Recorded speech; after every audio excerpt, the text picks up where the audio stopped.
Tantor Audio presents Cast in Flame by Michelle Sagara. Narrated by Christine Vam.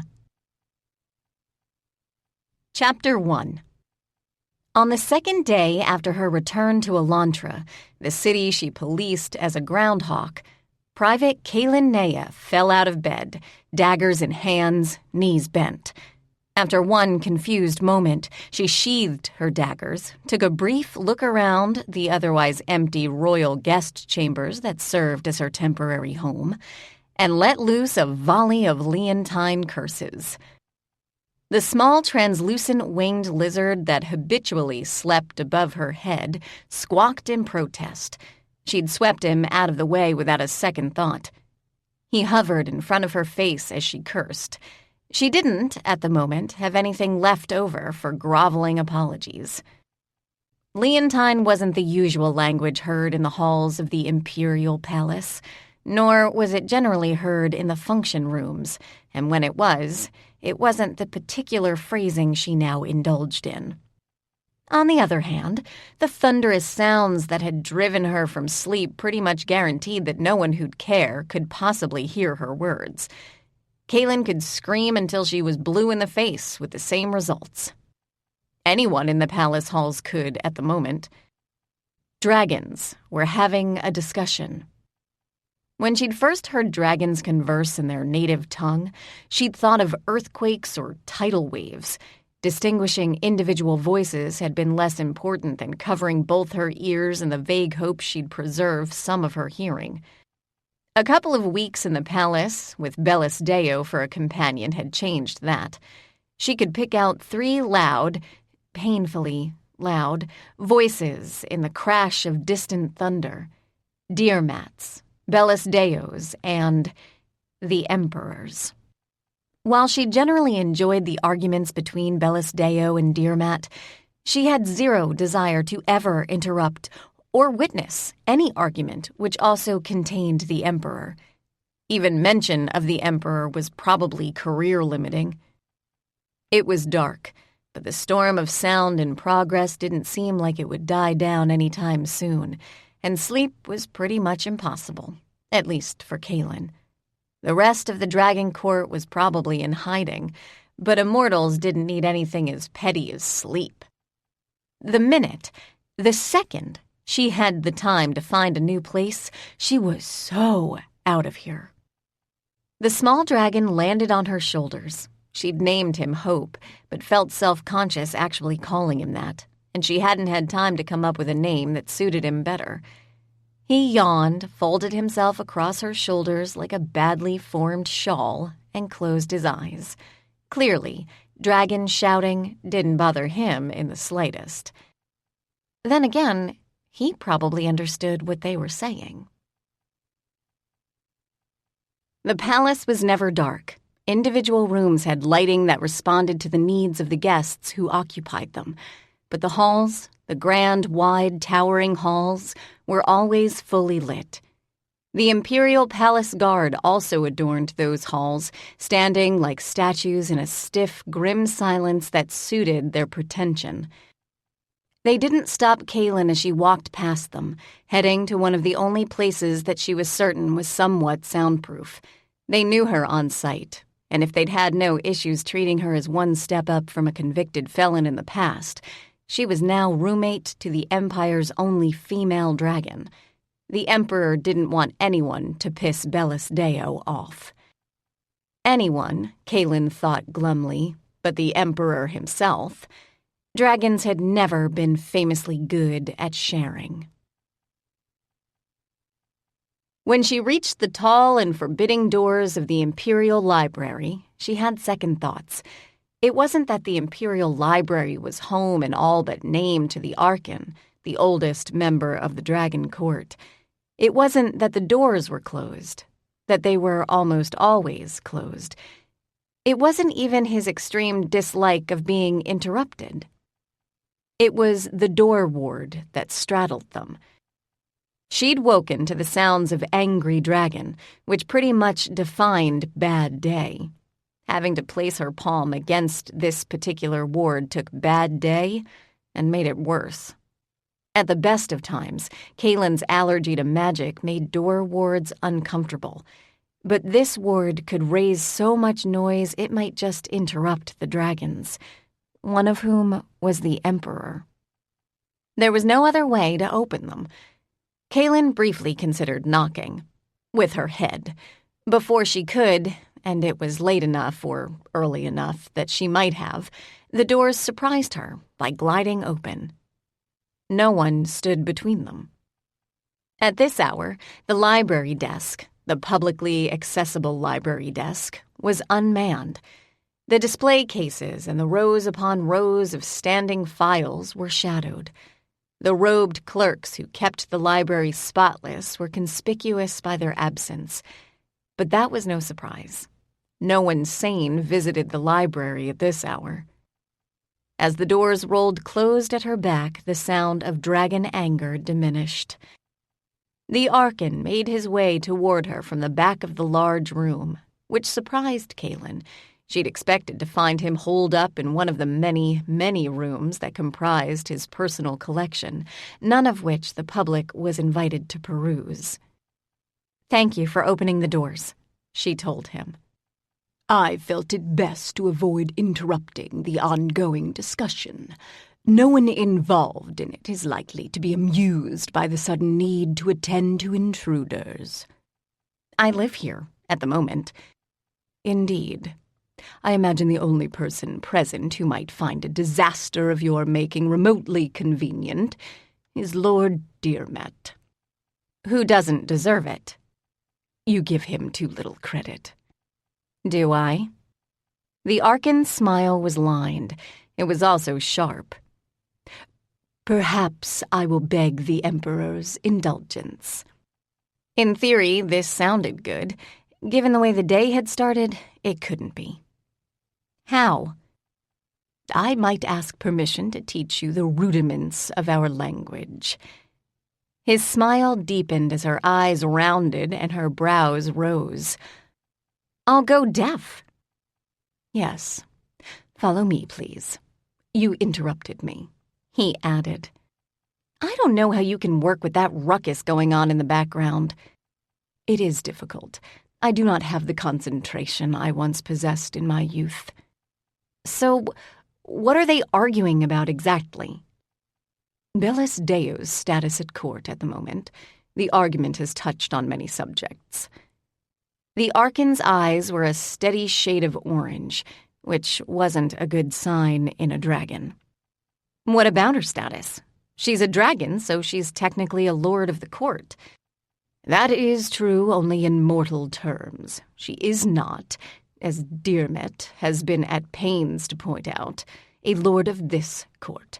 She has not offered the Emperor an oath of fealty, nor has she agreed, in a binding fashion, to abide by the laws he hands down."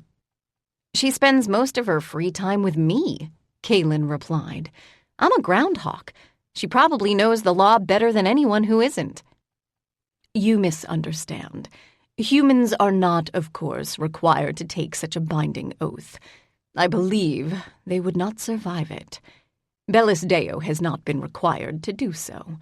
Lord Dearmat correctly points out that she therefore poses a risk to the court." He stopped at a smooth, flat wall. It was unadorned. Kaylin suspected it was actually a door. The Archon barked a sharp, harsh word and proved her suspicion correct. A part of the wall simply faded from sight. What lay on the other side of it was a disaster. It made Kaylin's desk at its worst look pristine and tidy. Hells, it made Marcus's desk look well-organized, which Kaylin would have bet was impossible. The Archon noted her hesitation. "Is there a difficulty?" "Just how important is all the paper? That is paper, isn't it?" "Parchment. Some paper. There is also stone and a few shards of smooth glass. I trust that you will disturb nothing while you are here." "How?" He raised a brow. His eyes didn't get any more orange, which was a small mercy. "There's stuff all over the floor. There's stuff all over the chairs. I probably can't put a foot down without stepping on something." Then do not, as you put it, put a foot down." He gestured. The hair on Kaylin's arms and the back of her neck rose in instant protest. "Do not," he said in a more severe tone of voice, "make me regret my foolish and sentimental decision to take pity on you and provide you some form of refuge." Folding her arms across her chest, she walked into the room. Her feet touched nothing. Neither did the Arkans. "Not to be suspicious or anything," she began. "You do not think me capable of either sentiment or pity?" "Not much, no. Not for me." His smile deepened. "As you point out, Private, Bellis Deo did spend most of her free time in your presence. You have not, however, been in the city for the past month and a half. She has therefore had no anchor, no friends, if you prefer. In the last 2 weeks of your absence, she has spent a greater portion of her time in the fief of Teela, speaking with the refugees there. When she chooses to enter the fief, she is met by one of the Norinir." "That would be Magaron." "The Emperor does not consider Magaron to be a suitable guard in the fiefs. Lord Teela, however, is. She has accepted, with poor grace, the Emperor's wishes in this regard." "What happened?" "She has taken to flying in the restricted airspace above the fief of Teela." "It's not Imperial land." "No. She has pointed this out, at length. You might have recognized 1 or 2 of the words she used, if you were paying attention. She has, however, come close to the borders of the fief once too often for the Emperor's comfort." "The Norinir live on the borders." "Indeed. She has taken pains to point this out as well." "He's going to isolate her. The Norinir are the only other friends she has in this city." The Arkan's smile was softer and infinitely more pained. "They are not her friends, Kaylin. They were once her subjects. She is not merely a dragon to them, she is akin to a living god. Bellis Deo has her vanity. She has her pride. But she, like any dragon, understands her role in their lives. She does not go to them for their sake, but her own. They remind her of who she once was. There is altogether too much in the palace that reminds her of what she now is." Kaylin's arms tightened. "And what exactly is that?" "A displaced person. She is very much the equivalent of the Norinir. You think of her as a lord of the court, and you have some rudimentary understanding of the political power that title might give her. She lives in the palace, and not in the mean streets of the fiefs that border Ravelon. She has food, should she desire it, and clothing. She has money. But the Norinir have more freedom than Bellis Deo now does." "Why are you telling me this? Why not say this to the Emperor?" "Do you think I have not?" His eyes shaded to a color that was more copper than orange. Kaylin couldn't remember what it meant. She'd seen it so rarely. In fact, she'd seen it only once, in Bellis Deo's eyes. "I have told the Emperor that Bellis Deo cannot live in a cage. He does not intend to cage her, but regardless, he does. She is too valuable to risk. We have already seen how close to disaster we came." "Arkan." Kaylin froze, and only in part because the muted draconic voices had risen in volume.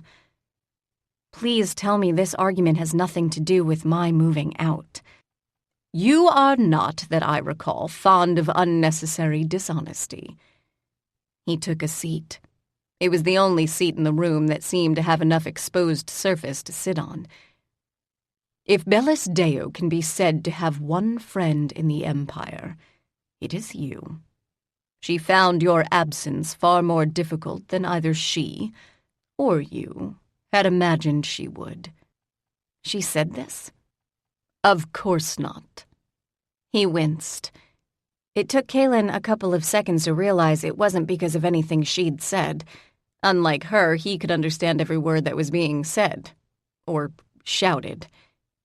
"You have made it clear to Bellisdeo that life in the Imperial Palace does not suit you."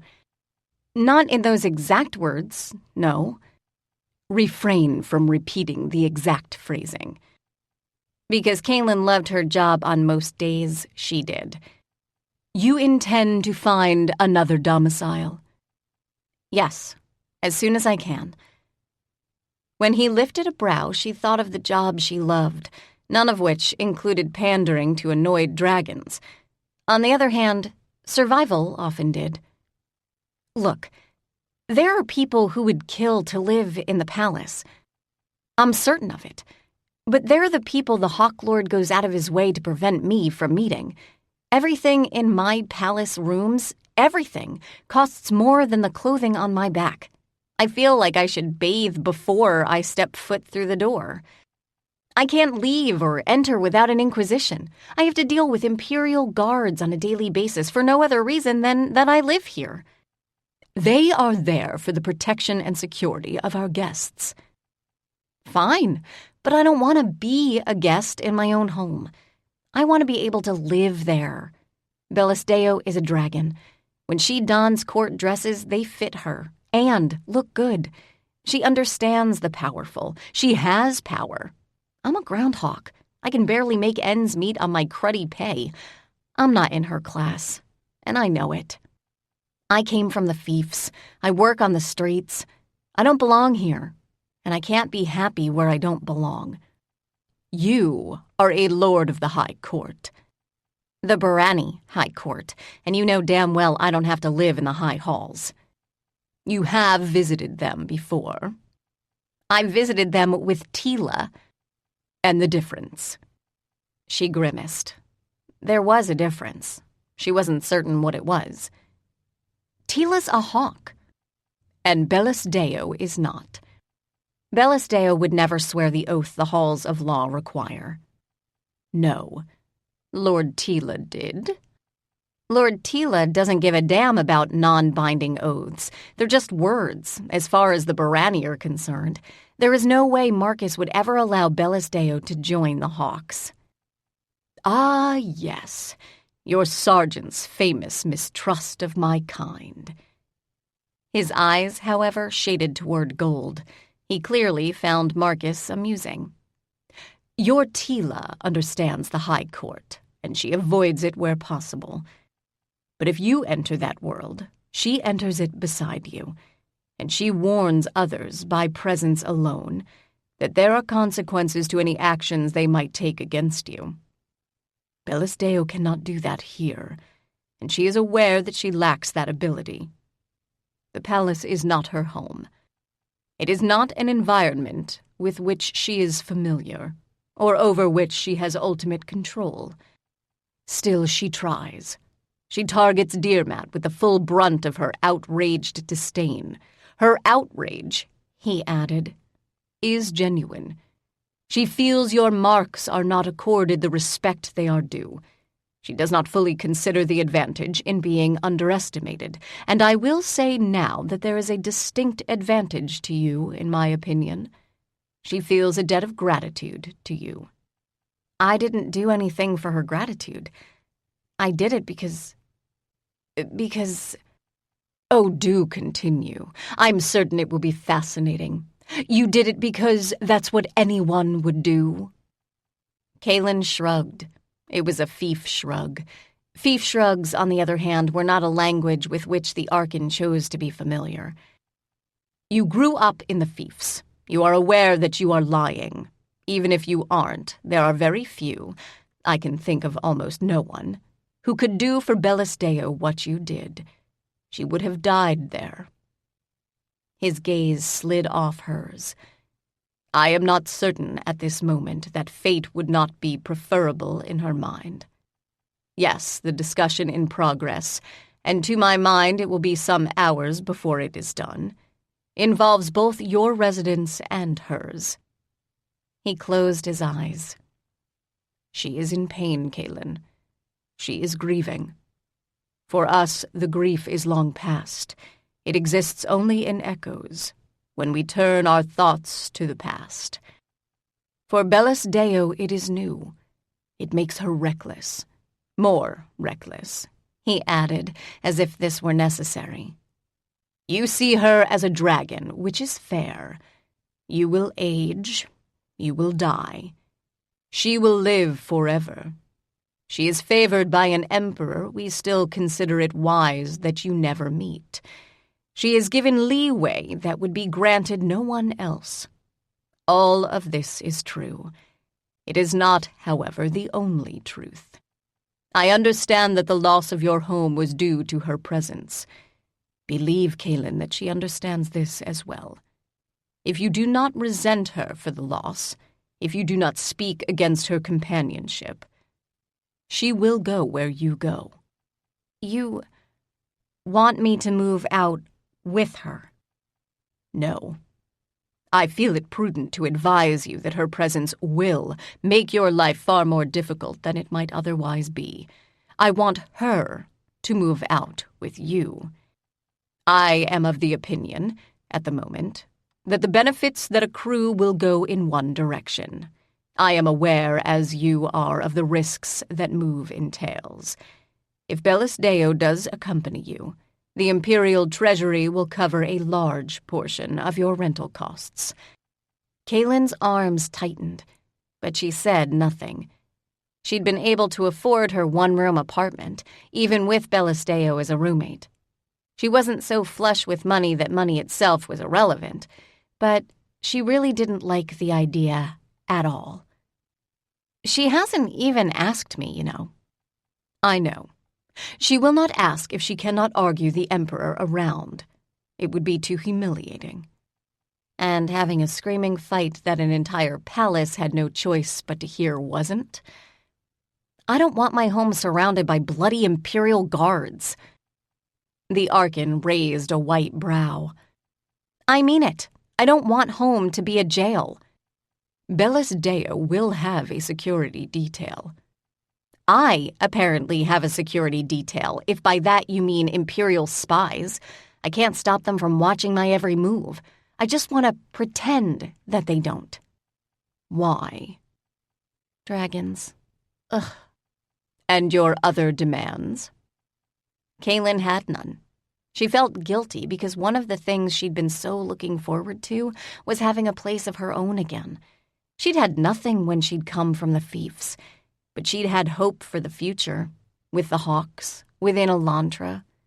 What hope did Bellis Deo now have that was similar? Yes, she heard herself say. You will consider it? She nodded.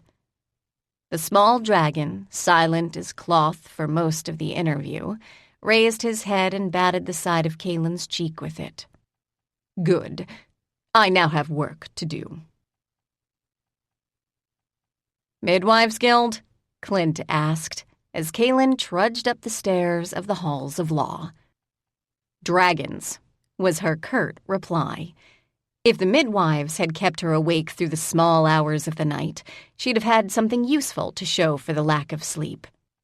If you don't want to see dragons, Tanner told her, I suggest you avoid the office for the next couple of hours. Why? Bellis Deo is there. She hadn't been in the apartments they shared at the palace when Kaylin had dragged her butt out of her rooms in the morning. Alone? No, Lord Sanabalis is with her. So are 6 of the Imperial Guard. The color of Bereni eyes in the office is almost midnight blue. Could this day get any worse? Thanks for the heads up. Kaylin considered turning tail and finding breakfast, but she didn't have much money on hand. You're going in? Trouble'll find me when I leave the office if I don't. I might as well get paid for enduring it. The Imperial Guard always set the office as a whole on edge. Caitlin didn't mind them, but they were so stiff, so officious, and so smugly superior, Caitlin was an island in the halls. Bellis Deo was standing to one side of Marcus's desk as Kaylin entered the office. Kaylin glanced once at the duty roster, saw her name, beside Severn's, on the Alani beat, and allowed herself to relax. She wasn't late. Yet. She didn't, however, see Severn. Sanabalis was standing to one side of Bellisdeo. His eyes were a very clear orange, and if dragons didn't physically require sleep, he looked like he could personally use a week of it. The Imperial Guard were like breathing statues. "Private," Marcus growled. His sense of smell had probably alerted him to Kaylin's presence, as there were too many tall people between them for her to even see him, seated as he was at his desk, and behind the perpetual stacks of paper that girded it. She couldn't see the color of his eyes, but the tone of her rank pretty much gave it away. The Imperial Guard moved to allow her through. She stood at attention in front of his desk and, as expected, his very orange eyes. She saw that he had reflexively gouged a few new runnels in the surface of that desk. Clearly, it hadn't been a pleasant interview, whatever its subject. "Your services are apparently being seconded by the Dragon Court." Standing at attention didn't allow for the usual facial tics or gestures that indicated dismay. It was the only good thing she could say about it. "You are apparently not content living at the palace." It also didn't allow for nuanced commentary, which was fine. Surrounded by Imperial Guards, she didn't feel particularly nuanced. "Well?" "No, sir." "And you intend to find other accommodations?" "Yes, sir." "With a lord of the Dragon Court?"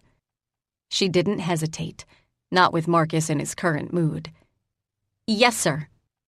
"The Dragon Court feels that such a search should not be an after-hours affair, cognizant of the difficulties Lord Bellisdeo encountered the last time she chose to live outside of the palace. They've taken it upon themselves to assure that your search for a new domicile is secure. You are therefore relieved of your regular duties until that search is completed, to Imperial satisfaction." "That is not," Bellisdeo said, speaking for the first time since Kaylin had entered an otherwise raptly silent office, "what was said." She stepped forward until she was standing shoulder to shoulder with Kaylin, who, at attention, couldn't otherwise turn to look at her. "Private Nay's sense of responsibility to the halls is quite strong. She understands the city far better than I, a recent refugee." She used the Elantran word for refugee. Kaylin almost cringed to hear it. If, in Private Nay's considered opinion, such a search can be effectively conducted outside of her working hours, that is acceptable to all concerned. The swish sound her hair made clearly indicated that Bellisdeo was pinning someone, or several someones, with a glare. Sanabalis cleared his throat. In the silence of the office, it sounded like a distant earthquake. "Bellisdeo wishes to accompany Private Naya on her rounds, as she did before the private was sent out of the city to the West March." "Great." "Private," Marcus barked. "At ease." As if. She did, however, relax her posture slightly. "Permission to speak freely, sir." Her sergeant snorted. In general, there was nothing but free speech in the office. "I'm not going on my rounds with a half-dozen Imperial Guards as escort. Members of the Hawks don't require babysitters, and we don't want to imply they do. It'll hurt the force. If the guards come with Bellisdeo and can't be separated, I'll take the time to find a new apartment. If they can be detached, I can find us a place to live on my own time." For some reason, this answer didn't appear to please Marcus, although he clearly agreed with it. "Is Lord Bellisdeo a hawk?" a familiar voice asked. Kaylin couldn't see the speaker, but cringed anyway. It was a Barani voice, Mandoran's. She hadn't even seen him in the office, which answered her question about the day getting worse. Clearly it could. A Barani from the West March, frozen in time in the Barani version of puberty, was now in the halls of law. She hoped Teela was standing on his feet. "I am not," was the frosty, draconian reply. "I was under the impression," Mandorin continued, moving around the back side of Marcus's desk with care to avoid the now bristling leontine that occupied it, "that tourists were not allowed to accompany on-duty hawks." Marcus was either breathing heavily or trying to stifle a growl. Kaylin put money on the latter and would have refused to bet on his chances of continued success. "Lord Bellisdeo," Sanabalis said, "is a member of the Dragon Court, the governing body that advises the Eternal Emperor. It is well within her purview to ask for and receive permission to inspect the forces assembled within the halls in light of those duties. Whereas I am merely a Barani lord visiting your fair city, and therefore have no responsibilities and no duties." Kaylin risked a glance at Sanabalis's eyes. He was annoyed, but not yet angry. Mandorin, having navigated the desk, came to stand beside Kaylin. He was grinning, and his eyes were almost green, certainly greener than Barani eyes generally were in this office. He winked at her. This did not make the leontine sergeant any less bristly. "I see Teela hasn't strangled you yet," she said, in as quiet a voice as she could. Why would she want to do that? At the moment, she's not bored. "She is," Teela said, "considering the concept of boredom with more deliberate care." Mandorin's grin didn't falter. "Where is Corporal Handred?" Kaylin asked, hoping to stem the tide of this particular conversation. She'd have had better luck with a tidal wave. "He's closeted with the Wolf Lord," Teela replied. "The duty roster hasn't been updated, but apparently you and I are now covering Alani Street." She turned and offered a correct bow to Sanabalis. Unfortunately, Kaylin now recognized it as a correct bow for the Barani High Court. "I ask that you overlook any impertinence from my guest. He is in a situation very similar to Lord Bellisdeo's. The Empire and the Eternal Emperor did not exist when he last walked these lands." Bellisdeo frowned. "I was not aware that the Barani could voluntarily enter the long sleep." "I'm certain there are many things that would surprise you about the Barani," Mandorin replied. His voice, however, had taken on both edge and chill, and his eyes had darkened to blue. This, predictably, caused unrest among the Imperial Guard, subtle though it was. It caused Sanabalis's eyes to shade toward a brighter orange, and it caused Teela's eyes, Teela, who had made her way to the other side of Mandorin, to narrow. They were, on the other hand, already as blue as they could safely get.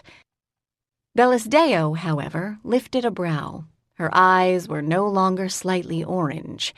They were gold. She was amused. Mandorin wasn't. Bellisdeo then turned to Teela. "If you have now had cause to reconsider your attitude toward boredom, I have not been so fortunate. Even for the immortal, time can pass incredibly slowly. I believe I will find the patrol of great interest on this particular day." She turned to Mandorin and added, "As a visitor to the city that is my current home, I bid you welcome. I am certain you will do nothing to disgrace yourself or your court should you be forced to accept the company of a dragon for an afternoon, and I am certain the sergeant will relax his rules enough that you may join us." Chapter 2. Although Bellisdeo had the last word, there were several hundred other words, thankfully none of them in native dragon, before it. Kaylin thought it unfair when Sanabalis asked for a private word with her before she could leave the office. The lack of justice didn't notably ease when he marched her to the west room in which her magic lessons were taught and practically shut the door on her shoulder blades without bothering to touch it. He did, on the other hand, activate the door ward with his own hand. "What," he asked in Elantran, "do you think you're doing?" "I thought I was going on patrol in the Alani district." His eyes darkened a shade. "If there is ever a time to play games with a dragon, Private, it is not now. The Emperor is not pleased by the current state of events." Not even I could have missed that. He grimaced, and his eyes lightened a shade. "He has granted Bellasdeo his very reluctant permission to leave the palace. He is placing the fate of the race in your hands." And clearly, while Sanabellis held Kaylin in some affection, he didn't consider her the appropriate receptacle for that responsibility. She stared at him. She remembered to close her mouth after the first few seconds. The same emperor who initially thought I should be destroyed because I presented too great a risk? "We have not notably changed rulers in the interim." His eyes gained more gold as he studied her face. "Tell me about this new Barani. Is he a recruit?" She started to say no, stopped, and shrugged. "I don't know. He's a friend of Teela's, an old friend." "He is, to my eye, one of the Barani young." "She's known him practically all her life," she replied, trying to dodge the question he hadn't yet asked. "And you trust him?" Did she? I don't know him well enough to trust him. That was true. But I trust Teela. "Teela is a Barani High Lord. She owes her loyalty to—" "She's a hawk, Sanabellis." Sanabellis was silent for a moment. "Kaylin, you have been the most difficult student I have ever accepted. The rewards are few, the frustration is legion. But you are not, as I'm certain Bellasdeo will tell you, boring. In my fashion, I have grown accustomed to your eccentricities. My opinion carries some weight at court. It will carry exactly none if Bellasdeo comes to harm." He lifted a hand as Kaylin opened her mouth. "Yes, I am aware that she is not a child. So, too, is the Emperor. But you have told anyone who will listen that you are no longer a child either. The Emperor therefore wishes you to understand what is at risk for you. Bellasdeo has a home in the palace. She will be as safe there as she would be in a grave." Silence. Kaylin watched the color of dragon eyes closely. She'd folded her arms and widened her stance without conscious intent, but if Sanabellis felt insulted, it didn't anger him. The color remained a constant pale orange. "You do not understand the politics of the Dragon Court." "Then I recommend better information be taught in racial integration classes." She exhaled through clenched teeth and forced herself to relax. "Look, Sanabellis, I don't understand the problem. The Archon had no objections. He doesn't think Bellasdeo can be happy in the palace. Not right now." "The Archon is being astonishingly sentimental for one of our kind." "No, he's just being perceptive. I don't know what went down at the end of all the wars. I don't know what choices the surviving dragons were given, but I'm guessing that many of the dragons didn't survive to make that choice. I don't know what choice Bellasdeo has been offered, but I'm guessing almost none. She's the only female dragon. She's not being asked to choose between death and eternal servitude." He started to speak, and she held up one hand. "She understands what's at stake. She has a sense of responsibility, but she's not a piece of property. The Emperor already has a horde." No choice has been demanded of Bellis Deo. That's not the way Dearmet sees it. One pale brow rose into an equally pale hairline. Lord Dearmet. Lord Dearmet is concerned for the rule of law, the Emperor's law. He is younger than the Archon, and he is aware that female dragons are not an entirely different species. They're not technically a different species at all. Exactly. Lord Dearmet is the only member of the Dragon Court who will risk open hostility to make that point. Bellis Deo is a dragon, but she is not accorded the responsibilities that exist for dragons in the Empire. Meaning she's not forced to swear the same oath the rest of you swore. Yes. Sanabellis fell silent. He did not, however, give Kaylin permission to depart, and she was very much aware, given the turn of the day's events, or at least the evenings prior, that permission was required. She is not happy, he surprised her by saying. Kaylin waited. It may come as a surprise to you, but her happiness is of some concern to the Emperor. He balances it with a desire for her safety that is second only to his desire for the safety of his horde. If you will not take the detachment of guards, I will have them dismissed. Go on your patrol. I will arrange a suitable escort for your apartment hunting. Who would that be? He ran his hand over his eyes. In all likelihood, Private Nea, me. I may attempt to saddle Lord Mirian with that duty.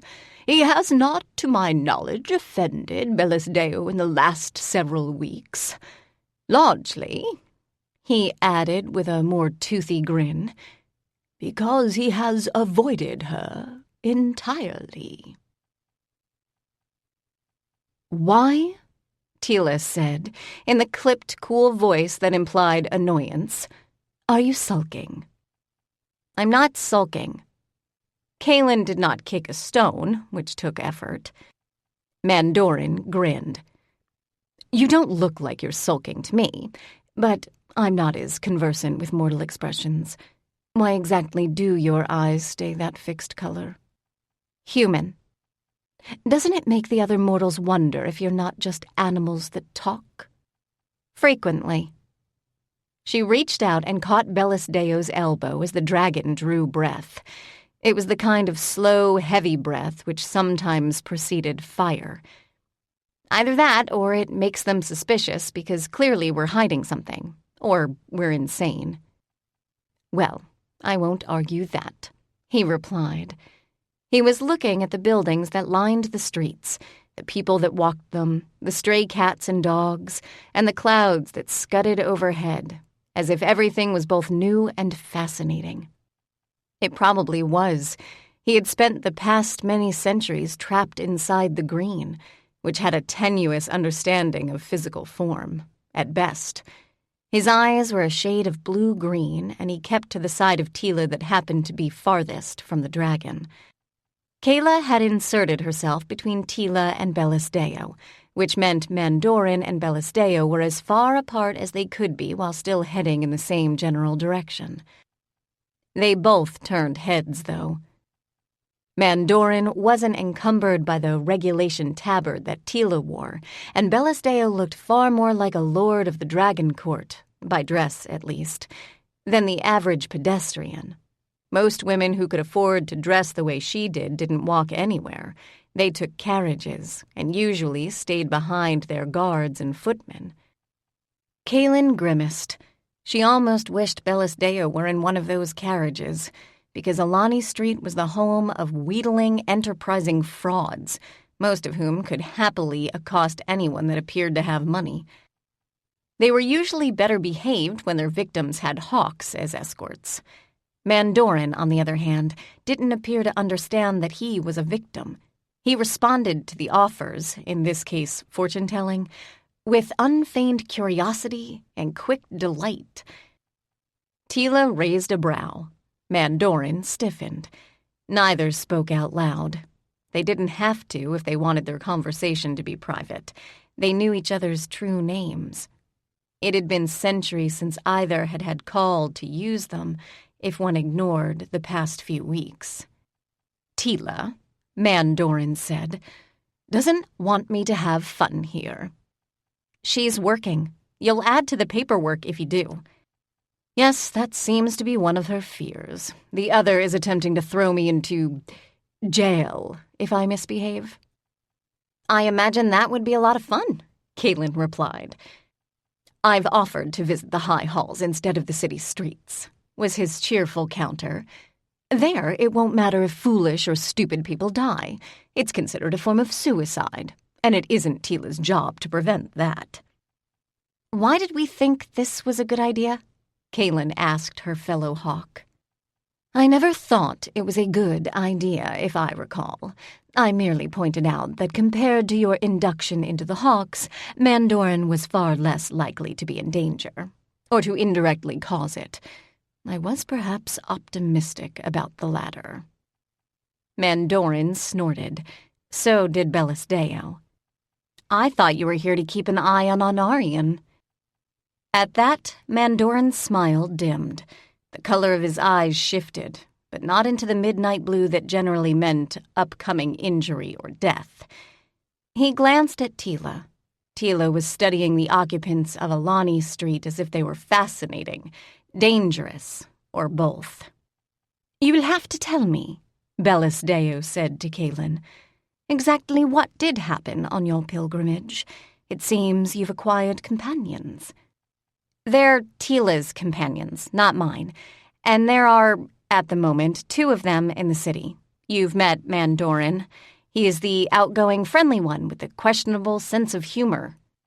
It seems a fairly standard Barani sense of humor, if less subtle than rumored.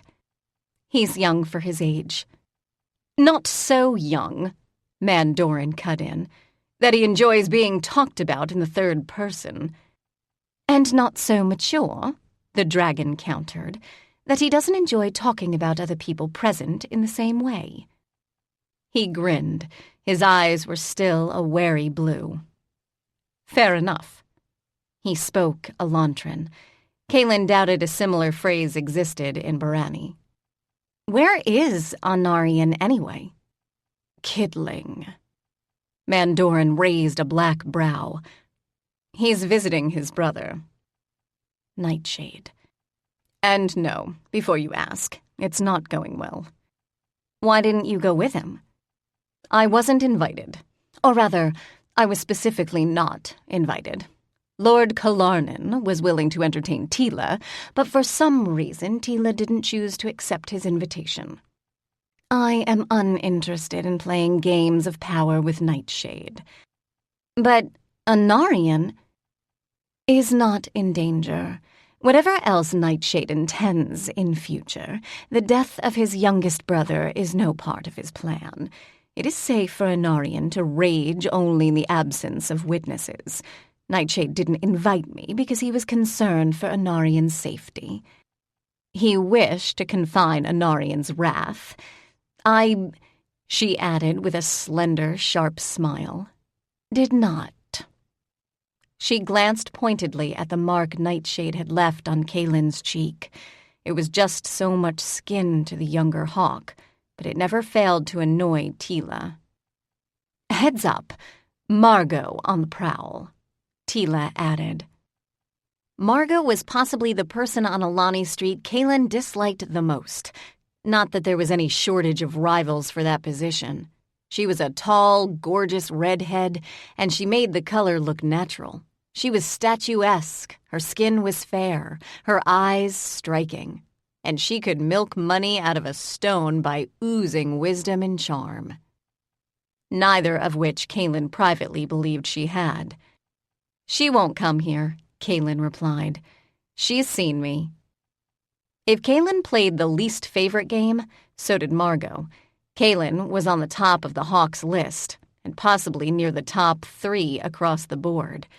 She still blamed Kaylin for the loss of one of her most lucrative clients, which cost Kaylin no sleep at night. Ever. Pretty, Mandorin said, which didn't help. Margot was not an idiot. Whatever else one could call her, she cast an equally appreciative look on Mandorin, but kept her distance. Barani affairs were seldom safe for mortals, and attempting to bilk a Barani out of money was a mug's game. It required stupidity and overbearing ego, and Margot only had one of the two. She pretty much failed to see Kaylin as Kaylin sauntered past. "She is attractive," Teela said, which was obviously meant to irritate Kaylin because there wasn't any other reason to say it out loud. Bellis Deo shook her head.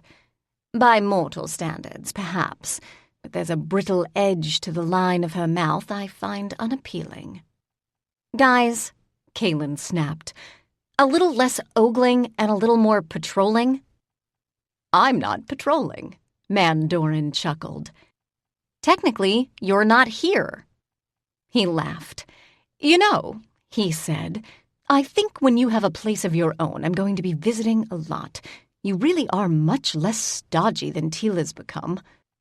"Teela is no one's definition of stodgy." "Kaylin will not be living on her own, and I don't do drop-ins," Bellis Deo pointed out. Her eyes remained golden.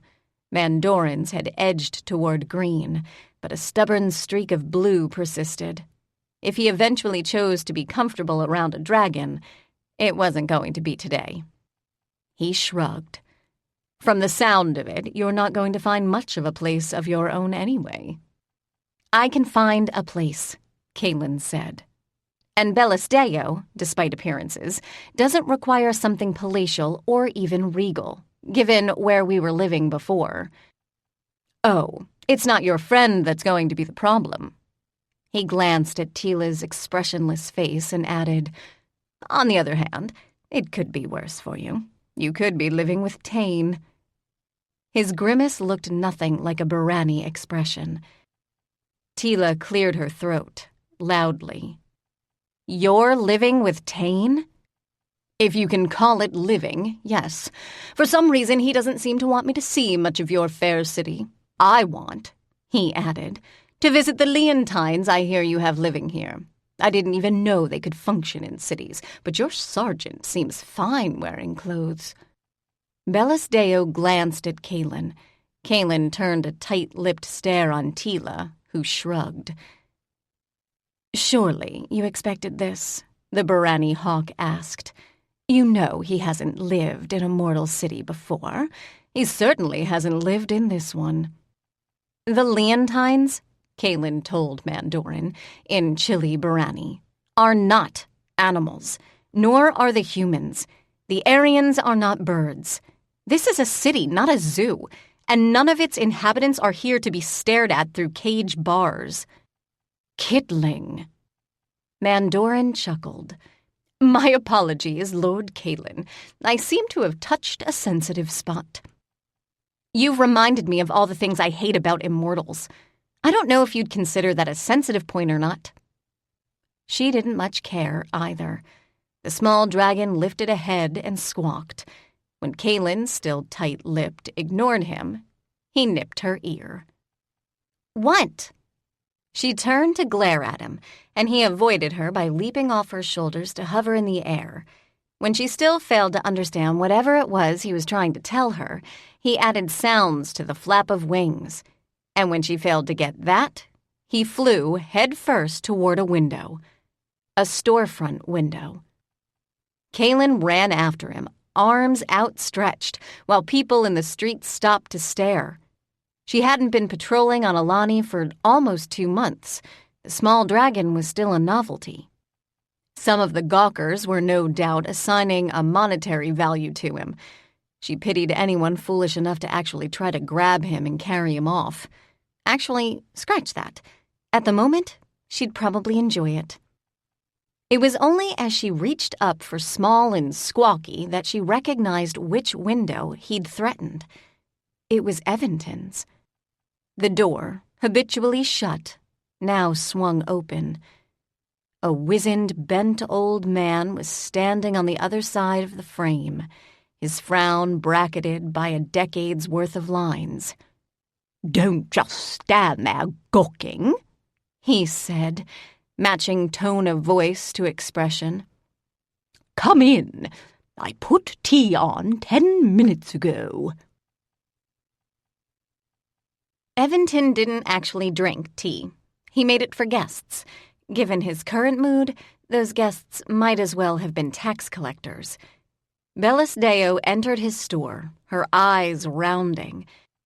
If she'd been mortal, Kaylin would have assumed she was surprised at the clutter and the occasional moving cobweb. She wasn't. She turned to Evanton, in his apron, his jeweler's glass hanging on the edge of a tarnished silver chain, his white hair in wisps above the crown of his head. And she bowed. This seemed to mollify the old man. "You must be Bellis Deo," he said. "Rise, lady. While I have a home here, you will always be a welcome and valued guest." His voice was deeper than usual, and to Kaylin's ear, stronger. It rumbled as if he were almost a dragon. "I do not know who named you, or from whence they took the name, but it is yours in its entirety. I am honored." Kaylin remembered belatedly to close her mouth. She stared at Bellis Deo. Bellis Deo's eyes were a luminous gold, and her lips were turned up in a gentle, almost reverent smile. "You have the advantage of me in many ways," she said. "Ah, forgive me." He turned a far less reverent gaze on Kaylin. "Private, introduce us." "Sorry. Bellis Deo, this is a friend of mine. He's called Evanton around these parts. If he has a family name he's never shared. The young man hiding in the kitchen is Grethen, his apprentice." Bellis Deo frowned. "Kaylin is, like the rest of the inhabitants of Elantra, very informal," Evanton said. He was, however, smiling in his slightly pained way. "And you allow this?" "Lady, she has twice saved my garden. In ignorance, she's borne the responsibility that has been the entirety of my adult life. She has never demanded reward greater than tea and snacks. And, if I am to be honest, she doesn't so much demand as help herself if I am slow. I am willing to accept informality from her. Formality would be so unnatural the awkwardness would likely kill one of us." "Kaylin, do you understand who Evanton is?" Bellis Deo demanded. "Yes, he's the keeper." "And do you understand what that means?" He stops the elements from destroying each other, and incidentally the rest of us, although I don't think they'd notice that as much." She hesitated and then said, "How did you know what he is if you didn't recognize who he is?" Bellis Deo now turned to Teela. "Have you never explained? Teela brought me here the first time, when I wanted practical enchantments." Evanton winced. "Practical? My daggers don't make a sound when I draw them." The dragon looked scandalized. Evanton looked even more pained. "We all, as Kaylin likes to say, need to eat." "I should have expected no better from an empire that so denigrates the chosen." Bellis Deo's eyes were now a deeper than comfortable orange. "I am content, lady," Evanton said, voice grave. "If the current empire does not treat me with the regard or respect you now offer, it is a far less lonely place than it once was. Grethen," he added, his voice developing the gruffness and irritability of age, "you are being rude to a guest." Grethen's stalks appeared from the left side of the doorframe. They were followed, slowly, by the rest of his face. He didn't look comfortable. He was Tha Alani by birth, But although he had the characteristic racial stalks protruding from his forehead, they were decorative. He couldn't join the Tha-Ala'an. He couldn't speak to his own people the way they spoke among each other unless one of them touched him and entered his thoughts. The deafness had, in the parlance of the Tha-Alani, resulted in insanity. In normal human terms, he'd been angry and isolated, and that anger and isolation had almost caused the death of a Tha-Alani child. A child whose life Grethen had, in the end, saved. Eventon had taken him in.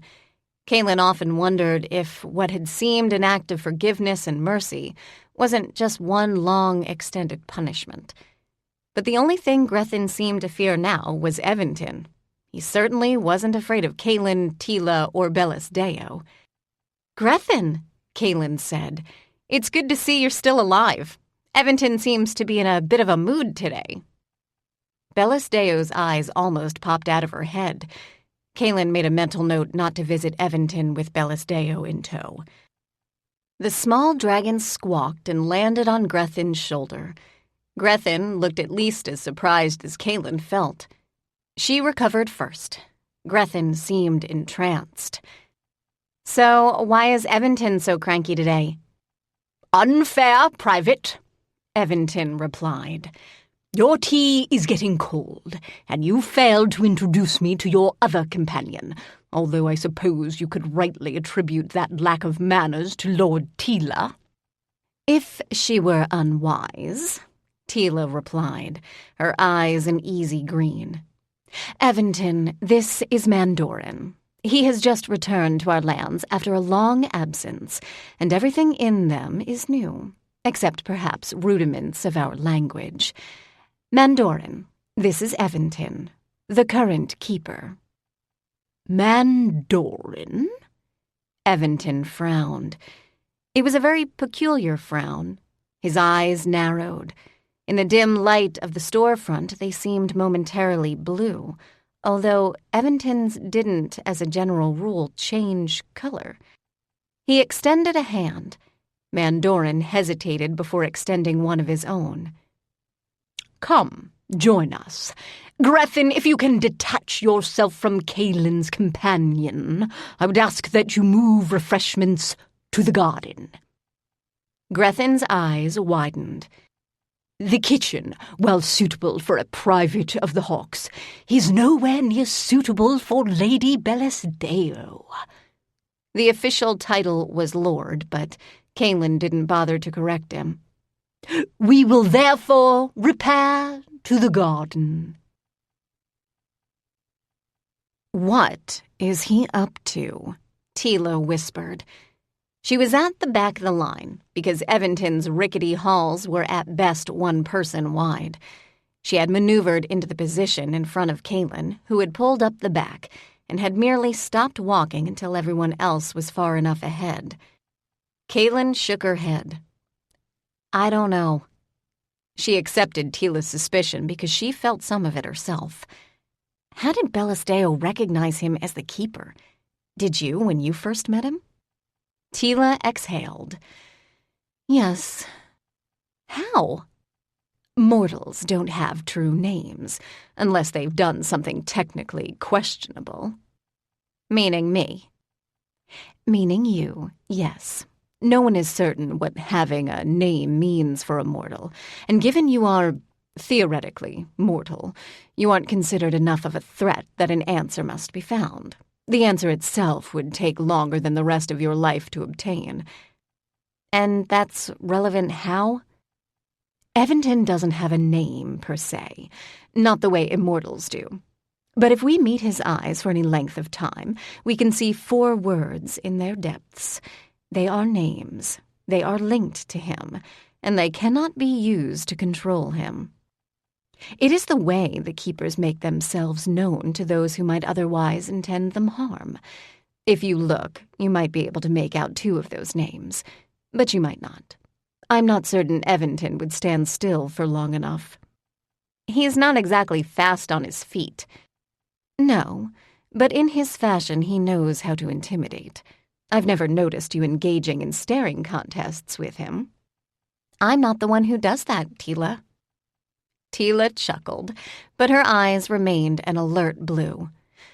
I hate the garden, she murmured, squaring her shoulders. It can't be any worse than paperwork. Stepping through the narrow, rickety door at the end of an equally narrow, rickety hall was always a bit of a shock. Evanton's storefront couldn't, by any stretch of the truth, be called well-lit, and the contrast between his workspaces and the garden's brilliant, full-on sunlight made Kaylin's eyes water. There was a roof, a domed high ceiling that would have fit right in the Imperial Palace. There were no obvious glass ceilings or windows, and the roof, unlike the Hawk Lord's tower, didn't appear to open to the sky, so sunlight was, in theory, impossible. But nothing about this room conformed to what she knew of reality, and Kaylin had long since given up attempting to make sense of it. She made her way across the flat stone path laid into grass that would have made pretentious merchants weep with envy, pausing by the still, deep pool that sat untouched by the breeze that moved almost everything else in the garden's center. It was the heart of the elemental water, made small and peaceful. Beyond it, burning in a brazier that might have been used for incense, fire. Only in Evanton's garden could the elements exist so close to each other in peace. Beyond them was the small stone hut in which Evanton entertained the few guests he was willing to allow into this space. I don't think it's because of Bellis Deo that he moved tea, Kaylin said to Teela as she made her way to the hut. No. I really hope Mandorin doesn't do anything stupid. He's not Toronto, Teela replied. Toronto was the only one of us likely to throw his life away on a whim. He was the only one of the 12 who had not chosen to come home. Somewhere in the spaces that mortals couldn't occupy, he was racing around the incomprehensible landscape, discovering worlds and having fun. Kaylin fervently hoped he stayed there. Do you notice anything different about Mandorin? I mean, from before? Teela didn't answer. When they reached the hut, the door swung open. Like any building of note in magical space, the interior didn't fit with the exterior. It was far larger than it had any right to be, for one. The floors were no longer rough stone. They were a gleaming marble, more suitable to a grand foyer than a parlor. There were chairs of a style Kaylin had never seen in the garden, and a low, flat table that was the rough stone one expected to find outdoors. Tea, in Evanton's ancient chipped tea set, was on the table, and steam rose from the spout of the pot. There were 4 cups, straight, tall cylinders, absent handles. Kaylin didn't understand why cups made for hot liquid were ever without handles, but, on the other hand, Bellis Deo was unlikely to burn her hand when picking them up. The dragon looked up as Kaylin entered the room. Her eyes were golden. Clearly the keeper's abode suited her. It suited her far more than the palace. The keeper was just regaling us with details of your first meeting, she said. Mandorin, whose back was to the door, swiveled in his chair. It wasn't the first meeting, Evanton said, gently correcting her. That was far less remarkable, although I remember thinking her unconscionably young to be keeping company with the Barani Hawks. No talking about me as if I weren't in the room, Kaylin replied, taking the chair closest to Bellis Deo. You weren't in the room at the time. Here, now. Did Small and Squawky stay with Grethen? The apprentice was nowhere in sight. Neither was Kaylin's most constant and annoying companion. No, he's in the fireplace. Bellis Deo nodded toward the fire in question. It was set into the wall, but reminded Kaylin once again of the palace. Even the pokers looked like they were made of brass and shiny. There's a fire in the fireplace, Kaylin quite reasonably pointed out. He doesn't take up a lot of room, and it's not like fire burns him. You can go and poke the fire if you want. He's there. Bellis Deo's expression made clear that if dragons of any size didn't burn, mortals of any size did. I hope he puts himself out before he lands on my shoulders again. Kaylin turned back to her tea. Squawk. Mandorin grinned. I have to say, I've never met a mortal a tenth as interesting as you are. I can almost understand why Teela is so attached to you. Teela, Teela said, dislikes being spoken of in the third person even more than Private Naya. She is also far more effective at discouragement. Mandorin laughed. So she is. I don't know where you found the private, but I'd hold on to her if I were you. Honestly, I wish everyone had descended on this strange, smelly, crowded place. Sidarius is beside herself with envy at where I am, in the Keeper's Garden. It's not that exciting, Eventon said, his usual crankiness asserting itself. It is. She's the only one of us who'd met the Keeper. Not you, Mandorin added, as if that were necessary. And Teela doesn't count. Can I talk to the elements? Perhaps another day, Teela said, before Eventon could reply. But I hear the water, Mandorin said, his eyes green, his expression both familiar and strange. It took Kaylin a few minutes to understand why. It was very similar to the hesitant joy that the foundlings sometimes showed. She'd never seen anything remotely similar on a Barani face before. Eventon rose. With your permission, Lord Teela, I believe the water wishes to converse with Mandorin. I will lead him there, and return. Mandorin was out of his chair before Eventon had finished speaking. Chapter 3. I've never seen a Barani so young at heart, Bellis Deo said softly when they'd left. No, you wouldn't have, Teela replied. They were both speaking in Elantran. We weren't considered of age to be meeting dragons. I doubt very much that the rest of my friends would be considered so now, were it not for the fact that they were born centuries ago. It can't be easy for them. Teela's eyes paled. A ring of gold shifted the color of her irises. Bellis Deo had surprised her. Perhaps because she had, Teela answered honestly. No, it won't be any easier for them than I imagine it is for you. We want home in our youth, and when we've traveled far and suffered much, we want it more fiercely. But home is a myth, a tale, a children's fable. What will you do, Bellis Deo? Bellis Deo looked into her tea, as if she were scrying. I don't know. What will your friends do? At least one of them will take the test of name within the next few weeks. If I can't talk him out of it, Mandorin will also take the test. I think he intends to accompany Anarium. Kaylin found the tea too hot to drink, which was good, because she didn't choke on it. He can't! He can, Kitling. There are no rules that govern the test, as you should well know. If you can enter the tower and read the word that will define you, you can traverse it. If you survive, you are Lord of the High Court. Anarian cannot be moved. His brother is furious. Mandorin might be more amenable to common sense. We're relying on his common sense? Kaylin's eyebrows disappeared up her forehead.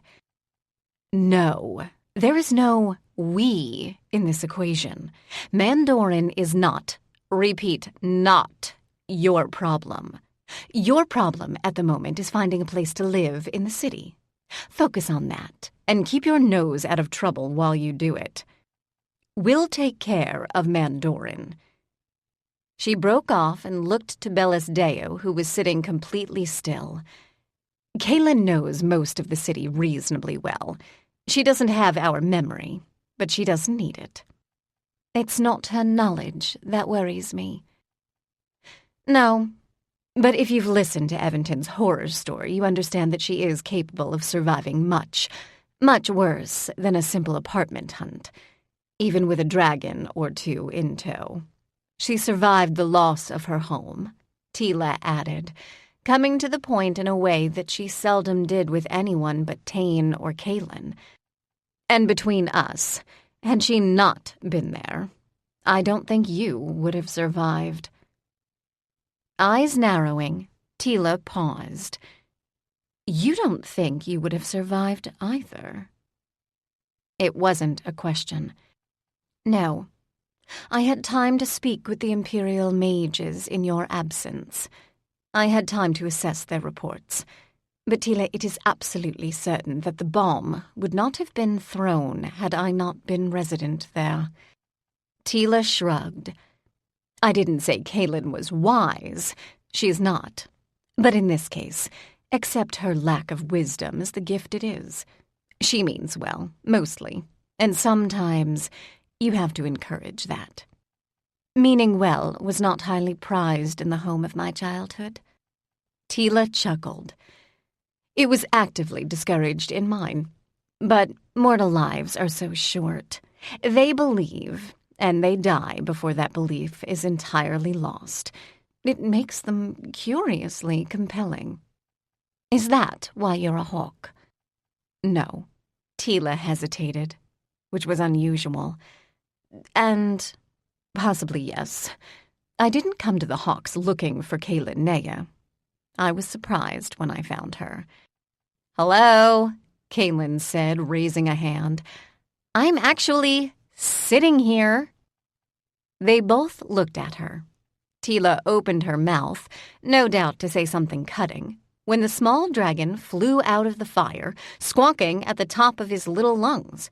Just in case volume wasn't attention-grabbing enough, he made a beeline for Kaylin's shoulders, landed with fully extended claws, and whacked her face with a wing. I don't know why you never had cats, Teela said, rising. They couldn't possibly be any worse. Her eyes, however, settled into Barani danger blue. Bellis Deo's were now orange. Can you understand him? Kaylin asked, vacating her own chair before the small dragon bit a hole through her earlobe. In this case, I don't think it's necessary. Teela rose and headed toward the door. It was awkward to have 3 grown women converge on said door at the same time, but Kaylin had the sinking feeling that awkward wasn't even on the list of their problems. The door opened into torrential rain. The ceiling, such as it was, and the garden was so elastic in shape and size Kaylin didn't put much faith in Evanton's roof, was completely invisible. The skies were the gray-green of heavy cloud, and lightning illuminated the landscape in brief, bright flashes. She couldn't see raging plumes of fire, and the ground just outside of the hut wasn't shaking in a way that implied it was about to break beneath their feet, but the wind was howling. Literally. Kaylin turned to the small dragon. "Where?" she shouted. "Is Evanton?" He lifted a wing and plastered it against her upper face. He'd done this before, in the Outlands, where vision was so subjective it was the only way to see what was actually in front of her. The garden, in theory, didn't have that problem. But when the wing covered her eyes, she could see past the driving rain. She could see past the flying leaves and the debris that might once have been offerings to each of the elemental shrines. She could see the clouds, and froze for a moment. Kitling! The clouds wore the shape and form of a woman. She was not familiar to Kaylin. She was too large, far too large, and too angry. Her eyes were the size of the moon's, even narrowed as they were. More disturbing were her wings. Kaylin had always loved Aryans because of their wings. She knew that those wings were weapons, that they could break a man's arm.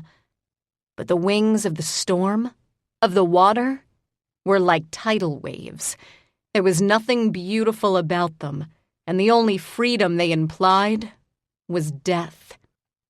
"Can you see the keeper?" Bellis Deo shouted. Her voice felt like rumbling earth.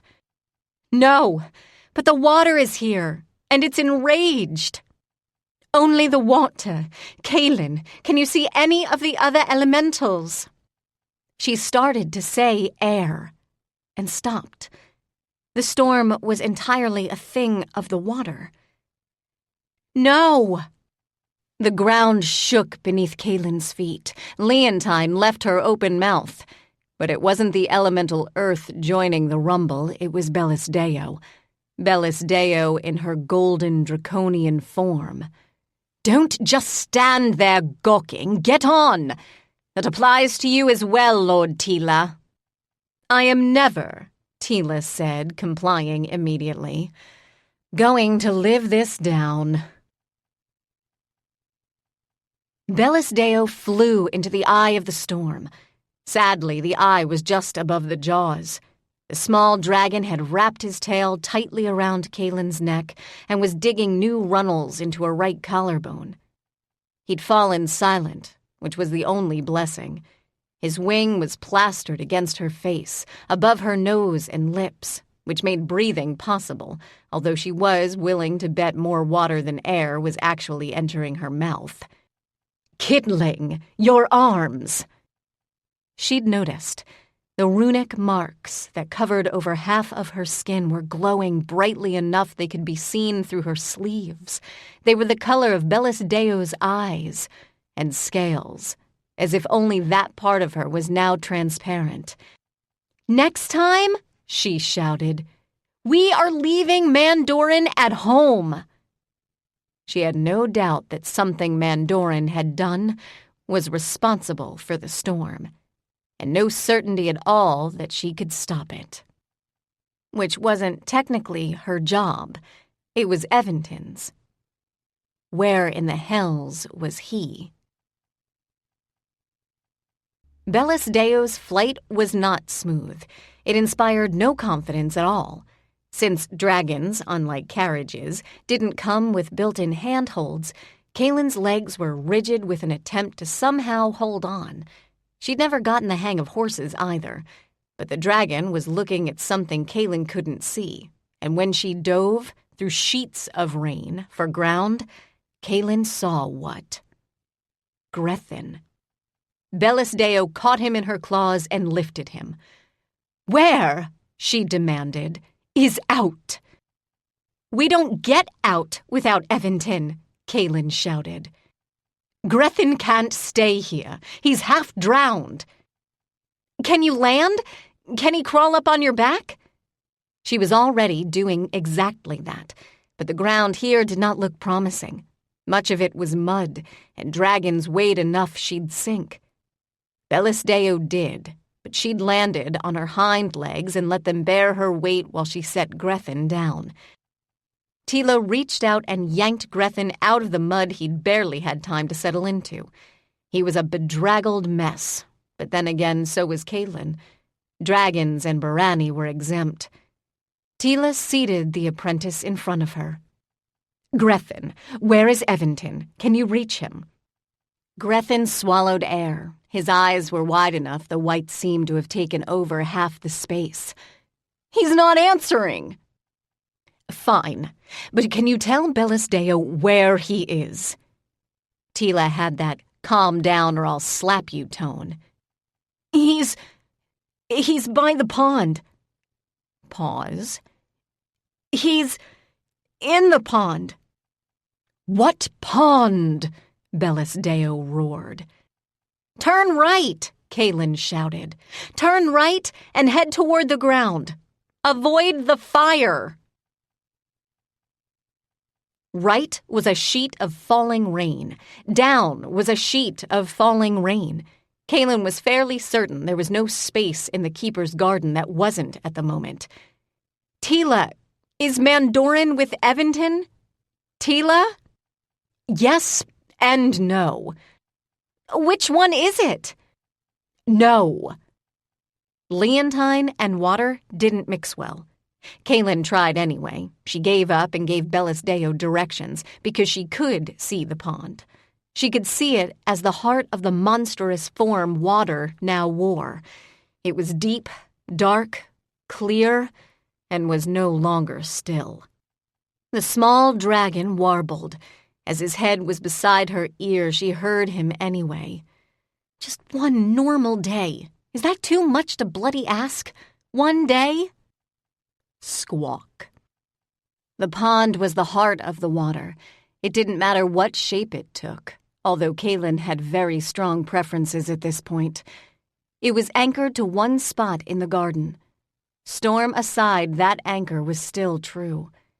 Kaylin had seen what happened when those moorings were broken, but by some miracle they held. Her arms were now aching, but she was used to that. When the marks began to glow, they often grew warm. Warmth became uncomfortable heat. Griffin, can you be more specific? Teela shouted. But Kaylin said, "Never mind, I see him." It was true. Eventon was standing in the water that rose like a pillar. His eyes were closed, his arms folded across his chest. For a moment, Kaylin stopped breathing, but his eyes snapped open before she could panic, or, to be honest, panic more. "Remind me," Teela shouted, "not to strangle Mandorin myself." "Get Bellisdeo to remind you," Kaylin shouted back. "I'm thinking strangling sounds pretty damn good about now." "I don't see Mandorin," she added. "Just Eventon." "Worry about Eventon. Mandorin isn't dead. Yet." Worrying about Eventon was easy. Doing anything about the worry? Not so much. Bellisdeo had more or less found the pillar of water at the heart of the storm, but the storm was busy trying to swat her out of the air. As it was hard to maneuver around a constant stream of water, the flight was rocky. Kaylin tried to speak to the water, but the water wasn't listening. And she knew that if she could call it by its name, she'd have its attention. Given what it was doing at the moment, that seemed like courting suicide. Given her very spotty record in magical studies, she wasn't certain of success. But Eventon clearly had the water's name, and he was stuck in the middle of it, and the storm was still raging. In spite of Teela's advice, Kaylin looked for Mandorin. Eventon was in the keeper's garden. Even if it looked like he was encased in water here, it wasn't likely to kill him. And if it did, they'd have far more pressing problems, none of which they were likely to survive. "I swear," Teela said, "I'll kill him myself if he—" She broke off. Bellisdeo had come to rest. If struggling to remain in flight and in position could be called rest, in front of Eventon. Eventon's eyes narrowed. He opened his mouth. No air escaped it. No words either. Frustrated, he spoke again, slowly. Kaylin cursed as the movement of his lips resolved into 3 silent syllables. "Teela! He wants us to find Mandorin." But Teela shook her head. "Speak to the water, Kaylin. Now." "Tried that. She's not listening." "Idiot! Make her listen." The name of fire always avoided Kaylin's grasp. She could stare at candles for 3 hours and fail to find the damned thing, although she'd used it before. The name of water was something she'd never consciously tried to call. The water spoke to her when it found her, and Kaylin responded in kind. She'd never come calling on her own. Eventon knew the water's name. Eventon should have been able to calm the water down, if that was even possible. Offloading his responsibility onto the shoulders of a hawk was low. On the other hand, it was just as possible that he was keeping the other 3 elementals in their peaceful, dozing state. The thought of dealing with angry earth, air and fire on top of clearly pissed-off water killed all sense of grievance. Bellis Deo, struggling in the storm, wasn't steady enough that Kaylin could reach out and touch the water's heart center. But Kaylin wasn't certain it mattered. Water was everywhere at the moment. Breathing was distinctly wet. She tried, in her mind's eye, to see water's story, to find its elements, the way she could find fires. Her arms ached with the heat of the marks that adorned her skin, and she wondered briefly if water's name was writ there, among all the other words she had no hope of reading. While she could enumerate all of the things water personally meant to her, they didn't coalesce into a single name that defined those meanings. They were subjective words, not true ones. But mortals weren't gifted with true words. It was why it was so damned hard to remember true names. They weren't words. They were the feelings and reactions you had to struggle to wedge into the words you did speak. They were subjective because they came from your life, not the life of the person you were trying to communicate with. You had to hope there was enough overlap in your lives that the words meant more or less what you thought they meant when you said them. Only the Tha'alani seemed exempt from this constant stumble toward misunderstanding. The Tha'alani... Kaylin closed her eyes. It changed almost nothing, but it allowed her to envision the water as she so often appeared. A young woman with an expression beyond her apparent years, who had clear, translucent hands. One of those perfect hands was extended toward Kaylin, as it so often was. Kaylin carefully reached out to grab it. Her grip, as always, was that little bit too tight. She was grasping something she wanted and had wanted for her entire life. It wasn't and couldn't be hers. She was, at most, a welcome guest. But if the hand was water, it didn't slide through her fingers at the strength of that grip. Even if she couldn't live here, she wanted to visit. Kaylin. She opened her eyes. The storm raged around the golden dragon on which she sat so precariously. She felt for a moment that the whole of the water's attention was focused on her. Water flowed down her flat hair. The stick that kept it off her neck had been lost. The small dragon was not impressed. "Tha'ala'an," Kaylin said. She didn't need to shout now. When she was connected with the water this way, she was certain to be heard. "Whatever you're doing," Bellis Deo roared, "keep doing it!" She didn't need to be told. Even here, in the folds of storm, she felt the particular warmth of the Tha'ala'an. She heard the distant thrum of Tha'alani voices, and if she kept as silent as possible, it didn't matter. They didn't need words to hear or sense her.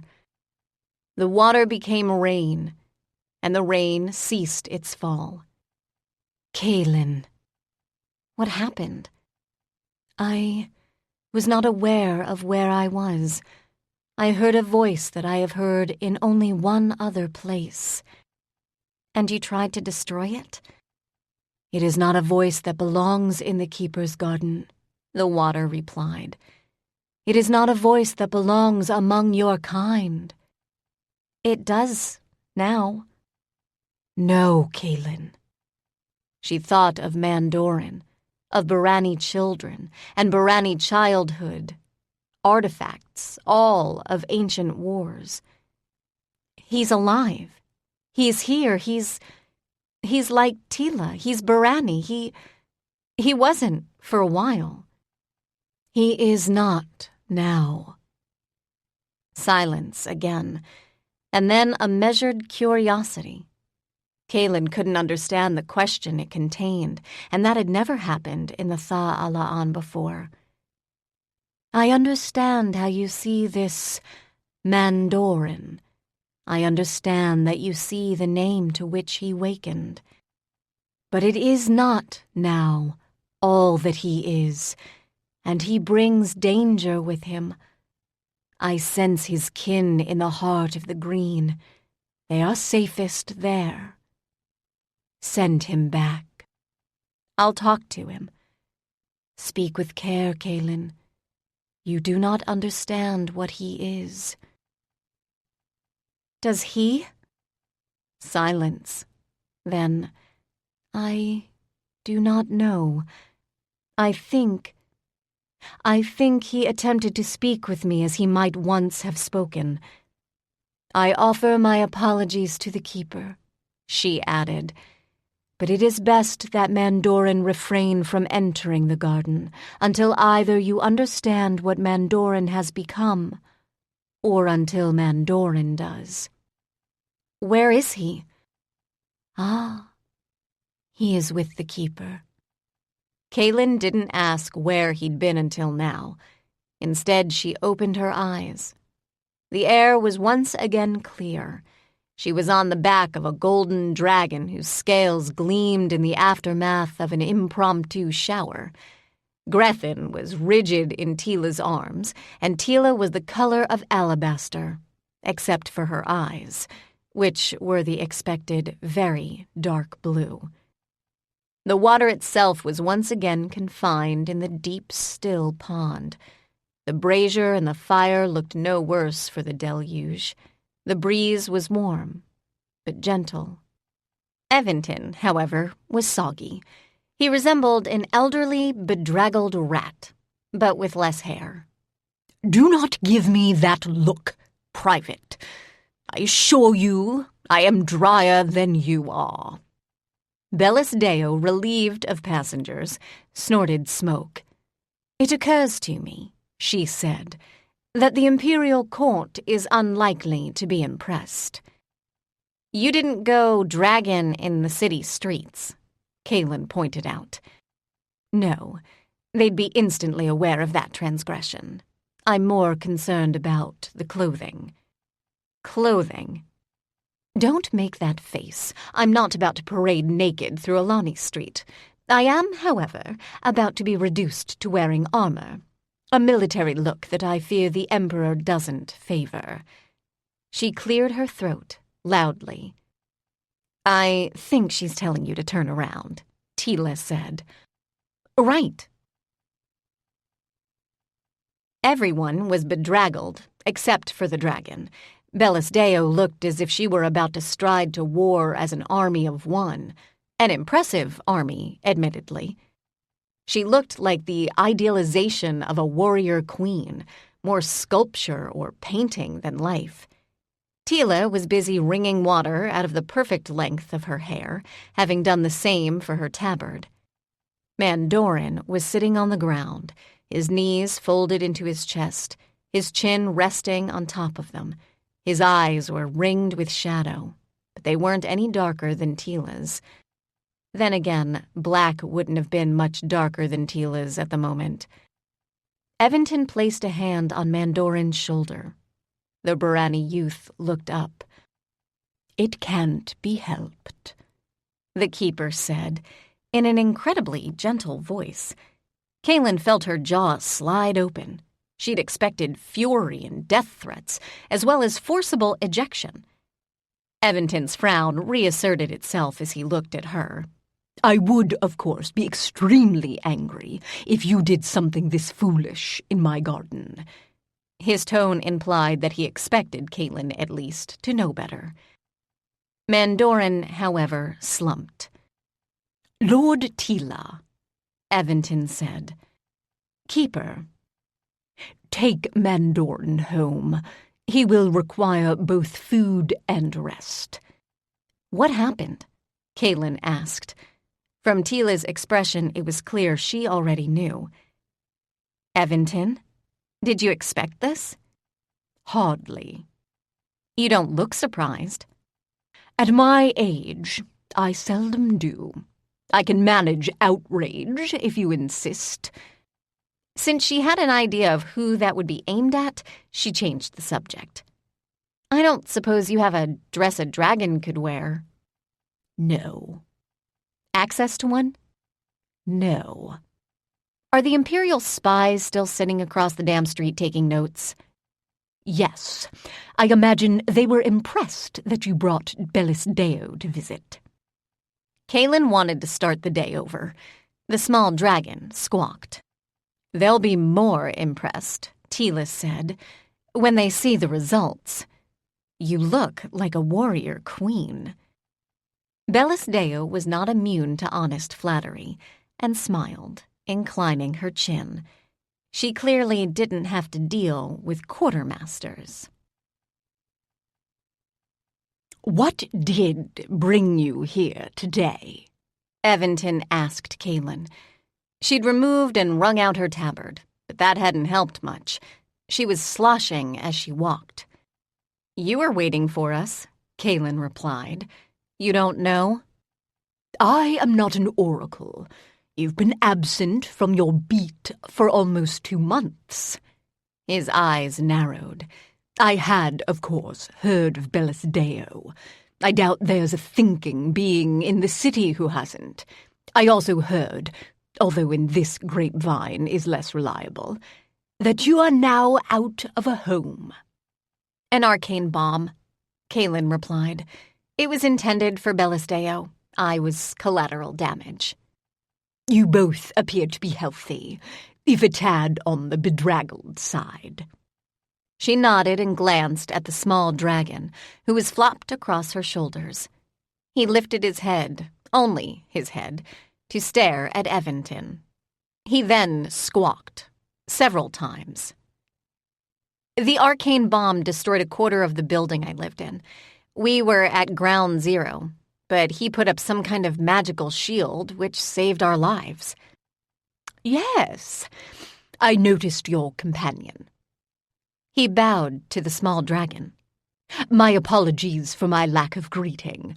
All Kaylin's companions this afternoon are worthy of note. I am too old to deal gracefully with a crowd. The small dragon nodded. You are her familiar? Squawk. Ah, an interesting choice. I hope you don't expect a peaceful, tranquil life. Snort. Eventon, can you understand him? Eventon's white brows lofted upward.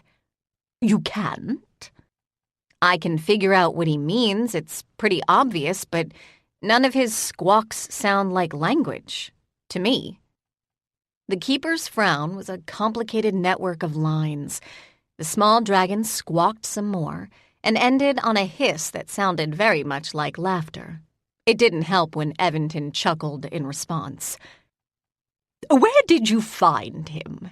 Eventon asked. Long story. You are not notably shy about an excess of words on most days. I'm not usually in the company of a dragon and a Barani who can piss off the heart of the elemental water just by speaking to her. She grimaced. I'm not usually a guest in the Imperial Palace, on a desperate hunt for a new home that won't have the Emperor turning me into a small heap of ash. Ah, I take it this means Bellis Deo intends to accompany you. She's hoping to live with me, yes. We did okay before the bomb. I don't envy you. Eventon, you never envy me. Astute. I am, however, making the onerous attempt not to pity you. Thanks, I think. She glanced over her shoulder at the sound of a foot tapping. It was Teela's. Come back and have tea when you have more time to tell me about the past few months. Teela didn't take Eventon's advice. She switched patrolling positions and let Kaylin and the armored dragon take the lead. If Kaylin had privately envied the attention that Bellis Deo drew when they were together, and she pretty much drew it all, she repented. People were practically dropping their jaws at the sight of her now. On the other hand, very few of those people, some who were very familiar to the Hawks, dared to approach her, something the court dress hadn't seemed to discourage. Bellis Deo looked like a dragon now. Many mortals had no reason to ever cross a dragon's path, and because they hadn't, it was easy to mistake them for human. From a distance, that's what they more or less resembled. Their eye color and the inner eye membrane were a giveaway only when you were close enough to examine the dragon's face. Most people had no reason to get that close. No one could mistake a dragon in dragon form for a mortal, but when you were looking at giant scales, wings, claws, and tail, that was understandable. Dragon armor, even wrapped around a human-sized body, albeit a tall one, was distinctive, and at least one of the gargantuan statues of the Eternal Emperor that littered the more respectable parts of Elantra sported it, with metallic leafing. The first time Kaylin had seen that statue, she'd thought the artist a pretentious nit. The first time she'd seen the armor in actual use, on Tiamaris, she'd silently apologized to that unknown artist, which she felt was fair, since it was the same way she'd dismissed him. Velasdeo therefore looked like a dragon as she strode down Alani Street by Kaylin's side. It made the day's work a lot easier, and as long as Kaylin ignored the probable consequences of the need for dragon armor, she could be grateful. Chapter 4. Mandorin was silent upon leaving Evanton's shop. He was silent throughout the rest of their patrol. Anything that had caught his attention when they'd first reached Alani Street failed to grab it now. He was almost grim. No, Kaylin thought. Teela was grim. Mandorin looked as if he was walking to or from the funeral of a very close friend. Kaylin wanted to speak with him, but given Teela's expression and the casual way in which he now hovered, it wasn't safe. But if it had been, then what? Words, especially words of comfort, weren't exactly Kaylin's strong suit. Sadly, inactivity wasn't either. She wanted to do something to help, while being privately certain that any attempt would only make things worse. "Kaylin," Velasdeo said. "Sorry, just thinking." "About?" "If I had a suit of armor like yours, Alani Street would be a lot easier to manage." "Fear has that effect." The dragon grinned. "The only thing your citizens seem to fear is the Emperor."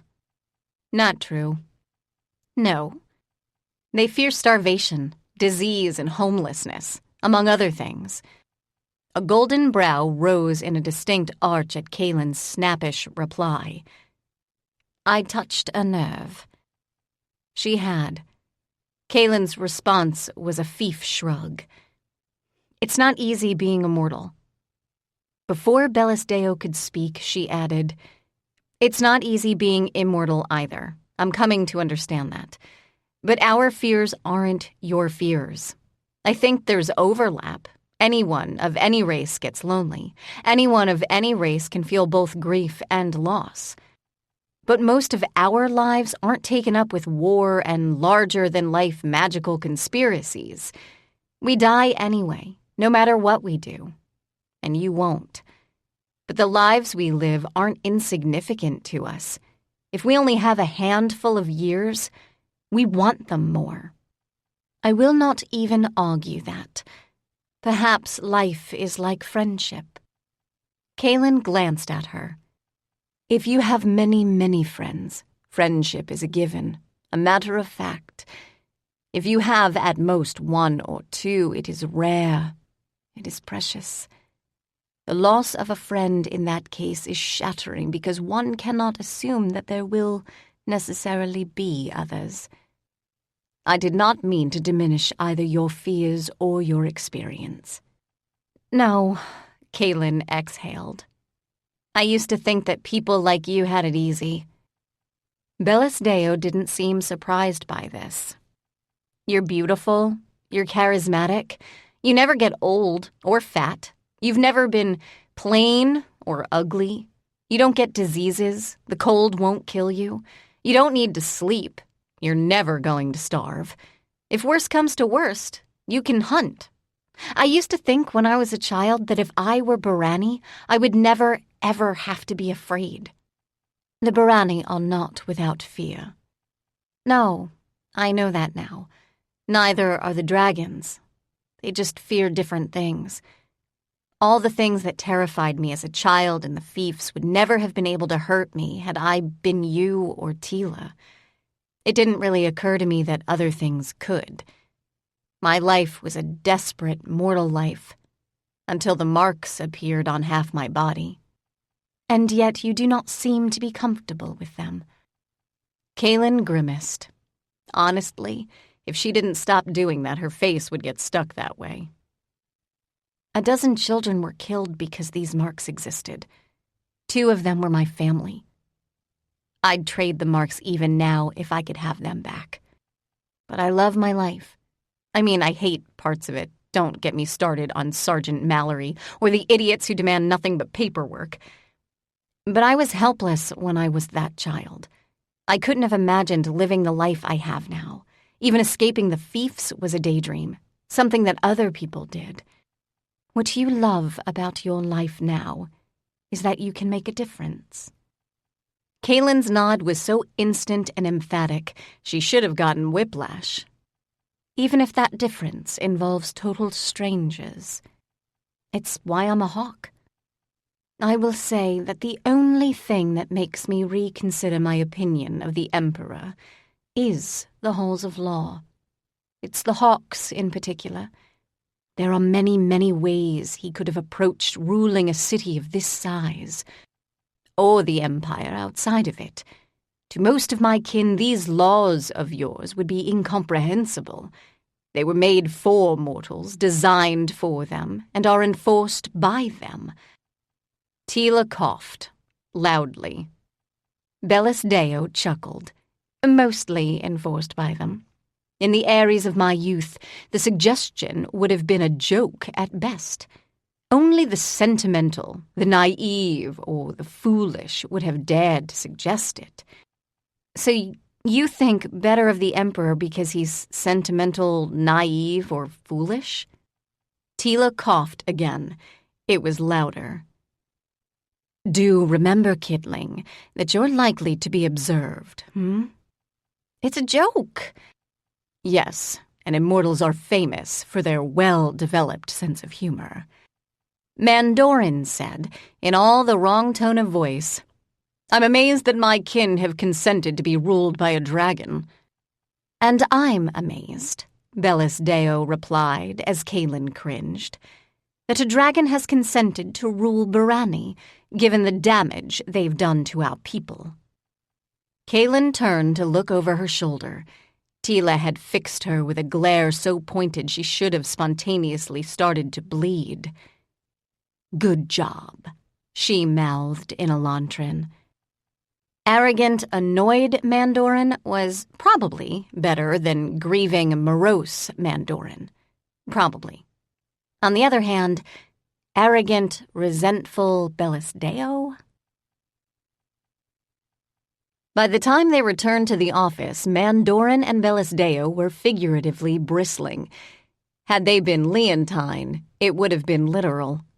Color had returned to Mandorin's face, but it wasn't what Kaylin would consider particularly healthy. Color had mostly left Bellis Deo's lips. They were compressed so tightly. They had ascended, to raised voices 6 times. Bellis Deo apparently considered the loss of Kaylin's home and the possible loss of Kaylin's life almost unforgivable. Kaylin's attempt to point out that Mandorin had not in any way been responsible for the arcane bomb, given he wasn't even resident in the Empire, fell on selectively deaf ears. It would have worked had Mandorin not called the bomb's lack of success regrettable. The fact that he apologized for the sentiment, to Kaylin, didn't appear to help much. I take it back. Teela's teeth were clenched so tightly, it was a miracle she could wedge words between them. You were definitely less of a concern than Mandorin, even when you were 13. This wasn't much of a surprise to Kaylin. Mandorin was Barani, after all. Let's just never, ever take him drinking. Okay? The guards, Clint and Tanner, that manned the outer doors of the hall were on alert. Anyone would be, given that Bellisdeo's eyes were a shade of orange that could almost be mistaken for red, and Mandorin's eyes, a blue that could almost be mistaken for black. They didn't shift much in color as the small party made its way to the office either. Given that 3 of the 4 were still damp, which was a charitable description, silence descended on the office, rippling outward as people stared. It was broken by the usual whispers that implied gossip, but even that took longer than usual to start. No one wanted to piss off a dragon or a Barani. Well, except other dragons or Barani, apparently. Marcus's facial fur and ears rose a good 2 inches as the hawks made their way toward his desk. "Report," he demanded, growling on both R's. Kaylin glanced at Teela. Teela was staring at a spot about 6 inches above the sergeant's eyes. "We had a bit of a mishap at Evanton's," Kaylin said. She tried to keep her voice as quiet as possible. "Wonderful. You're aware that Lord Emirian is waiting for you in the West Room?" She didn't cringe. It took effort. "If this requires more paperwork on my part, I will take it out of your hide. Don't just stand there gaping. Go!" Lord Emirian was not wearing dragon armor. The fact that Bellisdeo was couldn't be hidden, and his eyes, which appeared from first glance to be a cautious brass, shifted instantly into an orange that was in the same dark range as Bellisdeo's. Teela had all but grabbed Mandorin by the ears and dragged him as far away from Bellisdeo as office space permitted. Since eye color was the first thing Kaylin noticed about immortals, and his was bad, it took her a moment to look at the rest of him. She had briefly met Emirian what felt like years ago. He had been silent then. It was a better silence than the current one. She had seen him in the air above Alani Street, with most of the rest of the Dragon Court as a dragon. She thought his draconic form blue, although color did shift with mood. At the moment, he was not in dragon form. He wore the usual expensive cloth of court dress, but it was far less ostentatious than anything Bellisdeo wore. He had no beard, unlike Sanibellis or the Archon. It made him look younger. Not that the appearance of age meant much where dragons were concerned. Aside from relative age, he looked nothing like the other dragons Kaylin had met. Oh, he had the eyes, but he was missing some of the arrogant bearing that she associated with immortals. If it weren't for the telltale inner eye membranes, which were raised at the moment, she could have mistaken him for a regular person. A regular rich person. "Lord Emirian," Bellisdeo said. To Kaylin's surprise, she bowed. "Bellisdeo." Bellisdeo smiled. Her eyes lost some of their murderous rage as she did. "I was informed by Lord Sanibellis that an escort would be provided for our apartment hunt, if that's the correct usage of the word hunt." "It is," he replied. "I was pleased to be offered the opportunity, but I confess that I did not expect such a search to be martial in nature. I am not perhaps suitably attired?" She laughed. It was a lovely low shock of sound, unexpected given the day. "It is, of course, I who am unsuitably attired. I'm tempted to retain the armor for the search. Any landlord who can overlook it is less likely to be troubled by having us as tenants." Lord Emirian said nothing, although he smiled. The small dragon lifted his head. Kaylin could swear he opened only one eye as he surveyed the latest dragon lord. He then sighed in a whiffling sort of way and lowered both head and eyelid. "If you will accompany us to the palace, I will change there. With luck, the explanations likely to be demanded won't detain us until midnight." Kaylin was willing to make bets on that. Sadly, most of them involved another sleepless night and a lot of dragon shouting. "Let me talk to Caitlin before we leave. She had a few suggestions for places we might look. Lord Emirian froze. "We have to find some place I can afford," the private informed him, her voice a mix of defiance and apology. Caitlin had a list, of course. She handed it to Kaylin, and Kaylin glanced briefly at the addresses while the office den mother dispensed advice. Since no one came to Caitlin's desk expecting to avoid advice, Kaylin didn't bristle. "Don't mention the reason you're looking for a new place, dear. I realize that might seem a tad unfair to the poor landlord, but I can't think of many people who'd want to take that risk." Kaylin could, but only one, the Emperor. "I don't think the Barani are likely to make another attempt. The only people who will be more vigilant about possible attempts than the Emperor are in the high halls." They were embarrassed, she added. "I don't think that's true of all the Barani." "No," Kaylin replied, thinking of Mandorin. "But the Barani lords know the High Lord is angry. They'll walk carefully for the next little while, which in Barani terms is a few decades, possibly enough of them that I'll be dead of old age and it won't be my problem, or my landlord's. Thanks for this." Caitlin opened her mouth, shook her head, and closed it again. As a send-off, it was ominous. Bellisdeo did make it to the palace, and to suitable clothing. She didn't make it out again without the need to tender a report. But given the reportee was Sanibellis, it was quiet and relatively brief. The small dragon was slumbering across Kaylin's shoulders the entire time. Clearly, Sanibellis was not worth the effort of waking up. On the other hand, Sanibellis ignored the small dragon as well. Before they were cleared to leave, Sanibellis had insisted they either take a carriage or a small platoon of Imperial Palace guards. Kaylin had had enough of the palace guard. In fact, she'd had enough of them the first time she'd met them years ago. She made this as clear as only Kaylin Nea on a tear could. Bellisdeo, however, didn't care for the officious silent guard either, and didn't demur. During this discussion, Emirian was present. He remained silent. It wasn't a rigid silence. He wasn't, or didn't appear to be, given eye color, afraid of either Sanibellis or Bellisdeo. He simply had nothing to add to the argument on either side. Given Kaylin's prior experience with dragons, and dragon opinions, which were, of course, always smarter and wiser than hers, in the estimation of said dragons, this was unusual. It wasn't that Emirian looked friendly. He didn't. But he seemed content to be largely invisible, at least in comparison to the rest of the dragons present. This continued in the carriage as Kaylin sorted through addresses. Bellisdeo had, in the weeks Kaylin had been absent, studied records-provided maps of Elantra. She probably knew the overall layout of the city as well as Kaylin did.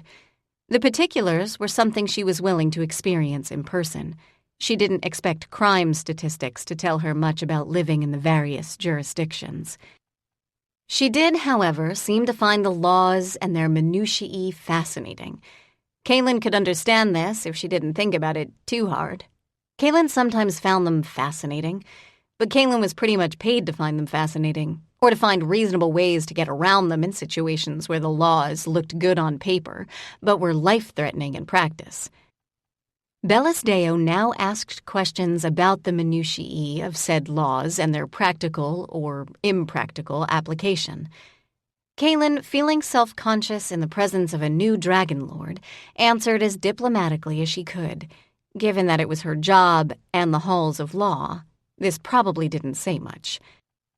Emirian, however, listened politely. Kaylin noted that he spent most of his time gazing out the windows at the passing street. There was just enough focus in the gaze that it implied attention rather than boredom, although his eyes did narrow as the imperial carriage left the wider, grander avenues that surrounded the palace, rolling past the streets that led to the high halls. Bellisdeo was watching said streets at least as closely as Emirian, but Kaylin wasn't worried. The small dragon who served as a primary alarm system was practically snoring in her ear. When the streets narrowed, Amirian said nothing, more loudly. Kaylin was glad that they weren't attempting to navigate by carriage during market day. Carriage was probably the slowest way to get anywhere, although Imperial crests reduced the waiting time by a fair margin. The streets were by no means dangerous by the time the carriage turned onto them, but Amirian's silence had developed a hint of distaste. Kaylin, who should have expected this, forced herself to remain quiet. Amirian was used to a palace. He didn't have to live like a normal working person. She exhaled. Bellis Deo didn't have to live like a normal working person either, but she wanted to. Hells, given Bellis Deo, Kaylin didn't have to live like a normal working person. She was fairly certain most of the hawks in the office would be appalled by her decision to move out. But it was different for Kaylin. Kaylin didn't fit in there. She didn't belong in rooms that made her feel dirty and clumsy and grungy just by existing.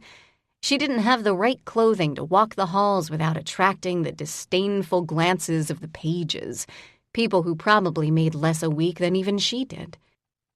It was free accommodation, yes, but in every way except money, it was costly. She would have jumped for joy at the chance to stand in the palace's shadow as a child. She was a working, responsible adult now. Squawk. Okay, a working, more or less responsible adult. Her job was the enforcement of the Emperor's law. She didn't want home to essentially belong to that job. At the moment, it did. "We're almost at the first place," Kaylin told the occupants of the carriage. Bellis Deo had lived in Kaylin's old place and didn't so much as raise a golden eyebrow. Amirian hadn't, and raised a blue-black one as the carriage clopped to a smooth stop. "You don't think the Emperor is going to like the place," Kaylin said, as a footman opened the carriage door and deposited a fancy stool before it. Bellis Deo snorted as Kaylin stepped down. Amirian followed Kaylin and scanned the street before he nodded to a visibly impatient Bellis Deo. She disembarked last, by unspoken mutual consent. "I am certain," the Dragon Lord finally said, "that he won't." He approached the doors to the 4-story building and frowned. "Is it possible that there's no door ward here?" "It's not only possible," Bellis Deo replied before Kaylin could, "but extremely likely. Our Kaylin doesn't care for door wards." "Our, is it?" Amirian examined the door without touching it. He did not, however, use magic to do so, or at least not magic that made Kaylin's skin break out. "Private Naya, are the interior doors likewise without wards?" Which part of Kaylin doesn't care for door wards was unclear. Amirian stiffened. Bellis Deo had drawn herself up to her full height, and her eyes were now tinted orange. Amirian's were likewise shading to bronze. The small dragon lifted his head and surveyed the situation, while yawning. His teeth were solid ivory, although the rest of his mouth suggested the same translucence as his body. Both dragons immediately turned toward him. He squawked. Given Bellis Deo's expression, Kaylin wasn't surprised she didn't squawk back. Contrary to Dear Matt's constant criticism, Bellis Deo did have some sense of personal dignity. Squawking at a winged lizard in the city streets was beneath it. Amirian was likewise silent, although he now looked mildly surprised. Kaylin, aware that she was the pedestal on which the interesting person was standing, nonetheless ducked between them and opened the door. The hall, at least on this floor, was lit. Steep stairs, the width of one person, climbed up on the left of the door. The landlord's office, which was a fancy word in Kaylin's opinion for apartment, was down the hall to the right. She was surprised at how nervous she felt. She couldn't remember feeling nervous when she'd gone apartment hunting with Caitlin the first time. Suspicious, yes. Bewildered. Not nervous. She mentally kicked herself. What was the worst thing that could happen here, besides Bellis Deo descending into full bellow dragon fury? The apartment could be terrible. The landlord might want too much for extras he hadn't bothered to mention to Caitlin. Bellis Deo might actually hate the place. None of these things was deadly. Some might be minor humiliations, but Kaylin expected that from life. She straightened both shoulders and knocked on the closed residential door marked as an office. The floors on the other side of the door creaked. So did the floors on this side, but more ominously. Dragons were dense, and 2 of them were occupying pretty much the same square yard of flooring. The building was in decent repair, given Kaylin's admittedly slight experience. It was by no means new or modern. The door opened on a man of middling age and similar height. He suited his building. "Can I help you?" he asked, in a tone of voice that implied he meant the answer to be no. "Yes, I'm Private Kaylin Nea. I have an appointment to view 3B. The man relaxed slightly. He glanced at Bellis Deo and Amirian, his eyes narrowing.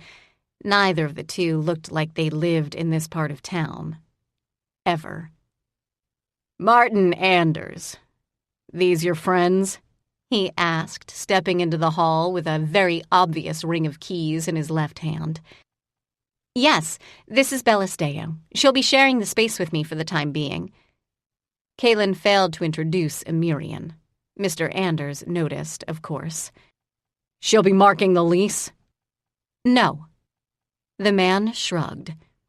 "We don't want trouble here," he told them both. "I run a respectable, quiet place." "That's why we're here," Kaylin replied quickly. Bellis Deo looked as if she was about to speak. The small dragon squawked instead. The man's eyes rounded instantly as the transparent troublemaker sat up on Kaylin's shoulders. "He's house-trained and he doesn't bite. He doesn't make much noise."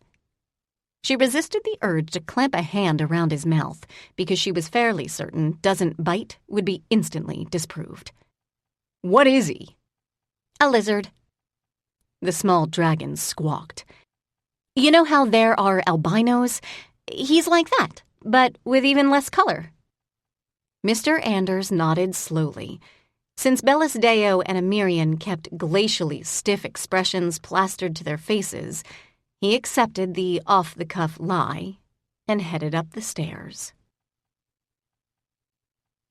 There were actually 2 rooms, although the bedroom was about the size of the smallest of Bellis Deo's closets in the palace. The floors were covered by a rug that had seen better decades, and the boards made a lot of noise. To Kaylin, this was familiar and almost comforting. There were windows, they were glassless but shuttered, and barred. "Are the bars necessary?" Bellis Deo asked. "They're decorative, ma'am," the landlord replied. "Good. You won't mind if we remove them, then. I don't particularly like the idea of living in a cage." Amirian turned to the landlord before he could reply. "Would it be permissible to make alterations to these rooms and the hallways themselves?" This was not a question to ask a landlord who was looking less eager by the passing second. If Amirian had been anything other than a dragon, Kaylin would have stepped hard on his foot. "What kind of alterations?" was the entirely reasonable response. "They would be both physical and magical in nature. You clearly have rudimentary mirror grids within the building, but we would require something with a little more power. The windows would have to be changed. We would install glass, at our expense, of course. Are the rooms above this one currently occupied?" "Yes." "If we take this room, we would require it, for the sake of safety. We would also require the room directly below." Amirian held up a hand before the man, whose mouth had compressed into a line that sort of matched his narrowed eyes, could interrupt. "We would, of course, be willing to double your current rents, or possibly triple." It was the only thing the Dragon Lord had said that might possibly appeal to a landlord. But given the pinched expression on this one's face, it didn't appeal enough. A thought struck Kaylin in the deepening gloom. I'm not willing to pay triple the rent for these rooms. I can't afford it, given what I'm paid. No, of course not. We have agreed that we will not interfere materially with your living quarters. And glass windows that practically scream out to enterprising thieves aren't materially interfering? No, they serve several functions. They increase security, and they add value to the building itself in the event that you choose to leave. The modifications will, he added, turning once again to the landlord, remain your property when Private Naya chooses to vacate these premises. When? Not if. Kaylin could feel herself losing inches of height as Amirian continued. This was probably the most she'd heard him speak in one sitting, and she regretted the absence of his silence. The only thing worse was the shifting color of Bellisdeo's eyes. They weren't full-on red, but they were orange, and she'd dropped the inner membrane that muted their color. And that, she thought, as she glanced at the pale man, who was in theory a possible future landlord, was that. If he hadn't recognized Bellisdeo for a dragon upon introduction, he recognized her as something non-mortal now. Kaylin exhaled. It was the sound of total defeat. Could you two wait outside? When neither dragon moved, she added, Now? The landlord did not insist on seeing them out. He did fold his notably burly arms across his chest when they were quit of the empty rooms. Look, I'm sorry. I'm sorry they were so insulting, Kaylin told him. Dragons, aren't they? Yes. And you're a hawk. He shrugged. It's a job. They always like that? Normally? No. Worse. They don't intend to be insulting. But they think all mortals are money-grubbing merchants at heart. She had the grace to look guilty. In Bellisdeo's defense, she spent a couple of weeks with us on patrol in the Alani district. So, fraudulent money-grubbing merchants. His lips twitched up at the corners. It was slight, but it was better than the frown that had taken up residence while Amirian was talking. Caitlin wouldn't have recommended the apartment if you weren't... Can we just pretend I didn't start that sentence? His grin spread. It's a bit of a pity, he said. I think I could live with you. I think I could live with new-fangled enhancements. They'd probably have to do something about the floors. But you can't throw people out of their homes, even for 3 times the money. No, money's tempting, and I wouldn't get legal hassle for it, but no. I like you better for it, Kaylin replied. It was true. Well, if you're looking to make a home, it's a good trait for you in a landlord. Tell you what, if you lose the roommate and the apartment's still here, come back and we'll talk. Amirian and Bellisdeo were waiting in the carriage. The doors were closed. The windows, however, were slightly open, and Kaylin could hear Bellisdeo's voice the moment she opened the external door. She guessed that orange eyes were now deeply orange, and had Severn been with her, she'd have bet on it. He wasn't, so she didn't make money. Then again, he might not have taken the bet because he had ears in his head.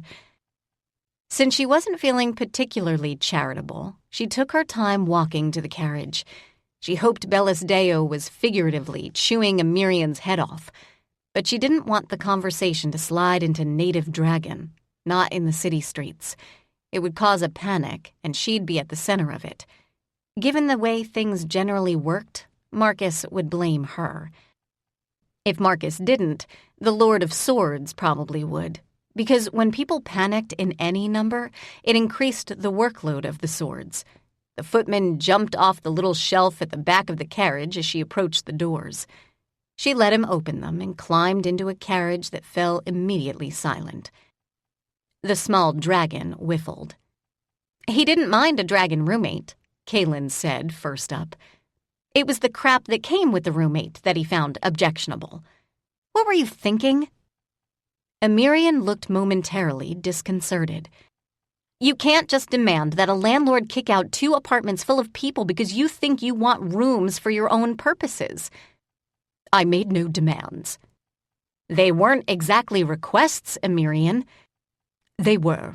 If the landlord did not wish to accommodate them, he was free to refuse to let the apartment. Which he did. The dragon implied a shrug without going through the down-market motion. The modifications are not required should Bellisdeo choose to remain within the safety of the Imperial Palace. The measures are a compromise. Kaylin turned to Bellisdeo. You agreed to this compromise? Hardly. I agreed to live with some surveillance. Given your current life, I expected that it would be subtle. My current life? You are, as you well know, under Imperial surveillance. I assumed that the security I would be offered would be of a similar variety. Her eyes were getting redder by the syllable. I think, Kaylin said quietly, we're done for the evening. I'll mirror from the palace and make my groveling apologies to the other 2 landlords. Chapter 5. If Kaylin was done for the evening, Bellisdeo was not. Kaylin attempted to use the mirror in their palace rooms, twice.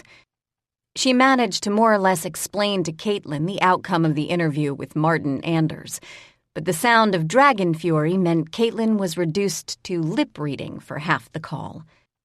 Calling to grovel about missed appointments was out of the question. Caitlin offered to do it for her. Apparently, sleep was out of the question as well. Staying in the palace, however, had less than 0 appeal. Kaylin didn't want to hide in the library with a sarcastic, cranky Arkan, although she did consider asking him if he had a spare bed in one of his maze of treasure rooms. She paced for a bit while the small dragon warbled in the breaks between dragon conversation. There weren't that many of them. When she couldn't stand it anymore, she mirrored Teela. She almost cut the call when she saw the color of Teela's eyes. Very, very blue. Unless Bellisdeo has burned down a city block or 2, this is not a good time, the Barani hawk said. I think she's trying to burn down the Emperor, if that counts. It doesn't, unless she manages to succeed. Teela frowned as Kaylin lost sound. When it returned, or rather, when outrage receded between the long, long breaths dragons could draw, Teela's brows had risen. You're not half wrong, she said in Elantran. How long have they been going at it? An hour, maybe more. I have no idea how long they'll be at it either. Oh, I think that one's Dearmat. Teela started to speak, rolled her eyes, and stopped. Lord Dearmat, honestly, kidling, when in the palace, try to observe proper form. I'm heading out of the palace because at this point, I can't. Try, I mean. She frowned. Teela, where exactly are you right now? The Barani hawk grinned. It was a cat's grin. You finally recognize the room? Kaylin was silent for a long moment. Where's Severn? Teela glanced to the side of the mirror and held out her right hand, still grinning. I win, she said. Severn came into the mirror's view. He looked about as pleased to lose a bet as Kaylin would have, which wasn't her biggest concern. Why is Teela at your place? Teela replied before Severn could, was bored. I mean it, Teela. I know what you do when you're bored. If you're not going to play with him, I don't see why you should be so proprietary. He's a big boy. Severn raised a brow in Teela's direction. I'm the substitute Tane for the evening. Why does she need a substitute? The one she has is currently babysitting. I hear Mandorin caused a bit of excitement on Alani Street. Where he wouldn't have been if you hadn't been in session with the wolves. Kaylin's frown deepened. She was certain Severn had heard maybe 3 words of the last sentence, but wasn't willing to bet on it. The dragons weren't pausing for much. What does she need Tane for? She's not an idiot. Why, thank you, Teela drawled. Severn didn't blink or otherwise indicate he'd heard her. Tane's about the best backup she has. Why does she need backup? What's going down?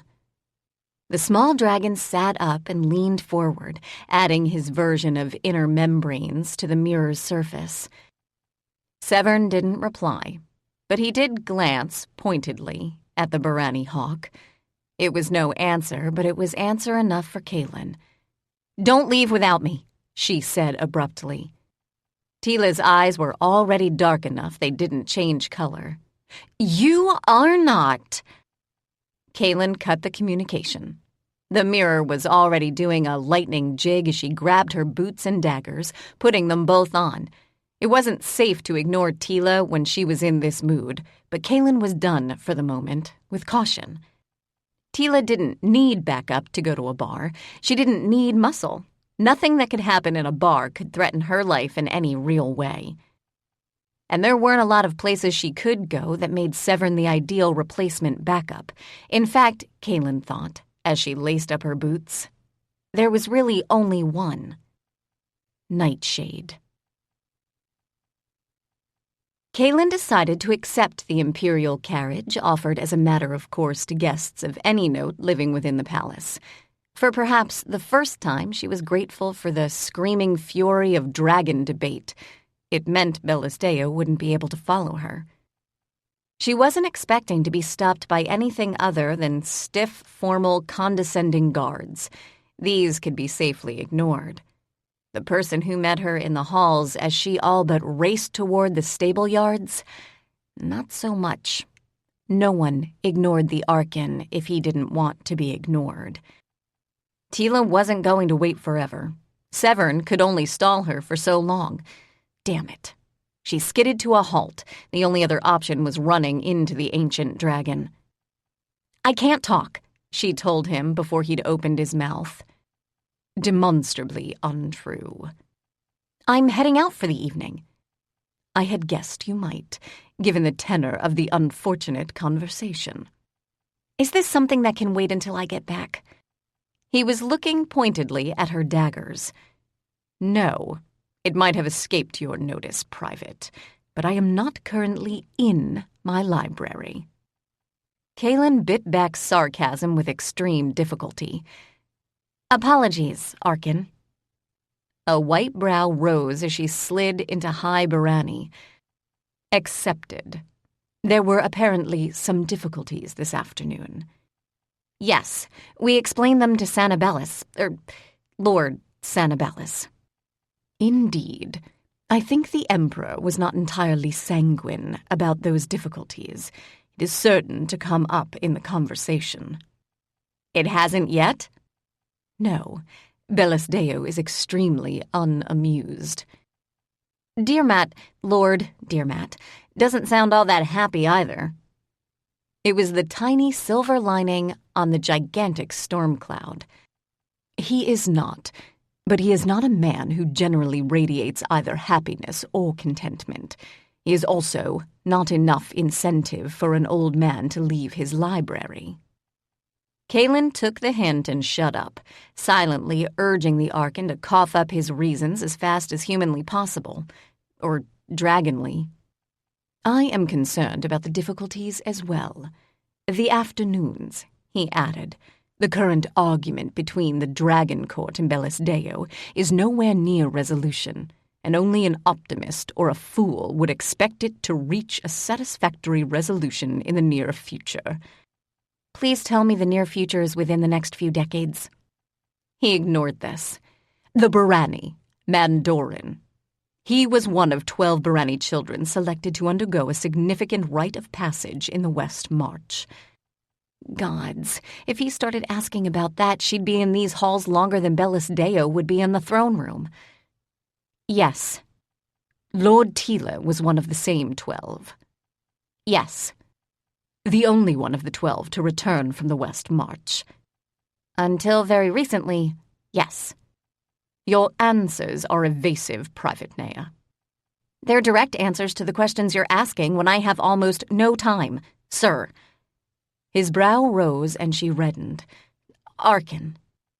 Very well. You will make the time to explain what occurred in as much detail as I require in future. She'd age and die before she could live up to the level of detail he required. She kept the thought to herself. I don't understand most of what happened, and I was there, but Mandorin accompanied you home. Yes. He was not the only one of the 12, Lord Teela aside, to travel to Elantra. No, the other one didn't travel with us, though. Do your evening plans include the other one, as you call him? I don't know. But you suspect they do. She hesitated before nodding. Very well. He is the reason I am here. Your Mandorin. Teela's Mandorin, please. Lord Teela's Mandorin, if you prefer, caused difficulty in the Keeper's garden. It was not a difficulty that the Keeper anticipated. Obviously. She felt compelled to add, even given the agonizing passage of time. Evanton recognized something in Mandorin, though. He didn't treat him the way he generally treats Teela. I think he wanted Mandorin to see the garden. That did not work out as well as he'd hoped. No. Very well. Teela's other friend is, if our sources are correct, currently resident within the fiefs. Kaylin suddenly felt very, very cold. Yes. There are very few residences in which Barani of any status might feel at home. I can think of only one, in each fief. I believe you are beginning to understand the possible difficulty. She was. The castle. The towers, yes. They are not in architecture or constitution like the buildings in which most of the citizens of the Empire live. They exist in a different space. Like the Keeper's garden. Very unlike the Keeper's garden, but I see you have absorbed most of the point I wished to make. If your intent was to go to the fief in which Lord Teela's companion is situated, you have my apologies for wasting your time here. But Kaylin, be careful.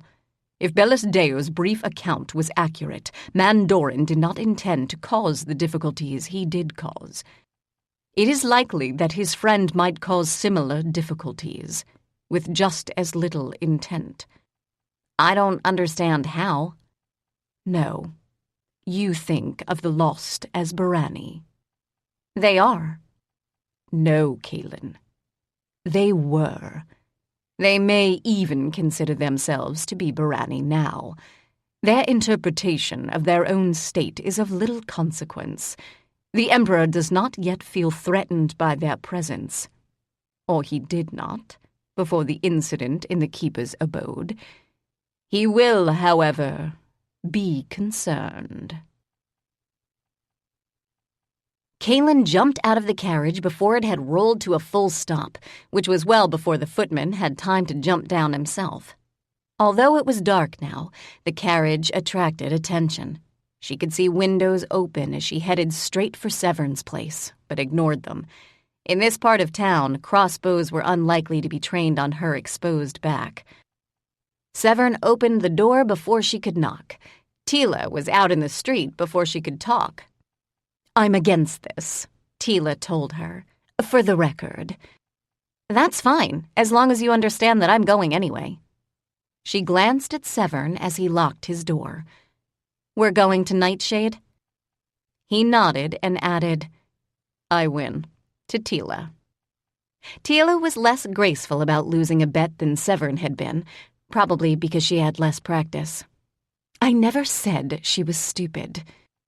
That definition of never stretched the meaning of the word so far it was likely to snap.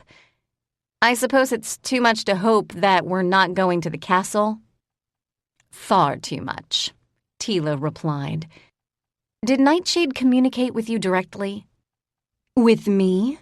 No, before you ask, he didn't mirror Severn either. So we're heading there because Anarian was in contact with you directly. Something like that. Which means Nightshade isn't expecting visitors. He is now, the fief lord said, right on cue. There is a reason I didn't want you tagging along, Teela said. In fact, there are several. Your mark is glowing.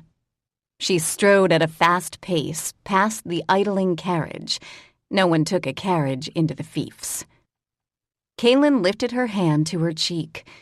Unlike the marks that had come to define much of her life, this one had arrived later, and she knew its source. Lord Nightshade, of the fief that bore his name. I take it this means he knows we're coming. Sorry, Teela. Not good enough.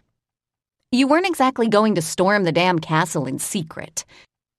There's every chance we were going to do exactly that, Teela snapped. Kaylin looked to Severn. Was she drinking? Alcohol doesn't affect me, Teela said before Severn could answer. This wasn't strictly true, but close. Teela could, with effort, be affected by alcohol meant for mortal consumption, but almost anything could snap her out of it. Not an answer. As much of an answer as you deserve. Look, things at Castle Nightshade are in flux at the moment. Anarian is in the castle. Yes. And he's the reason things are in flux? That's our assumption. Teela picked up a pace that was already on the wrong side of punishing. Teela? The small dragon added accompaniment, or the Barani hawk might have ignored Kaylin. She slowed, which, given her mood, was the equivalent of a dead stop. You can speak with Anarian. What's happened at the castle? Teela exhaled. She didn't stop moving. I can speak with Anarian, she said, in what should have been agreement. It wasn't. At the moment, he can speak with me, but I can't understand at least half of what he's saying.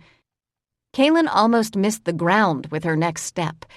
He's speaking the way Nightshade and I do? Yes.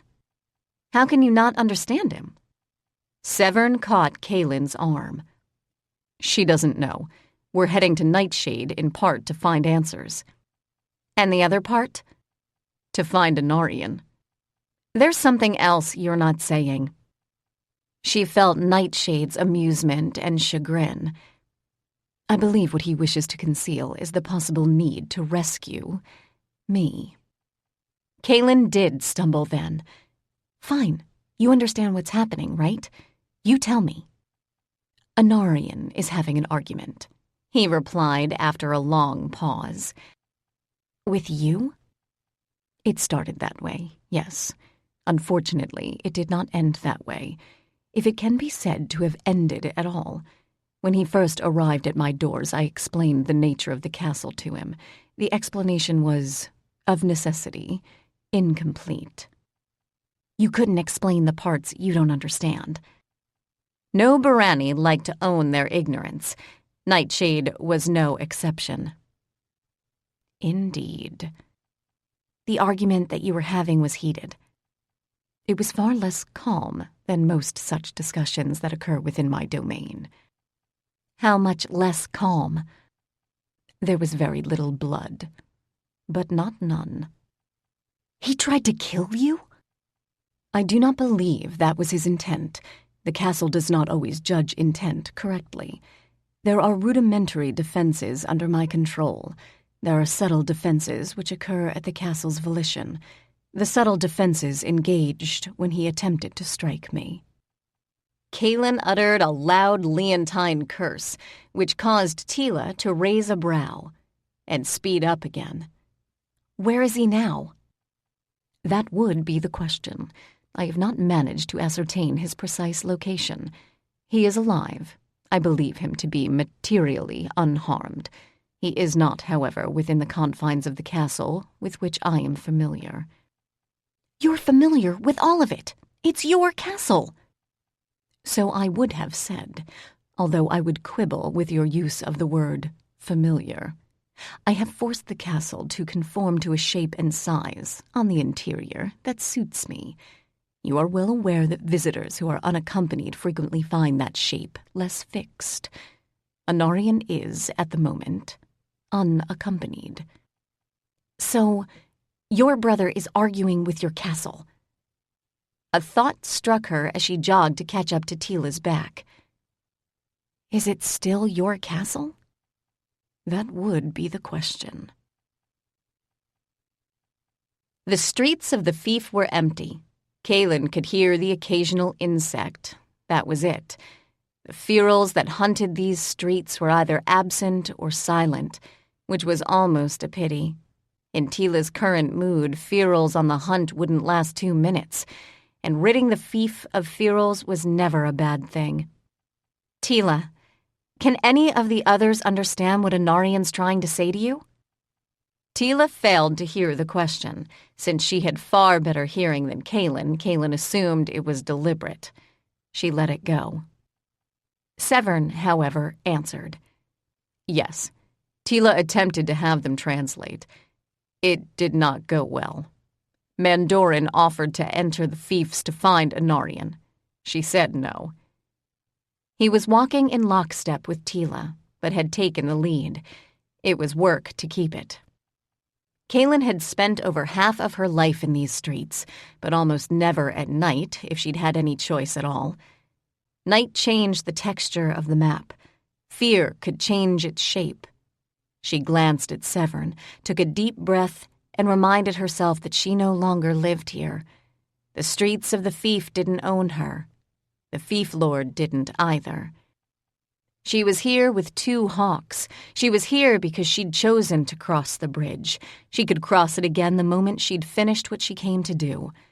The fact that she didn't fully understand what she had to do here didn't matter. She was older, stronger, and she had backup. If Nightshade's roving thugs attempted to stop her, she'd kill them. If they were Barani thugs, and he had a few of those, she'd let Teela kill them. She'd help. The only thing she should be worrying about, besides Anarian and Teela, was the damned entrance to the castle. It was a portal. The only time portals didn't make her nauseated to the point of actually throwing up was when Nightshade literally carried her through the magical vortex. Being sick all over his polished marble floor was probably the smarter choice. If you're worried about the portal, Teela said as she finally slowed to a reasonable walk, don't be. Easy for you to say. Portals don't bother you.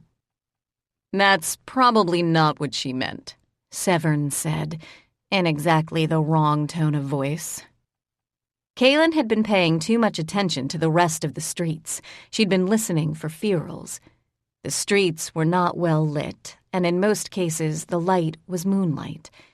It was a clear night, but even if it hadn't been, Teela could practically see in the dark. What Teela was looking at now didn't require Barani vision to see. It was a black shape that rose into the sky. New buildings did not just appear in the fief of Nightshade. Even if the fief lord had a sudden change of heart, a building such as this one didn't appear over the course of a couple of months. It was constructed over a decade. Yes, Kaylin said, although Teela didn't ask. It's new, and it appears to be standing on the only piece of prime real estate in the fief. It looked very much like the silhouette of a tower. Within 5 fief blocks, they confirmed what they'd strongly suspected. The tower occupied roughly the same amount of space as the castle that had once stood there. The courtyard, small and decorative, if one counted the empty hanging cages as decoration, near the entrance to Castle Nightshade was also absent. So were the gates. The Brani who usually oversaw those black gates, the armored guards more suited to court than to fiefs, hadn't disappeared with them. They no longer guarded gates or a fake portcullis. They stood to either side of doors that seemed, even in moonlight, to be made of polished obsidian. "This does not look promising," Teela murmured. "Kidling, are you still in communication with the fief lord?" Since the mark on her cheek was warm enough it was probably glowing, the answer was obvious. Given Teela's mood, Kaylin answered anyway. "He's able to communicate with me." "Ask him if this is what he expected the outside of his castle to look like." The tower was tall. It was taller than the tower in Tiamaris and looked infinitely less welcoming. The doors were its most striking feature, but the rest of the tower wasn't exactly nondescript. It suggested cliff faces on stormy nights. It looked sharp, angular, an almost natural protrusion. He's remarkably silent. "Tell Lord Teela that I am not certain it is wise to enter the castle at the present time." "No thanks." "I make no attempt to mark territory or to assume command. The castle is dangerously unstable. Tell her." Kaylin shook her head emphatically. "She's going in unless you forbid it. Given her mood, I'd be willing to bet she'd try anyway." A beat of silence followed. "Will you caution Lord Severn?"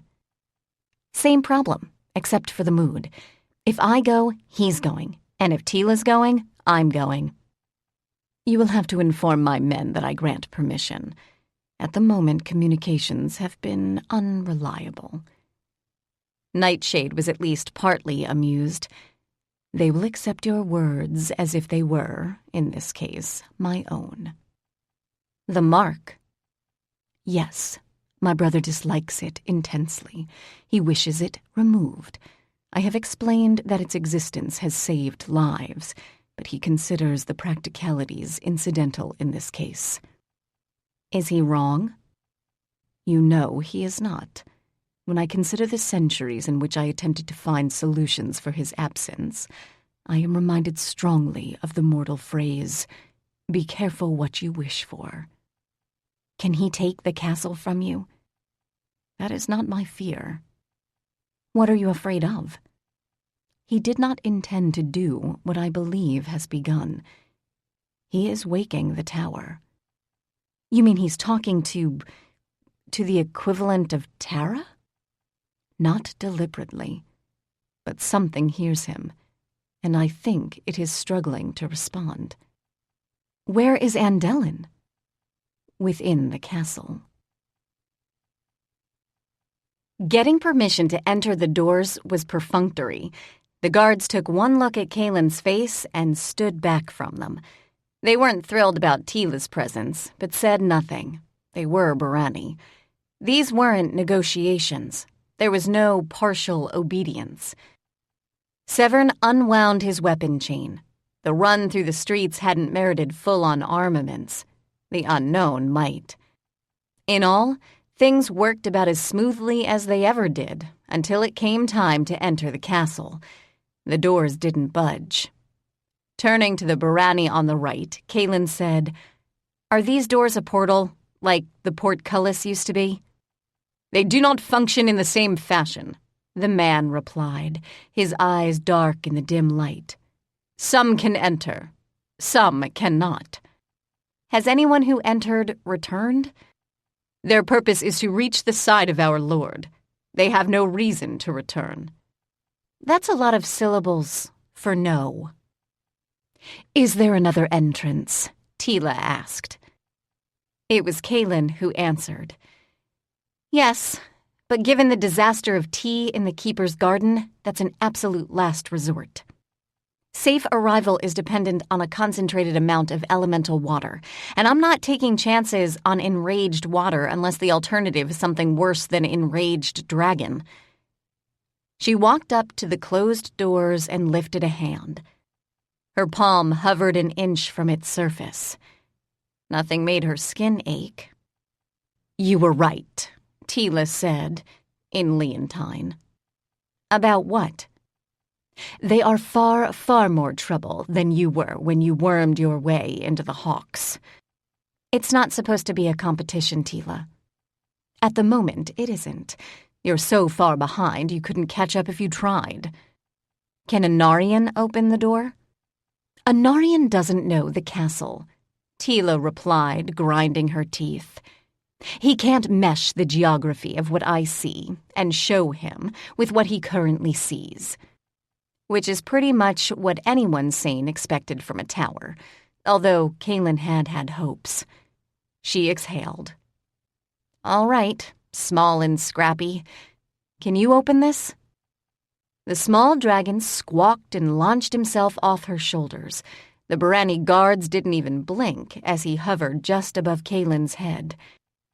I am not certain that is a wise idea, Nightshade said, with vastly diminished amusement. It can't be any worse than whatever it is Anarian's doing. You are devoid of an active imagination, which is disappointing considering the experience you have now amassed. The small dragon chirped. He landed on Kaylin's shoulders in the alert position that involved more claw than usual and extended his neck toward the door. Kaylin took the hint. She didn't touch the door itself, but approached it as if it were a portal, with a certain amount of dread. Corporal, Teela said. Severn nodded. He shifted his grip on the business ends of the unbound chain, passing a loop of links around Kaylin's waist.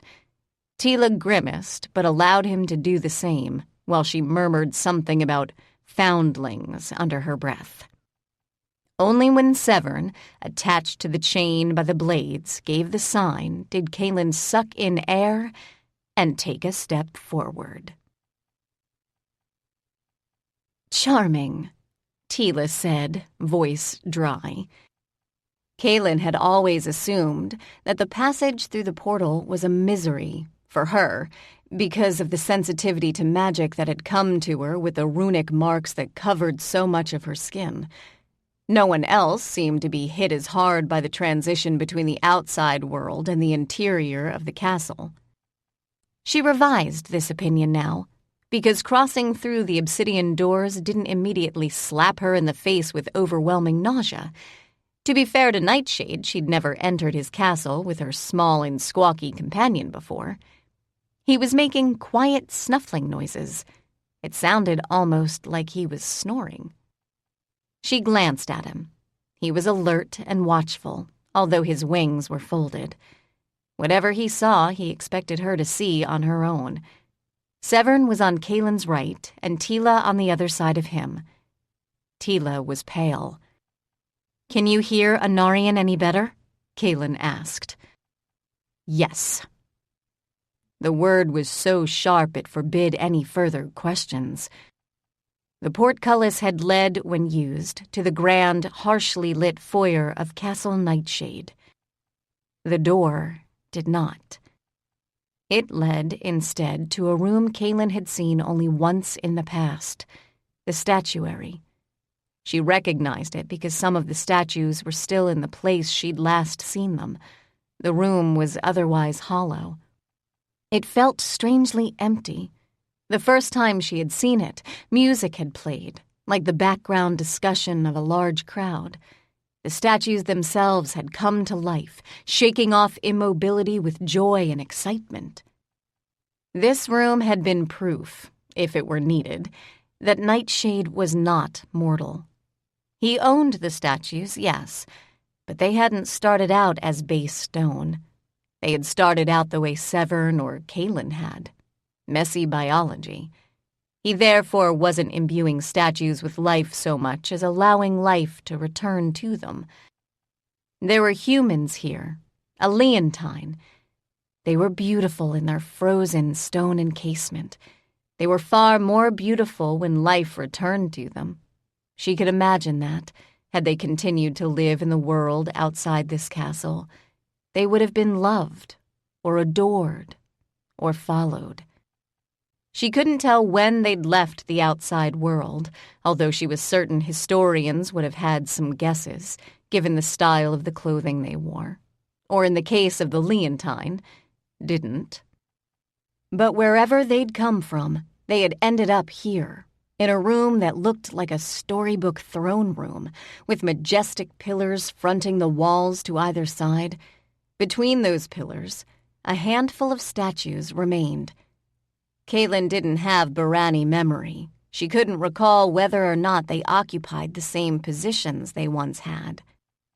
But she knew there were fewer of them, because she could see moving, half-dazed people wandering the interior of the room. It wasn't clear to Kaylin whether or not any of these people could see each other. They weren't talking if they could, but they weren't fighting either. Nightshade said that the castle allowed him to transform his visitors, Kaylin told Teela. Was he lying? Not necessarily, was the cool reply. There are a handful of Barani that might attempt, and succeed at, a similar transformation. Corporal. Severn let Teela out of the chain's loop. He didn't, however, release Kaylin. She didn't insist either. She'd seen halls warp and elongate when she was standing on solid ground. She wasn't willing to bet that they were guaranteed to remain together. The small dragon squawked. He caught Teela's attention, but the occupants of the room seemed unaware of his presence, or at least unconcerned by it. They seemed similarly unconcerned with Teela as she approached them. Her steps were sharp and heavy. If it came to that, so was her sword. She'd unsheathed it. Barani hawks didn't, as a rule, carry swords.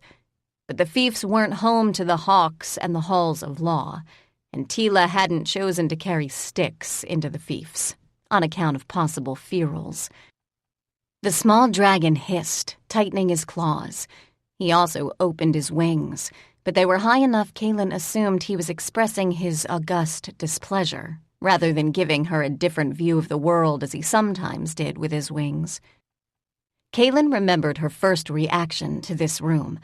She remembered the stiff, tense, hurt outrage that Anarian had directed squarely at his older brother in the West March before he had departed.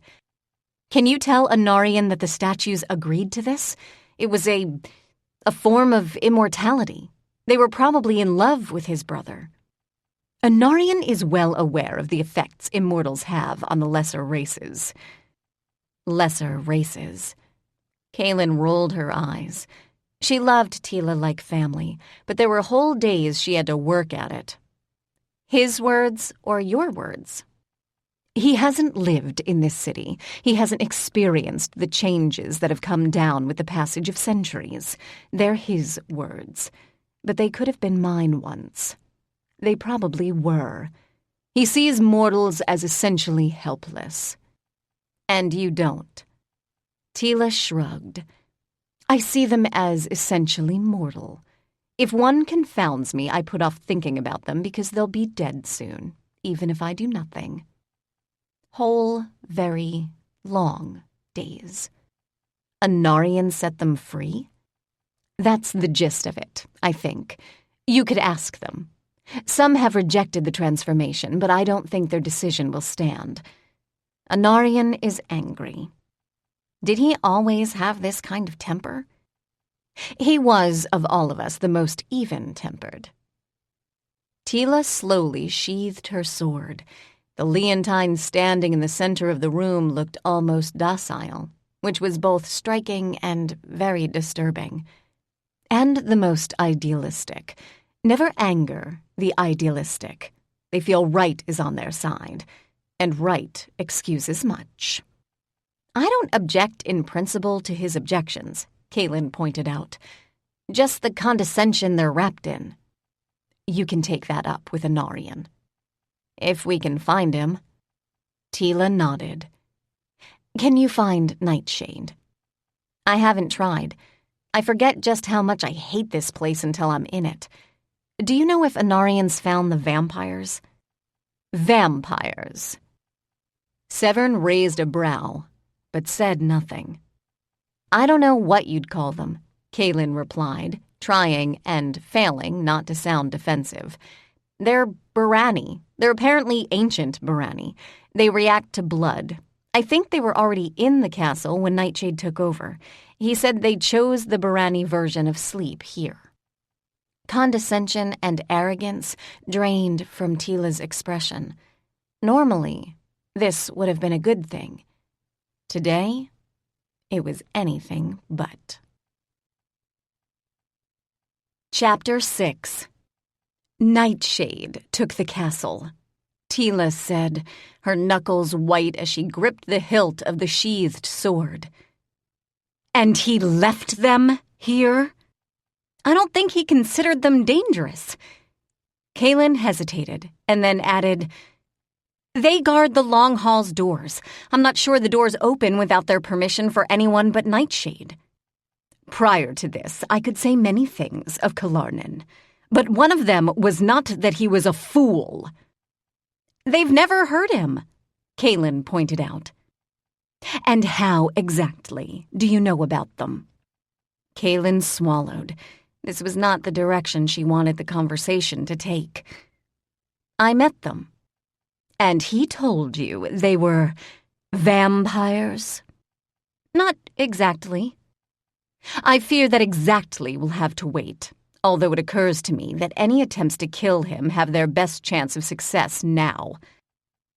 She had her best chance of success in the West March after the ceremony. They were sleeping, Kaylin said.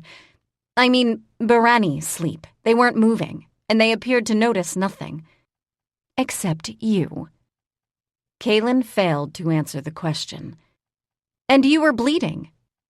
Look, are they dangerous now? I don't know. Do you think they can sleep through the changes that are now occurring in the castle? I don't see why they wouldn't. Teela muttered something about mortals under her breath.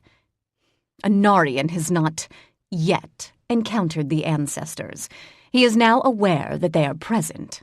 And Kaylin, they were a danger, even in our time. By ours, you mean yours and theirs? Yes. Unfortunately, this doesn't seem to have engendered a higher degree of caution in Anarian. It has, on the other hand, increased his disgust. What are the others doing? They are speaking with Anarian. They are more effective at the moment than I can be. That's good. Kaylin was looking at her arms. Without another word, she rolled up her sleeve and pressed the gems on her bracer. The gems were already flashing. You wore the bracer when you knew we were coming to the castle? Teela asked, the words imbued with disbelief verging on outrage.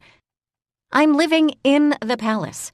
You were the one who told me to observe correct form while there, and by imperial dictate, I wear the bracer. Dearmat would probably reduce me to ash if he noticed it was missing. He'd be grateful for the excuse. Let's talk about the Dragon Court while we're here, Teela replied in a quieter voice. Your arms are glowing. I'd noticed. Do they hurt? No, not yet. You know I was looking forward to a few weeks of boring report writing and whining about Margot, right? And finding a quiet place of my own again? And that's working out well for you. Very funny. On the bright side, it's not my fault this time. If you even suggest that this is my fault, yes, you'll have a chance to personally compare my temper to Anarian's. I'll pass, if it's all the same to you. I thought you might. Roll up your sleeves, she added. As Kaylin was more or less already doing that, she considered this unnecessary nagging. She tossed the bracer over her shoulder, but Severn bent to pick it up. She didn't know why he bothered. The bracer was magical. No matter where she dropped it, it made its way back to Severn. You don't need to cart it around. It'll show up on your table regardless, she reminded him. While you're living in the palace, a certain amount of caution is probably wise. I'd be willing to bet a large sum of my personal money that it'll return. I'm not willing to bet your life. The marks on her skin were a luminescent gold. They were warm, but not uncomfortably so. She wasn't terribly surprised when they started to swim in her vision. This didn't, on the other hand, mean there was anything wrong with her eyes. The small dragon warbled and glanced at the marks. He flapped a bit, but not in an angry way. He was possibly the only non-mortal who wasn't nursing anger this evening. "Don't eat them," Kaylin told him. He snorted. She was surprised when he snapped at her arm and came away with a single word between his translucent jaws. "Hey, I mean it!" The small dragon flew to the Leontine, who seemed to be standing in a quiet daze. Kaylin sucked in air and ran after him. A docile Leontine, while a bit surprising, wasn't going to be a difficulty. An awake, aware, and possibly angry Leontine was more than she could handle. Teela joined Kaylin. Kaylin wanted free of Severn's chain because it was bloody awkward to move at any speed while it was attached to his weapons. "Do you have any idea what your small creature is doing?" "About as much as I ever have. At least this time he's not insulting a water dragon." Kaylin had never seen the small creature take an injury. She didn't want to start now. But he was well ahead of Teela, and as Teela approached the Leontine, she slowed. Barani against Leontine wasn't a sure thing. Without a lot of preparation, human against Leontine was, and not in the favor of the human. "Can you stop him?" Teela asked. "Probably not. Why?" "I'm uncertain that this is likely to have a calming effect on Anarian." "What would?" "At this point, very little. If Kalarnan was a more accomplished liar, we wouldn't be in this situation." "Liar?" "Anarian is disappointed in his brother. Disappointment, even betrayal, is something we all encounter as we gain experience. We learn that our hopes and our beliefs are not always based in fact. Usually we're changing at the same time. We encounter ways in which our beliefs in ourselves are tested and found wanting. Anarians and Mandorans weren't tested in their youth." She frowned. "Mandoran doesn't approve of his place in this discussion." "Why?" "He considers Anarian fecklessly idealistic. He feels a set down has been a long time coming, and is well-deserved." "Could he keep that to himself until we've worked out where Anarian, or his brother for that matter, is?" "You've met Mandoran. What do you think?" Kaylin's jaw ached. She was grinding her teeth so hard. "Why exactly did you miss these people?" Teela laughed. "Probably because they're like this," she said, her eyes losing some of the saturation of blue. "I'm not ready to lose any of them again. Not yet." The small dragon reached the Leontine and alighted on his left shoulder. He'd never done that to Marcus, and Kaylin was pretty certain he wouldn't. Marcus had trigger reflexes, and things flying at his face or his neck were likely to set them off. Kaylin wasn't certain if the glow that illuminated the Leontine's face was the dragon's or the rune's, but his perfect fur reflected it. He was much richer in color than Marcus, and his ears didn't have the small scars that Marcus's did. The brunt of his entirely exposed fur was gold, but the light from the mark lamp implied red highlights, like sunset or sunrise across a field of wheat. His face was longer, his cheekbones more prominent.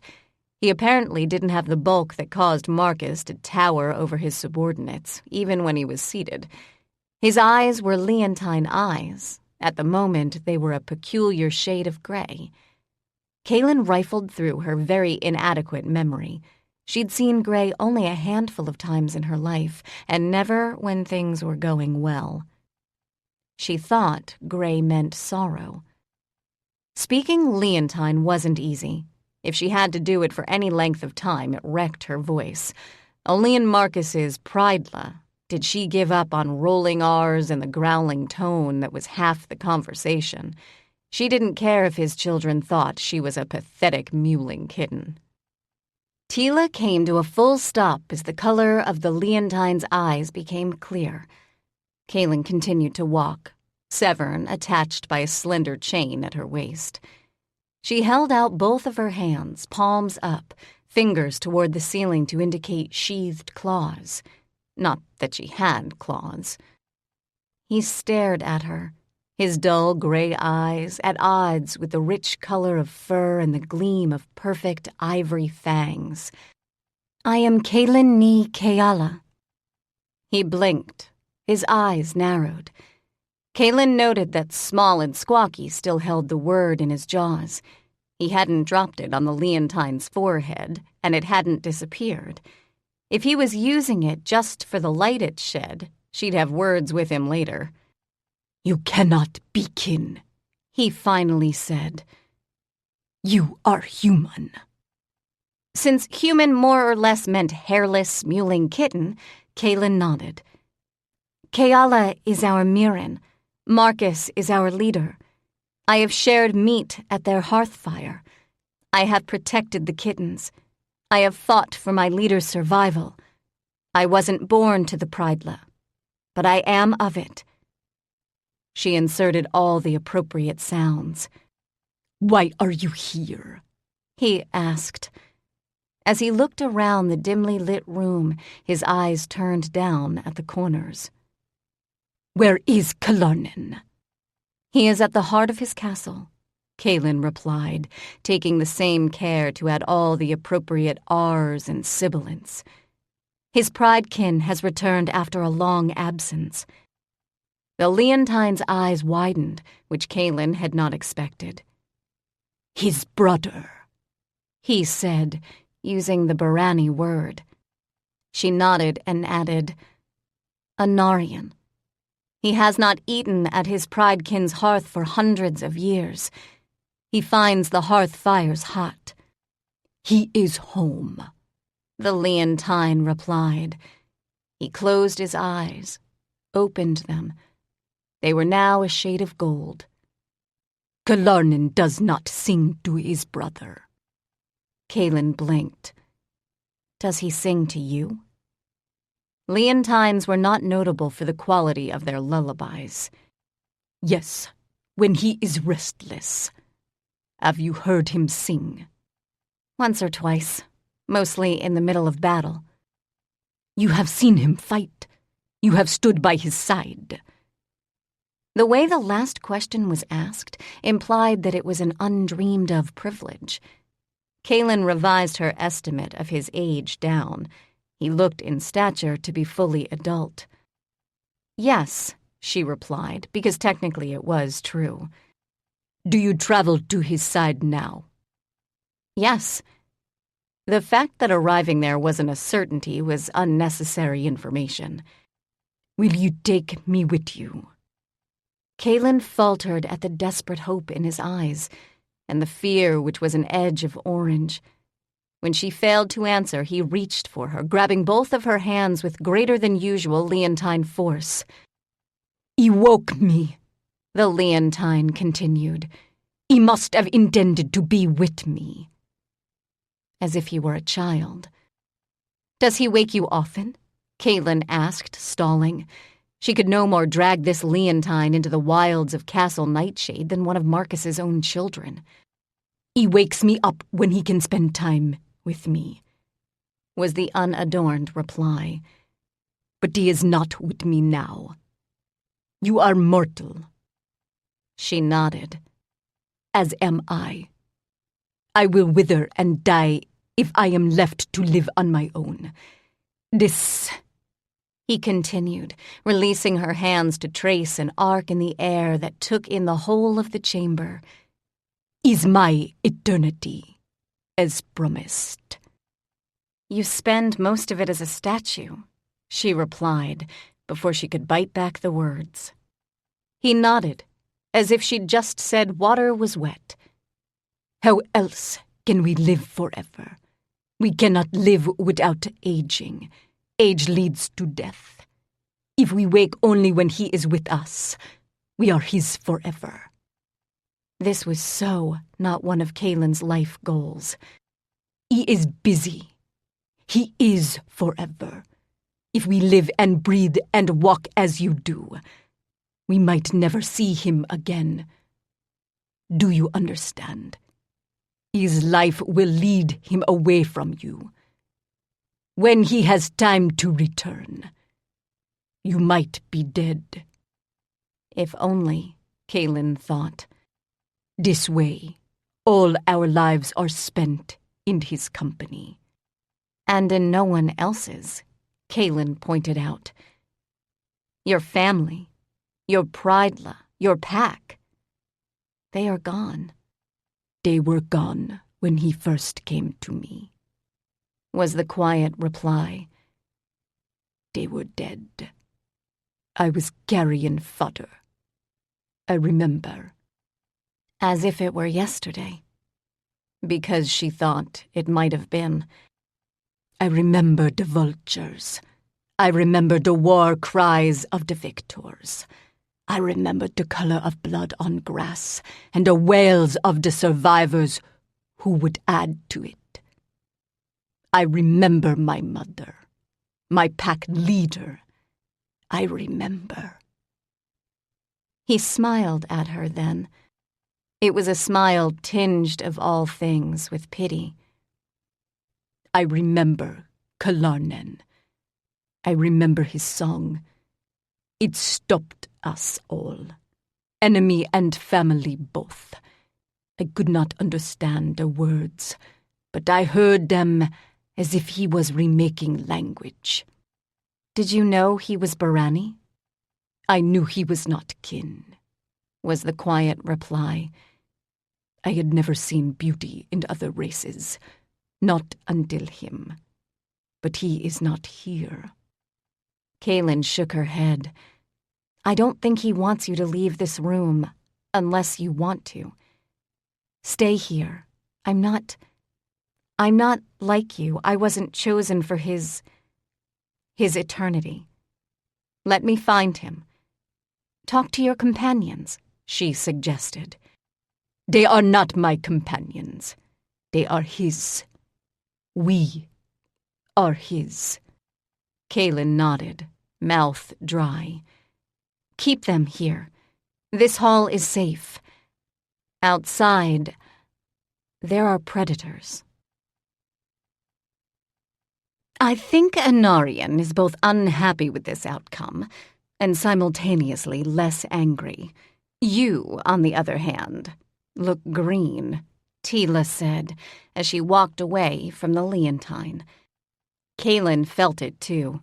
She was big on personal choices, and clearly the Leontine had made his, but it left her feeling uncomfortable. Have you found Anarian? Have you found Nightshade? No. Is half of what Nightshade says to you unintelligible babble? No. Then don't ask. Kaylin. Throughout the conversation with the Leontine, the fief lord had been silent. And Teela is correct. There is a danger here. For me, or for all us? For all of you, he replied, with just the faintest hint of irritation. Teela is not young for one of my kind, but she is not ancient. You have seen 2 of the ancestors. They are bound to the castle and its service. The binding is older than either myself or Teela. I do not know its strength. It is my belief that they were made outcast for reasons far less political than mine. They would have been hunted, Kaylin. Had they been found, they would, with grave difficulty, have been destroyed. Ask her. Teela, understanding that the possible danger had passed, waited until the small dragon was once again anchored to Kaylin's shoulder, still carrying the rune. When he was, she turned toward the most obvious set of doors available. She allowed Severn to loop his chain around her before she opened the doors. They weren't warded, but she didn't bother to touch them. Kaylin was often surprised when Teela used magic as a tool. Hawks weren't supposed to be mages. They definitely weren't supposed to be arcanists or former arcanists. She didn't really care for this reminder of Teela's life before she'd been a part of it, which wasn't reasonable or mature. Some days, Kaylin fervently wished that she had already passed Adult 101 and could get on with being the person she wanted to be. On the other hand, she had to survive if she was ever going to reach that near-unattainable goal. She glanced at Squawky. His eyes were wide, black opals. They reflected nothing. As he wasn't doing the small dragon equivalent of shouting in her ear, she assumed he didn't consider the door a danger. One day, she told him, "You're going to talk to me, and I'm going to understand you." And until then, Teela added, "She's going to talk to herself. A lot. Luckily, the rest of us are used to this." The doors swung fully open. Nothing leaped through them to attack. Kaylin saw a lot of hall beyond the room itself. It wasn't brightly lit, but at least there was light. "Teela, tell me about these Barani ancestors." "Tell me," the Barani hawk countered, "why you call them vampires." Kaylin shrugged. "They said something about my blood." Teela closed her eyes for a couple of seconds, the Barani equivalent of counting to 10. "They spoke to you." The words were so flat they were hardly a question, so Kaylin didn't answer it. "What color were their eyes?" "Teela, it was a long time ago." "It was months ago. Not even mortal memory is that bad. Please, do not tell me you don't remember." But she didn't.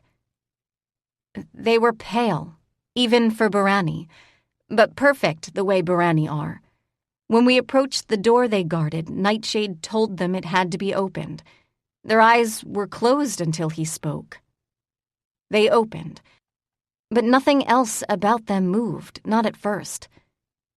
She tried to remember her first and only walk through the long halls, as Nightshade called them. She could clearly see the Barani standing to either side of the door like perfect statues. She couldn't, however, see the color of their open eyes. "They must have been blue," she finally said. "I'm sure I would have noticed if they were a different color. Green would have made them harmless. Relatively," she added. "Were you bleeding at the time?" "Maybe. I wasn't bleeding enough that it was significant." Kaylin hesitated. Severn held his weapons. She kept her hands on her daggers, but didn't draw them. "They asked Nightshade to give me to them as price for passage." Teela's eyes were, of course, midnight blue, so it couldn't get any worse. "Passage through what?" "Doors. They were door guards." "They were not simple door guards. Do you know where these doors were?" "Yes." "Could you lead us there?" Kaylin said nothing. "Could you make certain that you don't lead us there without some warning?" "It's a tower, Teela, in case you hadn't noticed." Teela began to walk, and Kaylin fell in beside her. At Teela's frown, she fell back a bit. Teela didn't want Kaylin playing point.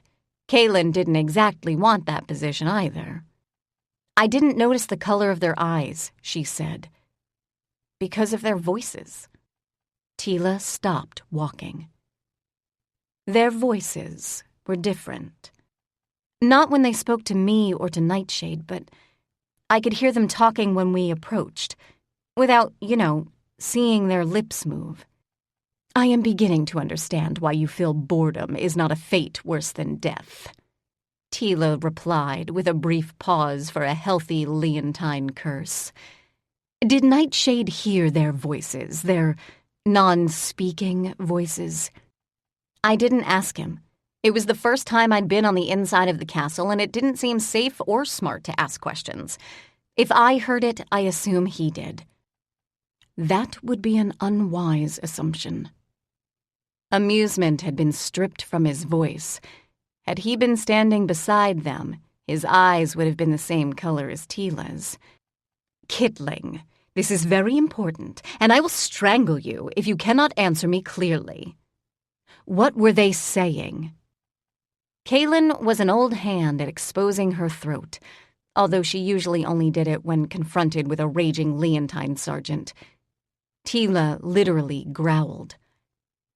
I couldn't understand them. Kaylin spoke quietly. I could hear them, but they sounded entirely unlike any voices I'd heard before. I could identify it as speech, but I couldn't understand what was being said. I'd just come from an underground forest.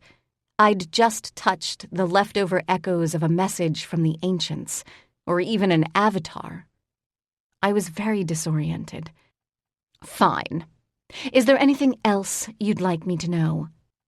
I'd like you to answer my question now. It wasn't a question that I recall. Teela exhaled. The Barani, like the dragons, are ancient races. Mortals are relative newcomers. You've seen the Lake of Life. I don't know if you've seen the draconic birthing pits.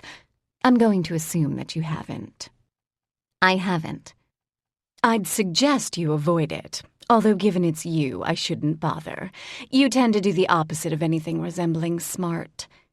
She murmured something about having 3 wings, which was an Aryan expression that wasn't always used to imply innate stupidity. You've probably heard the Barani hawks complain about boredom. Anyone with functional ears had heard the Barani hawks make that complaint. Kaylin nodded. The ancients liked to create. Much of what they created would make no sense to you. It barely makes sense to us. We were not, Barani and Dragon, the first attempt at creating a self-replicating species. The shadows, we don't believe the shadows were meant to be a distinct species. The ancients' sense of either distinct or species, however, is poorly understood. You know that we require words to fully come to life. Names. True names. We require one, Teela continued, and the one is drawn from the lake by the lady. Without it, the vessel of our body never wakes. When our ancestors were created, there was no lady. There were ancients.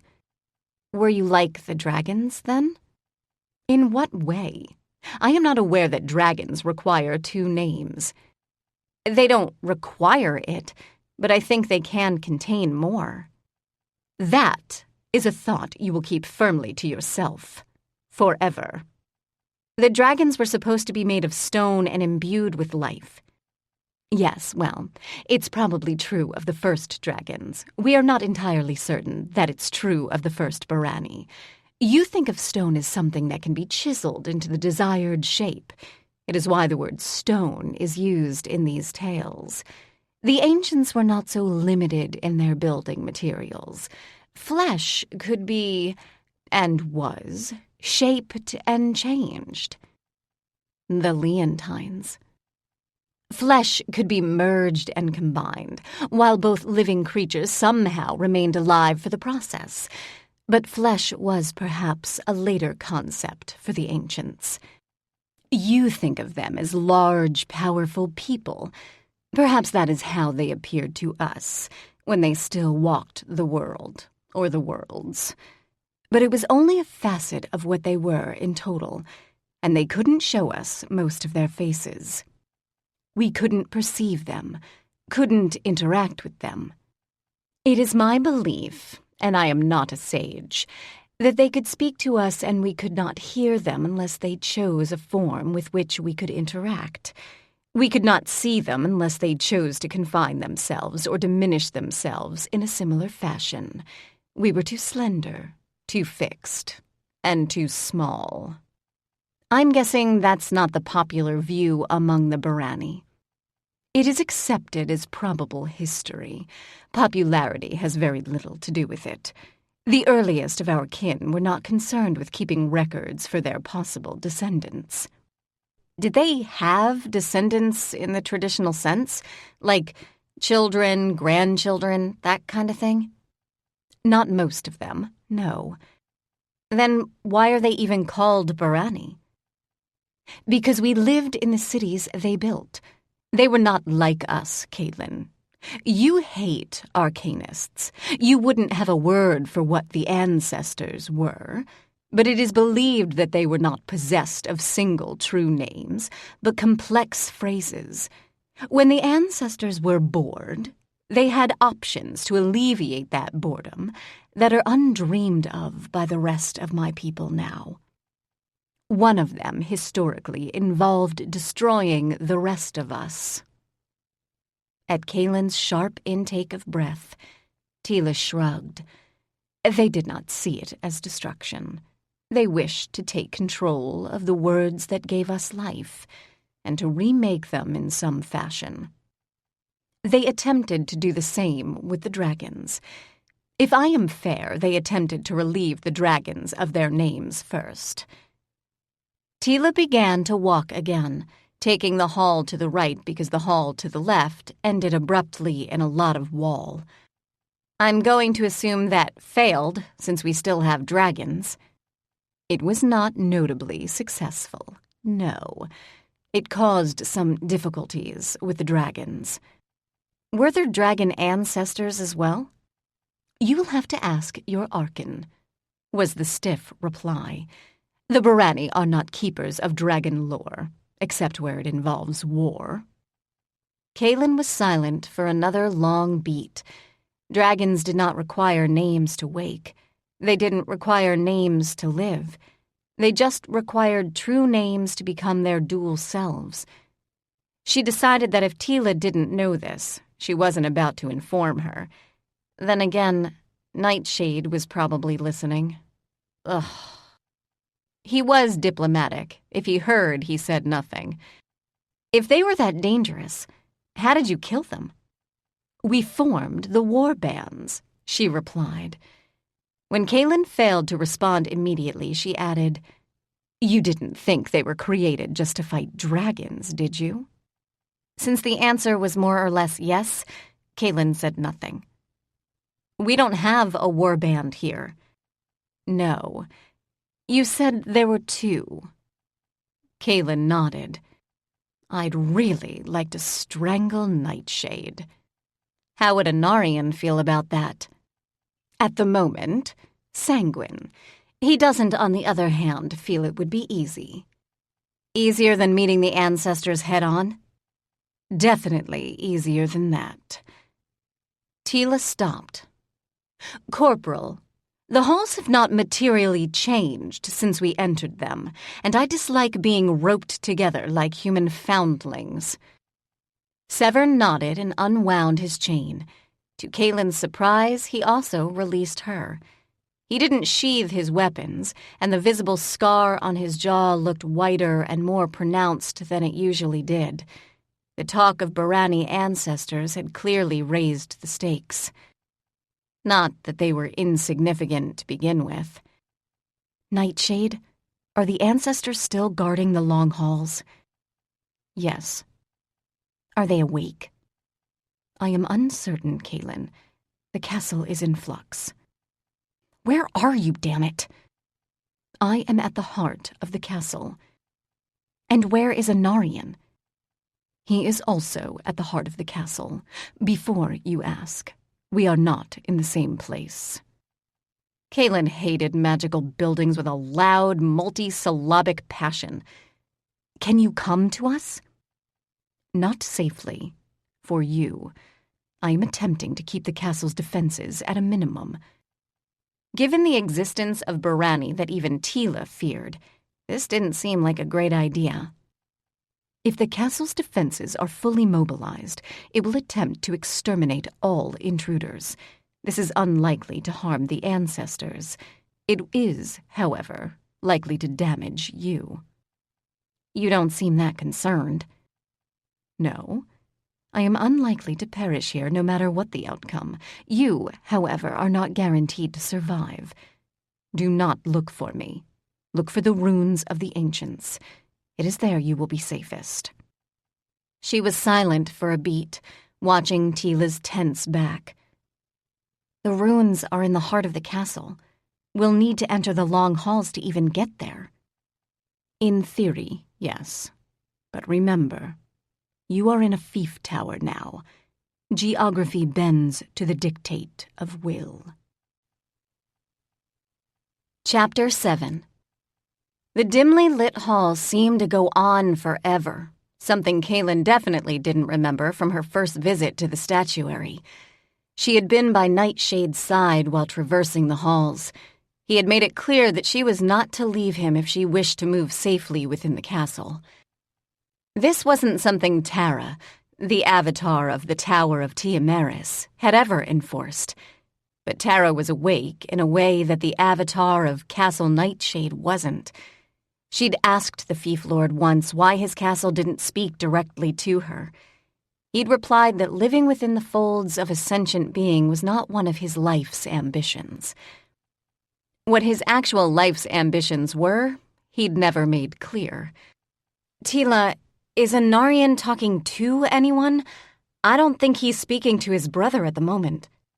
Teela replied without looking back. I believe he is speaking with something. He isn't speaking a language I recognize or understand.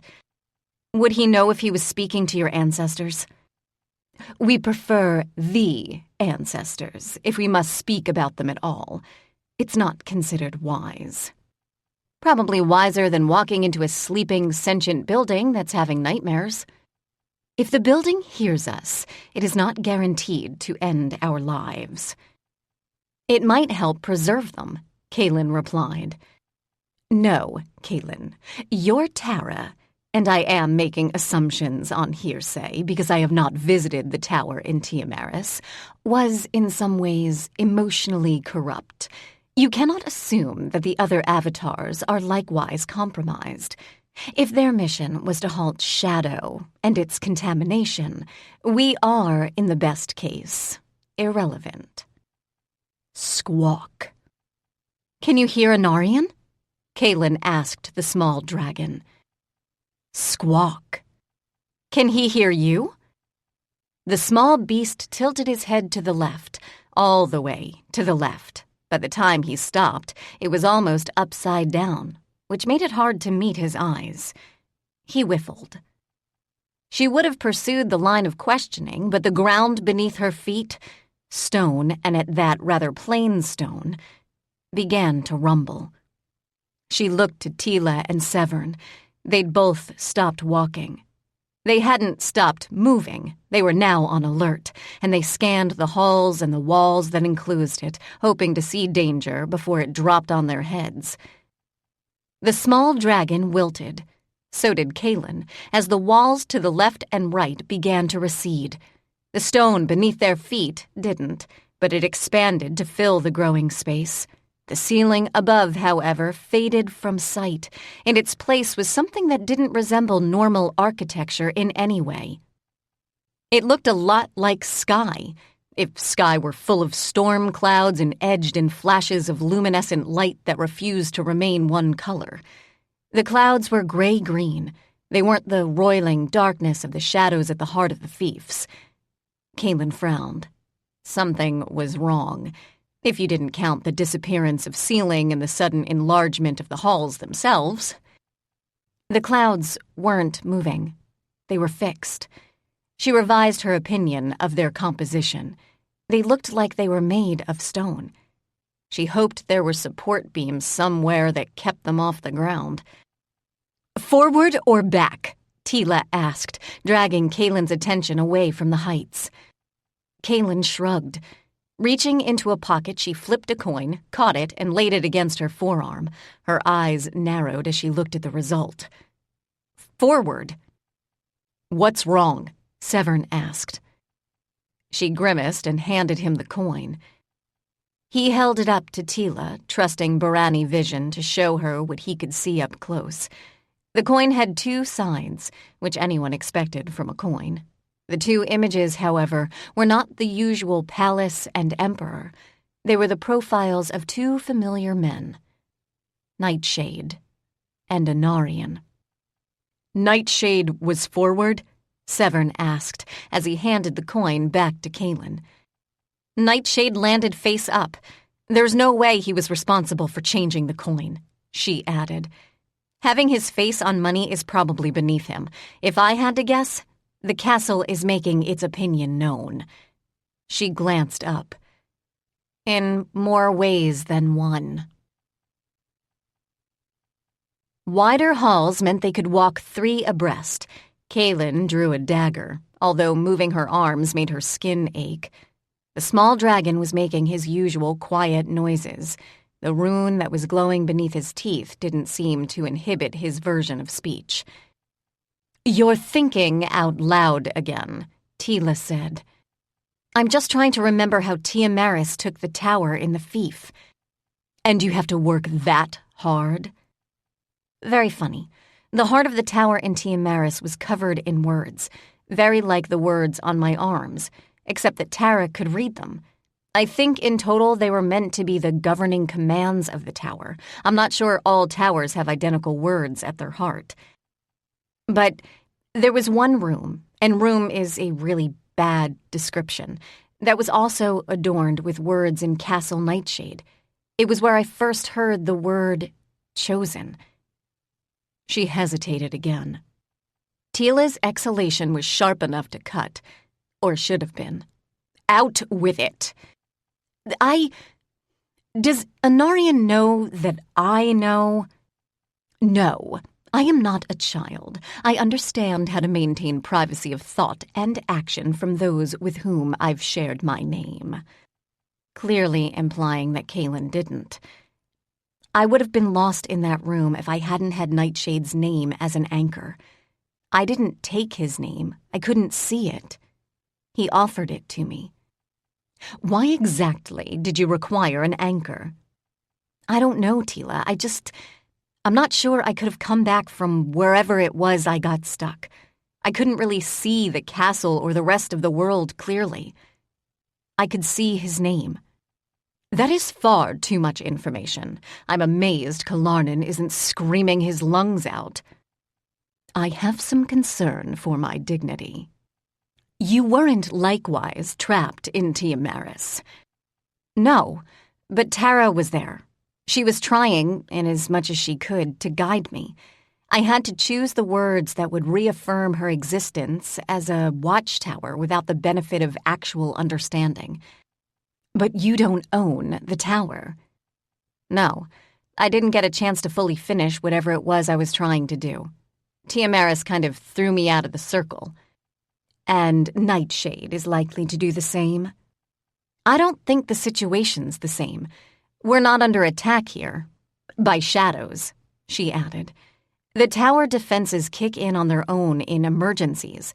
They're open to suggestions or commands if the emergency isn't the one they were built to handle."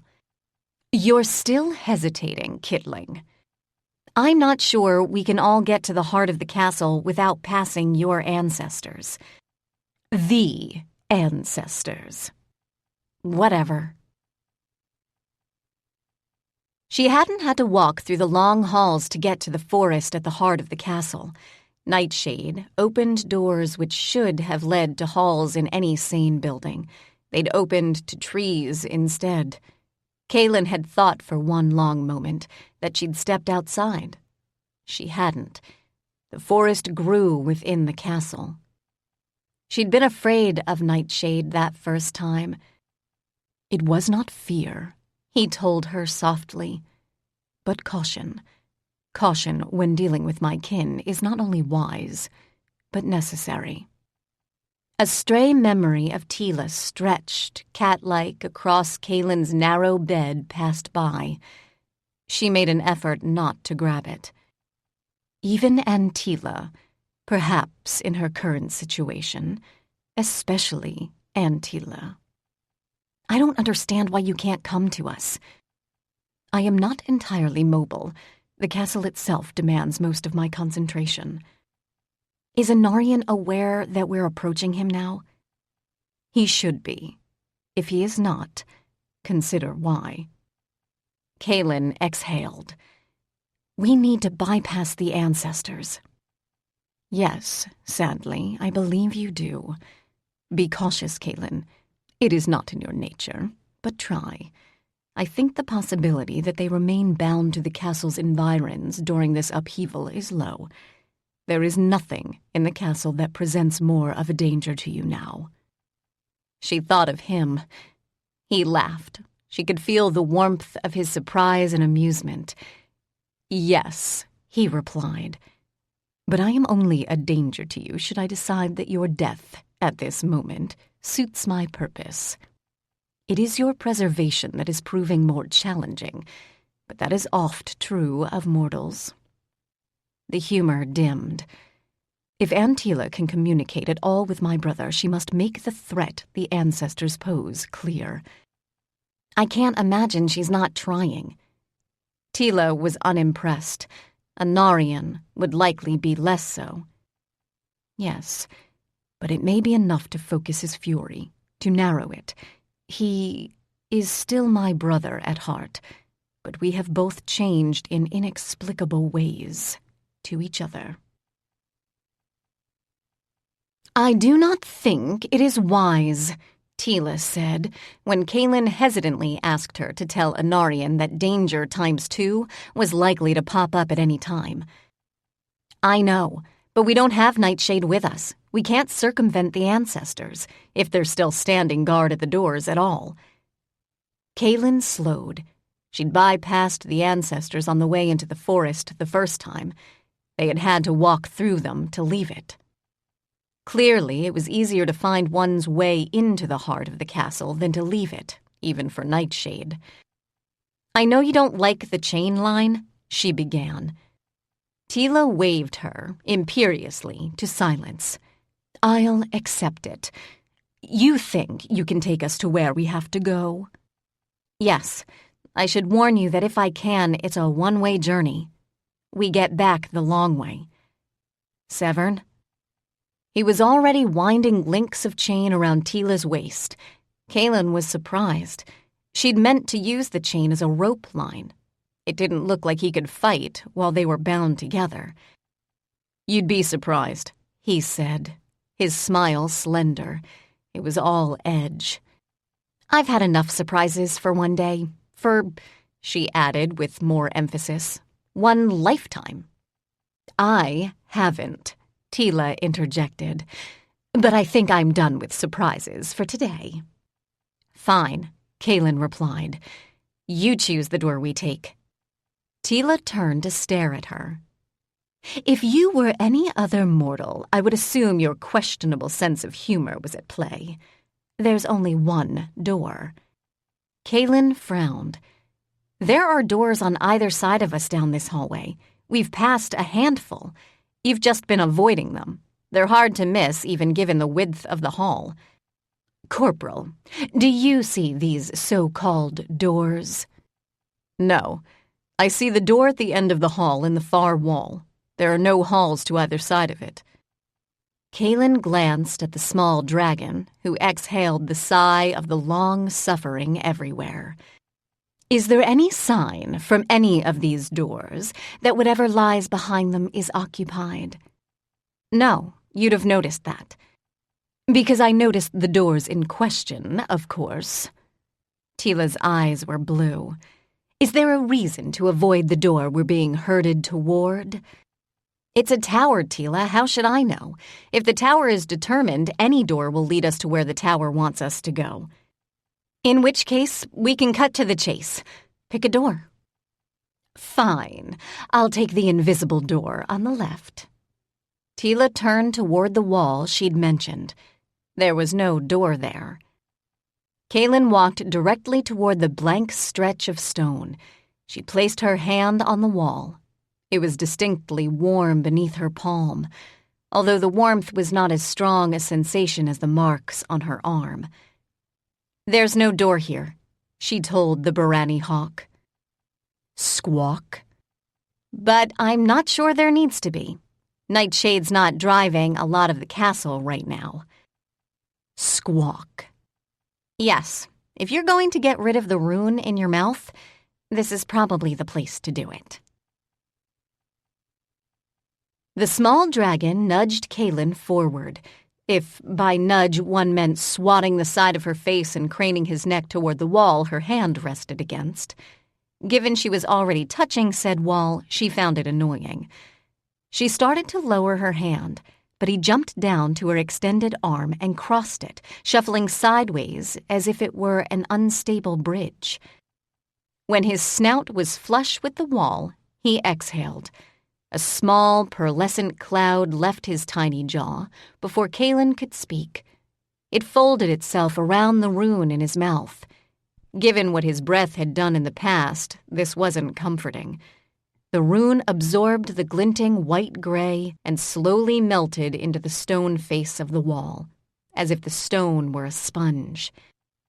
"It's not that bad," Kaylin said to no one in particular, or herself. "Tara can rearrange the contents of the room you're sitting in." And she frequently did, if not reminded that some people found this lack of solidity disconcerting.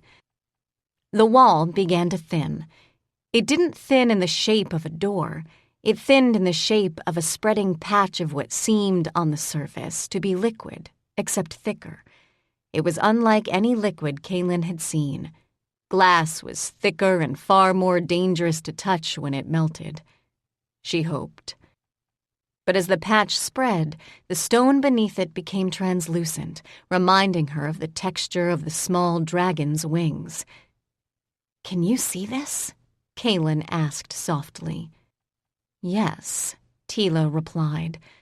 "From what you've described, though, it doesn't look like it leads to the castle's center. Where does it lead?" "I'm not sure," Kaylin replied, staring. "I can't actually see much, but I think this is where we need to go." I am not filled with confidence. The small dragon crooned.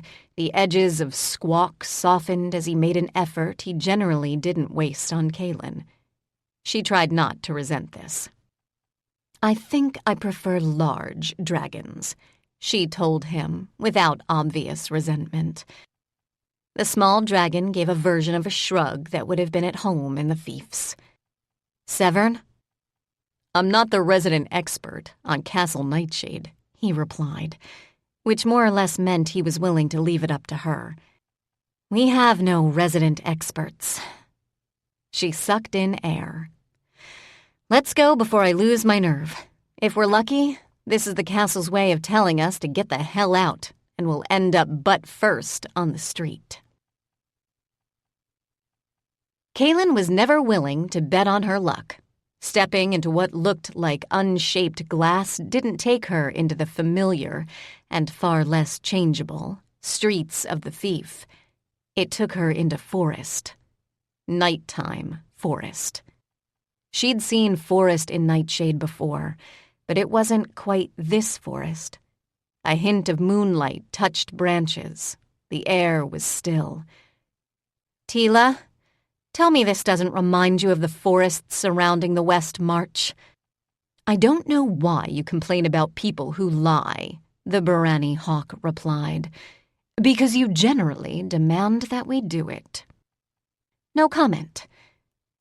The forest had no obvious path, which was the first thing Kaylin looked for. It had no insects, which was a bonus, but also didn't appear to have any of the other noises she now associated with forest travel. She touched the nearest tree. "This is made of stone," she said, voice flat. "The ground is packed dirt," Severn observed. Kaylin nodded. Had it also been stone, she'd have felt and probably heard the difference. "I don't think this leads us to the center of the castle.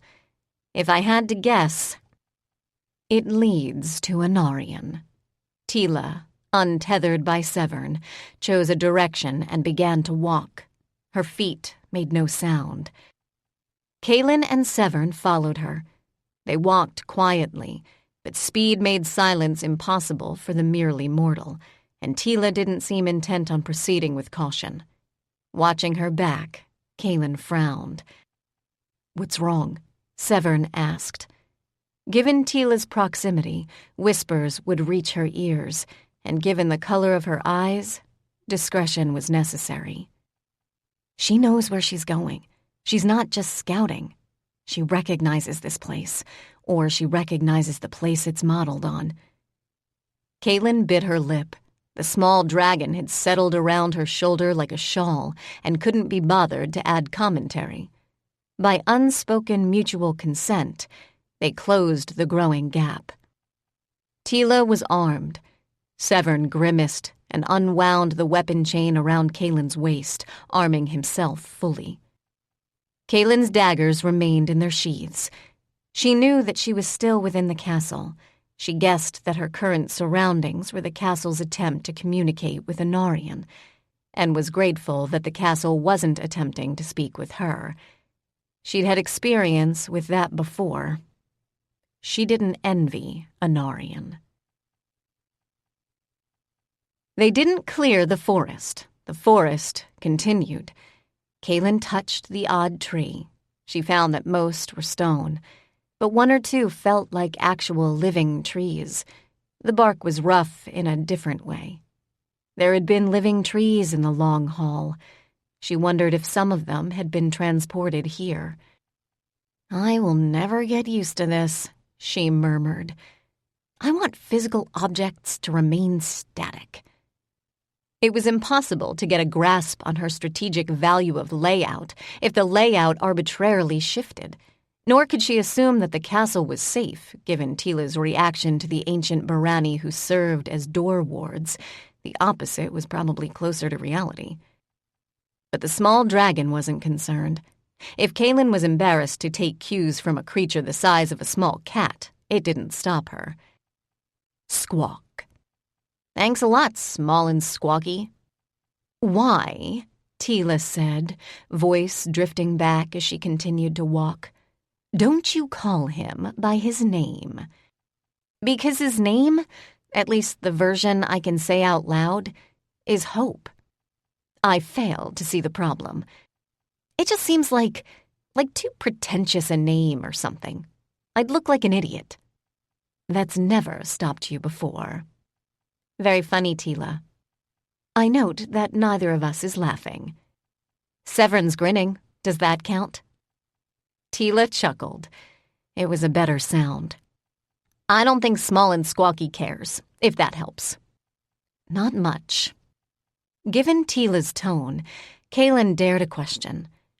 Are we heading toward Anarian's previous home? The forest here is modeled on the lands that surrounded his home.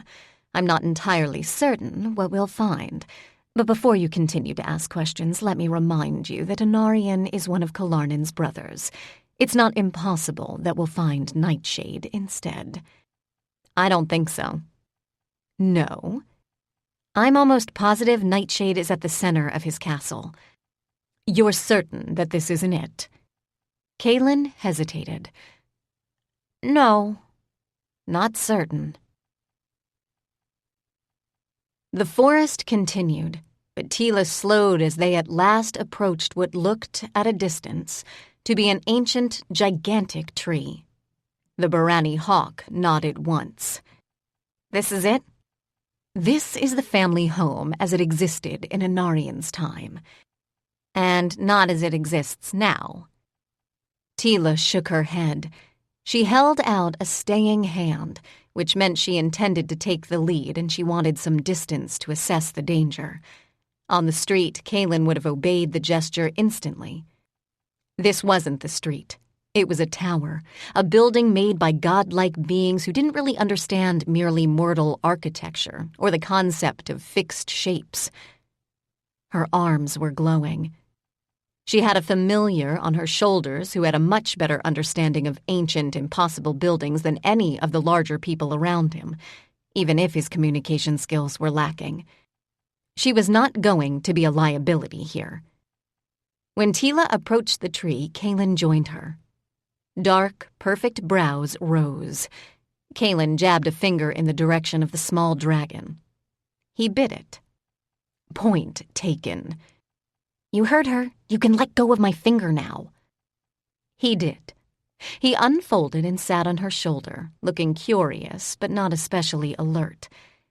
Kaylin approached the bark of what looked like tree. It wasn't. It wasn't stone, either. She couldn't immediately place the material beneath the palm of her hand. It felt as smooth as sword blade, but with a little more give. I don't suppose this came with a door ward? No, Teela said softly. It is like and unlike the Holion, or it was.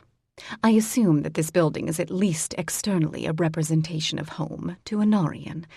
Before you ask, Anarian was chosen as one of the 12, just as I was. He was not eldest. He was expendable. Home does not have the same meaning for the Barani that it does for you. I had no home for years, Teela. Teela snorted. You try to make small homes wherever you go. Small, mortal homes. We don't. We've learned, through bitter experience, not to trust the concept. But does that mean you never wanted it? What? A home? In the mortal sense. She considered this carefully and added, or at least in my sense. We live. We breathe. We congregate. Of course we want it, but we are not strong enough to build it and believe in it. Kaylin was almost shocked. She turned to meet Teela's gaze, but Teela was looking up at the heights of the structure. Your jaw is hanging open. Doesn't matter. Here, no insects will fly into my mouth. I'm surprised that you used the word strong that way. Hope and belief are risks, Teela replied. And in the end, the Barani are strong enough to live without them. Mortals have an adage. There's strength in numbers. And for mortals, there is almost no strength without those numbers. They band together in their odd tribal clusters because it's their best chance of survival. The Barani are not mortals. We can accrue enough power that we do not rely on numbers for safety. Numbers among my people are often the opposite. Only when we faced dragons or ancestors did we feel numbers were necessary.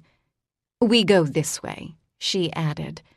If there's any accuracy at all in the depiction of this home. If Anarian was expendable, Kaylin asked, why does he care about home and what happened to it? Some of us were willing sacrifices. Some were not. We were young, Kaylin. We were young and we weren't raised the way mortals often are. The risk was acceptable if it accrued both personal power and prestige to the line. But you didn't. If my father had not killed my mother, I wouldn't have cared about his choice on my behalf. I would have been disappointed, possibly hurt. I was young, as I said. I would not have spent centuries planning his death. What he wanted from me was both power and prestige. It is what most of the Barani want from their children.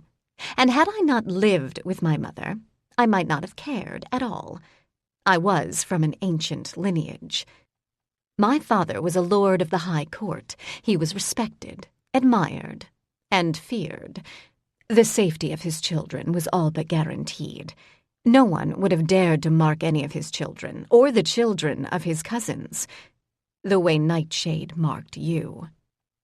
But I spent much of my early life with my mother. The West March was considered rustic, a high hall's word for weak or ineffective. What she wanted for me was not what my father wanted.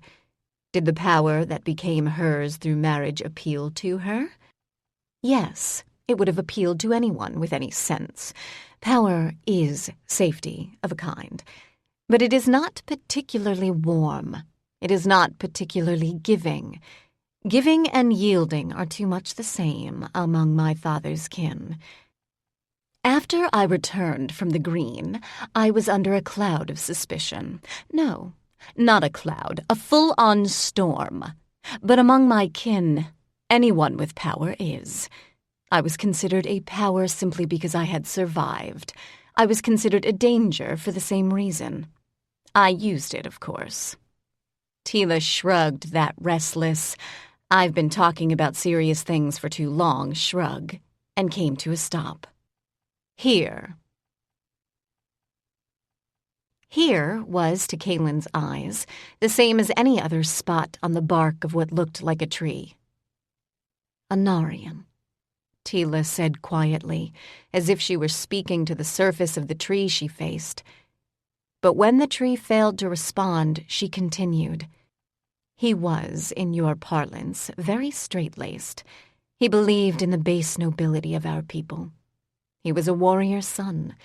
He was not, however, a boy who believed that expressions of power were necessary to be a power. And sadly, he all but worshipped one of his older brothers." "Nightshade?" Teela nodded. "But why?" And chuckled. "Kalarnin is not what he once was. Although we live forever, absent the usual violent death that awaits many of our kind, we are not static. We seem so to you because our changes do not occur at the speed of yours. I did not revere Kalarnin. If I had not been chosen, I would have held Anarian in wary contempt. My father did." "What was Nightshade like?" "When Anarian is less angry, you will have to ask him. Nightshade was, for a Barani, more openly curious and far less cautious than is our wont when we are anything but children." She reached out to touch the tree. Her hand had about as much effect as Kaylin's. "Is he in there?" Teela shook her head. "I don't know where he is. I can't see what he sees. And yes, Kitling, I've been trying. Mandorin knows. I think everyone but me does. But they can't explain it to me either." She hesitated and then added, "I think he is inside. I'm just not sure that we can safely, or sanely, be where he is now." "It's a moot point," Kaylin replied, as she lifted both hands and ran them up and down the trunk of the non-tree, or at least as far as she could reach in any direction. "If we can't get in, our survival on the inside's irrelevant." "You're going to be disappointed, then," Severn told them both. "No, only Kaylin," Teela replied. "I'm not bored, at the moment." The side of the tree collapsed before she'd finished speaking. The tree itself didn't seem to notice the large, gaping hole that formed on its side. Chapter 8. As doors went, it was about as welcome as the ruins of a collapsed hovel. "Please tell me this is not what his home looked like when he actually lived in it." Teela shook her head, although she didn't look as surprised as Kaylin felt. "It didn't. It may, for all I know, look like that now. I'd guess, and you know I hate guessing, that this is how Anarian feels about his home as it exists in the present time. I'm certain it doesn't look like this in the real world. Can we get a bit of light?" "I have no idea what Lord Sanibellis thinks he's doing," Teela replied, lifting a hand. "Pardon?" "He's teaching you rudimentary magic, and you can't create a simple light?" "I lit a candle," Kaylin replied, trying and failing not to sound defensive. Her arms, which were still glowing faintly, began to itch. Teela was using the branch of magic with which Kaylin, or at least Kaylin's skin, was most familiar. "A candle, in my opinion, is about as difficult. If he was going to torture you with the lessons you resent so much, he could have started with something that would actually be useful in investigative work." "No argument there." Light grew in the palm of Teela's hand. A word, however, to the wise. She frowned at her audience and then turned to Severn. "The use of magic in buildings of dubious structural integrity, and even more dubious intent, isn't always safe." "You couldn't have said that before you used magic?" "I could have. I can see in the dark," she added. "You can stub your toes and curse like a leontine, which might be just as unwelcome. 6 of one, half dozen of another." There were days when Kaylin vastly preferred that Teela speak in High Barani. It didn't have as many useful, or mocking, phrases. But Teela was right. She couldn't see in the dark. Neither could Severn. He'd fallen silent as Teela chose to enter the forbidding, gaping hole. Kaylin almost glued to her heels. Teela kept the radius of the light small. It was steadier than a torch or a candle, but its glow didn't fade the way natural light did. It simply ended. If the outside of the tree felt like warm glass to the touch, the inside didn't. It was all building, and at that, building that Kaylin wouldn't have entered without rope, and possibly scaffolding. The floors were wood, but the planking seemed so worn she could practically see the basement beneath it. "Do we have to go down?" she asked. "I hope not," Teela replied. "Understand that I was not in any way a frequent visitor. I traveled here a handful of times in the company of my father. We were treated like honored guests." "No," she added, frowning as she held up the light. "We were treated like dangerous enemies meeting under a flag of brief truce. Any happy memories I have of those visits are overlapped with Anarian. His father was cut from the same cloth as mine." "Did he meet the same end?" A black brow rose. "You are becoming more perceptive." "It's not perception, Teela. He was a Barani lord." "A Barani High Lord, yes. Killarnan was not happy when he learned of Anarian's fate. He did not, I believe, bear the same resentment toward his father as I bore mine, but he was bitterly angry when all possibility of search and possible rescue was denied him." "Is that why he's outcast?" "Not directly, no. I believe it played a part in the decision." "Did he kill his father?" "Ask him. I am certain he would tell you if you but asked." "I'm not." "I am willing to bet," Teela told her. "And I think we are meant to take those stairs. They go up," she added. "I'm not sure up is any safer than down at this point." In Kaylin's opinion, they were probably the same damned thing. If you wanted safety, you should have stayed in the palace. What were they arguing about anyway? The definition of surveillance. Ah. Stairs were a normal feature of most of the buildings Kaylin had lived in or visited. Even the palace had them. But the Barani Holion hadn't. They'd been single-story dwellings inside. The warden's home had had stairs, but the warden's home wasn't sentient. Kaylin let Teela test the stairs, because Teela carried the only source of light in what was a dilapidated hall. Its interior dimensions didn't match its exterior, which Kaylin could see if she turned to look back. This was more of a comfort than it should have been. "Can you hear him?" Teela asked, her hand on a tarnished rail which was missing parts. "Anarian?" The Barani hawk nodded. Kaylin shook her head. "Squawk." "Well, I can't. Sorry." "Can Nightshade?" "I have no idea." "Ask." Nightshade was amused. Kaylin, less so. "Tell Teela that I hear what she hears. If she asks you how, tell her that I am still lord of this castle. I cannot believe that my brother took such a careless risk," he added. It took Kaylin a moment to understand what risk Nightshade referred to. He meant the giving of the name, of course. "You aren't surprised that Teela did?" "Less so. She is not young, Kaylin, and she has never been at home among our kind. Her mother was weak and dangerously sentimental. In the end, it cost her her life." There was a pause into which Kaylin shoved anger. "She serves the Emperor. Were she a lesser power, that choice would have destroyed her. It has not. It has not destroyed any of the Barani hawks who choose to do likewise. And that is significant." They do not have the power Teela has.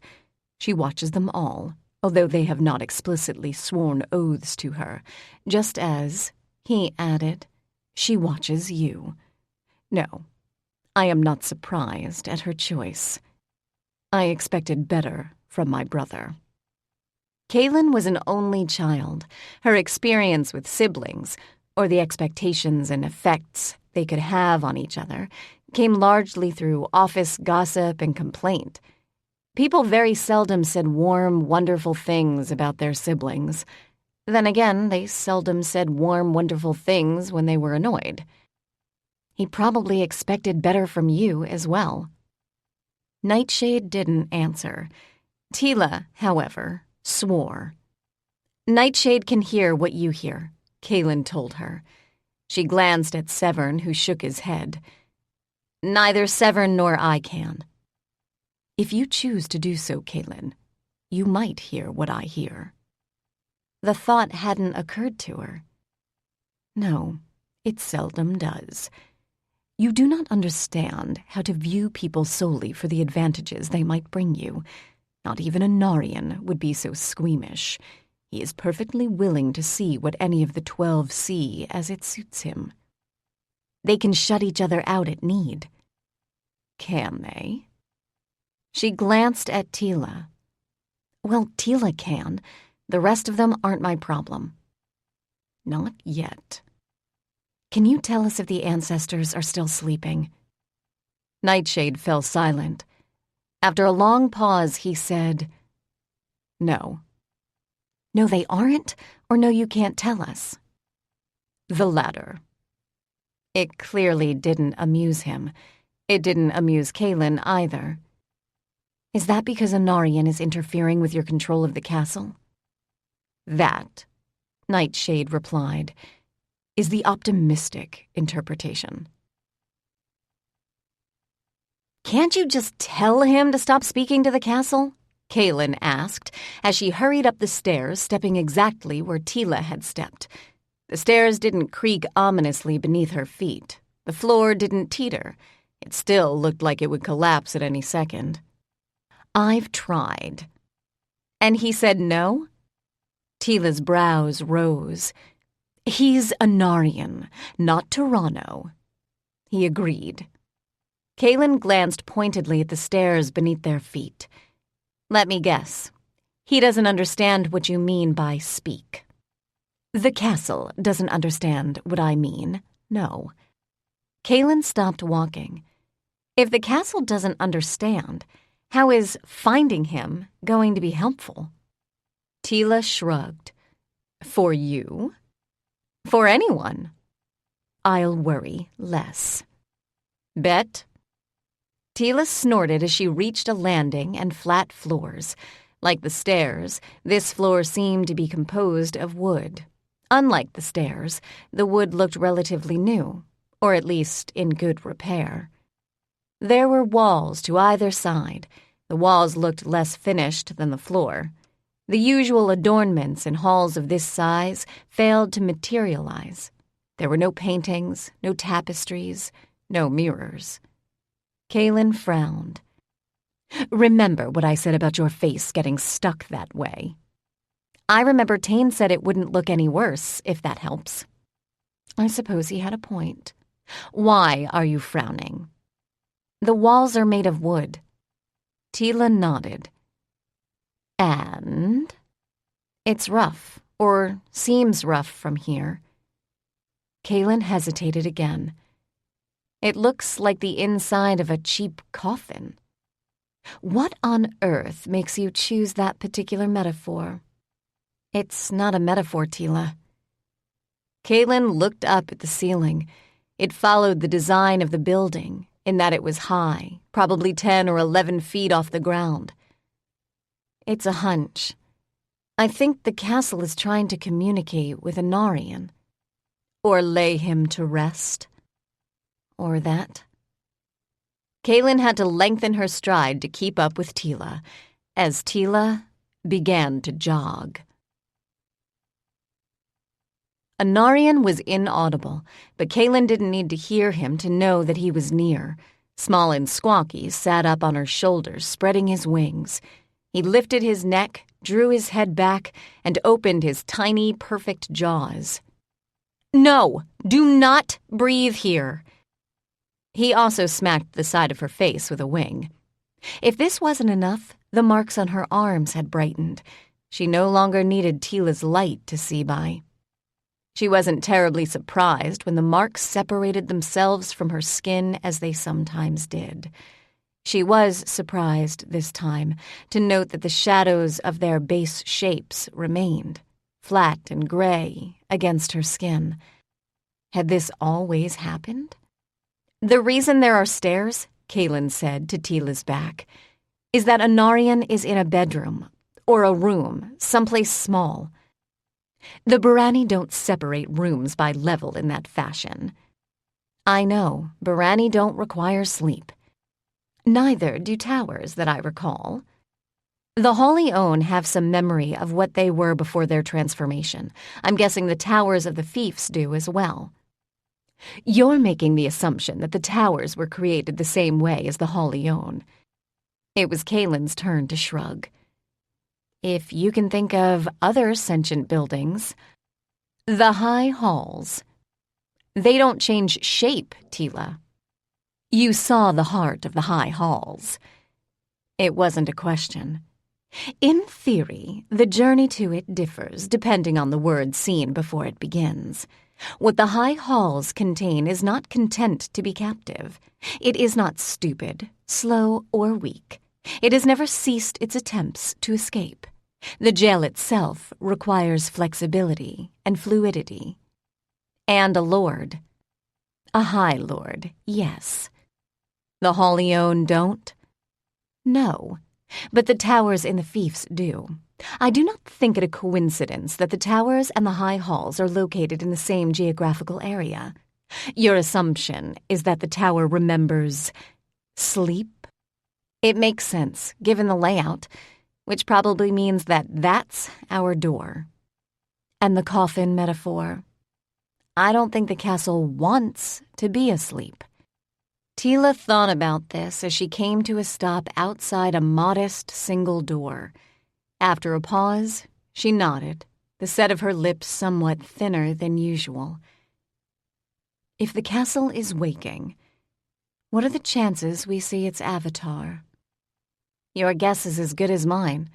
I'd be more interested in the chances that it will happily go back to sleep again. The small dragon bit her ear. Or not. The runes that had lifted themselves off Kaylin's skin began to expand.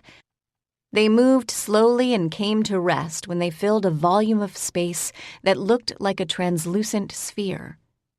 Kaylin stood at its center, but it also encompassed Severn and Teela. The small dragon bit one of the words. Kaylin let him know in terse Leontine that this was not acceptable. He hissed. She rolled up her left sleeve to her elbow.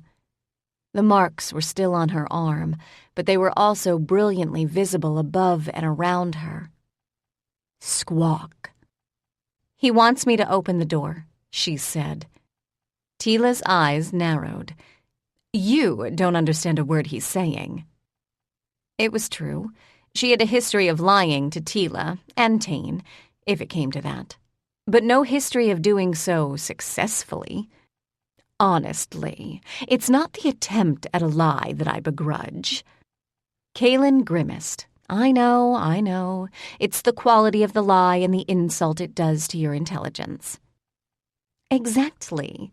You can't possibly think much of me if you expect something that pathetic to be successful. She lifted a hand as Teela opened her mouth, and to Kaylin's surprise, the Barani hawk's eyes were a lighter shade of blue than they'd been all evening. They weren't green by a long shot, but you could imagine looking at them that they could be. Someday. But yes, in this case, I'll let you play point. I don't imagine the shield that surrounds you is that easy to penetrate, even for a tower. I'll be right behind you, she added. With apologies to the corporal. I hate it when you call him that. Teela chuckled. I know. If I attempt to leave this shield, I'll try to give you warning. Don't leave it. I reserve the right to do so if it proves necessary. Anarian is in that room. You're certain? Yes. The small dragon added claws to his stiff, readied posture. They probably hadn't pierced her skin, but they weren't doing her clothing any favors, and clothing was more of a problem, since skin healed naturally and didn't cost anything. He didn't offer to cover Kaylin's face with his wing. She didn't offer to smack him. Instead, she reached for the doorknob. It wasn't particularly fancy, but she was grateful it was there. She had no intention of touching any door ward found on the inside of this castle. The handle turned. She heard a faint click, took a breath, and pushed the door open. She couldn't see Anarian. Teela? When Teela failed to answer, Kaylin turned to look back over her shoulder. You can't see him either. I think your protections must be preventing it. That's not promising, Severn said, joining the conversation quietly, as he sometimes did. No, it's not, Teela replied, staring intently ahead. Because Anarian can see us. Why would the protection stop us from seeing him? Think about the question you just asked, Teela replied, with just a trace of her familiar annoyance. I am. The only possibility I can come up with is... Yes? He's not in a physical form the small dragon considers safe for the more corporeal among our number. Teela nodded. Don't waste your breath asking me how he might be considered a purely physical danger, or what his current form is. I can answer neither. And the rest of your friends? They can't answer it in a way I can understand. Her expression softened. And to be fair, not everyone does understand it. Is this because they spent so long trapped in the heart of the green? It's because they spent so long trapped there without the anchor of their names, yes. There's a reason the ancients gave us the lake and the names. But they have names, now. Teela nodded. The names they were awakened with. Yes, I believe your Archon would find this fascinating. Not my Archon, Teela. She hesitated. The Archon had, in fact, left his library to offer her a warning about Anarian. She considered mentioning this to Teela, and decided against it. Is Anarian even in control of the form he takes at the moment? That would be the question. Does he understand that we can't see him? Teela nodded, frowning. Her eyes narrowed, her forehead creased. She was staring at a spot just to the left of Kaylin, and about 2 feet higher. Kaylin could see nothing but the room. The ceiling of this room was of a height with the hall's ceiling. High. Exposed dark beams traveled from the left of the room to the right. Curtains ran the length of the wall facing the door. There was no bed in the room, no closet. There was a chest of drawers against the left wall and a large plain cedar chest against the right. There were no chairs. The only other piece of furniture in the room was a desk tucked into the leftmost corner. It wasn't particularly impressive. It was, in fact, the type of furniture that Kaylin would own. To her relief, it wasn't an exact replica of the desk she did own. The small dragon hissed. He understands it now, Teela replied, her voice much softer. Soft in Teela was never a good sign. The shield that surrounded them brightened as it grew, to Kaylin's eye, more solid. Is he trying to change that? Teela nodded. He's Bereni, Kaylin said, voice flat. Teela raised a brow. The problem can't be with him. Of course not. If he has the power, he has to rearrange everything else. Teela surprised her. She laughed and slid an arm around Kaylin's shoulder. The small dragon hissed in the Barani hawk's face. "Oh, shut up, you. How far can you extend this sphere?" "I don't know." Kaylin frowned. She closed her eyes. She could still see the runes. She could no longer see the rest of the room. All the words hovered beyond her physical reach. "Squawk." "I'm trying," she snapped. He nuzzled the side of her face, muttering as he did. She was used to the squawking, the hissing, and the warbling. Mostly they sounded like animal noises. Today, she heard the echoes of what might have been syllables in the thin, high voice. There was a very odd cadence to the sounds emitted by his translucent throat. It was deliberate and measured. It sounded, for the first time, like language. It wasn't a language Kaylin could understand, but as she began to pick and repeat the syllables she heard, corrected by an indelicately applied wing when she didn't quite mimic the sound to the small dragon's satisfaction, she felt it was a language she could understand if she really worked at it. And it was a language that hovered on the edge of the familiar. It felt like she should recognize it and should be able to speak it. Then again, having a grammar teacher who didn't speak any of the languages she could understand would make learning really, really challenging. At the moment, it didn't matter. The marks that were so much a part of her skin she'd almost feel naked without them at this point began to brighten and to move. "What are you doing, Kidling?" "I told you, I'm trying to extend the sphere." "I'm not sure Anarian is going to appreciate the attempt." "Anarian can just learn to live with it. You know, I'm not trying to attack him or injure him. He'll pick that up from you." "Our communication is not perfect at the moment." "It'll be good enough." Kaylin frowned and opened her eyes. "Is he speaking with the castle now?" "I believe it more accurate to say the castle is in communication with him." "Let's hope he can make it clear to the castle that protecting myself isn't an act of hostility." She closed her eyes again. Teela fell silent. The only sound Kaylin could hear was squawky dragon voice. She joined it with her own. Each word had an associated sound. She was aware that there was more than simple sound to the act of speaking this particular language, just as there was more than simple sound when she spoke Nightshade's name. But that hadn't always been clear to her. Hearing the consort call him Kalarnin had been a bit of a shock. Hearing the rest of the High Lords who were forced to address him do the same made clear that the sound of the syllables had meaning to those who spoke them. But the meaning was superficial. It was anchored to the speaker and not the person to whom they spoke. The name Nightshade had revealed to her what felt like years and ages ago was part of him. When she spoke the name, the syllables contained more than sound, although the sound felt just as superficial unless she attempted to give him orders or force him to do something he had no desire to do. Attached to her understanding of the syllables was some hidden part of Nightshade himself. These words were like that. They were like Nightshade's name, or Lyrien's, or Inferian's.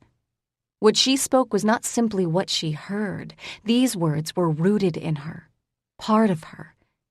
They were like true names. But they weren't. If someone else spoke them, they sounded familiar, musical. Their voices caught and held her attention, but they couldn't be used as true names could to control her. The binding went one way. She had a freedom that the Barani didn't, and she paid for it by being mortal. She caught the sounds of squawky voice and folded hers around it and tried, as she did, to match sounds to runes. Every time she managed this, the light the specific rune cast grew more solid. She reached out, and the rune moved, forward or back, as if it were beneath her fingertips.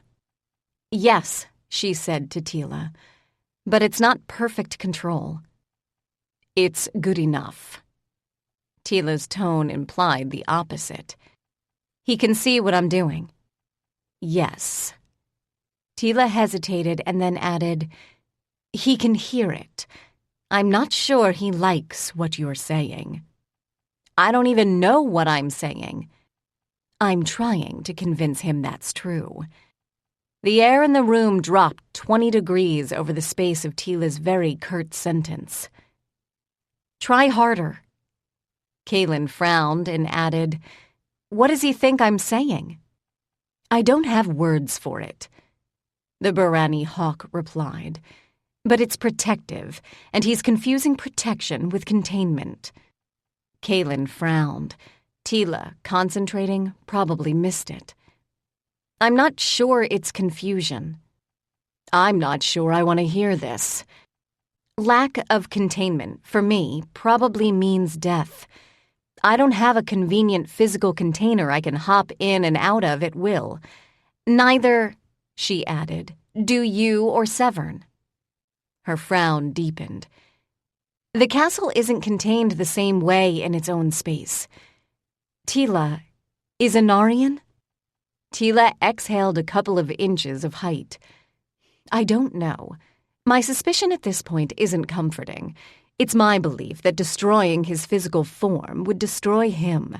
Finding his physical form, on the other hand, would be difficult." "Is Mandorin like this?"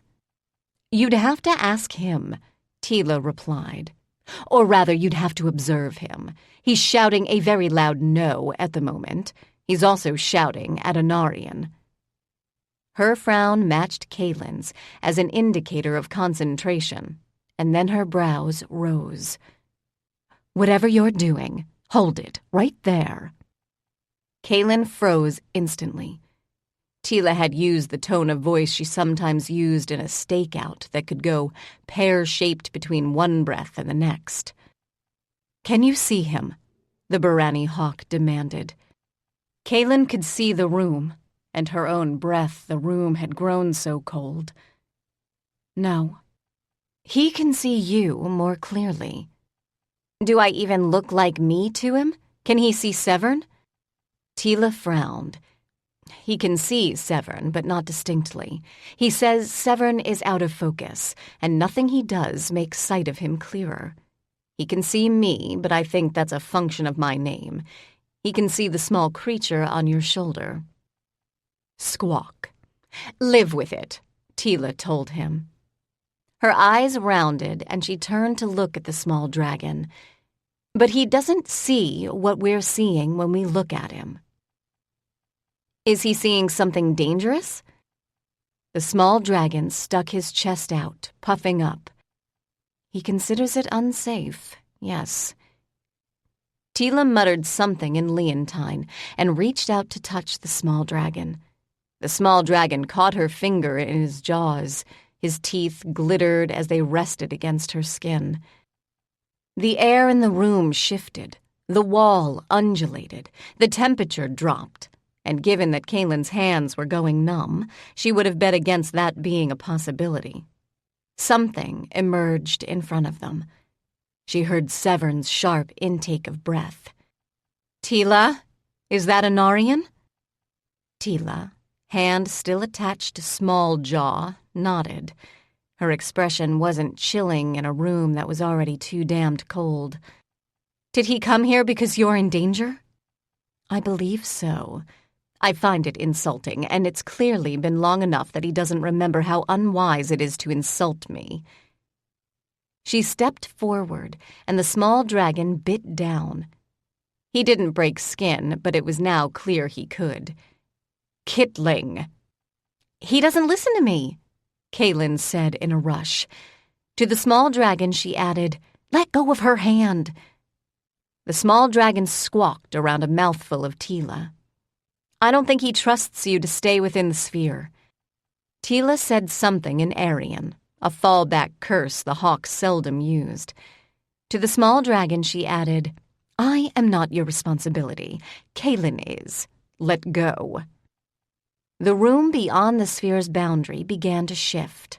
It fell away, or rather, it melted, as if it were a watercolor hit by rain. Unlike the detritus of her previous home, this left no architectural bits, shed no flying splinters, no chunks of glass, wood, or the occasional bit of stone. The disintegration of the room itself was eerily silent, as colors that had once marked chest, wall, curtain, and door ran into what remained of the floor. The floor, on the other hand, seemed made of solid stone. It didn't absorb what were fast becoming puddles. The colors began to seep into each other. For a moment, the resultant pool reminded Kaylin very much of the shadows that had attacked the fief of Tiamaris, seeping across the barriers that divided the fiefs from the darkness that lay at their heart.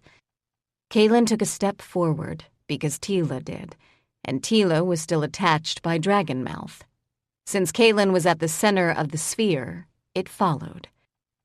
The pool that had once been a room condensed as they watched. The strange, liquid surface caught the light Kaylin's barrier emitted, reflecting it. As they continued to watch, that light was absorbed, and the blend of darker interior colors brightened. The melted blob lost the look of shadow. "Please," Kaylin said, grimacing, "don't tell me that that's Anarian."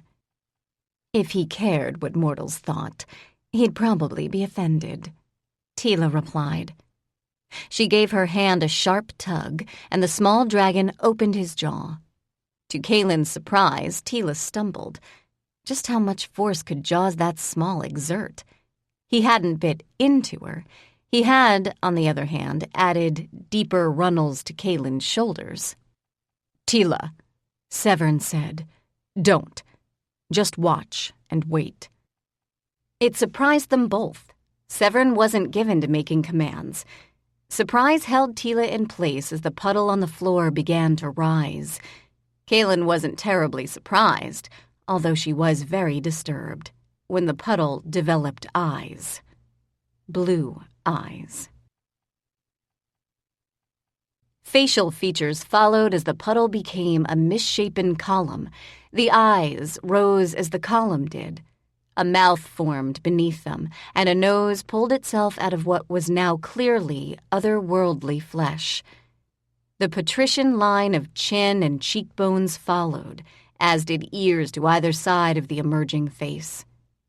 Kaylin couldn't help it. She winced. Teela, notably, did not. She might have watched flesh form out of random chaos puddles every day. Her arms hung by her sides, ending in loose fists. Anarian. And it was, finally, Anarian. Staggered.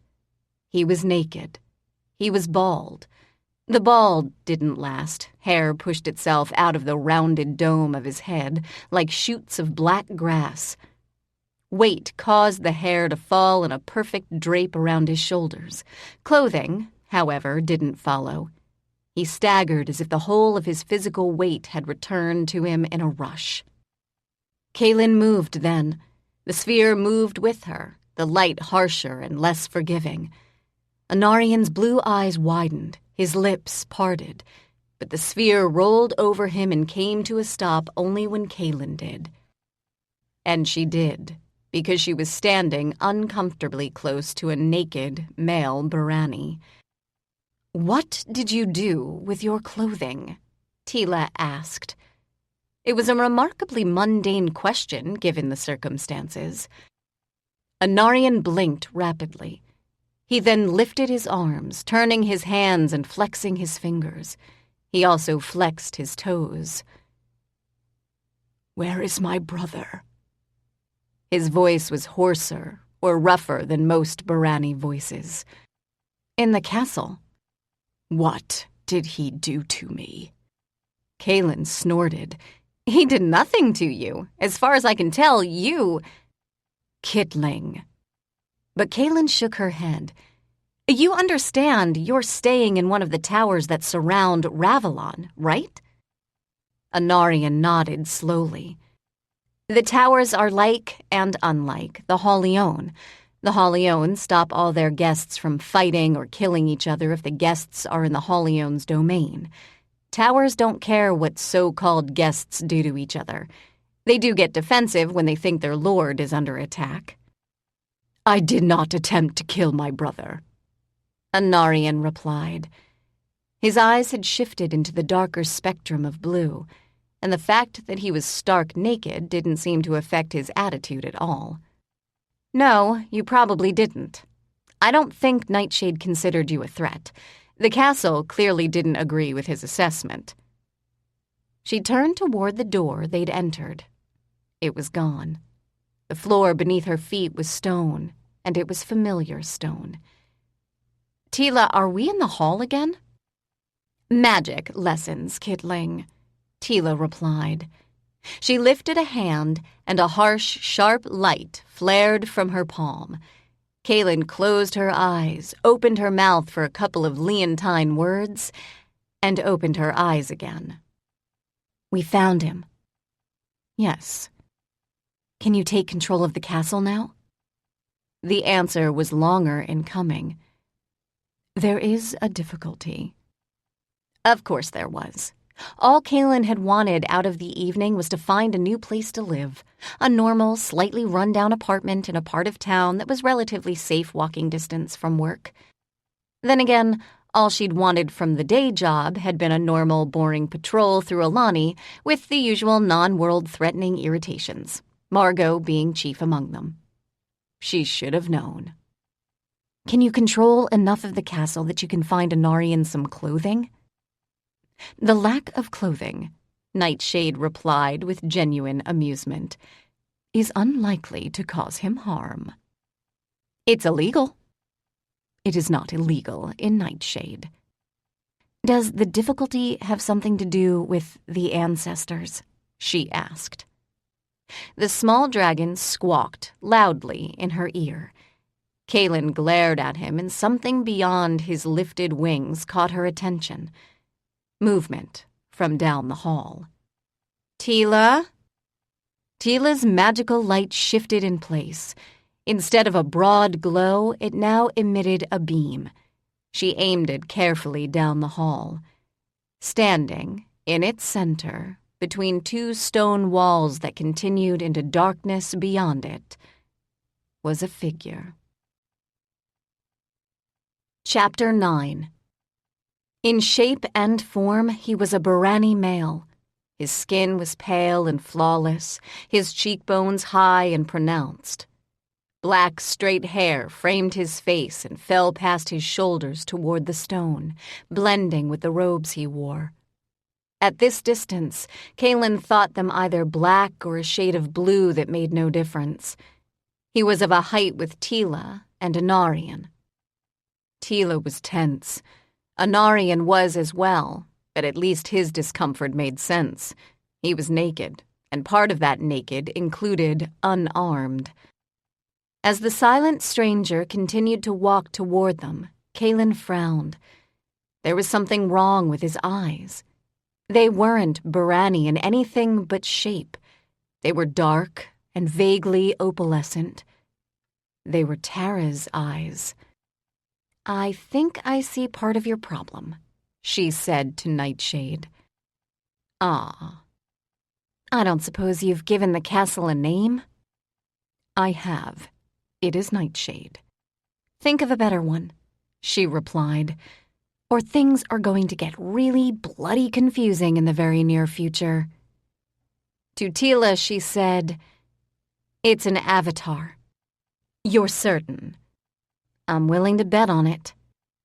You're willing to bet the sun won't rise tomorrow. That's hardly comforting. Anarian had, in theory, spent much of the evening in conversation with the castle. It obviously hadn't been particularly pleasant, given the set of his jaw and the color of his eyes. She started to tell him that the stranger was very much like the avatars of the Hall-Leone, but stopped. The Barani didn't care for the Hall-Leone when they were awake. And the castle was now awake, or at least sleepwalking. She reached up and poked the small dragon on her shoulder. He squawked. The stranger froze, his forehead creasing, his eyes narrowing. The change in expression was exaggerated. It almost seemed deliberate. Wilson and his various unnamed brothers had had a similar grasp of facial expressions. It was the only thing about the avatar of Castle Nightshade that reminded Kaylin in any way of the Hollyone's brothers. Where Wilson had been unclear on the concept of physical form, his experimentation, if disturbing as limbs weren't meant to shift in length or texture, had been almost playful. Nothing about the avatar that approached them now seemed to imply the same curiosity, wonder, and innocence. Squawk. The stranger stopped.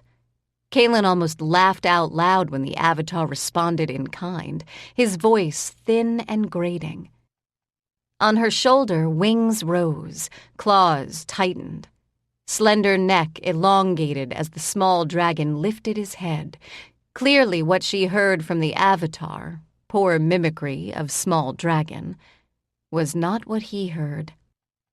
The avatar took 3 long steps and stopped at the outer edge of the sphere centered on Kaylin.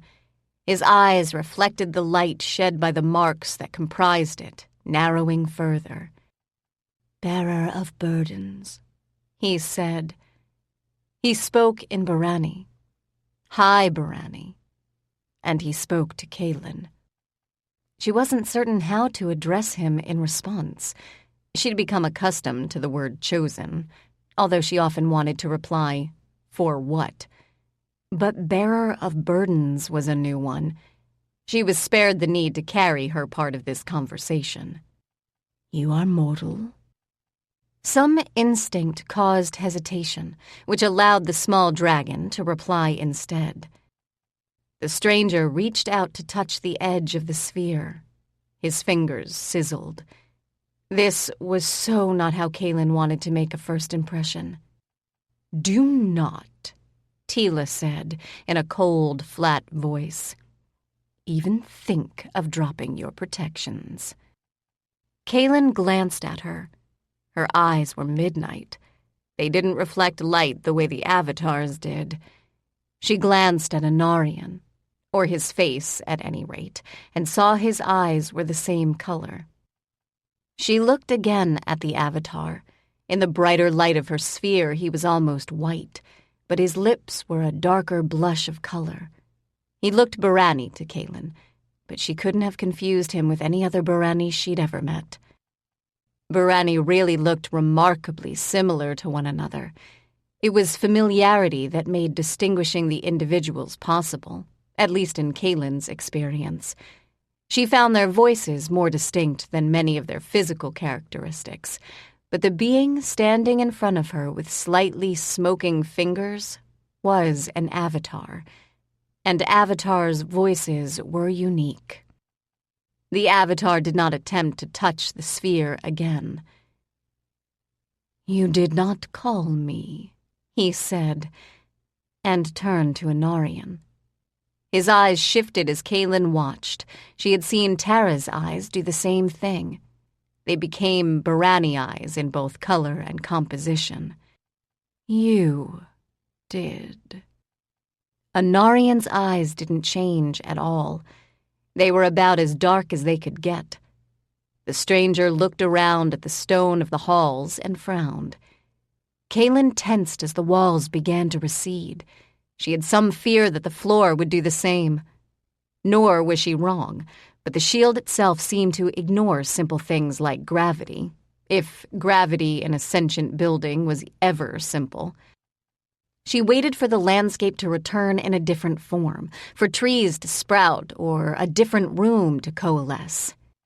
"You may have heard me," Anarian said in slow and stiff high Barani, "but it was not my intent to disturb your sleep." "You did not disturb my sleep," the avatar replied.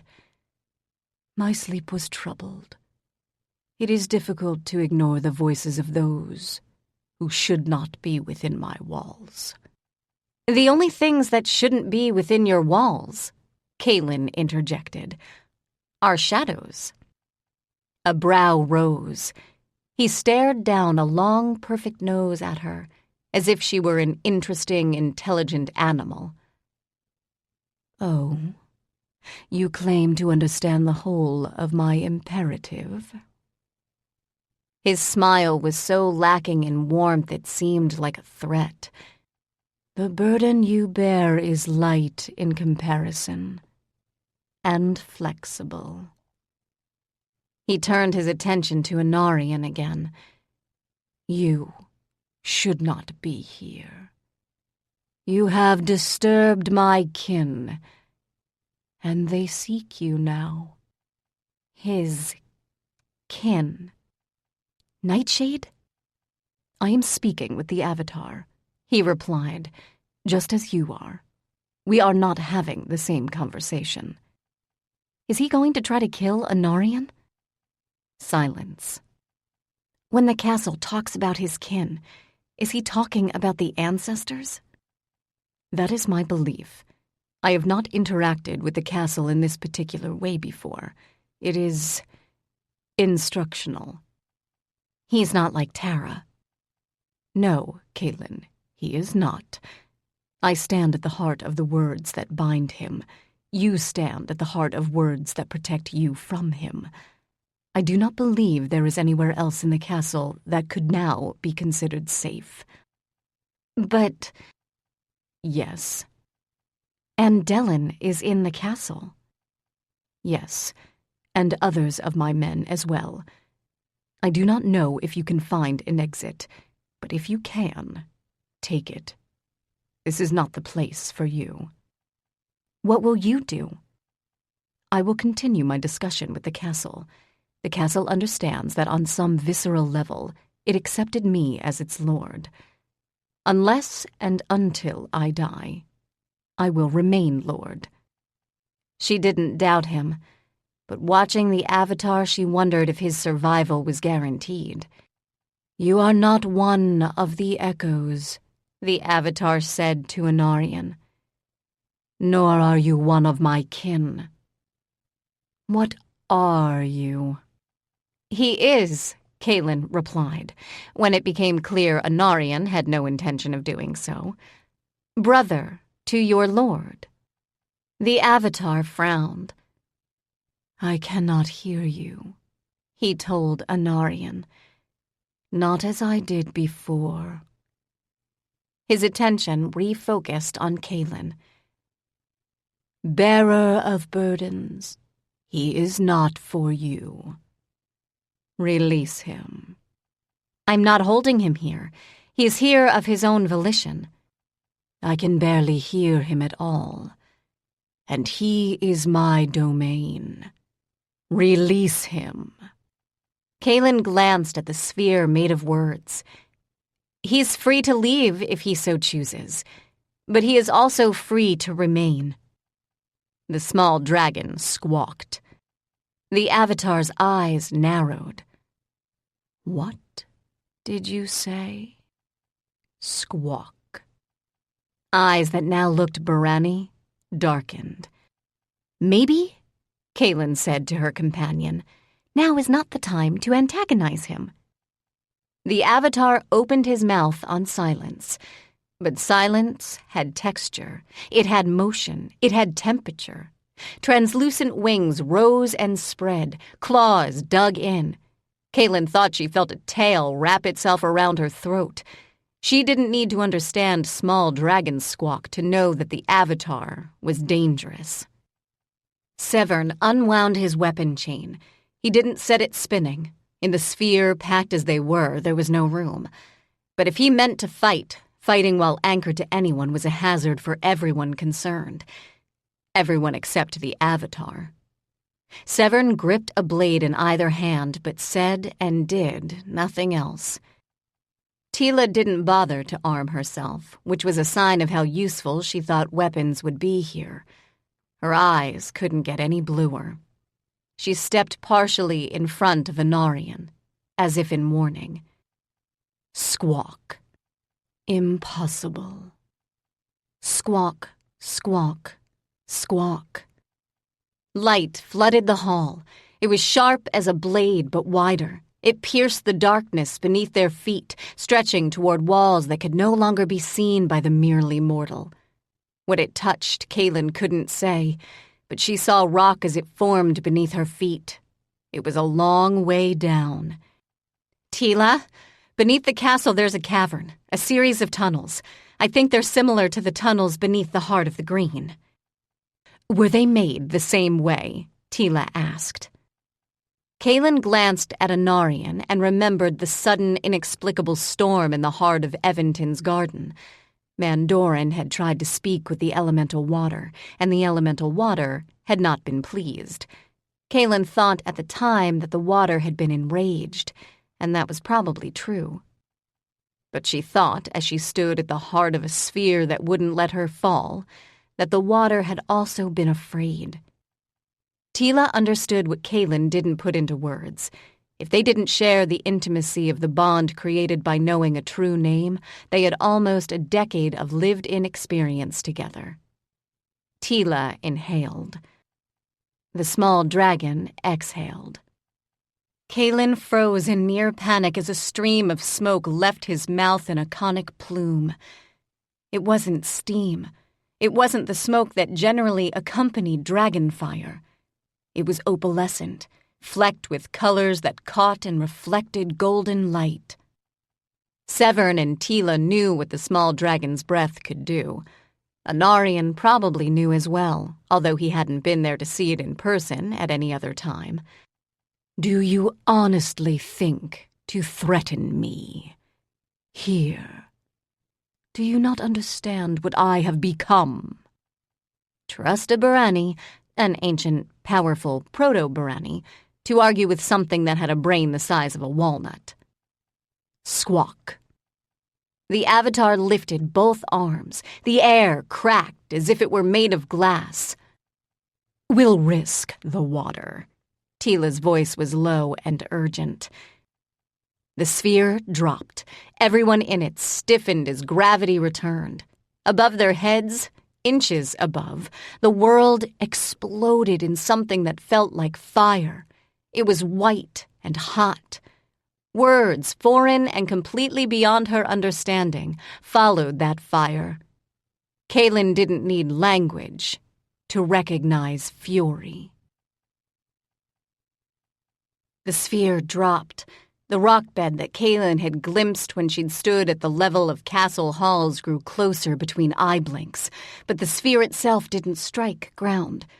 It stopped abruptly, a yard above impact, and hovered. Is this the same? Kaylin asked the rigid familiar sitting on her shoulder.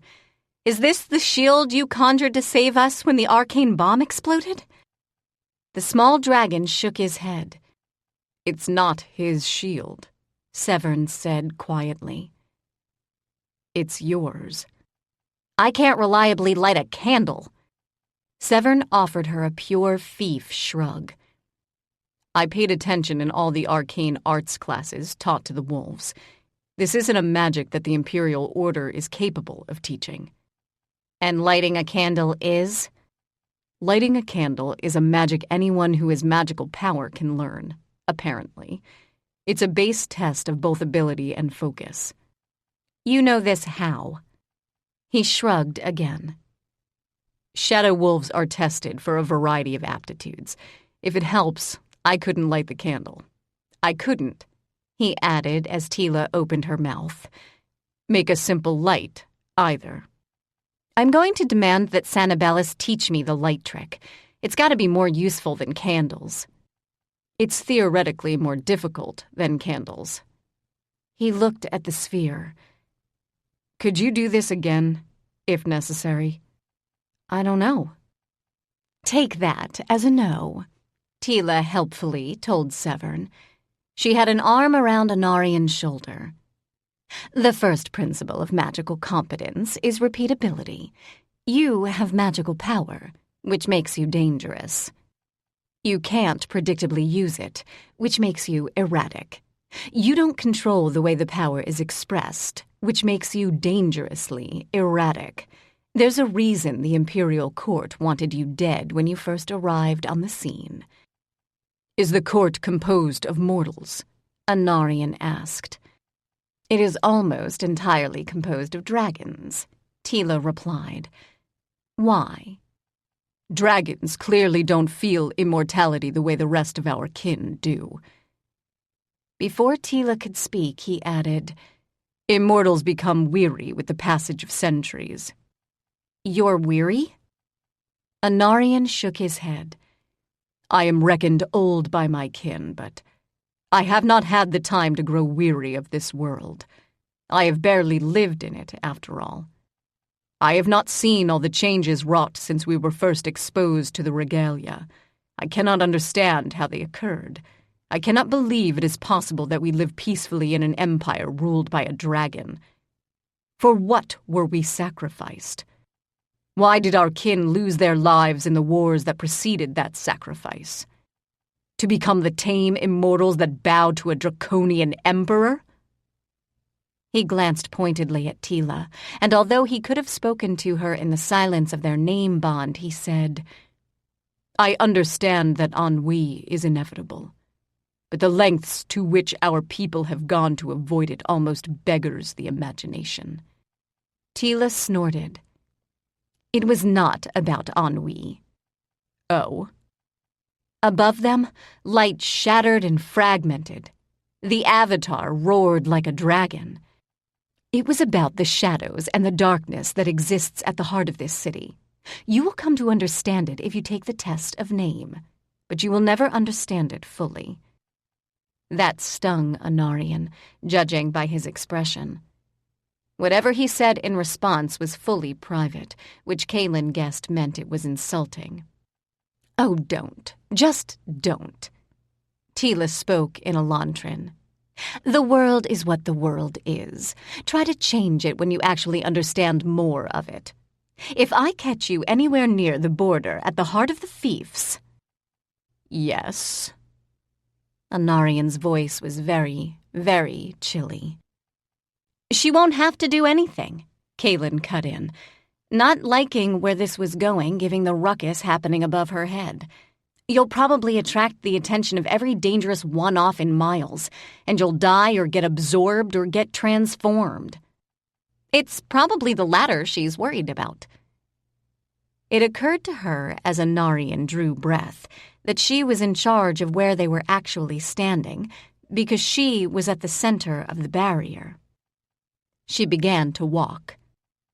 Everyone, even angry Anarian, followed.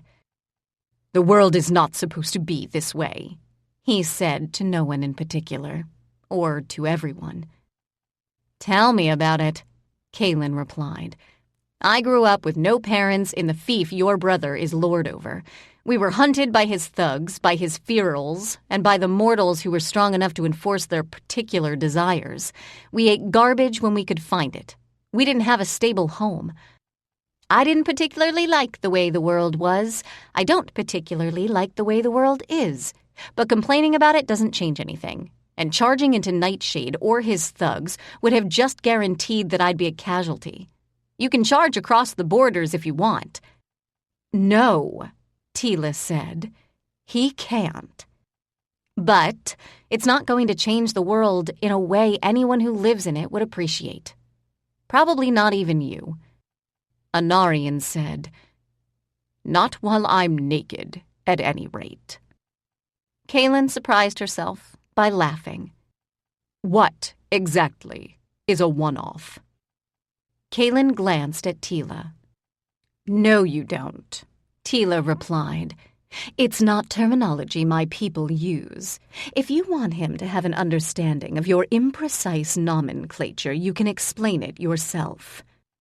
Your people being Barani, not hawks. I'm perfectly capable of multitasking. Kaylin snorted. You know about the shadows, right? Anarian frowned. He said nothing, but after a pause nodded, his expression one of intent concentration. If the rumors are true, they're concentrated in the center of the fiefs. No one crosses those borders. And the shadows remain there, Not willingly. There are towers in the fiefs, 6 that we know of for certain. Some people believe there's a 7th. In the center of the fiefs. Kaylin nodded. The light shed by her sphere was strong enough to illuminate smooth, worn stone. It was natural stone. It hadn't been laid in by masons. She closed her eyes as she heard the distant trickle of water. The towers are like the Hall-Leon. I don't know if they were created the same way. Given the Avatar, I have my suspicions. They sleep, like the Hall-Leon. Kaylin nodded. And they wake the same way. She stopped. The Hall-Leon slept unless they were woken. Waking them wasn't simple. It wasn't a matter of shouting a few words or kicking the nearest wall. They woke to song, a specific song. Kaylin had seen and heard it performed by the consort and Nightshade, in harmony. By the end of it, the consort looked as if she'd carried half her body weight on a 20-mile forced march. She was exhausted. Clearly not the same way, she replied. Have you heard the Song of Waking? He blinked. She might have asked him if he'd ever drawn breath before. Of course. Teela's glance was sharp. It implied a question without vocalizing it. Is there a song to put them back to sleep? No. They drift. If there is no one to converse with. Pause. Sometimes you can converse with the Hall-Leon while they sleep. Their answers, then, are different. And you conversed with the castle while it was sleeping? Not on purpose. He hesitated and then added, The imperatives of the castle are not the imperatives of the Hall-Leon. The Hall-Leon were meant to protect anyone who dwelled within their walls. The castle's imperatives are less clear to me. Less clear how? It is listening, he replied after a long pause and another distinct glare from Teela. It is listening, for one voice. That's not what I've been told. I do not know what you have been told. You have not spoken with this castle before.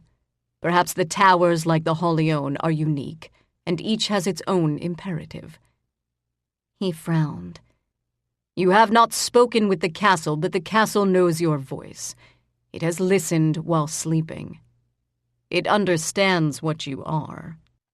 Please tell me you're not talking with him now. No. I cannot hear him, not as I did before. Can he hear you? Anarian glanced at the translucent sphere of words that surrounded them all. I do not think so. If he is like the Hall-Leon, he will be displeased. He's not like the Hall-Leon, Kaylin replied. I don't want him reading my mind. He will not hear anything that my brother's servants do not think. He'll hear a lot that they don't think. She continued to follow the rough stone tunnels as she spoke. They were wider than the tunnels at the heart of the green, and much taller. Nightshade, we're leaving. I don't think it's a good idea to leave Anarian here. He will not thank you for his rescue. I don't need his gratitude. I need to survive. I'm not sure I care if he does, but Teela won't leave without him. Nightshade chuckled. Neither will you. She said nothing, frozen for one moment in the fiefs of her adolescence, and then, grimacing, she shook herself free. No, she wouldn't leave him behind. She wouldn't kill him. Not unless her survival depended on it, and maybe, if she was honest, not even then.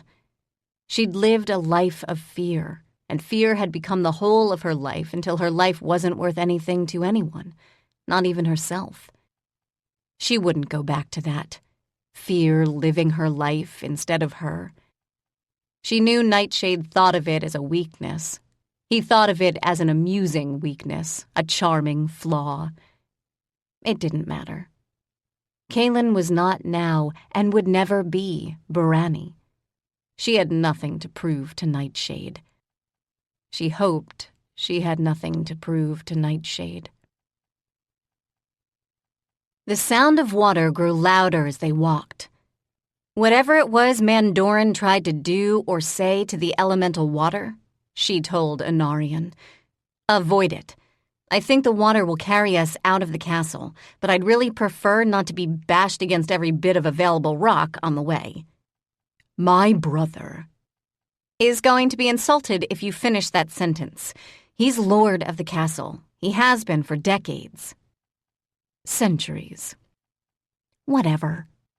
And is he proof against the ancestors? Your brother? No. The castle? Yes.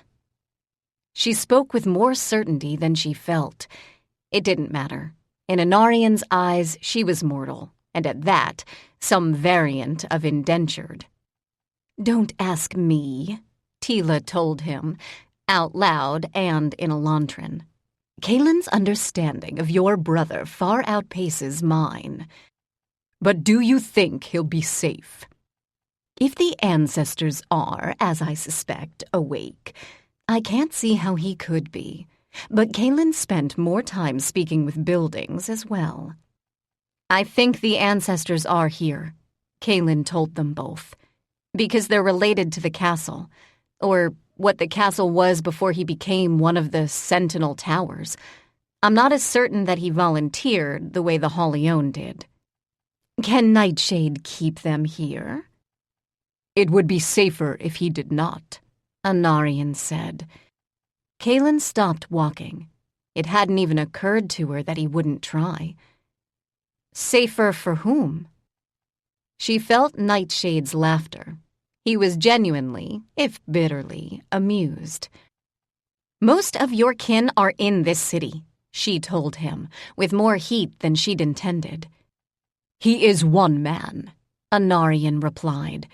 The High Court is many. If he is outcast, he owes the High Court nothing. You don't know why he's outcast. No. No more, I am certain, than do you. Anarian's eyes were an oddly luminescent blue. They were not a familiar Borani color.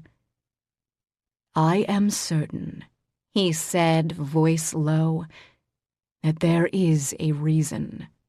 I am certain that a mistake has been made.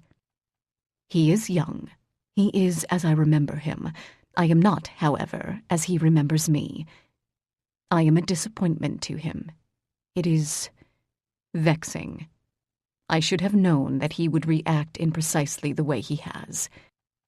You couldn't have known that he could have had this effect on the castle. No, but the effect, as you call it, is secondary. I am reminded now of how I would have viewed the man I am now when I was his age. Not well, I take it? No. Kaylin thought about what her 13-year-old self would think of her as she was now. The difference, at least in her case, was that she was certain her 13-year-old self would be wrong in every possible way, except for the envy. She had the feeling that it wasn't as cut and dried for the fief lord, and it was actively painful for his brother. Can you take control of the castle? Yes, it is not, as you suspect, trivial. But the castle requires a lord. I believe such requirement is fundamental to its existence. And if the castle prefers one of the two sleeping ancestors you have in your basement? I hope to render that irrelevant, he replied with more ice. But I will owe you all a debt of gratitude if you preserve my brother. I think that's going to be more challenging than... Yes, he is as I remember. He is the brother I have worked, planned, and surrendered so much to save. I can remember the arguments we had in the past, now. For his part, they are similar to arguments we had with our parents. For mine, they are of necessity different. Immortals have the arrogance of assuming that nothing about them changes. He is proof that that is a lie we tell ourselves so thoroughly. It feels like truth. I didn't think the Barani had a problem with lying. A lie that is planned has intelligence, intellect, and elegance when used upon others. Preserve my brother, Kaylin, and I will be in your debt. She knew how Barani felt about debt. Indeed. In this case, I will discharge that debt with honor and gratitude. Anything less would be a severe disappointment to my brother, and I am uncertain that the fief would survive another such disagreement. You understand my attachment to Anarian, as does Teela. I believe the consort has never doubted it. It is a weakness, Kaylin, a singular weakness. At the moment, I believe I could cheerfully strangle my brother, and I consider it my right. If I am not to have the satisfaction of destroying him, I will allow no others to do so. He's not going to be happy if you don't survive this. No, it is unusual for Barani kin to form such strong attachments. Perhaps if he had lived as we had, he might be more pragmatic. Kaylin stubbed her toe. Cursing, she said, "He's just as pragmatic as you are.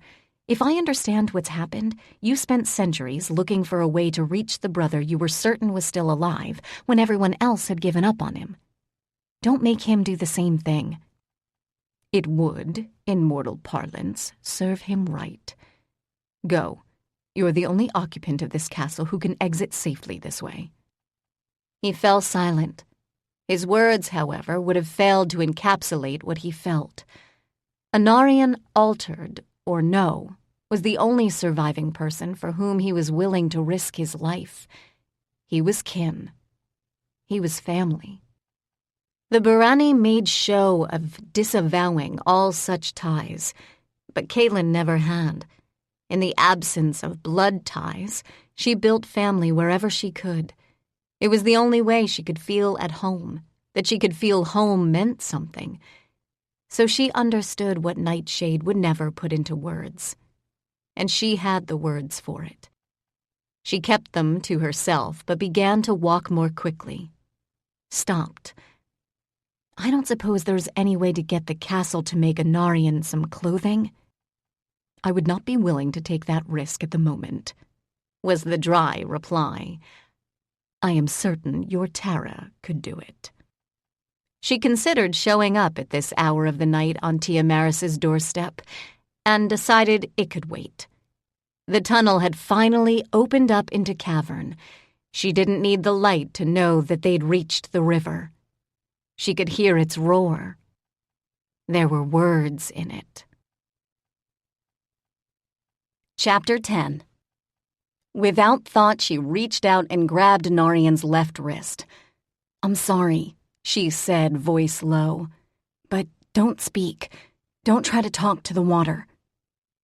When he failed to answer, she looked at him. His eyes were wide, but the rest of his expression might have been carved of stone. "Too late?" she asked Teela. Teela's lips had thinned, where Narian's eyes were rounded, hers had narrowed. If it helps, he thought he understood Mandorin's mistake. So he needed to make a different one? Severn cleared his throat, loudly. Water rose. It wasn't clear water. It didn't have the tranquil purity of the pond in Evanton's garden. Small rocks, rounded stones, and bits of debris Kaylin couldn't immediately identify given the speed of their movement were contained within. But the swell at the water's height wasn't due to the speed at which it traversed the carved bedrock. Roiling water took shape as it rose. It didn't splash. It didn't shoot up the tunnel to dislodge them.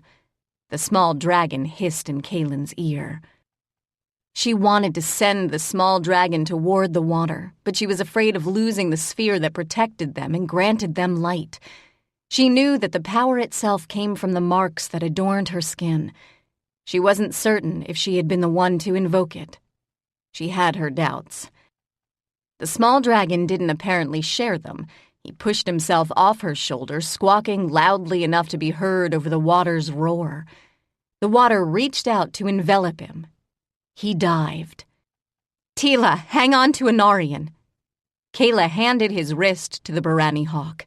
"Severn, hang on to me." He sheathed his weapons. Against water, they weren't going to be much use. He framed Kaylin's waist with the palms of either hand. She walked toward the pillar of water that now stood in the riverbed. The small dragon squawked and squawked. His voice resembled a flock of angry pigeons, or seagulls. Maybe seagulls. The water lifted an arm to swat him out of the way. It would have been funny at any other time, but as the arm came down on dry rock, the rock cracked beneath it. Kaylin couldn't help it. She flinched. She knew what storms could do to ships in harbor. But rain had never killed her. Water, when it struck her, never stung.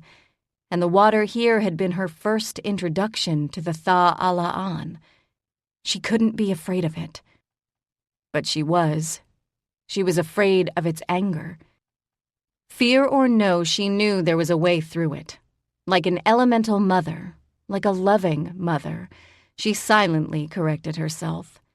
The intensity of anger and rage had limits. She might scream at Kaylin in fury. She wouldn't try to smash her to a pulp. She wouldn't kill her. She believed that. But she'd never been good at approaching her own mother when her mother's cheer had frayed and she had seen the anger and pain that lurked beneath it. That anger had terrified her child self. Did people ever truly grow up, or did they just get better at dealing with life as life became familiar? The fear was just as strong now as it had been when she'd last seen her mother's anger. But her mother's anger had been infinitely preferable to her sudden, complete absence. Kaylin inhaled, clinging to that certainty. She lifted an arm, yards from the water's edge. She lifted her voice as well. Although the Tha'ala'an had no audible voice, Kaylin did. She used it, hoping to catch the Tha'ala'an's attention. She managed. Water snaked out and fell in one thundering crash that once again cracked rock. It cracked rock everywhere but the ground on which the sphere itself shed light. Kaylin reached up as the water fell, palms cupped as if she were still a child in the fiefs. Water pooled briefly in those hands, seeping between her fingers toward the ground in a way that wouldn't break anything. And then it stopped falling, as if it could ignore both gravity and the fact that it was liquid. It grew warmer as she carried it. It felt like palms had been placed, gently but completely, over her own. Kaylin. She closed her eyes. Tha'ala'an. You did not heed my warning. I did. This one isn't the same as the one who visited the keeper's garden. I wasn't going to bring him to the garden. He is not the same. He feels the same. He looks the same. Kaylin privately thought all Barani looked the same, and would have considered this a perfectly reasonable opinion had she not known that it wasn't the racial characteristics the water was speaking about. He's not the same. The last one was Mandoran. This one is Anarian. You are mistaken, Kaylin. Why have you brought him here? To you? We're trying to get out of... To the last line of defense. I didn't bring him here. We're trying to remove him from the castle without killing him. He is brother to the lord of the castle, and he is precious to him. He is, as I told you, a danger. You do not understand what he is. No, I don't. But neither does he. You said that before. It was true before as well. Kaylin bit her lip because she could, and continued to speak. He's young. He's like the young Barani. I don't know if you see them or interact with them. He's not like the Lord of the Castle. He's not like the High Lord, or the Arcanists who summon some part of you and bend it to their will. He is a danger to you and your kind. If he believes he is like the others you have named, he is mistaken. If he cares about the people to whom he claims kinship, he must leave these lands. These lands are his home. No, Kaylin. They cannot safely contain him. You believe, I can feel your belief, that he is struggling to become what he believes he still is. If that is the case, tell him. Until he achieves this, he is a danger to his kin. The water in Kaylin's hands chilled. It was not quite as bad as cupping ice, but it was damned close. He is not the only presence who must remain contained and hidden. What has been done here? The ancestors, Kaylin thought. The ancestors weren't, as she'd feared, sleeping anymore.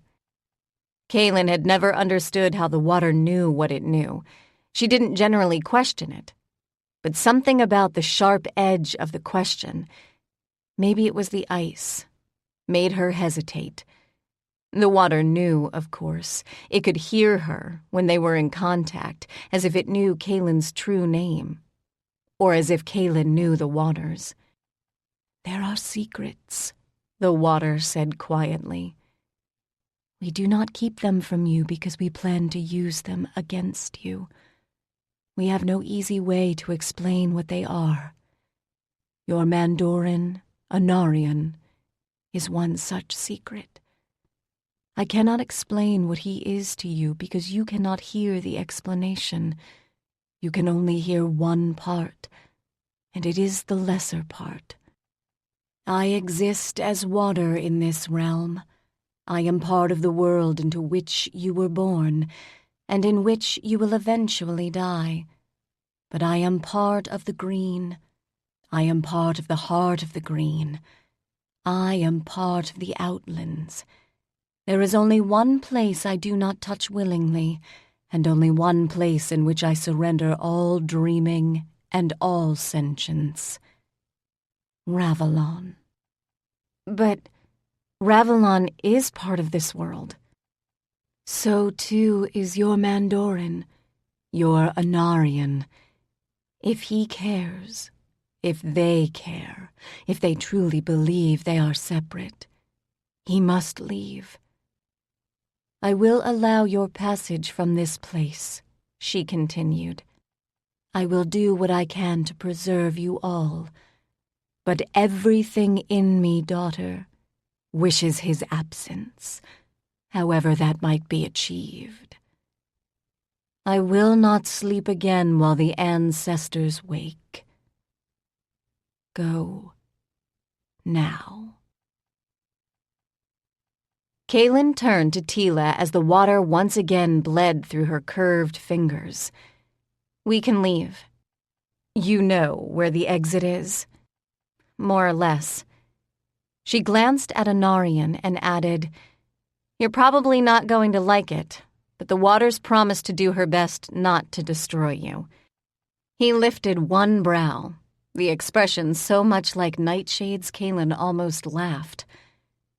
I cannot believe a city that houses so many mortals can be so unexpectedly, unpredictably deadly. You could have warned us, Teela. It wasn't unpredictable in this particular way until the two of you arrived. Her knuckles, where she gripped Anarian's wrist, were white. But if we're being fair, you weren't responsible for the destroyer of worlds, and you weren't responsible for the outcast dragon. You weren't responsible for the tidal wave that nearly destroyed the city, either. You've forgotten the shadows that tried. If I make a list, it'll just remind me how much of a hazard you are. I think I prefer it when you speak Hyberani. Teela snorted. We're not walking out, are we? No, the water will give us a lift. Anarian's eyes went straight to the almost draconian gold of Barani's surprise. You can't mean to jump into the water.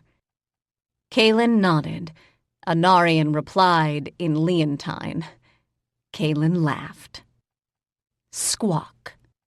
Sorry, I haven't forgotten you. Squawk, squawk. Well, maybe just a little, but I was busy trying to keep us alive. Are you coming with us, or are you going to fly? Squawk. He hovered nearer to the cavern's height and showed no obvious intention of descending. Suit yourself. We're getting wet. Anarian proved himself to be younger than Nightshade or Teela in one regard. He was suspicious of the water, and given the water's attitude, with good reason. But he could not let Kaylin, a mere mortal, take a risk he was afraid to take. When Severn detached himself from Kaylin's waist and bound the weapon chain tightly around his own, sheathing both blades, Anarian inhaled, lifted his shoulders, and walked directly toward the much calmer river. He didn't jump in. Teela caught him before he could. Her eyes were blue. She wasn't surprised at all. Then again, she'd rarely been surprised by stupid feats of pride on the part of Kaylin's younger self either. She'd pretty much owned outrage, though. Let her go in first. She's mortal. Yes, she's the mortal who talked to the water and calmed it down. She goes in first. Kaylin turned to Anarian. I'm mortal. I'm not a child. Not on most days, at any rate. Teela unhelpfully added. She doesn't like to try new foods, and she's lazy when it comes to cleaning. Teela, now is not the time. Teela laughed. It was the deep, sensual laughter that usually made her eyes go green. And they did. Anarian's were also a greener shade of blue by the time she'd finished, although he had the grace not to join her. He didn't, however, attempt to stop Kaylin when she approached the water. The thought of sloshing her way home in soaked boots and clothing, where in this case home was the Imperial Palace, was the only thing that made her hesitate. It didn't last long. She sat on the rocky outcropping and lowered herself into the rushing current, feet first. The water rose instantly and enveloped her. Kaylin trusted the water enough that she didn't flinch. She'd been carried by water before. She did hold her breath. She heard the watery splashes as she was joined by her 3 companions. The sphere that surrounded them began to thin and fade. The last thing she heard as the water began to pull them along in the folds of harsh current was the squawking of a very discontent small dragon. They came up through the old well. The water crested the top of the worn stone structure, spitting them out as if they were poison. If the outer facade of the castle had changed, and no one could deny that it had, the well itself remained roughly where Kaylin had found it the first time.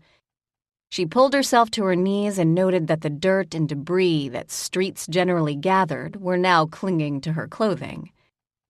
It helped that it appeared to be clinging to some of Teela's. Teela's hair, on the other hand, fell in a straight curtain. It was wet, but it looked attractive. Kaylin was certain hers now looked like the side of a half-drowned cat. Anarian, however, was naked, and that was going to be more challenging. As if he could read her mind, and technically if he wanted to, he probably could, Severn removed his shirt. He spent a good 5 minutes wringing as much water out of it as he possibly could before he shook it out again and handed it to Anarian. They were roughly the same height, but Anarian was slimmer. Take it, Kaylin told him. It's better than nothing. The cold, or the heat that will kill mortals, causes at most minor discomfort to my people. This isn't about the cold. People don't walk around the city streets stark naked unless they happen to be toddlers. We don't generally have the same taboos mortals have, Anarian replied. We didn't, Teela corrected him. While resident within the city of Elantra, We adopt them. Why? Mortal drool is unattractive? Kaylin offered. Yes, that was meant to be humorous, she added, because he looked uncertain, and uncertainty seemed so wrong on a Barani face. He took the shirt. He grimaced, but that made sense. It was wet, and it was probably cold. It was only barely long enough that it covered the relevant body parts. "Where are we going?" he asked. "I'm considering jail," Teela replied, in a tone that was only half joking. Anarian wasn't offended. "So, that would be Taines?" Kaylin laughed. Anarian grinned. He'd probably said it out loud because he thought it might be amusing to the two mortals who would otherwise be left out of the conversation. Anarian sobered first. "You don't mean to take us back to my brother?" Kaylin shook her head. He forbid it. "He can't forbid." You? He can, but you can probably ignore him. I can't ignore him as easily. "You could if you were willing to learn how," Teela said. "It can't be worse than lighting a candle." That took me months. And your point is, even in the span of a mortal life, a few months is not an onerous, life-consuming period. It took you longer than that to become competent at using daggers. It took you longer than that to memorize most of the law.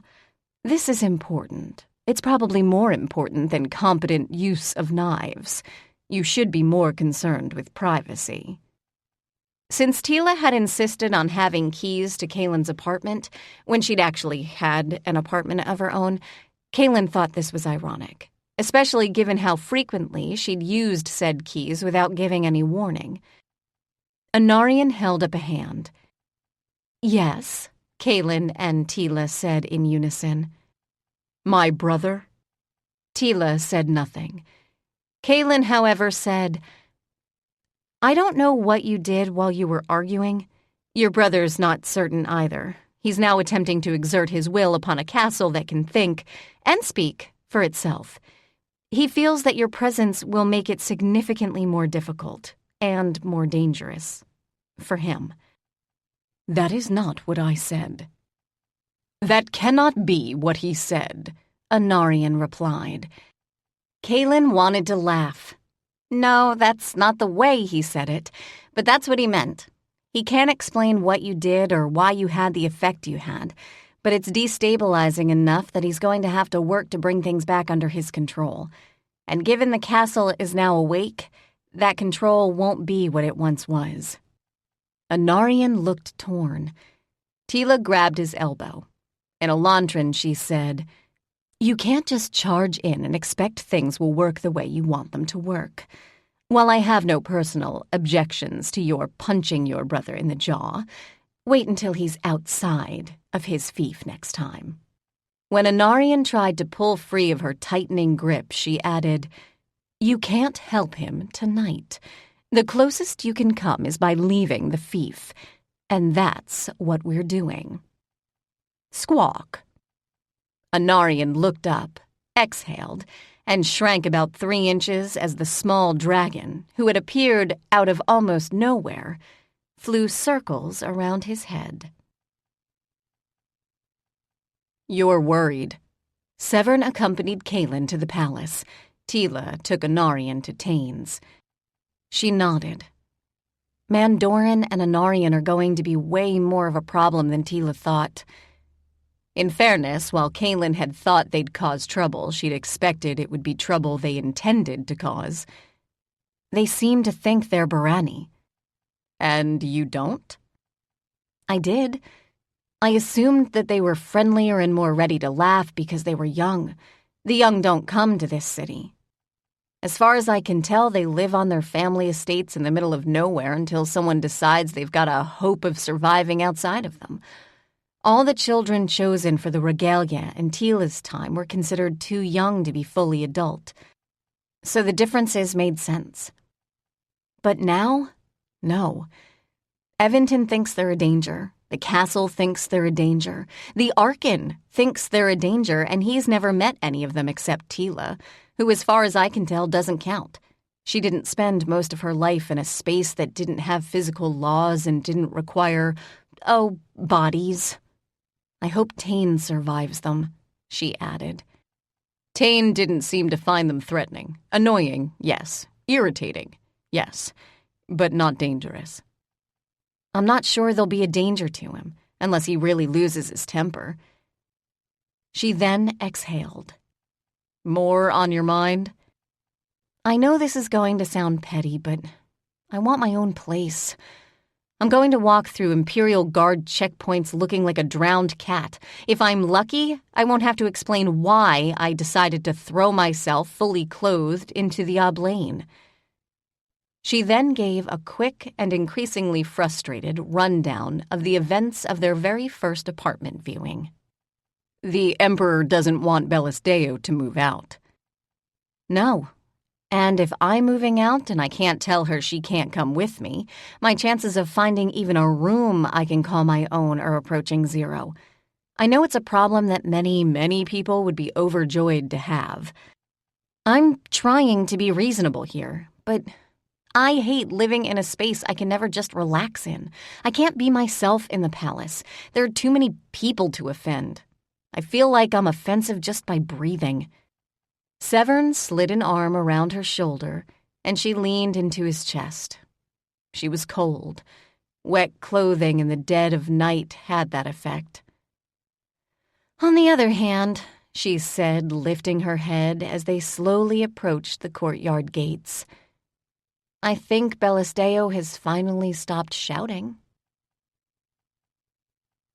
If palace guards caused stress just by existing, roommates sometimes had the same effect. Kaylin navigated the door ward she hated so much and entered the room with a numb left arm.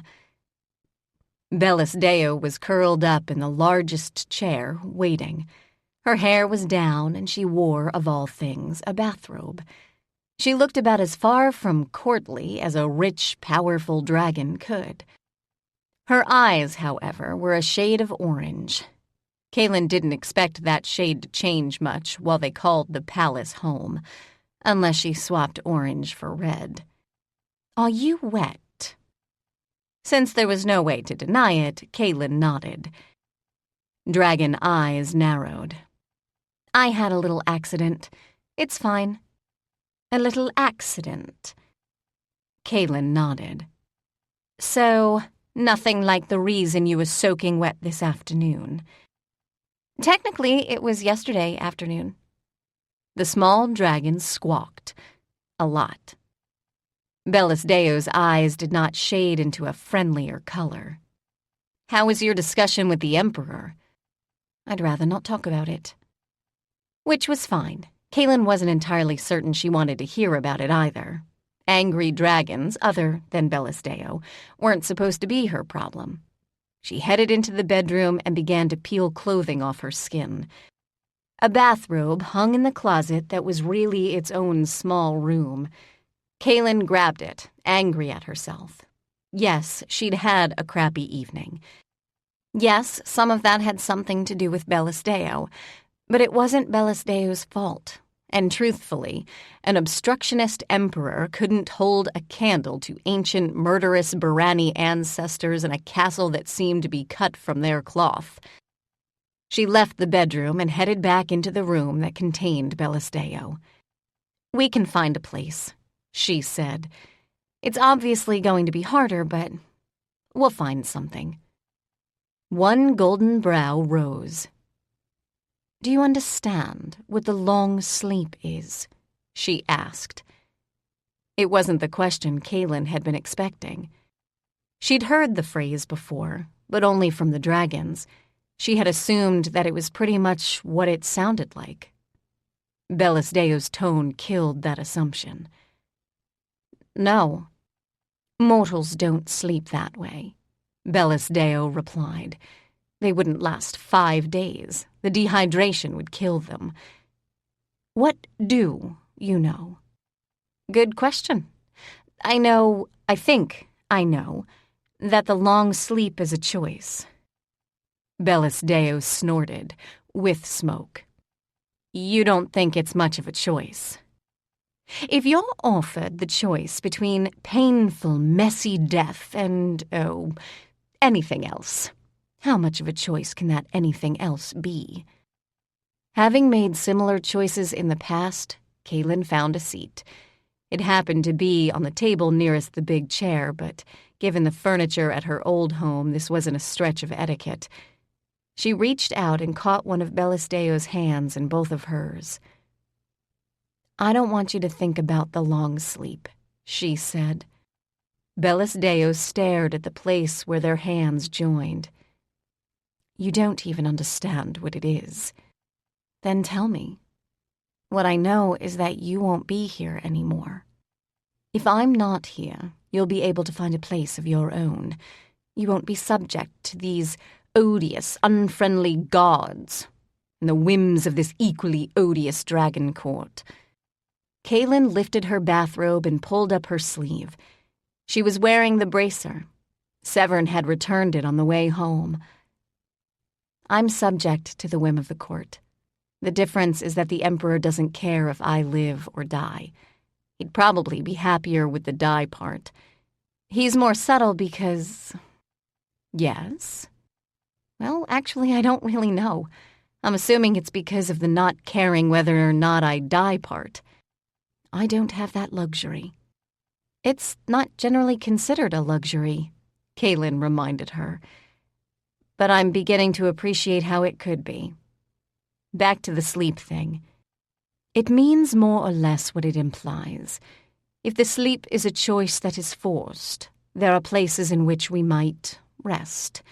These places are protected. While we sleep, we are at our most vulnerable in almost all ways. You don't get visitors in your sleep, clearly. She laughed. It wasn't a happy sound. No visitors. Perhaps there are dreams. Those who have woken from their long sleep have not said that the sleep is troubled by nightmare or vision. If it is, they don't recall it. You've spoken to dragons who have awakened? Her gaze slid off Kaylin's face to land somewhere around the fireplace. Yes, in my youth. I was not myself considered fully adult. I had not yet unlocked my second form. I did not understand the desire to sleep. There was so much I wanted to see and do. The idea of great weariness was foreign. And it's not now. The dragon's shoulders slumped. I understand, she said, looking down at her hand, which was still held tightly in both of Kaylin's. I understand why I'm important. I understand what the stakes are. I understand what my role is, and must be. Kaylin said nothing. Diamat despises me, Bellis Deo continued, when Kaylin failed to add words of her own. I can even understand why. But She stood. If there was some freedom, some sense that who I am and not the physical reality of what made a difference. She closed her eyes, opened them, looked for a moment like a drowning girl. Kaylin had never been that girl. But she'd been a girl figuratively drowning in different waters, and if the causes weren't the same, the sensation was. She tightened her grip. You want him, you want them, to see you as you are. Bellis Deo nodded, looking slightly embarrassed. They see what I am. Female. Dragon. They know that I am the effective mother of the race, if the race is to survive. But I could be anyone else as long as I possessed those characteristics. I could be any other person. I could have all the charm and wit of Diamat. I could be a psychotic killer. Is that the right word? And all would be ignored. Not accepted exactly, but ignored for the greater good. the Archon sees you as you are." The smile, which was almost a perfect expression of humiliation, shifted, softening. "Yes, and no. He sees me as I was, but at least that's part of who I now am. And I'm being unfair. I think he mocks the changes, but he hasn't seen them all." "How much have you shown him?" Kaylin asked. Bellis Deo didn't answer. After an awkward pause, she said, "So why did you enter the palace sloshing wet?" "Because this was neutral ground," Kaylin answered. Given the color of the dragon's eyes, she figured nothing she could say was going to make things any worse. "Well," the dragon said when Kaylin was done, which, given the usual interruptions, took longer than it should, "your Teela was right. First of all, she's not my Teela, and second, about what? You are never going to be boring. You might even make boredom seem appealing." She glanced down at their joined hands, squeezing briefly, and then gently extricated her fingers. "Even if I chose to sleep rather than serve, I'm not sure it would be allowed. And I understand why, Kaylin. If you're fomenting rage against the Emperor, don't bother. You can't come close to the rage I feel whenever he opens his mouth." "What did he decide?" "He decided that perhaps my complaints had some small value." "Which means he'll interfere less?" Bellis Deo snorted more smoke. "It means Caitlin won't be vetting apartments before you view them. A Marian will. You won't be humiliated by the Dragon Court because unless the accommodations meet the Imperial pre-approval, you won't be speaking with any landlords." She swallowed. "If I choose to remain in the palace, you will, of course, not be subject to this procedure." Silence. Kaylin could, at this moment, say two things and mean them both. The first, she didn't want a roommate. She was and had been happy living on her own. Yes, she had lived in a small space, and yes, it was a mess. The mess didn't bother Kaylin, but it annoyed the dragon. But the second, that she couldn't just walk away and leave Bellis Deo here. Kaylin didn't have a lot of friends, and because she didn't, she clung to them ferociously. Bellis Deo had none. None if you didn't include Kaylin, and Kaylin wasn't certain that she wasn't assuming too much. Desperation wasn't exactly friendship. If Bellis Deo had been queen in Elantra the way she'd been queen on the world that she'd lost, she probably wouldn't have had the time of day for Kaylin. And to be fair, Kaylin would have avoided her like the plague. She had too much money. She had too much power. But all her money was secondhand, and all her power was theoretical. "I'm not leaving the palace without you," Kaylin told her, and meant it. "And I'm not living here 1 minute longer than I have to." The dragon's smile was wan. "I don't understand you." Kaylin shrugged. "Welcome to the club. Most days I don't understand myself, but I don't let it stop me." "Maybe you should." "Maybe. Not starting now, in case you were wondering." Bellis Deo closed her eyes. "I feel so pathetic." She spoke in Elantran, which made sense. Kaylin wasn't certain there was a word for pathetic in Barani that didn't mean mortal. "Me too. On the same most days I don't understand myself. Go to sleep. Tomorrow will be better." She turned toward the bedroom and then turned back. "After my shift, I'm taking Anarion to visit Tara and Tiamaris, if you want to come." Chapter 11. Mandorin did not appear in the halls of law the following morning. Neither did Anarion. Tane had taken a temporary, paid, Kaylin checked, leave of absence, which couldn't possibly be a coincidence. Teela did show up on time. For a member of a race which didn't consider sleep a necessity, she looked a lot like she could use some. Then again, Bellis Deo looked about the same. The dragon wore simple clothing, for court. The Barani wore her uniform. They gave each other the heavy once-over. It was Bellisdeo who broke first. "I hear you had an interesting evening." Teela glanced at Kaylin, who shrugged. Interesting is the most politic choice of word for it, yes. I hear you had a less eventful evening, but not less enraging. Rage is useful. It's often overrated, but it's useful. She smiled. It was edged. Teela returned the smile, sharpness for sharpness. Kaylin decided that today was a day for good behavior, just to be on the safe side. There was an absence of safe sides on the trip to Alani because Teela joined them. This was not the usual arrangement of patrol beat. The Barani Hawks tended to be given the rougher sections of town. The better sections bored them more. "Why are you coming with us?" "Because Tane is on leave and Bellisdeo is with you. Apparently the Imperial Court has decided she's safer with me here." "I don't believe you," Kaylin replied, voice flat. Teela met her gaze and held it, before finally cracking a smile. "You win. I'm sure I could have sold you on it before the assassination attempt." Kaylin shrugged. It was true. "Why are you tagging along?"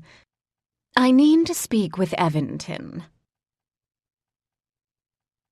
Eventon was at home, which is to say the shop was actually open to the public. For someone who had a storefront, Eventon kept inexact, verging on inhospitable hours. For the most part, he was closed to custom. He seemed to be expecting theirs today. Grethin answered the door. The best thing about the introduction of an apprentice was that he could answer the door quickly. Eventon creaked his way toward the sound of the bell, at a speed that made snails look fast, if he decided to answer the door at all. If you made the mistake of ringing the bell while he was already on the way, he got angry. Kaylin had learned this early. On the other hand, if he'd actually failed to hear the door when she was expected, and she failed to ring the bell a second time, he also got angry. It was very much lose-lose, with hope wedged in to add anxiety. Since Grethin had appeared as apprentice, the stress of standing on the outside of this particular closed door had lifted. He smiled hesitantly as he opened the door. "Is he in a bad mood?" Kaylin asked, voice low. "Not so far." His tone added, "Please don't change that," although he was too politic to put it into words. She could hear Eventon's voice as she stepped across the threshold. If he wasn't in a bad mood, he didn't sound like he was in a particularly good one. "Is that Kaylin?" he shouted. "Yes, Eventon. Kaylin, Bellisdeo, Corporal Handred, and Teela." The sound of something hitting the floor a room away wasn't entirely unusual, but it did mean Eventon had decided to hurry. He appeared in the door on the other side of the long bar in his customary apron. His hair looked like it had been exposed, when wet, to a lot of wind. He offered Bellisdeo a bow. It was an almost perfect bow, something Kaylin could only appreciate after sessions with Dearmat, one of which was due to start in 2 days. The best thing about the West March had been the utter lack of Lord Dearmat. On the other hand, Dearmat was an oblique and unstated death threat. Many things in the West March had been less diplomatic. Bellisdeo offered him a perfect bow in response. Teela folded her arms and waited. Whatever respect Bellisdeo felt for Eventon, all of it genuine, was lost on the Barani Hawk, probably because she had vastly more experience with the curmudgeonly keeper, who had never offered a similar respect to Teela. "My apologies for the mess you find us in." Since it was more or less the exact same mess it always was, which the cobwebs with their inches of gathered dust attested to, Kaylin's jaw momentarily unhinged. He caught it, of course. I'm willing to bet that you live in far more of a mess than I do. Private. You'd lose if you made that bet now. He raised a brow, which changed the fall of lines across the better part of his face. A poor choice of phrase on my part, but a fortuitous reminder of why I hoped to see you. You are apparently looking for a new domicile. She frowned. A new place to live. Ugh. I haven't recovered from the last landlord interview. No? We had a dragon lord as escort, Emerian. He was almost actively insulting. Unfortunate for the landlord. To be fair, Lord Emerian is the least in-your-face dragon I've ever had tag along. At that, he smiled. It was slender. You know Emerian. It wasn't a question. Kaylin's eyes narrowed. I have some acquaintance with him, yes. He stops here. And no, don't ask for what. I have some pride as a merchant. You work on Alani, she countered, with all the inherent criticism of long experience. The venue does not make the man. You are distracting me, and if you are going to do that, drink some of the deplorable tea I've made. He turned back, and to Kaylin's annoyance, offered Bellisdeo his arm. Since Bellisdeo hadn't been raised in imperial courts, this gesture might not mean much, but she was a student in Dearmat's despised class. She took the offered arm without even a whiff of hesitation or confusion. If it weren't for the rest of Bellisdeo's life, Kaylin would have envied the ease with which the dragon fit into it. I hear you had some difficulty last evening, Eventon said, as Kaylin took the rickety chair she considered hers. She felt Teela's sudden glare as she reached for a full cup of cooling tea. Since she had sensation in her mouth, she vastly preferred tea that didn't scald her tongue. I didn't tell him, she said, reaching for a cookie as well. I haven't had the chance. To Eventon, she added, Is there some kind of supernatural flyer that the rest of the world sees that bypasses the halls of law? Of course. You wouldn't read it. It would look too much like paperwork to your untrained eye. Very funny. The best thing she could say about Nightshade at the moment was that she'd gone there on her personal time and wouldn't be required to file an official report. What did you hear? Teela cleared her throat, loudly. This implied that she was sitting far enough away that stomping on Kaylin's foot under the table would cost too much dignity. Kaylin ignored this. She trusted Eventon. She didn't trust his mood, which could be changeable and unpredictable, but she trusted what he would do with said mood. That there has been an inexplicable change in the configuration of what was previously known as Castle Nightshade. I'm not sure the change will remain in force. Ah. Eventon cleared his throat and helped himself to a cookie. If he didn't care for tea, except when drenched in chili, he did like the cookies. The changes were not made by the fief lord. Kaylin stopped eating. Notably, Severn did not. Then again, Eventon rarely grilled Severn. No. Does he remain fief lord? That's the question, isn't it? I assume you have more ready access to answers. He will not, however, hear the answers you choose to share. Not while you are here. He glanced at her cheek. He's still fief lord for now. Good. Good?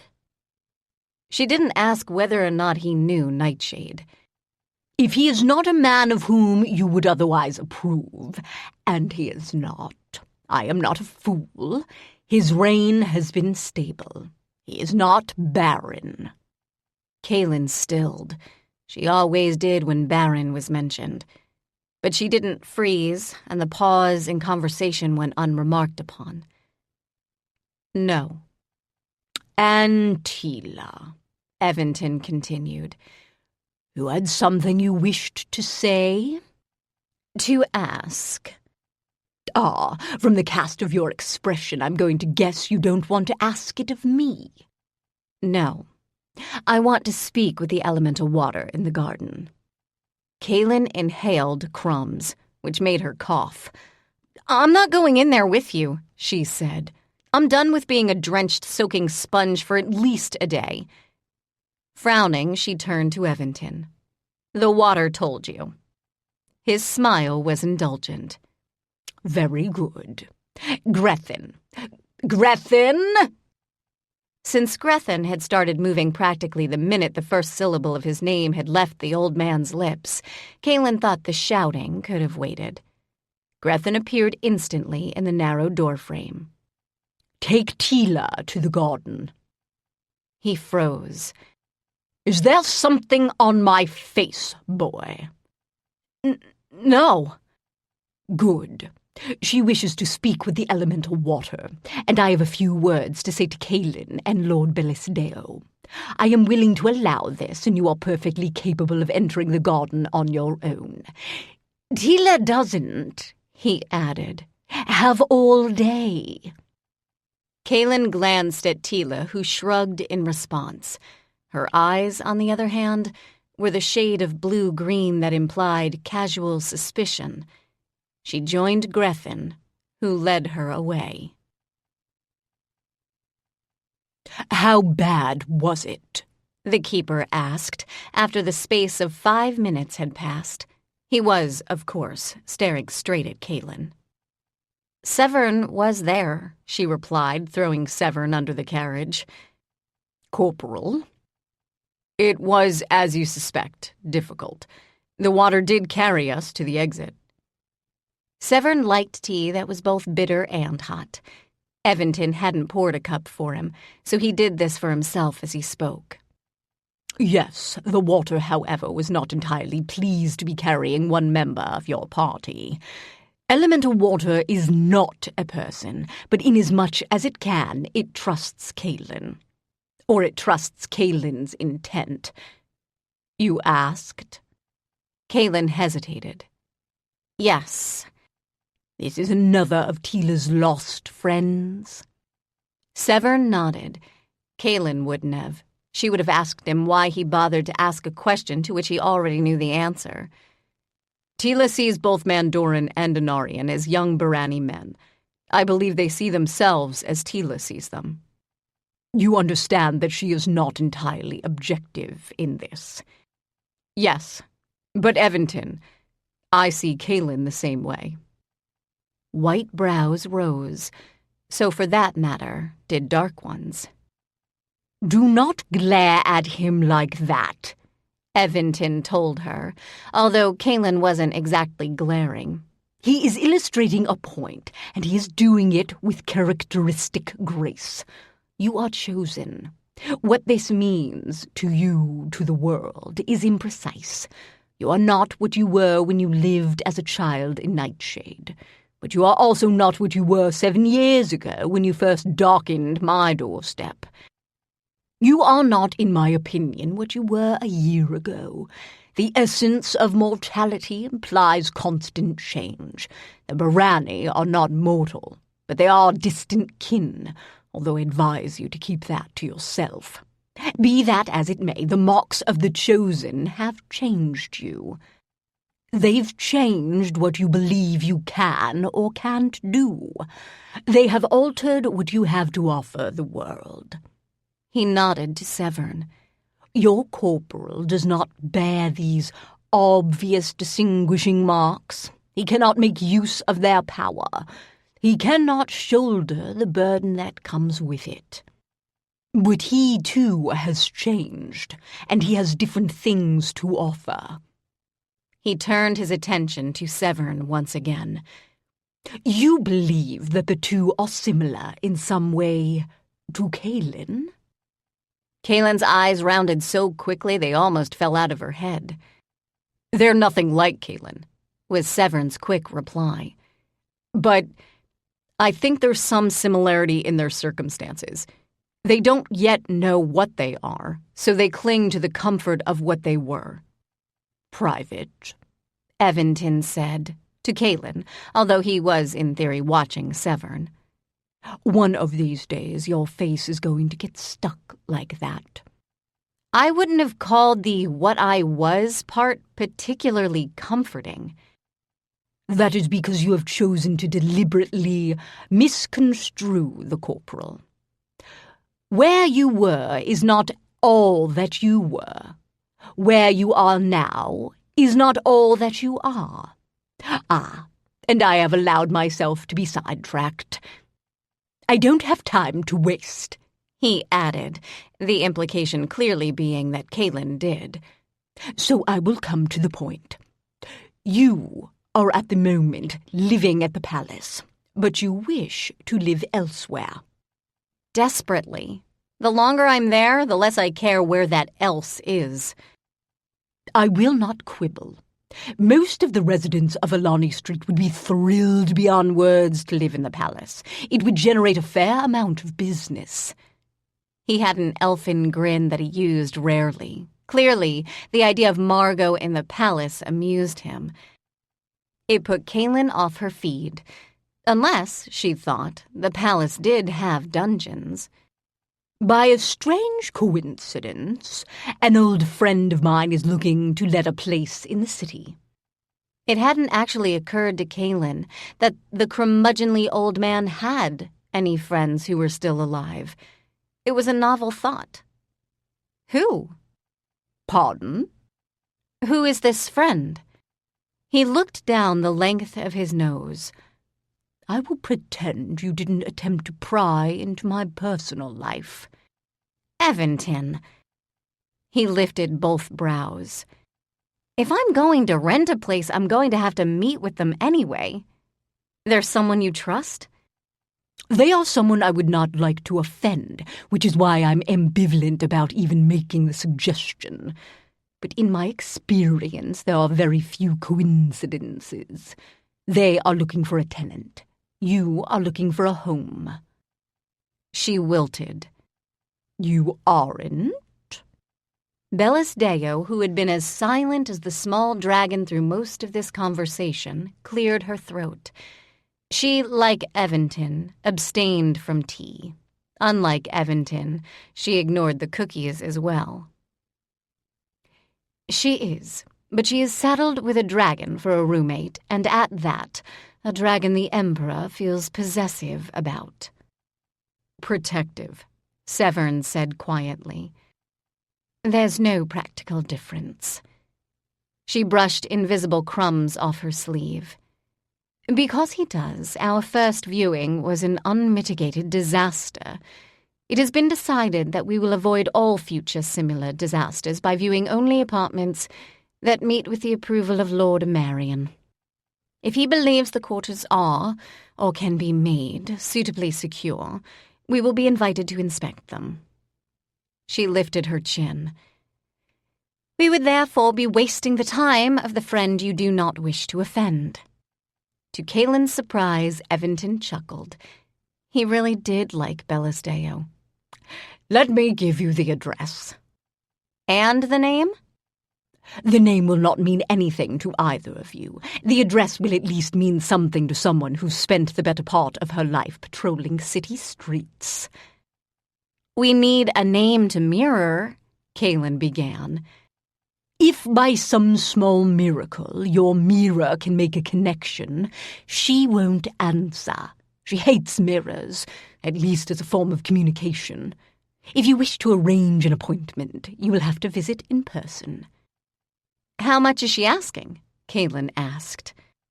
Bellis Deo simultaneously said, How large is the space? The answer to both of those questions, the keeper said, rising, is variable. If she is willing to let the place to you, she will not ask for more than you can reasonably afford. The Emperor has offered to pay the lease, Bellis Deo informed him. I believe Kaylin is about to turn purple, Eventon replied, his grin deepening. I don't see why he shouldn't, the dragon said, although she carefully avoided meeting Kaylin's narrowed eyes. Given that most of the difficulties caused are caused by his ridiculous demands, it should be considered compensation. I will not argue with you, Eventon said. Nor will I disagree. Neither agreement nor disagreement will change Kaylin's opinion. If she is to live somewhere, she can't feel at home if she isn't responsible for her own upkeep. That is a luxury I do not have at the moment. Bellis Deo stood as well. But you are, of course, observant. If you believe that this is a space in which we could both feel at home, we will take the address. Oh, I'm not claiming that you're certain, either of you, to feel at home. Home is a very personal concept, and I'm not in the business of giving personal advice. If I were, he added, his voice sharpening, I would have a few choice words to say to your emperor. I believe Teela is just finishing up in the garden, and she'll be with you shortly. Kaylin was dying of curiosity. Bellis Deo, however, was not. The word emperor set the dragon's teeth on edge, even when she was the one who used it. When they found themselves on the street side of Eventon's door, she exhaled a couple of regal inches of height. I like him, she said. She sounded pensive. You could probably visit him. He doesn't get much company except poor Grethin, and I think he'd be happy for yours. And not yours? Kaylin winced. He met me when I was an angry 13-year-old girl. He didn't throw me out of his shop, probably because I was with Teela. He certainly didn't bow when we were introduced. But he makes you tea, and he bakes you cookies? He bakes those for himself and pretends he's doing me a favor, Kaylin countered. She began to walk in the deliberate, slow stride the hawks used on patrol. Bellis Deo fell in beside her. Teela? The Barani hawk was quiet. It wasn't a murderous silence. Kaylin was familiar enough with those she wouldn't have uttered Teela's name if it had been.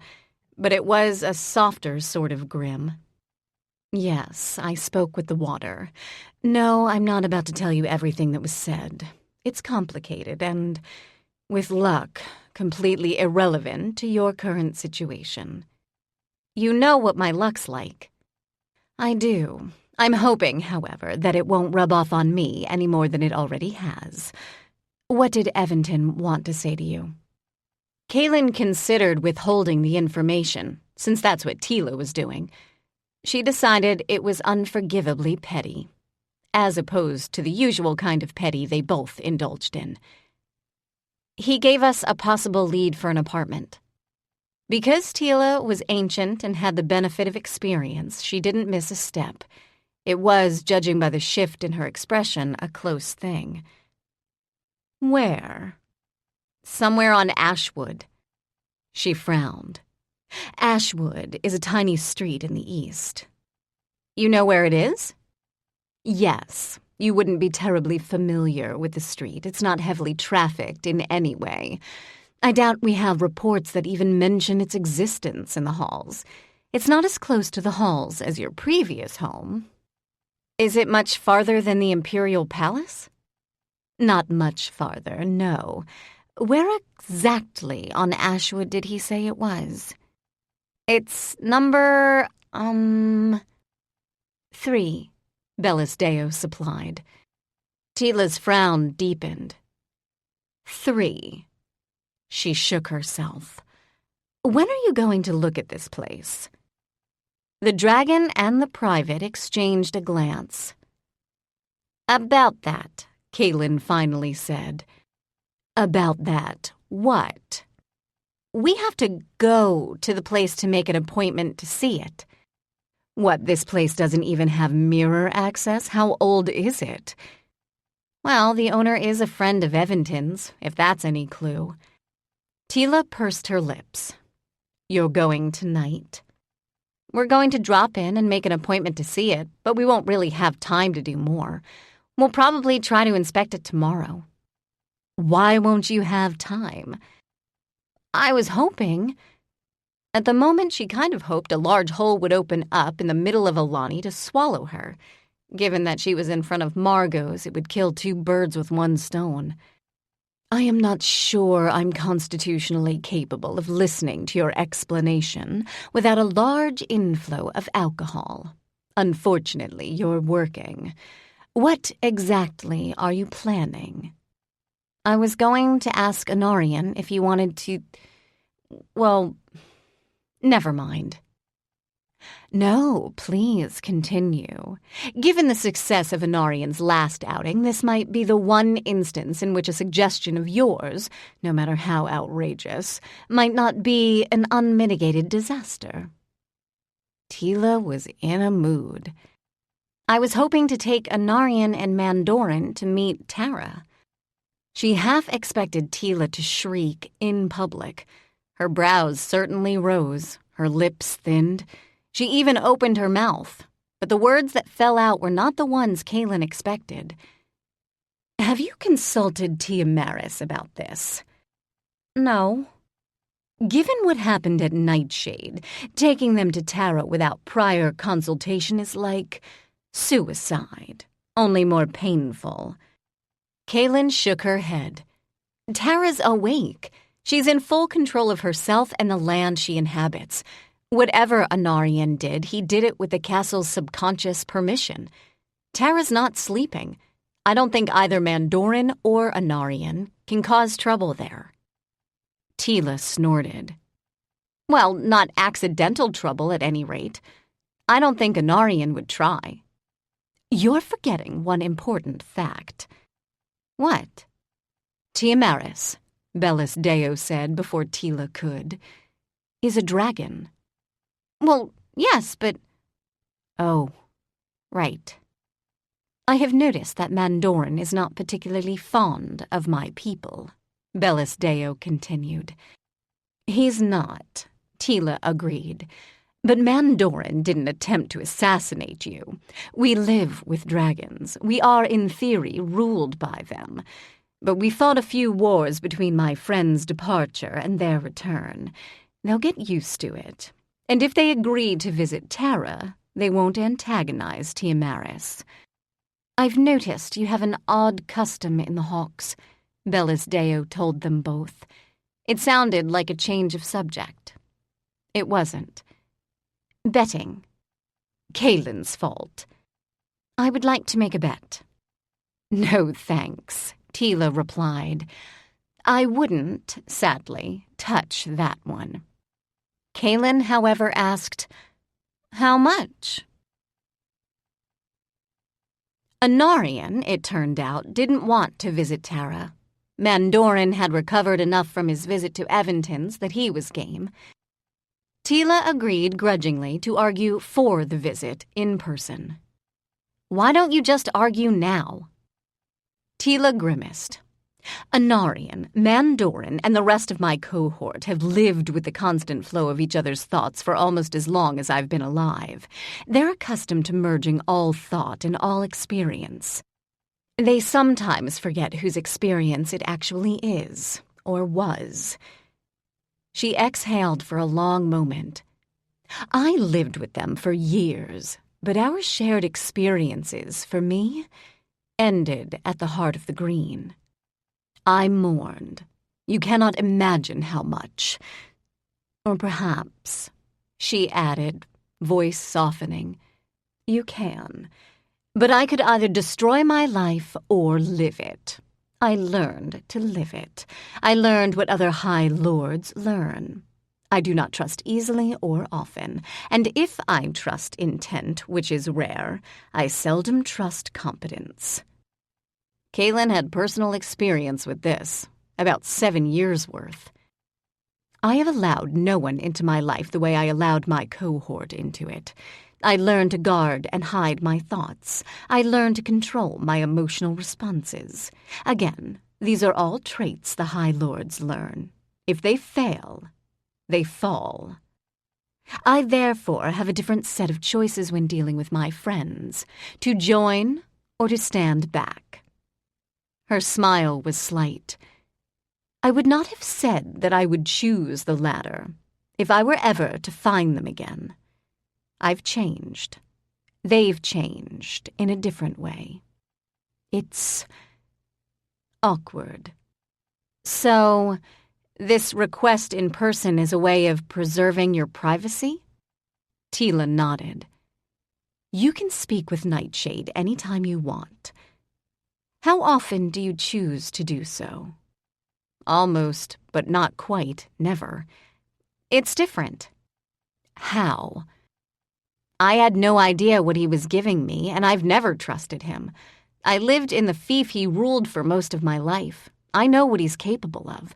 I know what's beneath his notice, and that would be almost every other person in the fief. When you made the choice, you offered your name to people you both loved and trusted. It's safer for me to argue with Nightshade in person than it is to argue that way. You place an inordinate weight on the love and the trust given by children, which is what we were. So do you, Kaylin thought. She didn't say it out loud, and Teela couldn't hear her.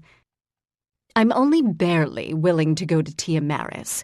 I've listened with some interest when you speak of your Tara, and I'm willing, barely, to let curiosity override common sense. Anarian is against it. If he has the same effect on Tara as he did on the castle, he'll be facing an enraged dragon and the possibility of a breach in the shadow defenses. If he understood what he'd done to cause Castle Nightshade to react so strongly, he'd be willing to take the same risk I am. He is, she added, one of 3 of my cohort who generally prefers common sense. Given his concerns and their validity, I hope to make clear that Tara is a personal friend of yours. She is fully awake, she is bluntly honest, and she is likely to be able to explicitly explain what he did to rouse Castle Nightshade. If he knows, he can take conscious control of the action, which means he might be able to visit his brother without immediately being a threat to his brother's existence. Severn brushed hair out of his eyes. Have either of you considered the possibility that Tara will instantly recognize the 2 as a threat and will refuse to allow them entry? Kaylin hadn't. Teela, however, nodded. I think your idea is solid. I admit that it would not have occurred to me. She waited for Kaylin to pick up her jaw, which had fallen open and was hanging there. Why are you looking so pensive? I remember the first time I entered the tower. I remember what I saw there. It was every single thing I had ever done wrong. Not small wrong, but big, self-defining wrong. It made me relive the horror of my own life and my own bad choices. You're rethinking your suggestion. Kaylin shook her head. She wasn't trying to force me to live with my guilt. She was trying to show me that she understood the worst of my pain, and, she did. She understood it completely. She knew every single thing I hated myself for. But she wasn't trying to make me suffer more. I don't think she really understood the way time works for mortals. I think of her as childlike, the best parts of childhood. The curiosity and the openness and the joy. But that's not all she is, and that's not all she knows. I think she'd like Mandoran and Anarian. Why exactly do you think that? Kaylin frowned. They grew up in a Holion. They could go where they wanted, moving between the Holion and the Green. They understand sentient buildings in a way I'm certain I never will. And I think they'll understand Tara in a way that even Tiamaris can't. You think she's lonely? Not anymore, no, but there's something about someone who's shared your experiences. I love the Hawks. I love all of you, even Joey's mother, who is not a Hawk. I probably know more about Joey's mother than I know about my own. Fair point. I'm aware that we've built 7 years of history, working together. I hated Baron. I hated my life in the fiefs. I would kill before I went back to it, or die, but I feel close to Morse because of that life, because she understands it in a way that I don't. Yes. To be fair, you probably don't understand my happy life either. I'm content with that particular ignorance, beyond a desire to see that life continue. You are not boring, remember? Neither are Mandoran or Anarian, and I don't see you dancing a jig about them. Chapter 12. Bellasdeo was not technically given permission to accompany Kaylin to the fief of Tiamaris. Kaylin, aware of whose neck was actually on the line, mirrored the Imperial Palace library. She got a face full of orange-eyed, annoyed royal librarian for her trouble. "Is this an emergency?" the Archon demanded, tufts of smoke leaving the corners of his mouth. "Yes?" "You sound doubtful." Bellasdeo stepped into the mirror's view. Her eyes had tinted toward bronze, but she never went full-on red in the Archon's presence. "Lenagaros." "Bellasdeo," he replied, in an entirely different tone of voice. Even his eyes brightened to gold.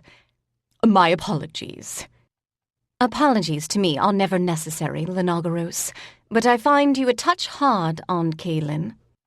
"Private Nea is like a particularly bright kitten," was his unself-conscious reply. "I find it best to set hard boundaries and police them ferociously. She is perfectly capable of demanding inordinate amounts of my time otherwise." "Dragons." Kaylin cleared her throat. "I'm about to head down to Tiamaris. We want to speak with Tara. Bellasdeo hasn't seen Magaran for a few weeks." The Archon frowned.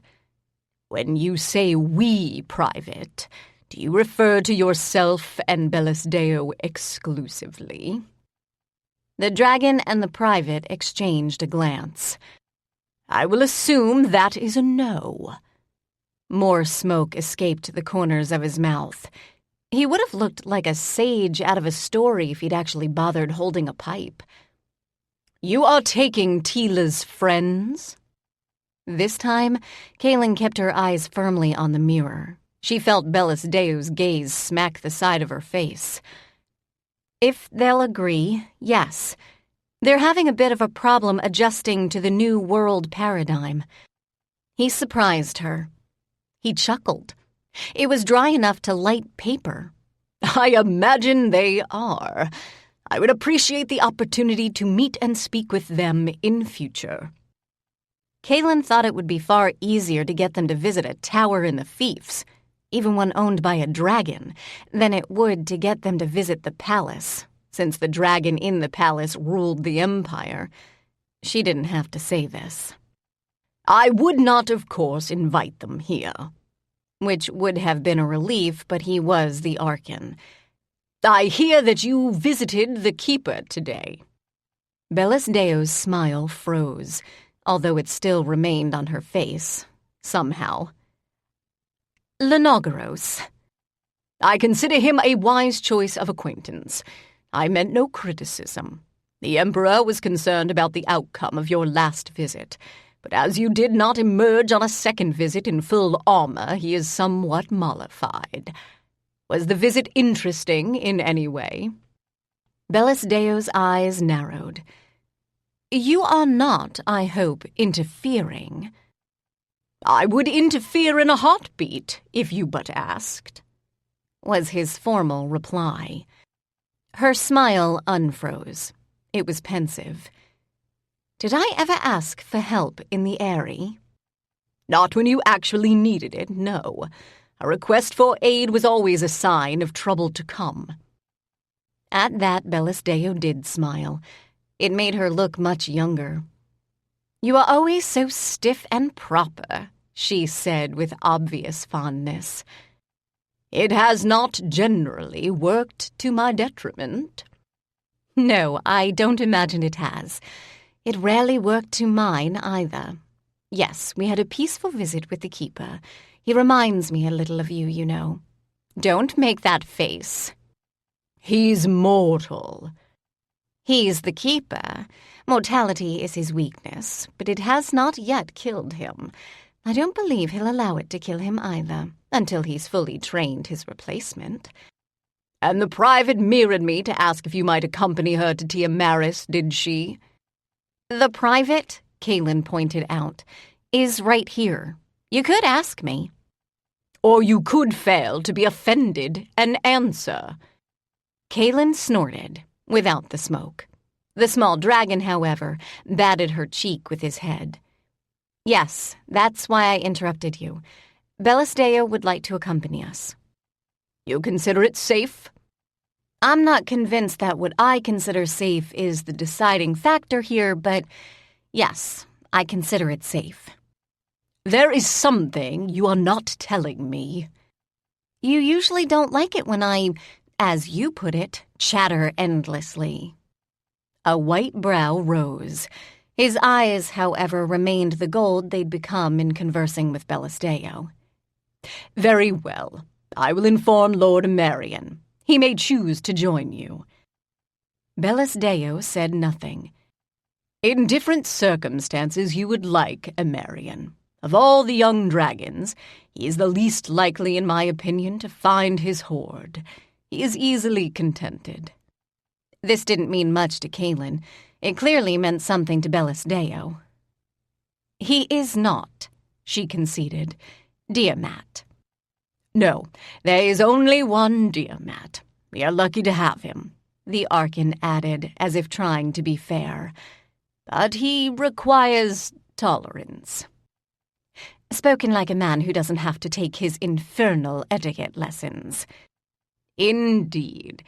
He is very hierarchical, and I'm above him in that hierarchy. In different circumstances, Bellasdeo, you would be as well. I am unwilling to leave Kaylin to suffer his odiousness alone. And Kaylin added, appreciates her presence immensely. We have a lesson tomorrow night. Do not remind me. Very well, Inauguros. Inform Marion, if you must. We will be heading almost directly from the halls to the fief.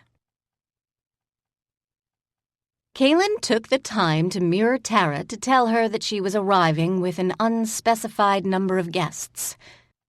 You don't usually mirror before you arrive. I don't usually know exactly when I'm arriving, Kaylin replied, hesitant. But you always know before I get there.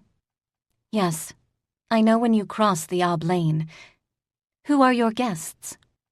Bellasdeo. I will inform Magaran. The dragon thanked her. And Lord Teela of the Barani High Court. She's a hawk. Teela knows her. Tara's face in the mirror's surface went blank for a moment as she consulted with the tower's lord.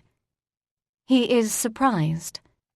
Yes, well, he is suspicious. Bellasdeo chuckled. And not without reason. I'm not sure if you've heard, but Teela has visiting relatives staying in the city. Tara frowned. It wasn't an angry or even disapproving frown. She frowned when something confused her.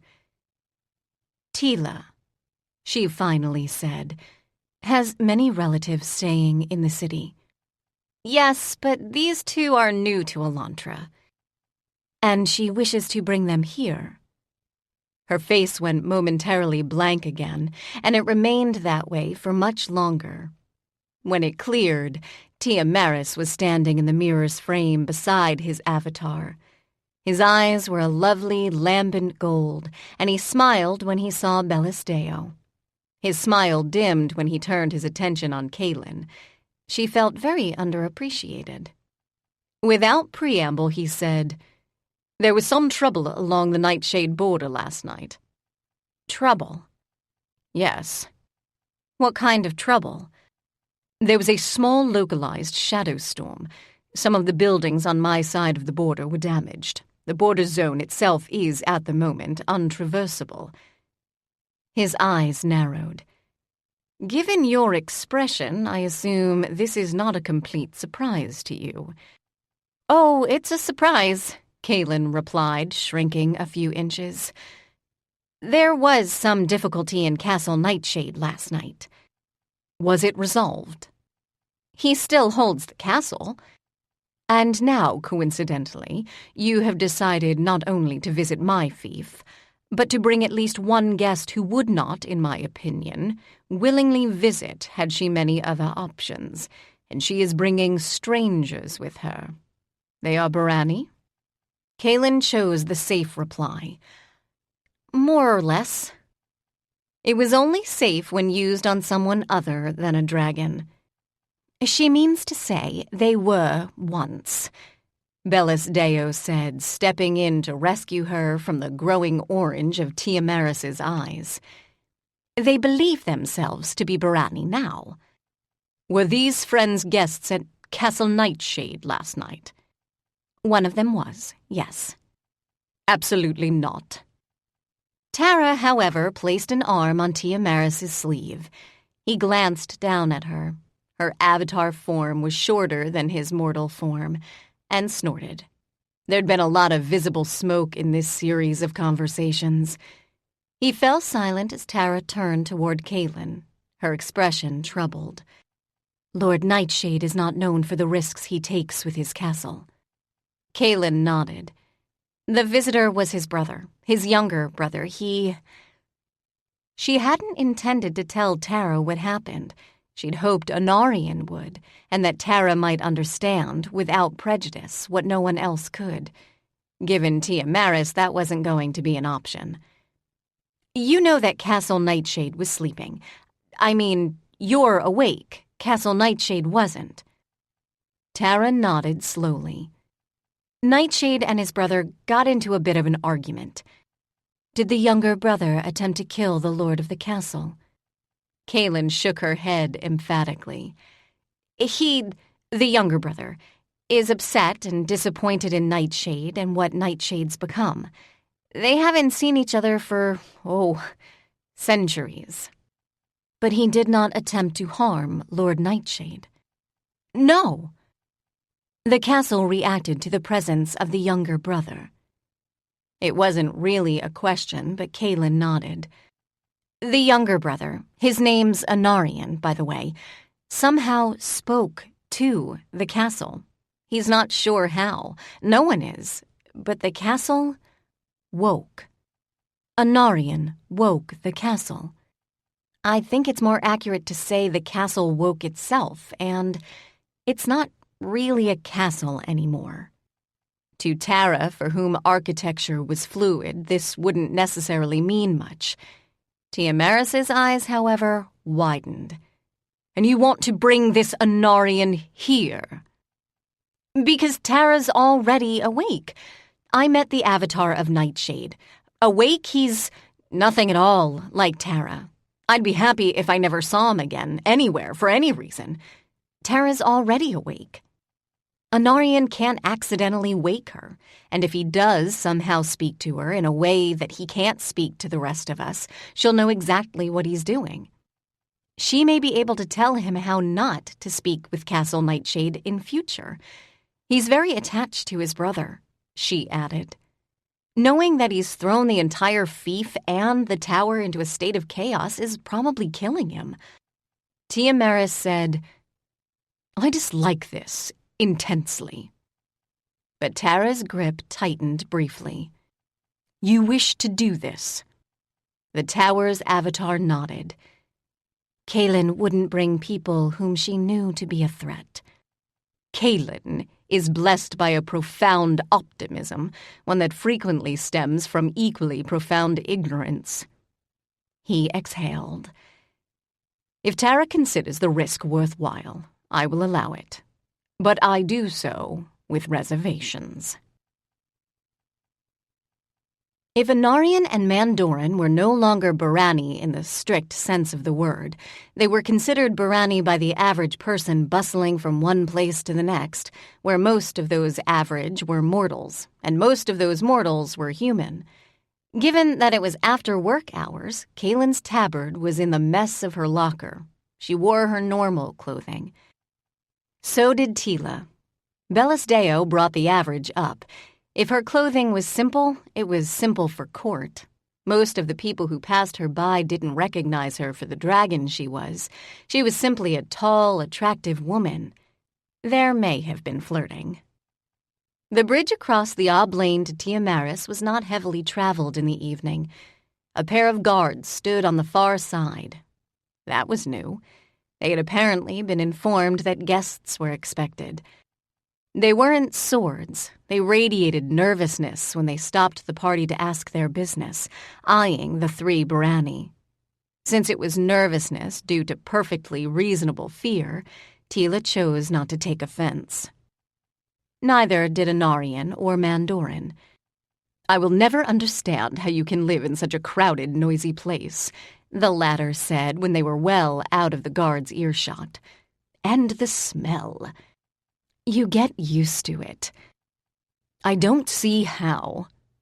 The Barani clearly didn't bet as a pastime, because if they had, Mandoran would have been laying money on the figurative table, given his expression. Since the streets of Tiamaris weren't as crowded or noisy, he subsided, although his outrage at the crowds and the smell were more entertaining than the slightly sulky boredom that surfaced in their place. Since Mandoran could whine in the privacy of his thoughts, Kaylin assumed this was passive-aggressive criticism on his part. Given the tenor of rants in the office, it was mild. She didn't particularly feel offended on behalf of Elantra. She did feel offended on behalf of mortals, but that was pretty much business as usual when dealing with Barani. Mandoran opened his mouth again, and Teela glared. Anarian chuckled. His smile froze as he caught sight of the tower of the fief of Tiamaris. It was a white tower. Something reflective at the heights caught light and scattered it across the rooftops of the much shorter buildings surrounding it. Kaylin wasn't a student of architecture. She knew what she liked. What she liked mostly consisted of a roof that wasn't leaking and walls that were more or less straight. Doors that actually opened and closed without getting stuck in their frames were good, too. But she liked this tower. She liked the lord who ruled it, and through it, the fief that bore his name. Baron, which is what the fief had been called before Tiamaris' arrival, had been her home for 6 months. Jail would have been both safer and less soul-destroying. But if Tiamaris had been fief lord when she had arrived here, she would probably never have left. She might be one of the guards at the foot of the bridge, or one of the guards who patrolled the streets when the sun set. With luck and plans to visit a residence on the sleepy street of Ashwood, they'd clear the fief before then. The evening streets were patrolled for a reason. Fearls hunted in them.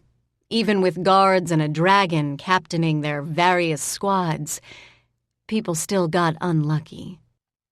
A lot fewer of them, though. "That is your Tara?" Mandoran asked, poking Kaylin in the ribs. "Don't frown like that. This is the 3rd time I've asked." "The frown comes with the face," she told him. It deepened. Mandoran was not looking up. He was looking ahead into what were, to Kaylin's eye, empty streets. The streets were under construction, or at least 2 of the buildings were. She started to answer and fell silent as 2 people turned a corner and headed toward them. She recognized them instantly. One was the tower's lord, and one the tower's avatar. Tiamaris was in full dragon armor. Kaylin had seen him like this only a handful of times. She glanced at Bellasdeo, whose eyes had both narrowed and shaded to a copper bronze as she caught sight of the dragon lord. Given the arrival of 3 Barani, who were not by any stretch of the definition frequent visitors, she could almost understand why. He was trying to make a statement without stooping to inevitable threats or warnings. As statements went, Given the darkening eyes of all three of the Barani, it was effective. It wasn't Tiamaris's natural armor that made Kaylin so uneasy, though. It was Tara's dress. Tara generally wore gardening aprons, and as she did the actual gardening, they were usually smudged with both fingerprints and dirt, especially around the knees. Today, all signs of the woman who insisted on growing food on her front and back lawns so that she might contribute something useful to the citizens of the fief were gone. She wore a dress that would be at home in the Barani High Halls. It was, as the tower itself, ivory in color, and if it wasn't made of stone, it looked about as friendly. The reflective material of the dress was gold thread, gold embroidery, and beads of some sort. 2 months ago, Tara was still getting the hang of the significance of non-martial wear. She understood the use of armor in all its forms, but couldn't quite grasp that dresses, such as this one, were the equivalent of armor in a more subtle battlefield. Even Kaylin had not been that naive. The small dragon sat up on her shoulder and squawked. Tiamaris stopped. He lifted a brow, and before Kaylin could clamp a hand over Small and Squawky's big mouth, he replied. The large dragon's reply, on the other hand, shook the streets. If they'd been empty as a natural consequence of the time of day before, they'd be empty for other reasons now. The only person, for a value of person that really needed work, who was not put off was the small dragon. He flapped his wings once or twice, hitting Kaylin's nose without apparent malice, and replied. Mandorin said, out of the corner of his mouth, "Can you get him to stop? We're going to be deaf before we reach our destination at this rate." The dragon ensconced in the middle of the visiting party snorted, a reminder that apparently Mandorin needed. "If this will deafen you, your ears are fragile. Pardon us for being created with vocal cords designed for actual speech," Mandorin shot back. "I consider it a design flaw. It is not, however, your fault," was Bellis Deo's equally friendly reply. Kaylin wanted to kick herself for even thinking that putting Bellis Deo and Mandorin in the same fief was somehow a good idea. Clearly, she wasn't the only one. Teela lifted a hand to pinch the bridge of her nose. Mandorin fell silent. The small dragon squawked and squawked and squawked. It sounded like he was delivering a lecture. Given Tiamaris's approaching expression, he probably was. Tara, however, laughed. Teela looked at her, her eyes narrowing. Anarian and Mandorin, however, were almost gaping. Kaylin cut the distance between the tower's avatar and herself by jogging ahead. Tara opened her arms and caught the hawk in a hug. "I'm very glad you mirrored," she said in perfect Elantran. "So you could prepare a welcoming party?" She glanced pointedly at the armored dragon who was still staring at the Barani as if they were a very tiny war band. "Yes," Tara replied, missing the gallows humor in the question entirely, which Kaylin found comforting. "Are you going to introduce me?" she asked without apparent guile. She held out a hand and very gently scratched the underside of a small, squawky chin. Kaylin's constant companion not only allowed this, but seemed to somehow feel it was his due. "This is Hope," Kaylin said, her voice dropping into the whisper range on the last word. Only Tara could fail to find the name maudlin or inappropriate. "An interesting name. When did you choose it?" "When I was in the West March. It's a long story, but semi-relevant. That's where I first met Anarian and Mandorin. I'm stuffing this up. I'm terrible at formal introductions. Let me start again from the top. You know Bellis Deo?" "Of course." Arms still locked around the avatars, Kaylin turned to face the rest of her friends. "I don't think you've met Teela?" "You are correct. I've heard a lot about her, though." Teela, being Barani, had Barani hearing. She shot Kaylin the look. "She has not said anything bad," Tara then told Teela directly. "She looks up to you." Anarian and Mandorin raised brows at each other. Mandorin grimaced.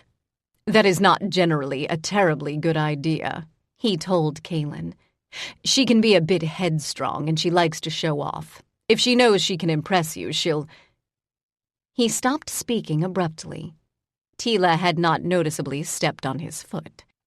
Kaylin resumed introductions in a rush to stave off any further embarrassment. "This is Teela. She's a lord of the High Court, but we don't call her Lord Teela at the office." "But she calls you Lord Kaylin at the office." "Yes, but only to embarrass me." Tara now looked confused, and Kaylin wanted to kick herself all over. "Being a lord of the Barani High Court is not generally considered embarrassing, is it?" She asked this of Teela. Teela's lips twitched. "For those who are mortal, it demonstrably is." Anarian and Mandorin, on the other hand, wore expressions of full-on dumbfounded outrage. "It's not embarrassing," Kaylin told them both. "But I don't deal well with the stuck-up rich. The Hawk Lord, my boss, won't send me out on any investigations that require, as he calls it, diplomacy. So being called Lord Kaylin in the office makes me look like a hypocrite, which is why Teela does it. Most of the other Barani don't." "None of the other Barani Hawks are lords of the High Court," Mandorin said. The statement tailed up a little at the end, as if it were a question. "Not that I know of. But I didn't know Teela was either for at least the first 6 years. She didn't exactly demand to be called Lord, and none of the Barani Hawks do it." "The Hawks, if ta'en is indicative of their general demeanor, are slightly unusual," Mandorin said. He turned then and offered Tara a perfect, elegant bow. It looked almost like a dance move, not that Kaylin had seen many dances. "None of them are towers. I am Mandorin," he added, "of the line of Kessar." Kaylin held her breath. She expected Mandorin to be slightly put out or defensive. He wasn't. His smile was brilliant and open. "Yes, you know of my family line." Tara nodded. "It is old enough that I am familiar with it. It was a prominent Barani family in my distant youth." She turned to Anarian. "Your family is no less prominent. It was more unusual." Anarian was not Mandorin. If such a thing as unfettered joy existed in his life, he was far too careful to visibly expose it. He didn't seem suspicious of Tara, on the other hand. His caution was almost entirely due to the dragon who ruled the fief. Bellis Deo caused Anarian far less annoyance than she did Mandorin. Tara now offered Bellis Deo an obeisance that was as perfect as Mandorin's to her, if a little stiffer. "Should I tell Magarin that you've come to visit?" Bellis Deo considered this for all of 5 seconds. "Yes, it is possible that you will have much to discuss with your new guests, and they might find my presence stifling." "Oh, they're not too worried about you," Tara replied. "It's Tia Maris that's unsettling them." As she spoke, she smiled. The smile was an unusual one on her face. It had a bit of an edge. "If it makes you feel at all comfortable, my lord was not notably happy that you chose to visit. He is at his most cautious now. You understand that the fief is his hoard." Mandorin nodded. Anarian said nothing. Teela, however, snorted. "We absolutely understand that. But even if we did not, we are aware of the import of the towers. We understand their function. Not even as a lord of the High Court could I openly interfere with that function without censure. We mean neither disrespect nor harm." Tara nodded. "I believe that without reservation. You are Kaylin's Cayuthe, She had slipped into High Barani. "But your companions are not." "We understand why Teela is fond of her," Mandorin offered. "Even were you to be as fond of her," Tara replied, "you are not what Lord Teela is." Both young men stiffened. "And you, Mandorin, must learn how to be silent. Beyond my interior borders, the shadows are waking at the sound of your voice." That fact, Kaylin thought, in the silence that followed Tara's genial advice, would pretty much explain the armor and the color of Tiamaris's eyes. It pushed Bellisdeo's and Teela's further into their orange and blue range as the information settled and took root. Tara said to Bellisdeo, "He is not, of course, attempting to communicate with the shadow deliberately. I was concerned when he first crossed my border. He believes he is exactly as he appears." "And you believe him to be what?" Teela all but demanded. Mandorin had lost about 4 inches of height, and the easy good humor had shriveled. His eyes, quite dark blue, looked bruised, and he cast his glance toward the stones beneath his boots as if they were anchored. "Mandorin," Tara replied. She turned to Tiamaris. "I believe we will be much safer if we are in the actual tower. I can only partially limit the range his voice carries while I am in the streets." "Very well." Tiamaris shot Kaylin a glare, which might be deserved, given Tara's observation, but still felt entirely unfair, before he turned to lead the way to the tower of the fief he had claimed as his personal reason to continue existing. By the time they had arrived, Tara had shed her exquisite gown for a familiar apron. Anarian walked to her left, Mandorin to her right, and if they were conversing in a private, silent way, the conversation Kaylin could hear was on Tara's favorite subject, farming. To her surprise, it was a subject to which both men took readily and completely, and entry into the tower took about 45 minutes longer than it should have, given the rest of them were practically standing at the front door. Tara led Anarian and Mandorin into carrots and onions and potatoes, and then, from there, into things that grew on trees.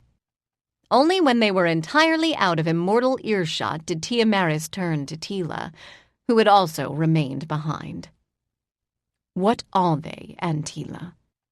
"They are children," she replied, weighing her words with enough care that she spoke slowly, "who were exposed too early to the regalia of my kin." "A true tale." She nodded. "You have some familiarity with the power of those tales. I believe the Archon is capable of speaking some small part of the tongue of the ancients." Tiamaris grimaced. "He is, but not even the most curious of his acquaintances asked to hear it more than once." "Oh?" "It exhausted him. The Archon, when exhausted, is a particular and special type of fowl. Enduring it is not worth the satisfaction of what is, after all, idle curiosity." Bellisdeo chuckled. "At least that hasn't changed."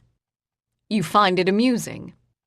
"I do. Lenagaros never visited his foul temper on me or mine."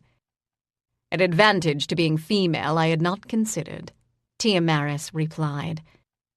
Kaylin frowned. Bellisdeo, seeing her expression, laughed out loud. "Remember, Kaylin, that the dragons as adults have dual forms. The females of the species are born into an almost mortal frailty. The males are not. What could kill me as a child in the Eyrie could not kill Tiamaris as a child in a similar Eyrie. Our laws are therefore quite strict. This does," she added, laughter fading into a smile that still clung to her lips, "mean that his mood when exhausted must have been as foul as Tiamaris says. Otherwise, we would have actually seen some of it." "I am unaccustomed to having my word doubted." She raised a brow. Her eyes had shifted to an almost natural gold. How dangerous are they? He didn't even blink at this sudden shift in conversation. His eyes had remained orange, but Bellisdeo's levity hadn't annoyed them into a darker shade. If Kaylin had not mirrored ahead, Tara would have done everything within her power to close the borders when they crossed the bridge. Everything within her power, he added softly, would cause notable destruction in parts of the rest of the fief.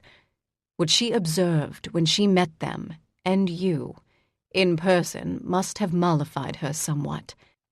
Meaning she knows what Kaylin knows. Exactly that. Kaylin is not Tha Alani, but for the purposes of Tara she might as well be. It doesn't occur to Kaylin that she can hide anything, so she doesn't even try. Tara now understands as much as Kaylin does about the events that occurred in Nightshade, but those of us who border Nightshade felt something regardless. I would guess, Teela said, glancing at Kaylin, that Tara now understands far more than Kaylin does. Tia Maris nodded. Kaylin has no experience being a tower. Whatever happened last night, Anarian didn't intend. I'd bet my life on it, Kaylin said quickly. She didn't particularly care for the color of his eyes. You may have already done that. I would not, however, be willing to bet my fief on it. Yet you chose to do so in the end, Teela said. Tara is certain that she can contain the difficulty, or I would not have taken the risk. His eyes narrowed. You did not think that Tara would be in danger? Kaylin's brow creased. I would never have brought them here if I thought that was even a possibility. And if your experience was commensurate with your certainty, I would find this a comfort. He exhaled a small stream of smoke. I am not pleased. He didn't turn her to ash, which was not technically illegal in the fiefs. Instead, he offered Teela a nod. My apologies. My concern has compromised my hospitality, and it is seldom indeed that we have Barani as guests. At her silence, he offered her an uncharacteristic fief shrug. In Elantran, he said, I'm happy you dropped by. This surprised a laugh out of Teela. Given the color of her eyes, Kaylin would have bet against her sense of humor. Tara is ready to join us. Is there any other warning you care to offer? They are kin to me. The last time they walked among us, the dragons had just embarked upon their war. The first war? Teela shook her head. The second. I assume they have been informed of the events that unfolded in their absence? Yes. I invite you to imagine your reaction should you voyage from the city and return to find the Barani High Lord ensconced in the Imperial Palace as Emperor. Understood. Mandoran finds it particularly difficult. His family lost much to the wars. He did not resent the loss until now. Now, all the sacrifices and all the deaths amount to nothing. Less than nothing. A dragon is now the undisputed ruler of these lands. If it helps, we number so few because the flights would not consent to being ruled by a single dragon. It won't help him. As for me, I lived through the history that is hearsay to them. I understand where we currently are. I have no advice to offer. I admit that my curiosity is not idle. She hesitated and then added, I am aware of the honor you do us. I doubt very much your companions consider it an honor. Not yet, was her calm reply. But they will. If they survive. I am callous. It is not their survival that now concerns me. Chapter 13. Anarian and Mandoran looked both bemused and far more relaxed as they came round the tower, following its avatar. Tara herself looked far less intimidating. It was easy to forget how terrifying and intrusive she could be when she talked about growing food.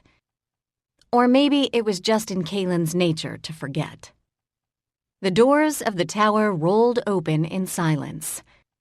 "I ask you not to touch anything unusual without asking first," Tara told them. "There are protections within the tower. They are so much a part of what I am not always consciously in control of them."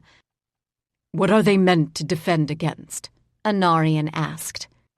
"Corruption." "Corruption of what?" Tara frowned. She spoke the word in at least 3 languages that Kaylin understood, and probably a dozen that she didn't. When Anarian failed to look enlightened, she turned to Kaylin. "Am I using the wrong word?" "It's probably too general." The frown deepened. "Would bad transformation be better?" "That's slightly more exact, but the tower transforms pretty much at your will. Maybe changes that I don't institute or control." "Not all change is bad," Tara said without much conviction. "No, some change, as we've both seen, is necessary and good, if painful to start." She turned to Anarian, who was following the conversation as if it were difficult higher mathematics, his brow creased. Mandorin paid attention without the obvious signs of struggle. Whatever they heard, it wasn't what Kaylin was hearing. "No," Tara agreed, as she entered the large hall that hunkered behind apparently modest doors. "You hear the sounds that I make, and you call it speech, but your friends hear the things that cannot be resolved into simple words." "Then why don't they understand it better?" Tara tilted her head. "What makes you think they don't?" "Towers." Teela stepped forward. "I do not hear what they hear." "No, you are like Kaylin or Tiamaris. Words are like a very narrow alley. I have a very wide carriage. It is the width of the alley exactly. Without careful and precise driving, I cannot get the carriage through the alley. It is a long alley, not a short one. Your languages are like that alley, but I am not trying to drive a carriage through it. I am trying to sail a ship." "You can't sail a ship through an alley, Tara. No water, for one." Kaylin clasped her hands loosely behind her back. "Exactly." Towers had never been particularly good at constructing metaphors. "No, it was never required. Only when speaking to those who cannot see or hear all we attempt to show or tell them do we make use of metaphors at all." She frowned. "I do not consider you pathetic or inferior." Since Kaylin was getting pretty damned tired of just that attitude, which she assumed was behind the words, she had the grace to redden. "The towers require lords. To the towers, there is very little difference between Barani, dragons, or you. You age and you die. It is true. I will miss you when you no longer come to visit us. But my lord hears what you hear. Yes, even when I speak to him in the fashion Anarian and Mandorin employ between themselves, he hears as you hear." If Tiamaris found this insulting, and it was clear that Bellisdeo was a bit put out, it wasn't obvious. "He is not less important or less significant because he does not think like a tower," Tara said quietly. "He is to me far more important because of that fact. If he cannot hear all I say immediately, he listens to what he can hear. So do you. The fact that I am not as you are does not make me less valuable or less important to you."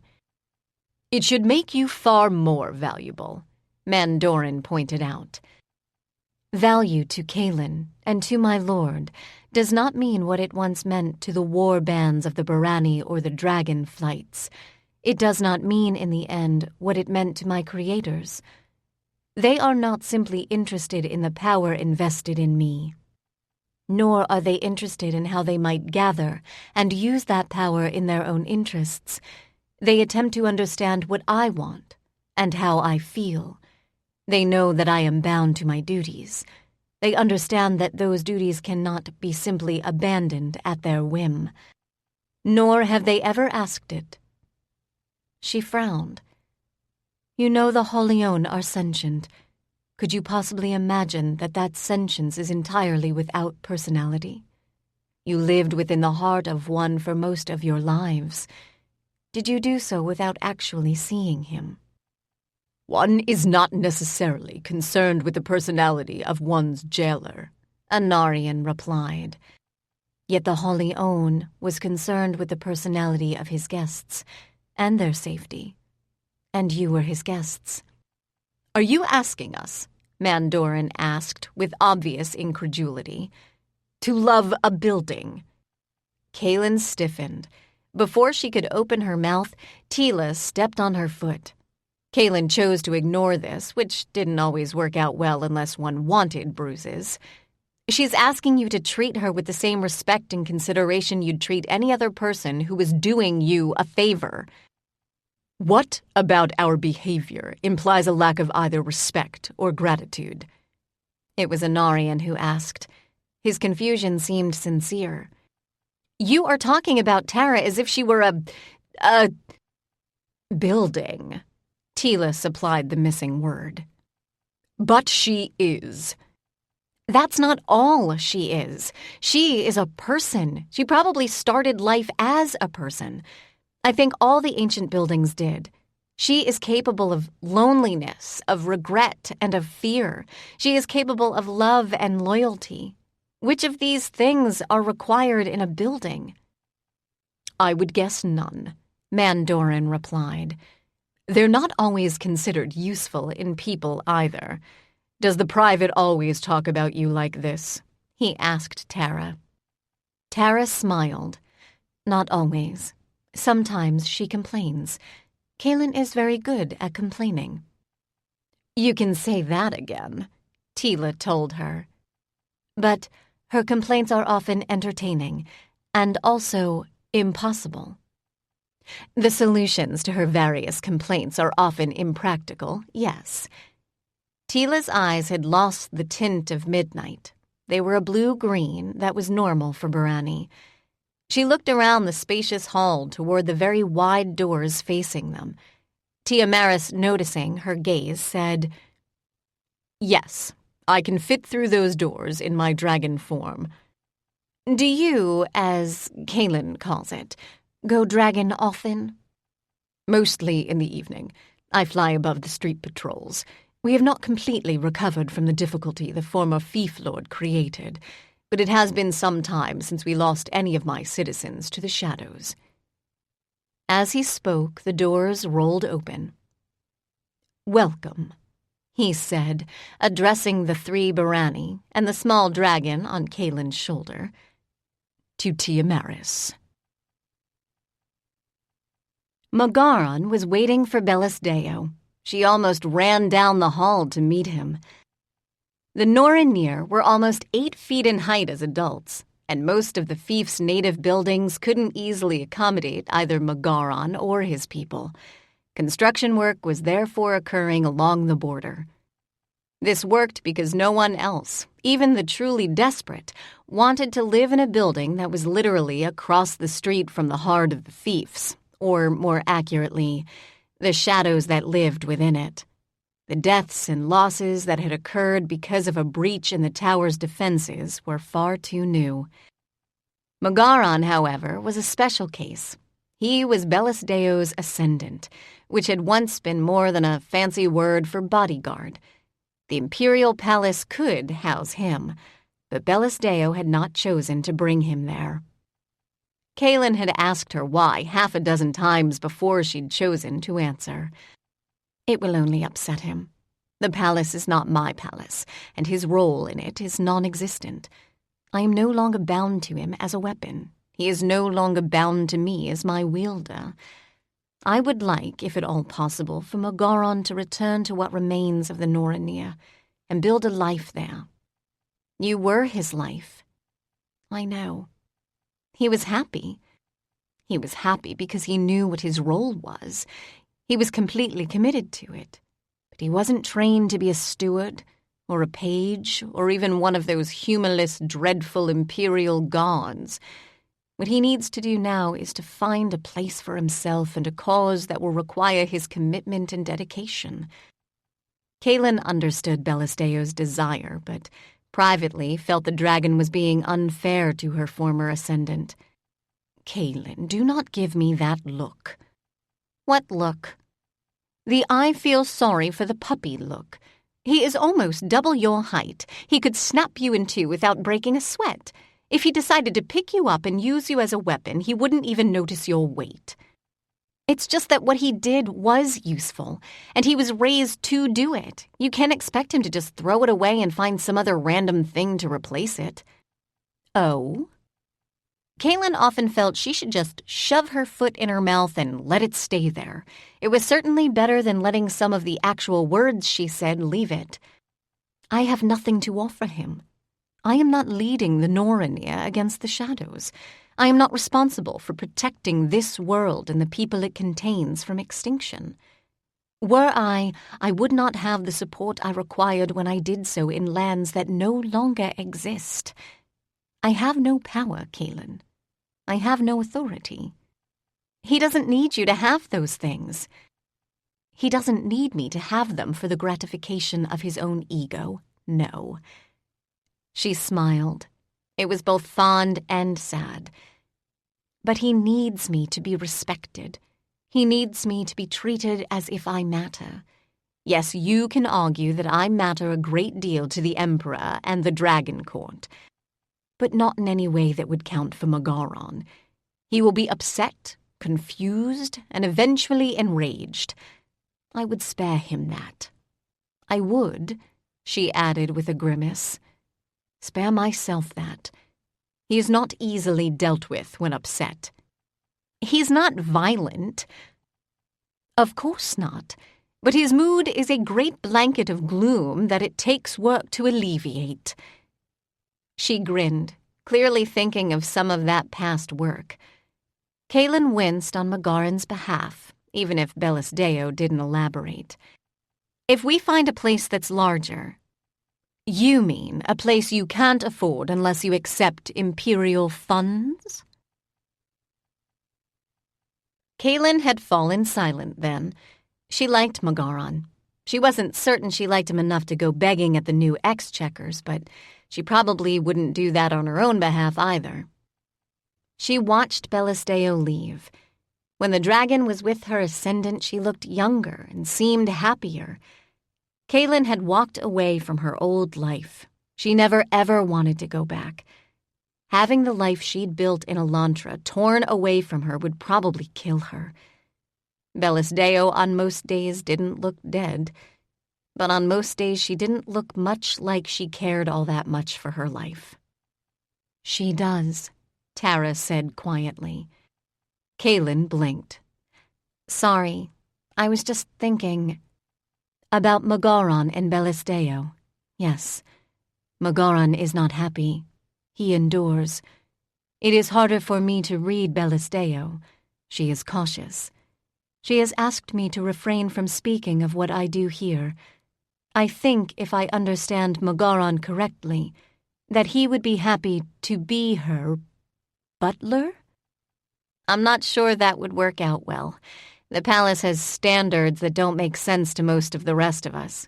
I'm fairly certain that an 8-foot-tall giant wouldn't meet them. If Magaran was unappreciated in the palace, Bellisteo would be angry. If Bellisteo got angry, I'd be incapable of hearing anything other than dragon roaring for days afterward. If she ever stopped. Kaylin hesitated, thinking about the possible lead into a new apartment. Tara froze. Where is Ashwood? I'm not completely certain. It's not a street I've encountered on any of my regular patrols, but Teela says that's because it's a quiet, small street that never causes any legal troubles. Tara said without pausing, records. Given that they weren't in the room with the large pool that served as a mirror, and were not in fact in the presence of an actual mirror, This was surprising. Anarian and Mandoran stared, but for other reasons. Mandoran found mirrors and mirror technology fascinating. It seemed, to Mandoran, that the mirror networks were built on an assumption of trust that was foolishly unwise at best. Light that was a blend of red and white filled the space in front of Tara. It had dimensions. It was like a flat sheet of translucent cloth, woven of and anchored by unseen magic. Kaylin's arms itched, but only slightly. The small dragon sat up and tilted his head until it was at right angles to the rest of his neck. He squawked. Tara, however, was absorbed in the creation of this standing mirror. It is not a mirror. It is what a modern mirror contains. I require concentration because it has none of the usual anchor points. Do you recognize the image? Kaylin nodded slowly. It was a map of the fief, with lines for streets and the occasional square, rectangle, or in the case of the tower herself, circle, to mark significant buildings. It's Teela. Tara nodded. Beyond my own borders, I must rely on the information transmitted between my lord and the court. As she spoke, the map shrunk in place, the lines of red tinged white, expanding and ending. It was like watching a crack in ice. My lord feels the information is reliable. You don't? It is not exact, and it is not always current. I do not understand this. The city isn't like the tower. There's no single sentience behind it. The Emperor doesn't rule it the way a tower lord rules. If the Emperor wants complete information, he has to send out people who can gather it accurately and convey it to records. He can't simply close his eyes and feel both the streets and whatever's walking on them. But these are good enough for the halls of law. She frowned. These are the records we use. Yes. I mean, they're the exact same. Tara looked confused. Yes. I am not even going to ask how you have permission to access our records, because I don't want to know. You don't. She does, Teela interjected. But if she does know, and she is ever asked, she will surrender that information to her regret. She is not wrong, he added. I do not understand your city, Tara replied. I do not understand your emperor. It is perhaps best that you do not. He smiled down at her with affectionate indulgence. The expression on a dragon's face looked entirely wrong. It was almost embarrassing. Why? Tara asked. Ashwood? Kaylin replied. The very last thing she wanted to do was discuss the relationship between Tara and Teela when Teela was actually present. In response to the single word, a section of the city began to glow. A tiny section. Teela hadn't been joking. The street was small. It was tucked away in a small cul-de-sac behind homes that belonged to the rich and the powerful. She recognized 3 of the streets that bounded Ashwood. None led directly to it. That's it? That's the entire street? Who gave you this address? Tara asked. When she looked away from the standing map, her eyes were obsidian. She'd become so absorbed in her tower thoughts she'd forgotten to maintain some part of the illusion that made her look more human. Eventon. The keeper. Brows rose in chiseled lines. Tara, what exactly is wrong with this street or this address? Why did the keeper give you this address? He said an old friend was looking for a tenant. He knows I'm looking for a place to live, and he thought... He did not. Kaylin exhaled. He did. Why can you not just remain in the palace? It is almost as safe for you there as it would be were you to live here. And I, she added, would be happy to house you. Teela coughed, which caused Tara to frown, although her eyes rounded rather than narrowing. Oh, she said. My lord does not feel the Emperor would be happy if I offered to house Bellasdeo. I am uncertain why this would be a difficulty." "Tiamaris is a dragon," Kaylin replied. "Yes, so is Bellasdeo." Reddening, Kaylin said, "Tiamaris is a male dragon." "So you think the Emperor would be jealous?" The last word was almost incredulous. Mandorin began to cough. If he'd been standing closer to Kaylin, she would have kicked him.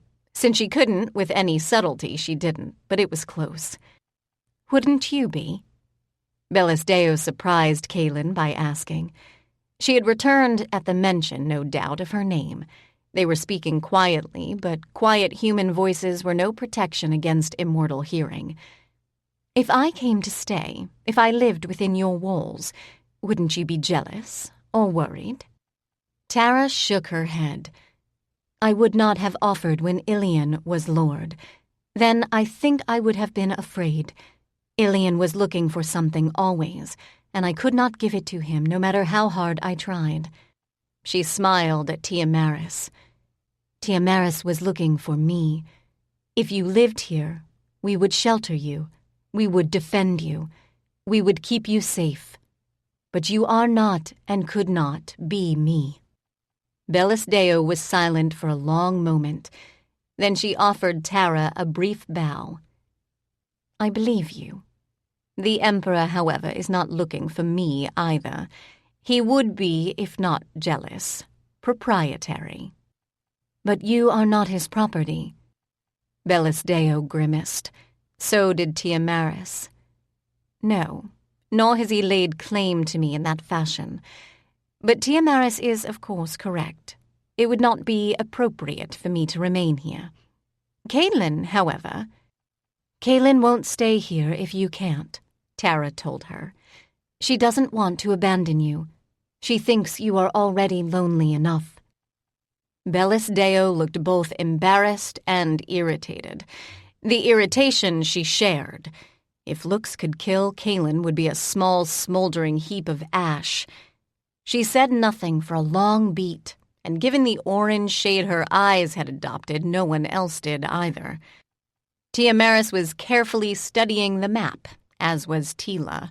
Mandorin was staring at Kaylin as if he couldn't believe how incredibly stupid she'd been. And given Kaylin hadn't actually said any of this, she thought it unfair. But life wasn't fair on most days, and she'd managed to survive it so far. "What," Bellasdeo said, changing the subject pointedly, "concerns you about our destination? You are certain that you are to go to Ashwood, and that this is the only Ashwood in your city?" "I am reasonably certain," Bellasdeo replied. "I'm completely certain," Teela said at the same time, "and I now feel some qualms about it. I would be happy," she added with emphasis on the two syllables that somehow implied the opposite, "to know what your concerns are." Tara said after a very long pause, "The house on Ashwood is as old as I am." Mandorin was the first person to speak. He perked up. "That does sound interesting. Can we come along?" He really did remind Kaylin of some of the foundlings. He could go from crushing depression to wild enthusiasm in the space of a word or a heartbeat. Kaylin had never been that emotionally flexible. She glared. He smiled brightly, like a puppy, exactly like a puppy. Given what had happened at Evanton's, Mandorin was about the last person she wanted to take with her. If the rooms were halfway decent and they somehow met the strict demands of the Bloody Dragon Court, Kaylin needed to make a good impression on the landlord. She opened her mouth to say as much, but the puppy eyes defeated her. She couldn't kick him in the figurative face. Tara, however, said, "I think that is a very bad idea." Mandorin's brows rose. "I wouldn't have let you cross the bridge if Kaylin hadn't asked it as a favor. I wouldn't happily let you wander the streets of the fief now, although I am comfortable having you as a guest in the tower itself. Because you are here, and because you are speaking with me in ways that Kaylin and Teela can't hear, I understand that you have no ill intent. But Mandoran and Anarian, I could hear you from the bridge, and there are things that can hear you from farther away. You haven't explained how we're talking, Mandoran finally said. Tara looked troubled. I don't understand how you can't understand it, she finally said. But I think you are used to speaking with your friends in a very specific way. It got a lot quieter.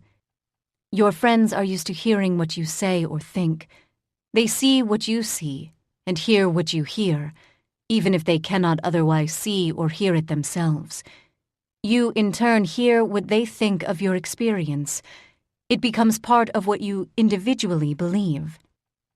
Mandoran snorted. Not all your responses are verbal. Many of them are conscious.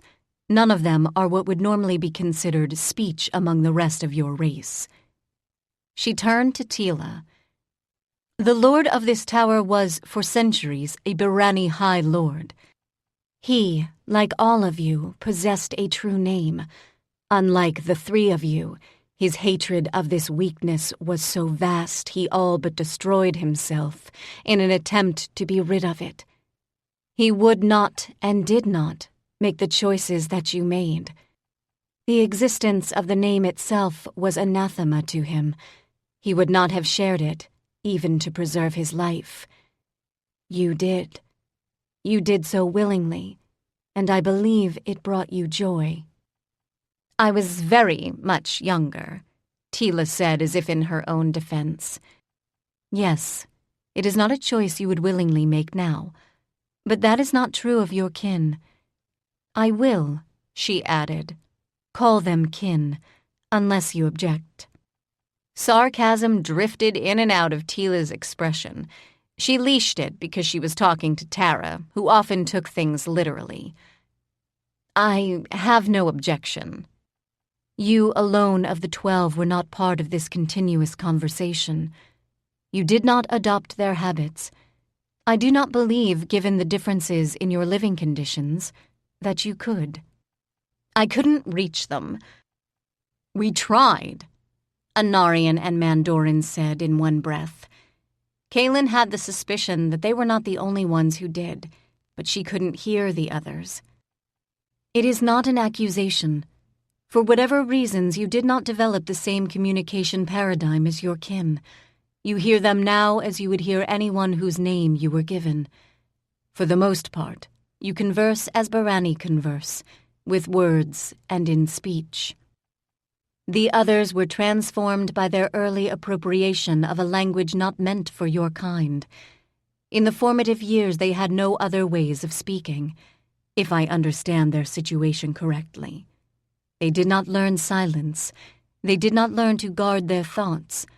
When they felt anger, confusion, resentment, or love, it did not occur to them not to share it. I believe the Holion Alsanis heard their voices. They were the only voices he might hear, given his self-imposed isolation. He understood what they had lost, and in some fashion, I believe both Alsanis and the Heart of the Green attempted to protect the core of what they had been before the regalia. But what they protected existed outside of your friends for a very long time. They were connected to it, but it was not all that they were. It is not all that they are now. She turned to Anarian. Were you trapped within the Holion? Yes, for centuries. Only toward the end of our imprisonment did we find ways of slipping outside. You are outside now, was Tara's almost serene reply. But you do not yet fully understand what exists outside of the Holion. When you left the Holion, you did not walk the roads that led you there in the first place. You entered spaces that were not meant for your kind. Many of the Barani have come to these places, but they come from their own lands and return to them quickly. They cannot remain beyond without changing. and they cannot control the changes. You approached the other worlds from within one of them. The paths that eventually led you to some small amount of freedom were not paths that your Teela could walk without great effort and intense magical preparation. Even were she to do so, she could not live on them. She would starve to death in time. This was not true for you. Not until now. You have come home, but home is not the place you imagined it would be. You are not familiar with your physical bodies. You are not familiar with the limitations under which all of you exist. But... Yes, Kaylin. They're alive. They live in their bodies. They do, yes. They do now. But Kaylin, so does your familiar. It is not the only place he exists, and that is not the only shape he either knows or has. The small dragon squawked. He believes you know this already, she told Kaylin, and perhaps he is right. But knowing something and understanding it are not the same. You don't consider the small dragon a threat. Most of the Barani consider it dangerous. Most of the dragons have difficulty seeing danger in it. I believe the Archon both knows and understands. But there is more, always, than danger or risk. She smiled brightly, which was at odds with the obsidian of her eyes. As Kaylin looked at her face, the eyes adjusted. Of course, Tara could hear every stray thought that escaped Kaylin's mind. Anarian said, "Can you teach us to be quiet?" I don't know. I don't think I can teach you to be so quiet that a tower can't hear your voice. I'm sorry, she added. Until Lord Nightshade has completed his accommodations with his tower, it is not safe for you to visit. Or rather, it is not safe for your brother. You cannot hurt the tower. You can, however, demand its attention. Am I demanding yours? Yes, but I am not uncomfortable paying attention to you. And if you were? You would not be in the tower. She exhaled. Come with me. No, she added, as Kaylin moved to follow. Not you. What we discuss will either bore or upset you. Teela, notably, had not moved an inch. Tara transferred her attention to the Barani hawk anyway. I understand all the reasons why it is not comfortable for you to be here, but if Mandoran and Anarian intend to remain in the city, it is best that you either allow them to stay here or bring them here frequently. Tiamaris cleared his throat loudly. Tara, however, merely tilted her head. It is within the purview of my responsibilities, she told him firmly. If they are not here, they cannot be in the fiefs at all. But I suspect that the city itself is not safe. They will not harm the citizens of the city, she added, as Kaylin opened her mouth to protest. But the things that hear them will be drawn to their cries. They are like lost children. Still, not all those that are drawn to them will mean them harm, but harm is the outcome that is most likely to occur. The elemental water attempted to remove Mandoran. Yes. Did she attempt to destroy him? I don't know. It had certainly looked that way to Kaylin. She didn't feel that Mandoran belonged in the Keeper's garden. No, but neither do you or Lord Teela. Mandoran was as much a guest as any of the rest of you. His voice, however, and perhaps some part of him, exists in spaces which none of the rest of you can easily touch at will, if at all. No, not you, she added, as the small dragon elongated its neck, lifting its chin and glaring. You understand the spaces you occupy, and you are courteous when you enter them, nor do you enter without permission. Since he hadn't exactly asked to be allowed through the doors, Kaylin thought this inaccurate. They must learn how to ask that permission. Failing that, they must learn not to occupy or enter spaces that are forbidden them.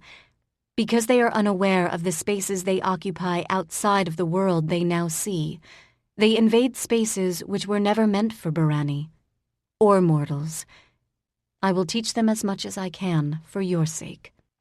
The obligation, Anarian said, would be ours, not Lord Kaylin's. Actually, she said as she offered both men an arm, it wouldn't. It's my chance to discharge an obligation of my own. To Lord Kaylin. My lord says that obligation is fraught and onerous and should be discharged at the first available opportunity. You, however, may both feel obligated to Kaylin. This left Teela, Bellisdeo, Tiamaris, and Kaylin standing in a large hall. Tiamaris relaxed, although this was only evident by the color of his eyes. He couldn't exactly remove the dragon armor without causing a different kind of problem. If half of what Tara suspects is accurate, I do not envy you, he told Teela. You probably never did. Dragons aren't notably given to envy. You are, of course, mistaken. What will you do? Kaylin found the question confusing. Teela didn't, but judging by her eye color, she didn't appreciate it. I will, with your permission, continue to visit your tower. You have it. I don't think Tara would be content otherwise. She likes to help. He glanced at Kaylin. She is not the only one. No. Teela relaxed. I understand why you like her. I can't, I admit, see why she serves you. But love has always been almost inexplicable when it involves other people. It wasn't exactly an insult.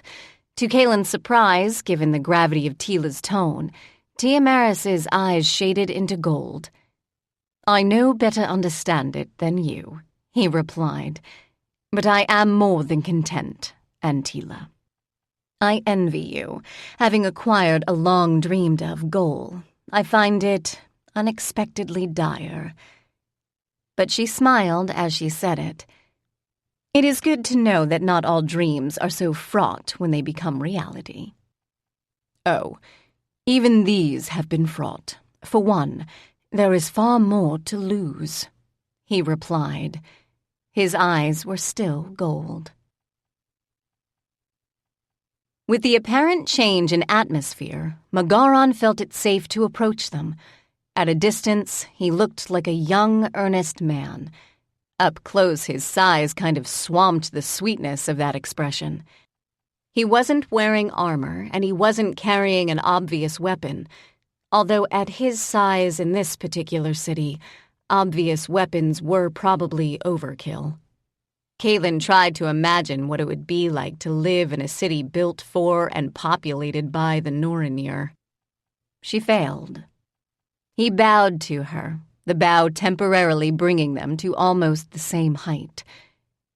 Thank you, he said as he rose, for keeping Bellisdeo safe.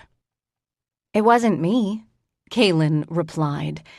She had a natural aversion to compliments and a raging aversion to either insults or condescension. It was this guy. She indicated the small dragon, who elongated his neck to its full extension, which didn't bring it much closer to Magaran's face.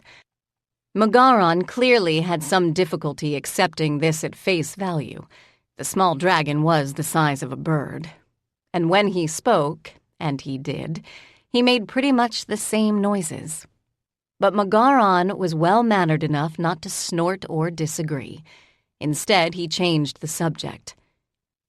Bellisdeo said you were going to inspect possible new living quarters. Kaylin nodded. He wants to accompany us, the dragon said, poking her ascendant in the ribs. Kaylin wasn't particularly looking forward to rooming with a giant, but his expression reminded her of a foundling's. She couldn't bring herself to say no. She really missed the days when she lived on her own. No problem. she said. Bellis Deo lifted a golden brow in obvious skepticism, but Magaran couldn't see it. Are we actually taking Anarian and Mandoran with us? Given that Magaran was coming, Kaylin thought the tone of her question unfair. Absolutely not, Teela replied before Kaylin could. Given Tara's reaction to the possible location, we'd be courting disaster. Given what's occurred so far when they're left to their own devices, Bellis Deo replied. Kaylin was still stuck on the use of the word we. At this point, she considered canceling the outing and sneaking to Ashwood on her own. Given Bellis Deo and Teela, she decided against it.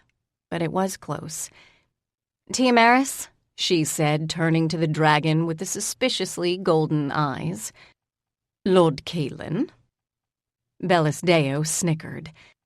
Can I borrow a mirror that has access to the rest of the world? Chapter 14. And then Teela invited herself along. I swear we're going to outnumber the entire neighborhood at the end of this. Severn was, post-work, toweling his hair dry while he listened to Kaylin rant. So let me get this straight, he said, draping the towel across his shoulders. You're going to one of the posher districts, off-duty, with a Barani, a Noranir, and a dragon for company. With 3 Barani. Put in a brief word with Jared. Jared was the Caitlin of the swords. He was rounder than the Hawk's office den mother, and about a foot taller. He had a voice like sandpaper, the disposition of a friendly version of the Archon, and the patience of a saint. If the swords get complaints about your small group, he can handle them without sending swords to investigate. Trust me. Let me add it to the list, Kaylin muttered. She hadn't quite finished, but had run out of steam. The small dragon squawked. Oh, right, I forgot someone. This will probably be the only time he's not the subject of interest. And you're mirroring because you've decided you're outnumbered and you want company? Kaylin blinked. I was mirroring, she replied, to whine and complain where it won't hurt anyone else's feelings and won't make me look like I'm as cranky as I am. I don't suppose we could change places? Severn chuckled. I don't think it's me Bellis Deo wants as a roommate. I think at this point anyone who isn't the Emperor will do. I'd take that bet if you were stupid enough to make it. Kaylin fished around in her pockets for change. We're waiting for Tara to finish with Anarian and Mandoran. Let me go get changed, Severn replied, cutting the connection. Severn arrived at the tower before Anarian and Mandoran arrived in the large parlor-like room that everyone else now occupied. He was seen into that room by a frazzled Morse, who was no one's idea of a steward or butler, unless the point of either was to scare away any potential visitors. She nodded to Kaylin but didn't ask for introductions. Given Morse, she probably didn't want them. We've got a problem, she told Tiamaris without preamble. Tiamaris's eyes shaded to orange. He rose. It's not sundown, but the Ferals are gathered across the border. The old lady sent word. I went to check it out. And? I've never seen a gathering of Ferals like this one. They must number 24. It's hard to count 'em. They're not exactly standing still. They aren't attacking each other. Morse shook her head. Any idea what's going down? Tiamaris glanced at Kaylin. It was a brief flick of eyes. Morse noticed anyway. This have something to do with you? No. Right. She didn't press the point because Tiamaris hadn't, and Tiamaris was the boss. I'm calling all my reserve out, she told him. The Noranir are out in full force along the border. I will join them. The lady is with guests. I will ask her to truncate her visit. These guests have something to do with the shit going down. Not intentionally. Morse made clear what she thought of intentions. She looked as if she was going to make that clearer, but managed, to Kaylin's surprise, to bite back her words. Are we leaving by the side hall? Yes. Great. Tiamaris headed out the doors of the suddenly silent guest room, but Morse turned back. I hate flying, she told Kaylin, looking slightly greener. I have no idea why you were so obsessed with it when you were a kid. I obviously came at a bad time, Severn said to the quiet room. I'm surprised to see you here at all. I should have guessed, Teela replied. You were feeling outnumbered, kidling. Since Kaylin hadn't actually asked Severn to come, this wasn't exactly fair. Severn is calmer than any single one of us. Speak for yourself.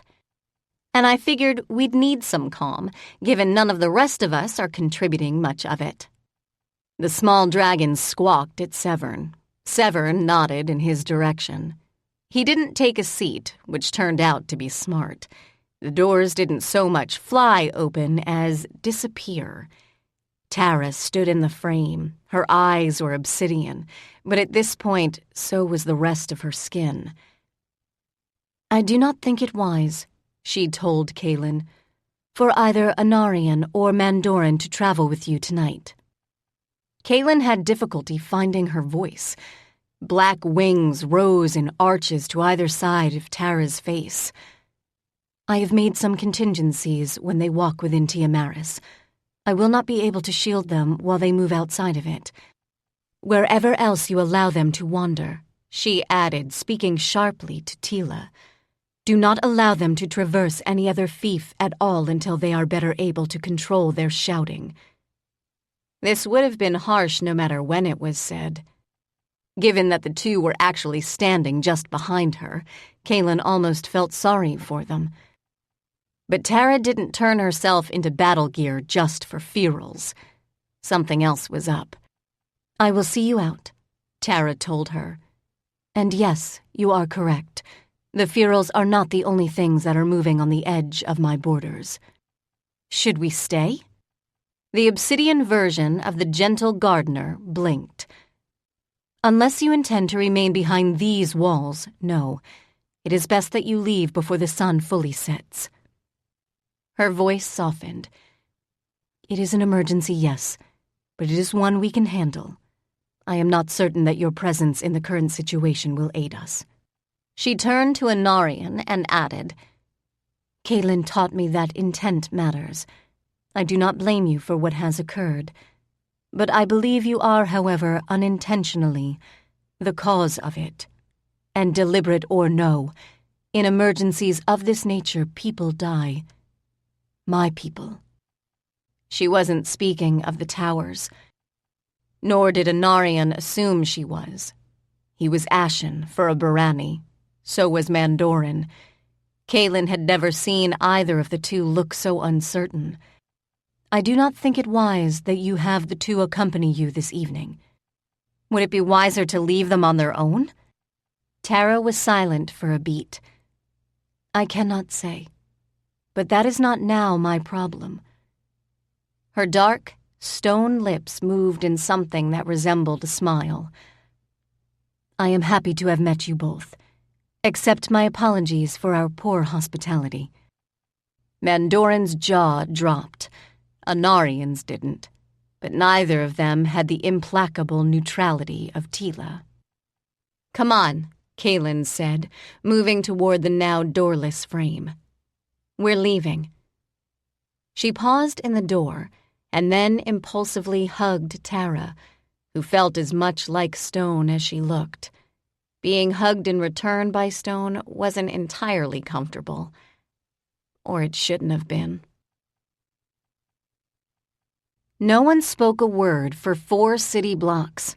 Belisdeo's cheerful expression had evaporated, and Magaran was looking around for exit routes in case they were necessary.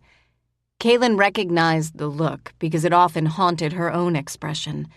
She was generally good with other people's silences. Today, not so much. Did Tara tell either of you why she was concerned about the house on Ashwood? Not directly, Mandoran replied. Of course it would be Mandoran. "Oh, don't give me that," he added, although no one had spoken out loud. It's clear that Tara hears every word Kaylin's thinking. She answers the questions Kaylin's trying to be smart about keeping to herself, out loud where anyone can hear them. She's concerned because the building itself is as old as she is. In mortal terms, it probably shouldn't be standing. Anarian pointed out that the Keeper's Garden is probably older than she is, and it's been here in one form or another all along. It has had other keepers, Teela observed. Yes, but the garden itself? Since he had a point, Kaylin nodded. She thinks the home on Ashwood is like she is. Not exactly like she is, no. This was said in the wrong tone of voice. How did she feel it was different? Severn asked, after a long, awkward pause. The towers were created to be helmed or captained. They were meant to be tactical weapons in a time of war. That is not all that they are. We know, believe, Mandorin added, with wry emphasis, that we understand that now. But Tara herself said this. She's not you. She doesn't find facts offensive.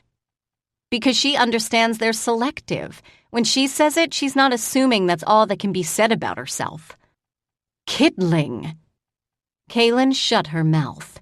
The small dragon squawked quietly and rubbed her cheek with the side of his face. Sorry. Mandorin shrugged. He had taken the presence of Magaran in stride, as had Anarian, but he kept throwing side glances at Bellisdeo. She didn't return them. She was quietly conversing with Magaran, who was leaning in attentively to catch her words. This dropped a few feet from his height. The house on Ashford wasn't meant to be a tower. What was it meant to be? Tara's not certain. Is she worried because she's uncertain? She's worried because she knows most of your kind live in hovels, was his cheerful reply. You don't know how to cut wood or quarry stone in a way that preserves the life inherent in it. Stones weren't, by any definition of the word, alive. Kaylin failed to point this out, but only barely. She alternated between finding Mandorin charming and charismatic and finding him annoying and condescending. Fine, we're primitive mortals. We're incapable of turning any building, sentient or otherwise, into a raving danger to life. The minute the words left her mouth, she wanted to claw them back. This is what happened when she let annoyance do the speaking. There was a block of fast, silent walking. This time it was Anarian who spoke. This is far more complicated than we thought it would be. Less boring, Mandorin added, but with less humor. And yes, clearly the elemental water at its purest doesn't attempt to drown you either. It didn't attempt to drown me, Teela pointed out, purely for Kaylin's sake, as she had no need to verbalize with the two otherwise. And Bellisdeo, a dragon, was treated like a welcome guest. Look, I understand that this is difficult for the two of you. It's difficult for all of us, but we're heading to Ashwood now, and if we could concentrate on the possible difficulties there, I'm sure we'd all be more appreciative. As an invitation to truce, it looked a lot like a club. A big, heavy, Barani-wielded club. As we were saying, Mandorin began again. The towers were created to be captained. Their creators depended on their own knowledge of shadows and their abilities. They built the towers to withstand encroaching attacks. They were also aware that the nature of shadow was not, and could not, be fixed. That they melded and transformed the living in ways their creators had not intended to be possible. The lords of the towers were meant to be their eyes. They were meant to give instructions where their current knowledge superseded the initial knowledge built into the towers themselves. The towers, however, were built to be proof against subversion. And the house at Ashwood? Tara is uncertain. She knows that it was not meant to stand as a bulwark against the shadows. That was neither its design nor its intent. What was it built for? Mandorin shrugged. Which part of uncertain wasn't clear? Does she think it's possibly dangerous simply because it was created at the same time? Yes, Mandorin replied. No, Anarian said. They spoke in unison, sort of. Kaylin turned to Anarian. I'll take the no for 5 silver. He frowned at Teela to indicate that perhaps he had not understood the Elantran he heard. Teela, however, laughed, which caused him to flush. Tara does not believe that any building was created for its own sake. Buildings serve a function. The Holione were created to keep the peace between factions who might otherwise murder each other in their sleep, if they bothered with the pretense of sleep or rest at all. Tara was created to keep the fief free of the containment of shadow, and to find a lord who would share this responsibility. She does not understand what the purpose of Ashwood was. If she understood it, she would know what we faced. Not we, Kaylin told him. I'm looking for a new place to live. Me. If Teela had second thoughts, and given Teela she was probably well into 5th and 6th by now, she kept them mostly to herself. She was as good as her word. She knew where Ashwood was and knew how to reach it. She was comfortable in any of the streets of this city. Kaylin wasn't. The minute they hit the large, perfectly maintained roads with the very fancy magical lighting, her shoulders began to tense. You did mirror Jared? Severn asked quietly. Kaylin nodded. Teela walked like she owned the street. Bellisdeo, sensing Kaylin's discomfort, drew herself up to her full height and did the same. Neither Mandorin nor Anarian had fully recovered from their visit with Tara, and if Mandorin rallied from time to time, it was clear he was unsettled. He didn't, however, walk as if nothing on these streets could possibly be of interest. Stray elements of street-front fences and architecture caught his attention. Kaylin wasn't certain if Anarian was likewise engaged. He had adopted Teela's stance and expression. You did tell Lord Amarian that we were going to inspect possible living quarters? Kaylin asked, quickening her pace to keep up with the 2 women who had taken the lead. Bellisdeo shrugged. You didn't. You were with me the entire afternoon, except within the tower. No, I did not think to do so. It may come as a surprise to you, but I dislike the constant, unwelcome interference. Kaylin winced. We don't have portable mirrors here, she pointed out. No, I understand that they are possible. They are, but they're finicky. We cart them around in emergencies with full departmental approval. Full departmental approval requires a cartload of paperwork. Ah, your sergeant is well known for the regard in which he holds that paperwork. Yes, very well known. I did, however, ask Tara for a list of known previous residents of the house we will visit this evening. When she was with... She's a tower, I asked, and she answered. She is perfectly capable of holding a dozen conversations simultaneously. She understands that most of us find this perplexing and attempts to confine herself to one avatar.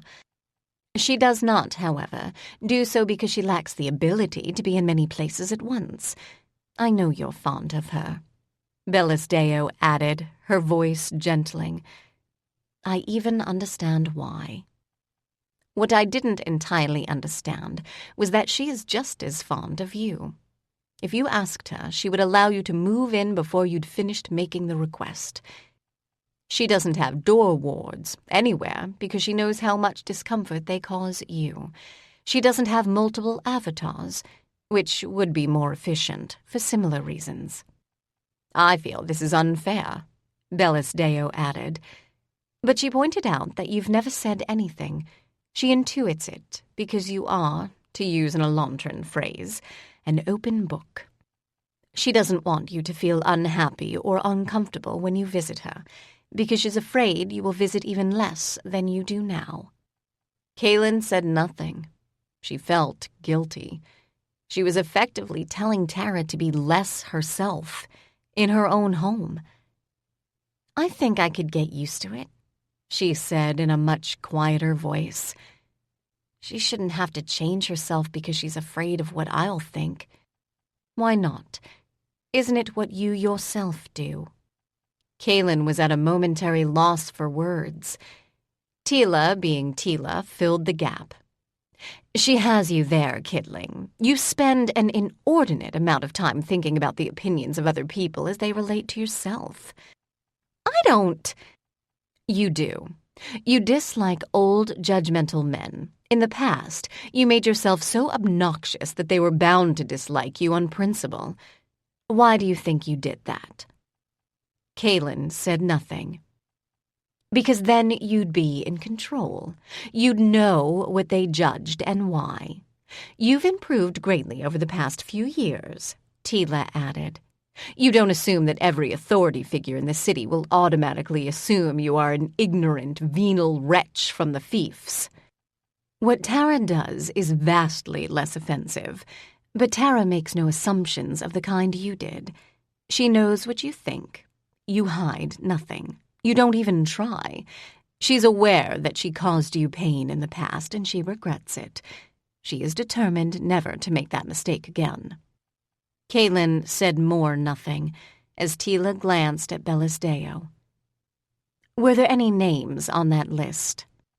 "Yes." "Any recent names?" "No."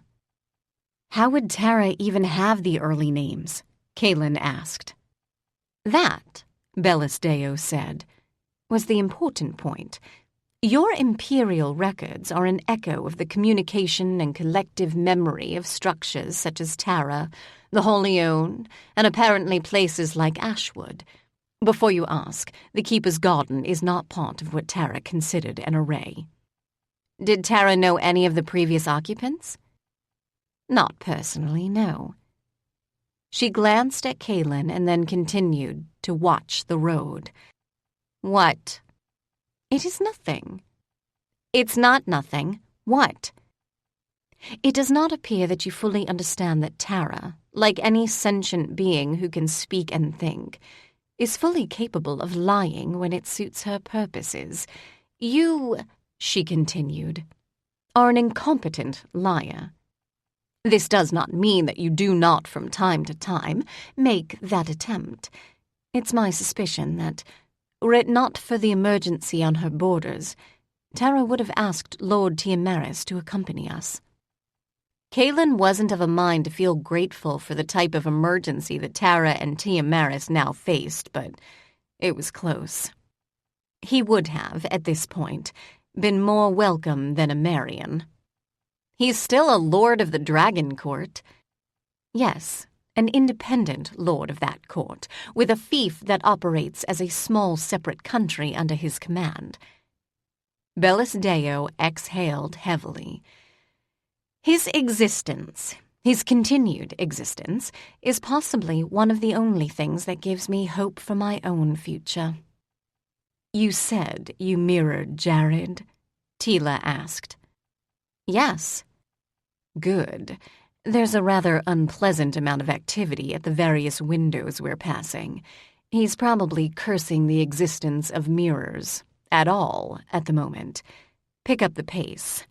I happen to like Jared." Ashwood did not, in Kaylin's opinion, live up to the word street.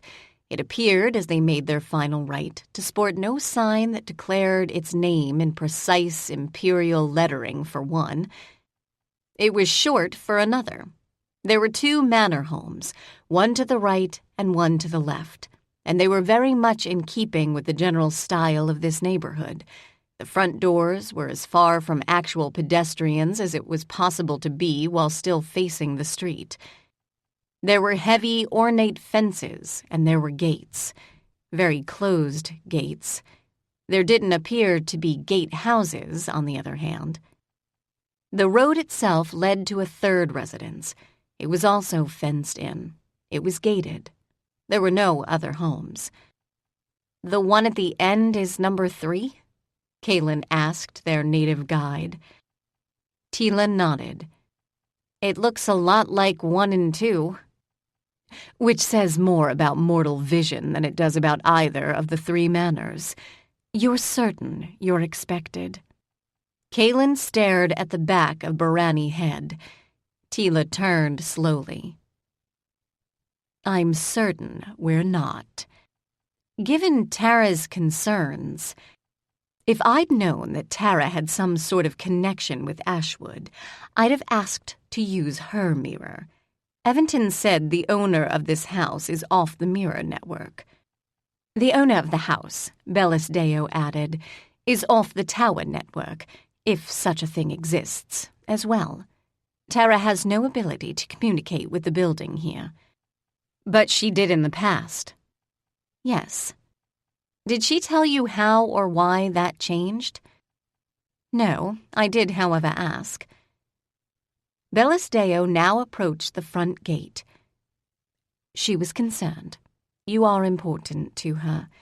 But she understands that you and myself, if I am being honest, are desperately unhappy living at the palace. She is not certain that Ashwood is a danger. She is only certain that it can be. I, on the other hand, am a danger. Were it not for my presence in your life, you would not now be searching for another place to live. Teela is a danger. Were it not for Teela... I get it. She thinks Ashwood is more like you or Teela than shadows, which have intent to harm. Yes, I believe so. She doesn't have a finer understanding of either diplomacy or tact. Mandorin snorted. But she has, with Tiamaris's help and instruction, learned much in the past few months. She does not feel that you have learned as much. She has a better teacher, was Kaylin's glum reply. She joined Bellis Deo at the very closed gate. She asks me to remind you that tact and diplomacy can be used without dishonesty. Oh, I'll be tactful. This time it was Teela who snorted. The gate is closed. Locked? Teela carefully attempted to open the gate. Yes.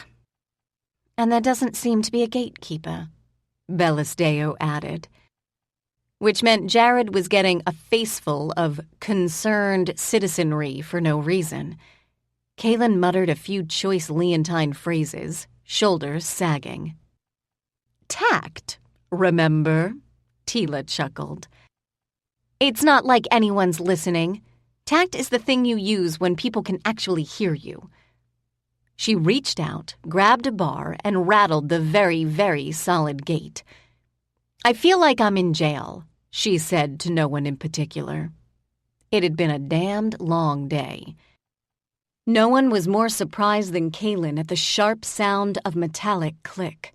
She yanked her hand away as if burned, although the metal was cool and solid to the touch. The gates, however, began to roll in toward a lawn that was neither wild nor precisely tended. Grass rose on either side of a deliberate stone path. The stones were flat and even, wide enough to accommodate even the most fussy of imperial carriages. Certainly wide enough to accommodate the diverse party that now stood at the foot of that path. Did I miss a ward? She asked, although she knew the answer. You couldn't have. You aren't whining enough, Teela replied. Do you see magic here? I see evidence of magic. Very funny. The small dragon yawned. He draped himself across Kaylin's shoulders, mimicking a very bored cat. He did not, however, attempt to speak to the moving gate. Kaylin took this as a good sign. How did the keeper know that his friend was looking for a new tenant? Mandorin asked, as Kaylin took her first hesitant step up the drive. If neither he nor the Ashwood building are part of the mirror system. Don't ask me. The front doors were not as intimidating as the open gate, because they weren't actually open. Doors were a little like people in Kaylin's experience. They told you a fair amount about what to expect on the interiors. The door to her old apartment building had been finicky. It was wider on the street than the interior doors. Getting furniture into or out of the apartment had been a nightmare that had only been resolved by removing that door from its hinges, and even then, the door frame was narrow. No one who lived in the apartments, the doors implied, could possibly have much of value or size to move either in or out. In Kaylin's case, that had been true. Even the closet had been a gift of sorts from the hawks in the office. These doors, however, could easily accommodate the same carriage that the drive could if it weren't for the stairs. They were steep and narrow, as if they belonged at the front of an entirely different and much smaller building. "This place is going to be out of my pay range," she said, as she reached the top of the stairs. "Unless it's a rooming house." Bellis Deo snorted smoke. "There is no way there would be a rooming house in a neighborhood like this. It's not illegal. Legality is only one form of social pressure. Have you spent much time with the humans who claim wealth and power in the city you police? Remember that tact and diplomacy I appear to lack?" "Ah, yes, well, this is not a place for the less well-off to either live or gather." "Bets on the door opening on its own?" "Define on its own." Severn, however, said, "You're betting it won't?" Kaylin snorted. "No. This, kidling, is why you lose money. That is not a bet anyone would take." "I'd take it at high enough odds," Severn countered. Mandorin said, "I do not understand the purpose of this betting." "Teela hasn't explained it?" "She's done more than explain it, but it still makes no sense." "You need to spend more time in the office," Kaylin replied, before she actually checked the words leaving her mouth. "You'd pick it up in no time. I'm not so sure about Anarian, though." The door did not roll open as they approached. There were no obvious door knockers, no pulls that might ring interior bells. Those would probably be found at the trade entrance. The doors regular people were expected to enter. Kaylin had personal experience with this as a hawk. There was no glowing door ward either, but this wasn't unusual in the larger manor homes. Door wards were considered inferior to actual working guards, and the wards were generally cheaper. Only in the run-down older buildings was there a similar lack of wards, but for the opposite reason. Door wards were not cheap. "Ready?" Kaylin asked Bellis Deo. "I am uncertain," she said after a long pause. Surprised, Kaylin looked toward the dragon. The dragon was watching Mandorin. Mandorin was the color of milk. Anarian was nowhere near as pale. To Kaylin's surprise, he stepped in front of Mandorin. His hand fell to the hilt of a sword Kaylin would have sworn he wasn't wearing when they entered this district. She physically turned to face Teela, whose eyes were predictably blue, raising her brows in question. "Someone's coming," Mandorin said. Before she could ask how he knew, and she probably wouldn't have, as she had a suspicion she wouldn't understand any answer he'd care to give, the doors began to roll open. Standing between them was a withered old man. Sadly, withered was not a figurative description. This is the end of the CD. The audiobook continues on the next CD. Chapter 15. Kaylin started forward immediately. So did Severn. Even Teela moved. They were hawks. They had training. and they had some experience recognizing death when they saw it. They didn't usually see a dead man standing between open doors as if his very last act had been opening them. But this was a big city. Stranger things happened. Kaylin caught him as he toppled, and he did topple. He didn't crumple. The small dragon lifted his head as if he were bored. He also yawned to drive the point home. Severn immediately checked for vital signs as Kaylin, grunting, lowered the man to the ground. In this particular case, she chose to stay on the safe side of the threshold. Teela came to stand on the other side of the two hawks. She didn't ask for the man's status. "Is this work for Red?" "Hard to tell," Severn replied. "He didn't just open the doors and drop dead. He's been dead for a while." "How long?" "Less than a couple of days. There are no obvious signs of violence, no visible bruising, no bleeding. There are no obvious bumps on the back of his head." There weren't any on his forehead either. "He's mortal?" Anarian asked. Kaylin was surprised. What else could he be? He's old. Anarian joined them, kneeling by Kaylin's side. The small dragon whiffled in his ear, but he ignored the sounds. He seemed fascinated by the corpse. Fascinated, Kaylin thought, not repelled. He aged to death. Yes, it's pretty much how most of us are going to go, if we're lucky. And age means weakness. Well, this age does. There are no signs of violence, Severn finally said. None that I can see. He's not emaciated enough to have starved to death. Oh, he didn't, Kaylin replied. She was the one who'd caught him as he toppled.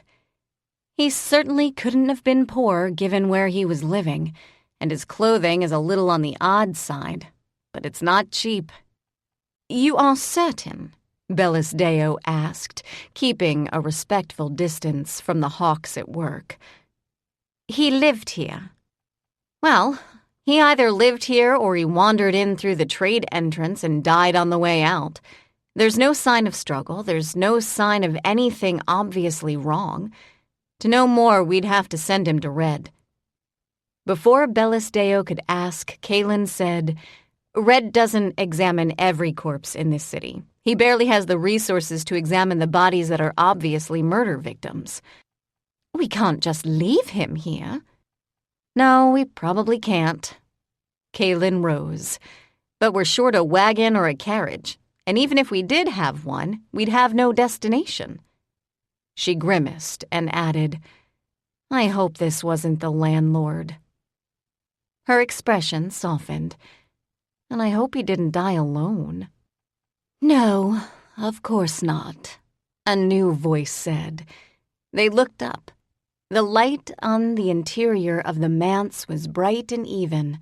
It seemed to wrap itself around a woman who now stood in the doorway, her toes touching, but not crossing the threshold.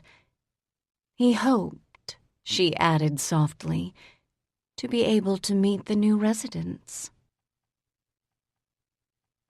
Kaylin rose. The small dragon rose as well, although he didn't leave her shoulders. She expected him to squawk.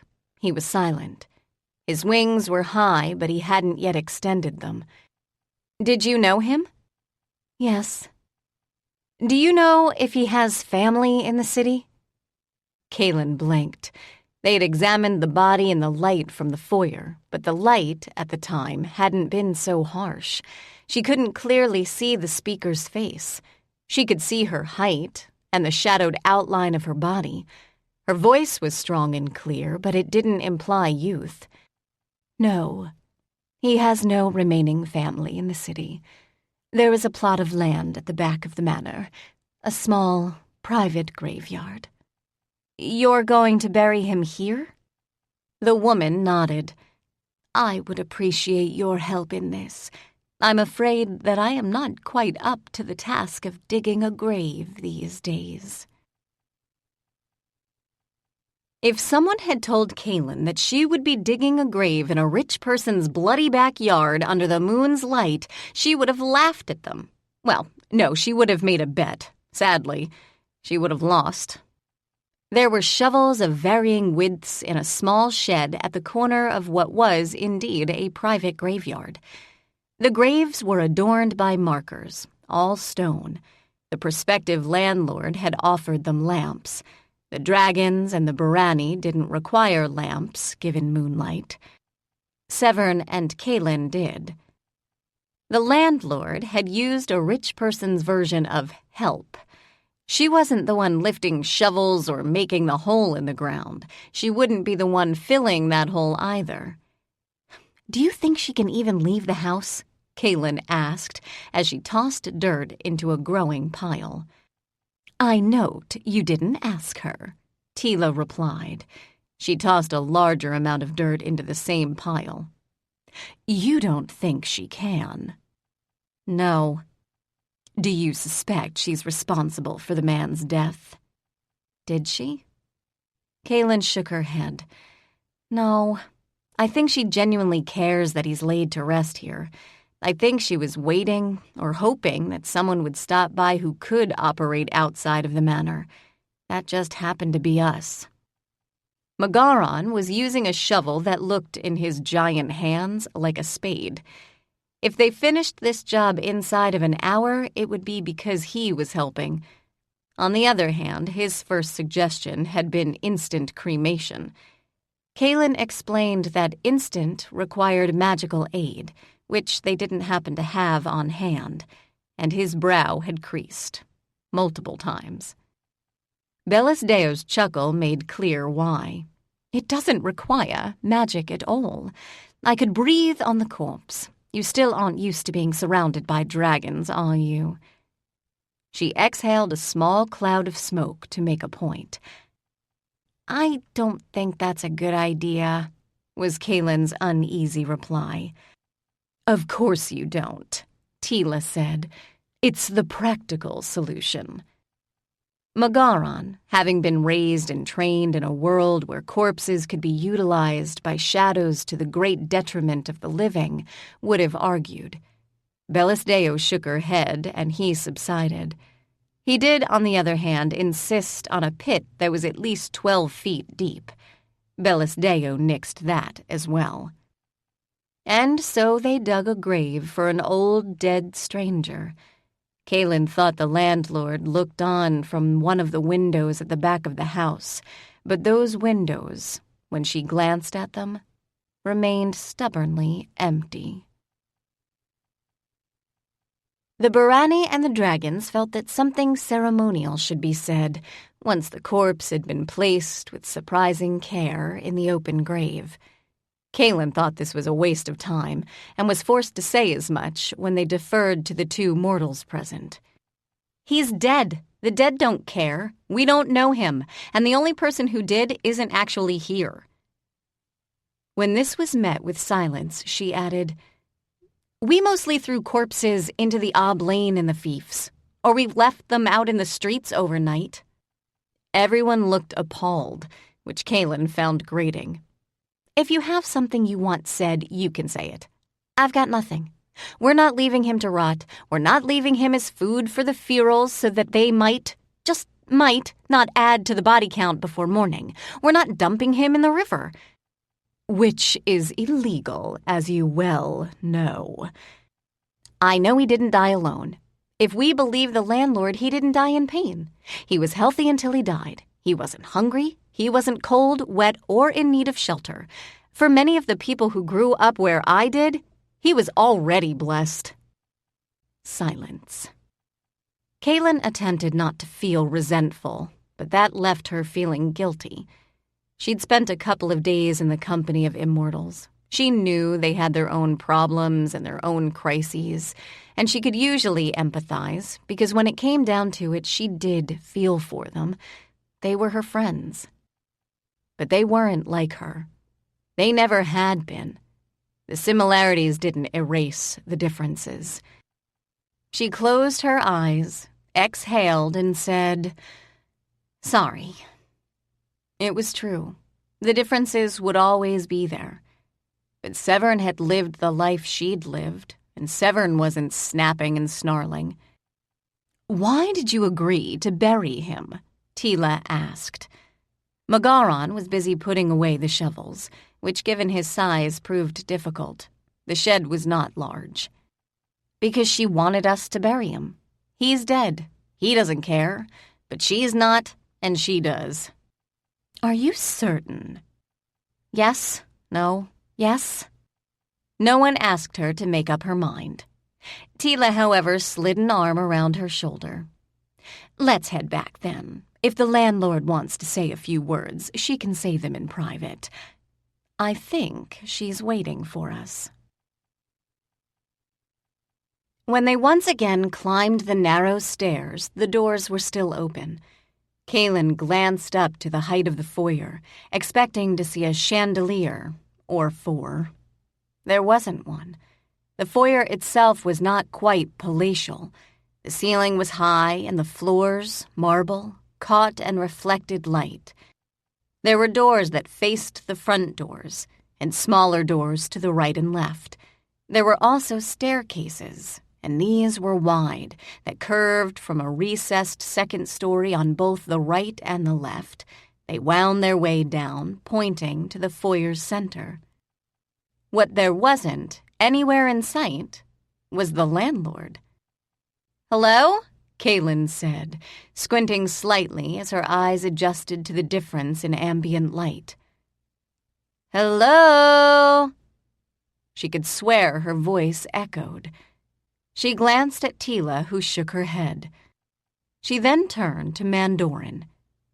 "Is the landlord still here?" "She is somewhere in the building. She's no longer in the foyer." Kaylin exhaled. "Fine. Why don't we try this tomorrow when there's more light and less dirt wedged under our fingernails?" "Speak for yourself," he replied, lifting his hands. "Barani." Magaran, on the other hand, looked worse than she did. She was grateful someone did. "There might be a slight problem with that suggestion," Teela said. "Please don't tell me the doors are shut." "Not exactly." Kaylin turned to see what not exactly meant. Technically, Teela was correct. The doors weren't shut. This would be because they no longer existed. "Teela was definitely right about you," Mandorin said, in the long beat of silence that followed. "This has nothing to do with me," Kaylin snapped. "You'll note that the rest of the excitement we've suffered had nothing to do with me. I caused no problems in the Keeper's Garden. I didn't cause Castle Nightshade to wake up in revolt. I also, for the record, didn't destroy my previous home." The small dragon bit her ear. He didn't draw blood. Kaylin exhaled.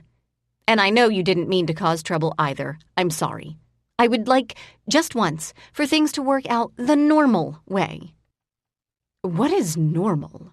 Mandorin asked, apparently with genuine curiosity rather than bored derision. "Other people manage to find new places to live that don't involve corpses, burying bodies, or doors that disappear the minute you cross the threshold." "Do they?" "Every other person who works in the office has. Even Tane." "Tane," Mandorin replied, "is doing his best to guarantee that our stay here is dull and pointless."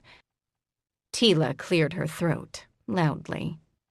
"Next time," Kaylin said, "I'm going to ask Caitlin to help. It worked out fine the first time. Things like this don't happen to her." "How impressed would she be if they did?"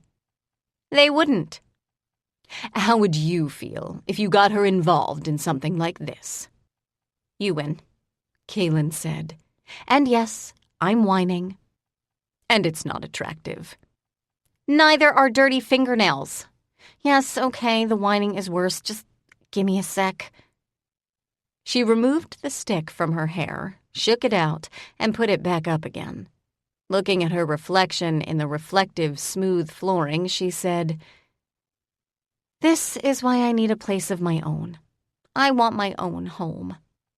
"Home," Mandorin began, frowning, "is not—" Teela had stepped on his foot. "Home has different connotations for mortals. They do not use the word the way we do. And if some mortals are ambivalent about their homes, the ambivalence is likewise different. Kaylin feels safe in her home." Anarian and Mandorin stared at Kaylin. "If you had been safe in your home, we would not now be looking for a new one." "We aren't looking." She folded her arms. "There's no absolute safety in any of our homes, yours or mine." "We have no expectation that there will be," Anarian replied. Teela was silent and expressionless. "Home, for those of us who choose to claim one, is tied to our bloodline. It is not something that we singly own or claim. It is the seat of political power. For that reason, it is the least secure of our possible residences." "Our homes aren't your homes, as Teela said. I lived in what you'd consider a large closet. I didn't own anything you'd consider valuable." "You wear the ring of the Lord of the West March." "Fine. I own almost nothing you'd consider valuable. Home's not a fortress for most of us." "Then the safety is illusory, and you are aware of this fact." "It's not safety I want." "What, then, do you seek?" "Privacy. I have had a long day," she continued, spacing each syllable evenly as if it were a sentence of its own. "It hasn't been fun or productive. If I had a home of my own, I'd be there now, whining at the walls, which have the advantage of not caring. I could be in as foul a mood as I want. I could curse in any language I know. I could give up on being responsible for one night and crawl under the bed and try to sleep. I could do it in any state of dress. I could be myself for a couple of hours without having to worry about offending anyone else, or hurting them, or caring whether or not I've got dirt under my fingernails. Dirt happens when you bury people. Maybe other people are capable of living without that. I'm not. I want to be self-indulgent enough to feel sorry for myself for an hour or two, even if it's not justified. I like having friends. If I don't have a place of my own to go to sometime soon, I'll probably drive them all away." She had to pause for breath. She'd been talking so quickly. "Kitling, the only person who mentioned the dirt was you. You're probably the only person here who cares." Kaylin muttered one of the milder Leontine curses, which meant roughly, "I hope your claws get caught in your blankets." It was only used on family. Even the landlord appears to consider it largely irrelevant.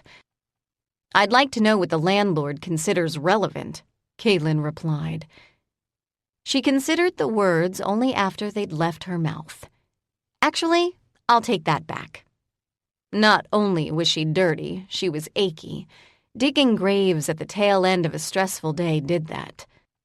She turned around to face a windowless and, yes, doorless wall. Exhaling, defeated, she said, "Up the stairs or into the manor. I've had enough of basements for a long damn time. We're skipping all the stairs that lead down." The general consensus, which mostly meant a lot of watchful silence, was up the stairs. Neither Mandorin or Anarian seemed overly troubled by the change in the architecture. They were the only ones who weren't. Magaran looked like he expected shadows to emerge from the floors. Severn had unwound his weapon chain. Teela's eyes were blue and Bellisdeo's orange. Kaylin turned to Mandorin. "You're sure you have no idea where the landlord went?" He frowned. "I didn't say that." "Tell me what you did say, but in shorter words. Shorter Elantran words." "I'm not certain I can lead you to the landlord." This time he put the emphasis in a different place. But I'm fairly certain we could find her. If the building itself was in any way like Tara, the landlord could hear everything anyone was thinking. Kaylin chose Leontine as her language of choice, but kept sliding into tired, frustrated Elantran. Given Teela's expression, she kept as much of it to herself as she possibly could. Given her mood, it wasn't 100%. "Hello?" she shouted as they began to climb the left set of stairs. With the single exception of the doors, none of the rest of the building had undergone radical and immediate change. The stairs felt like stairs beneath her feet. The rails were cool to the touch. They were metallic. The chandelier did not magically become the type of lampstand that would have graced Kaylin's old apartment when she could afford the fuel. "I swear I'm going to strangle Evanton myself." "I wouldn't advise it," Teela replied. "It'll make what happened to your old place look tame and insignificant in comparison in the end." Why did he even make this suggestion? "You're asking the wrong person. If we find a way out before you expire of old age, ask him in person." "Oh, I will." She glanced at the small dragon who was yawning. If he'd had a voice, he would have been complaining, loudly, about boredom. He had other ways of making his feelings known. But he didn't look nervous. He didn't look worried. He didn't look angry. "Do not use your familiar as a weather vane," Teela told her. Teela knew her well enough she didn't need to be a mind reader. The stairs joined a landing. Kaylin paused to look over the railing at the ground below. She had to squint because the chandelier was closer. The doors had failed to emerge. "Bets on getting out of here before dawn?" she said to Severn. "Or at all," Teela added. Severn, blades in hand, grinned. "I'll take it." "Odds?" "Even for Kaylin's bet?" "And mine?" "There's no win condition."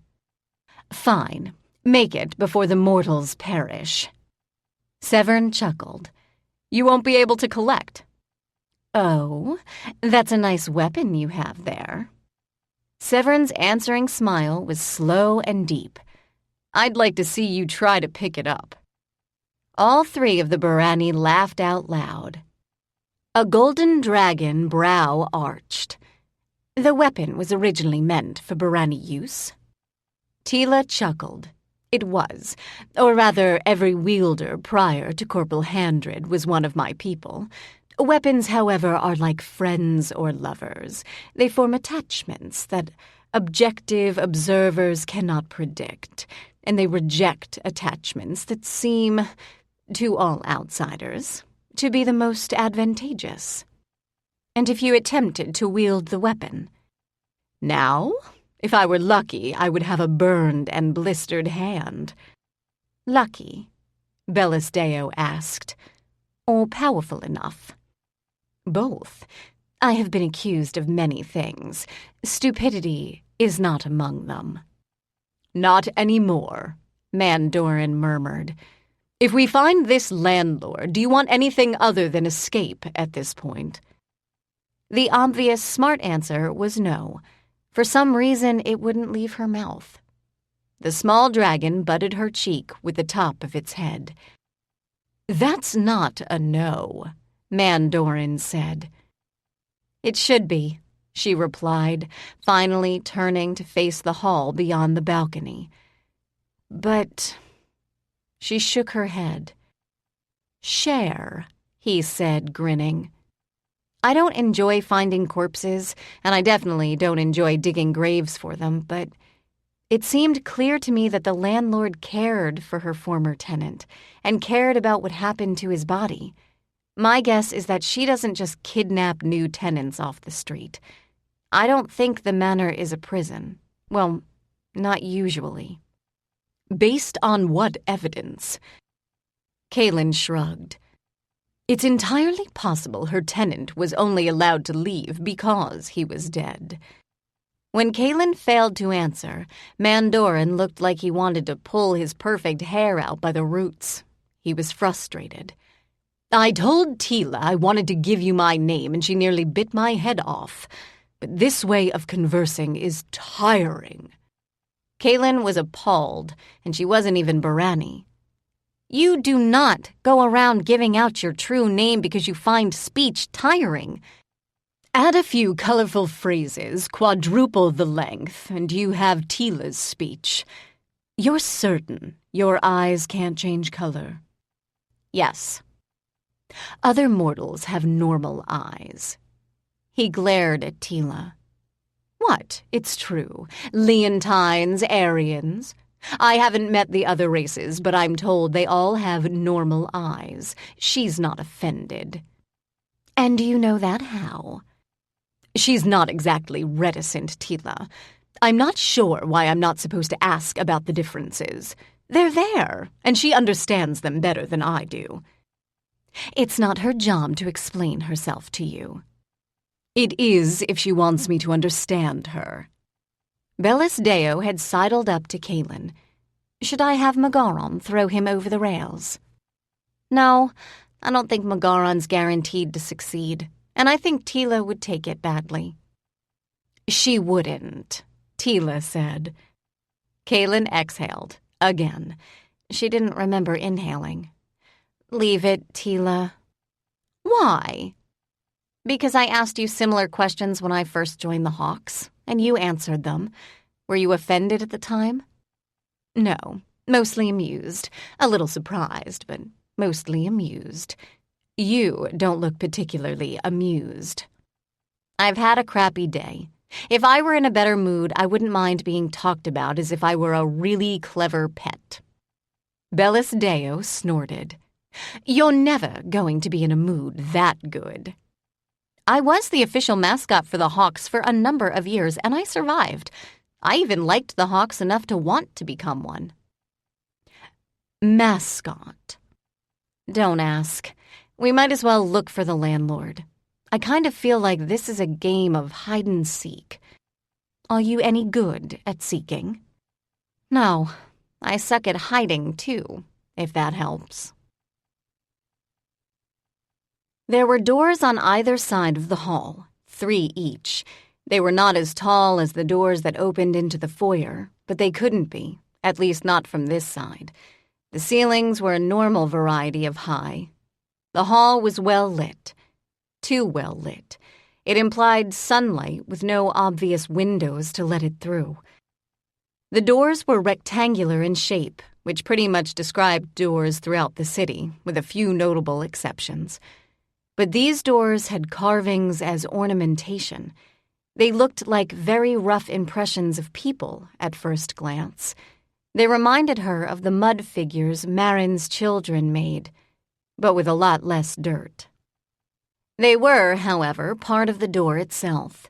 They hadn't been carved and nailed or glued in place, and if they were simple, and they were, there was a bold certainty to the shapes that implied expertise, rather than the exuberant playfulness of overconfident foundlings. She frowned and glanced at Severn. He nodded. The figure on the door farthest down on the left has what might be wings.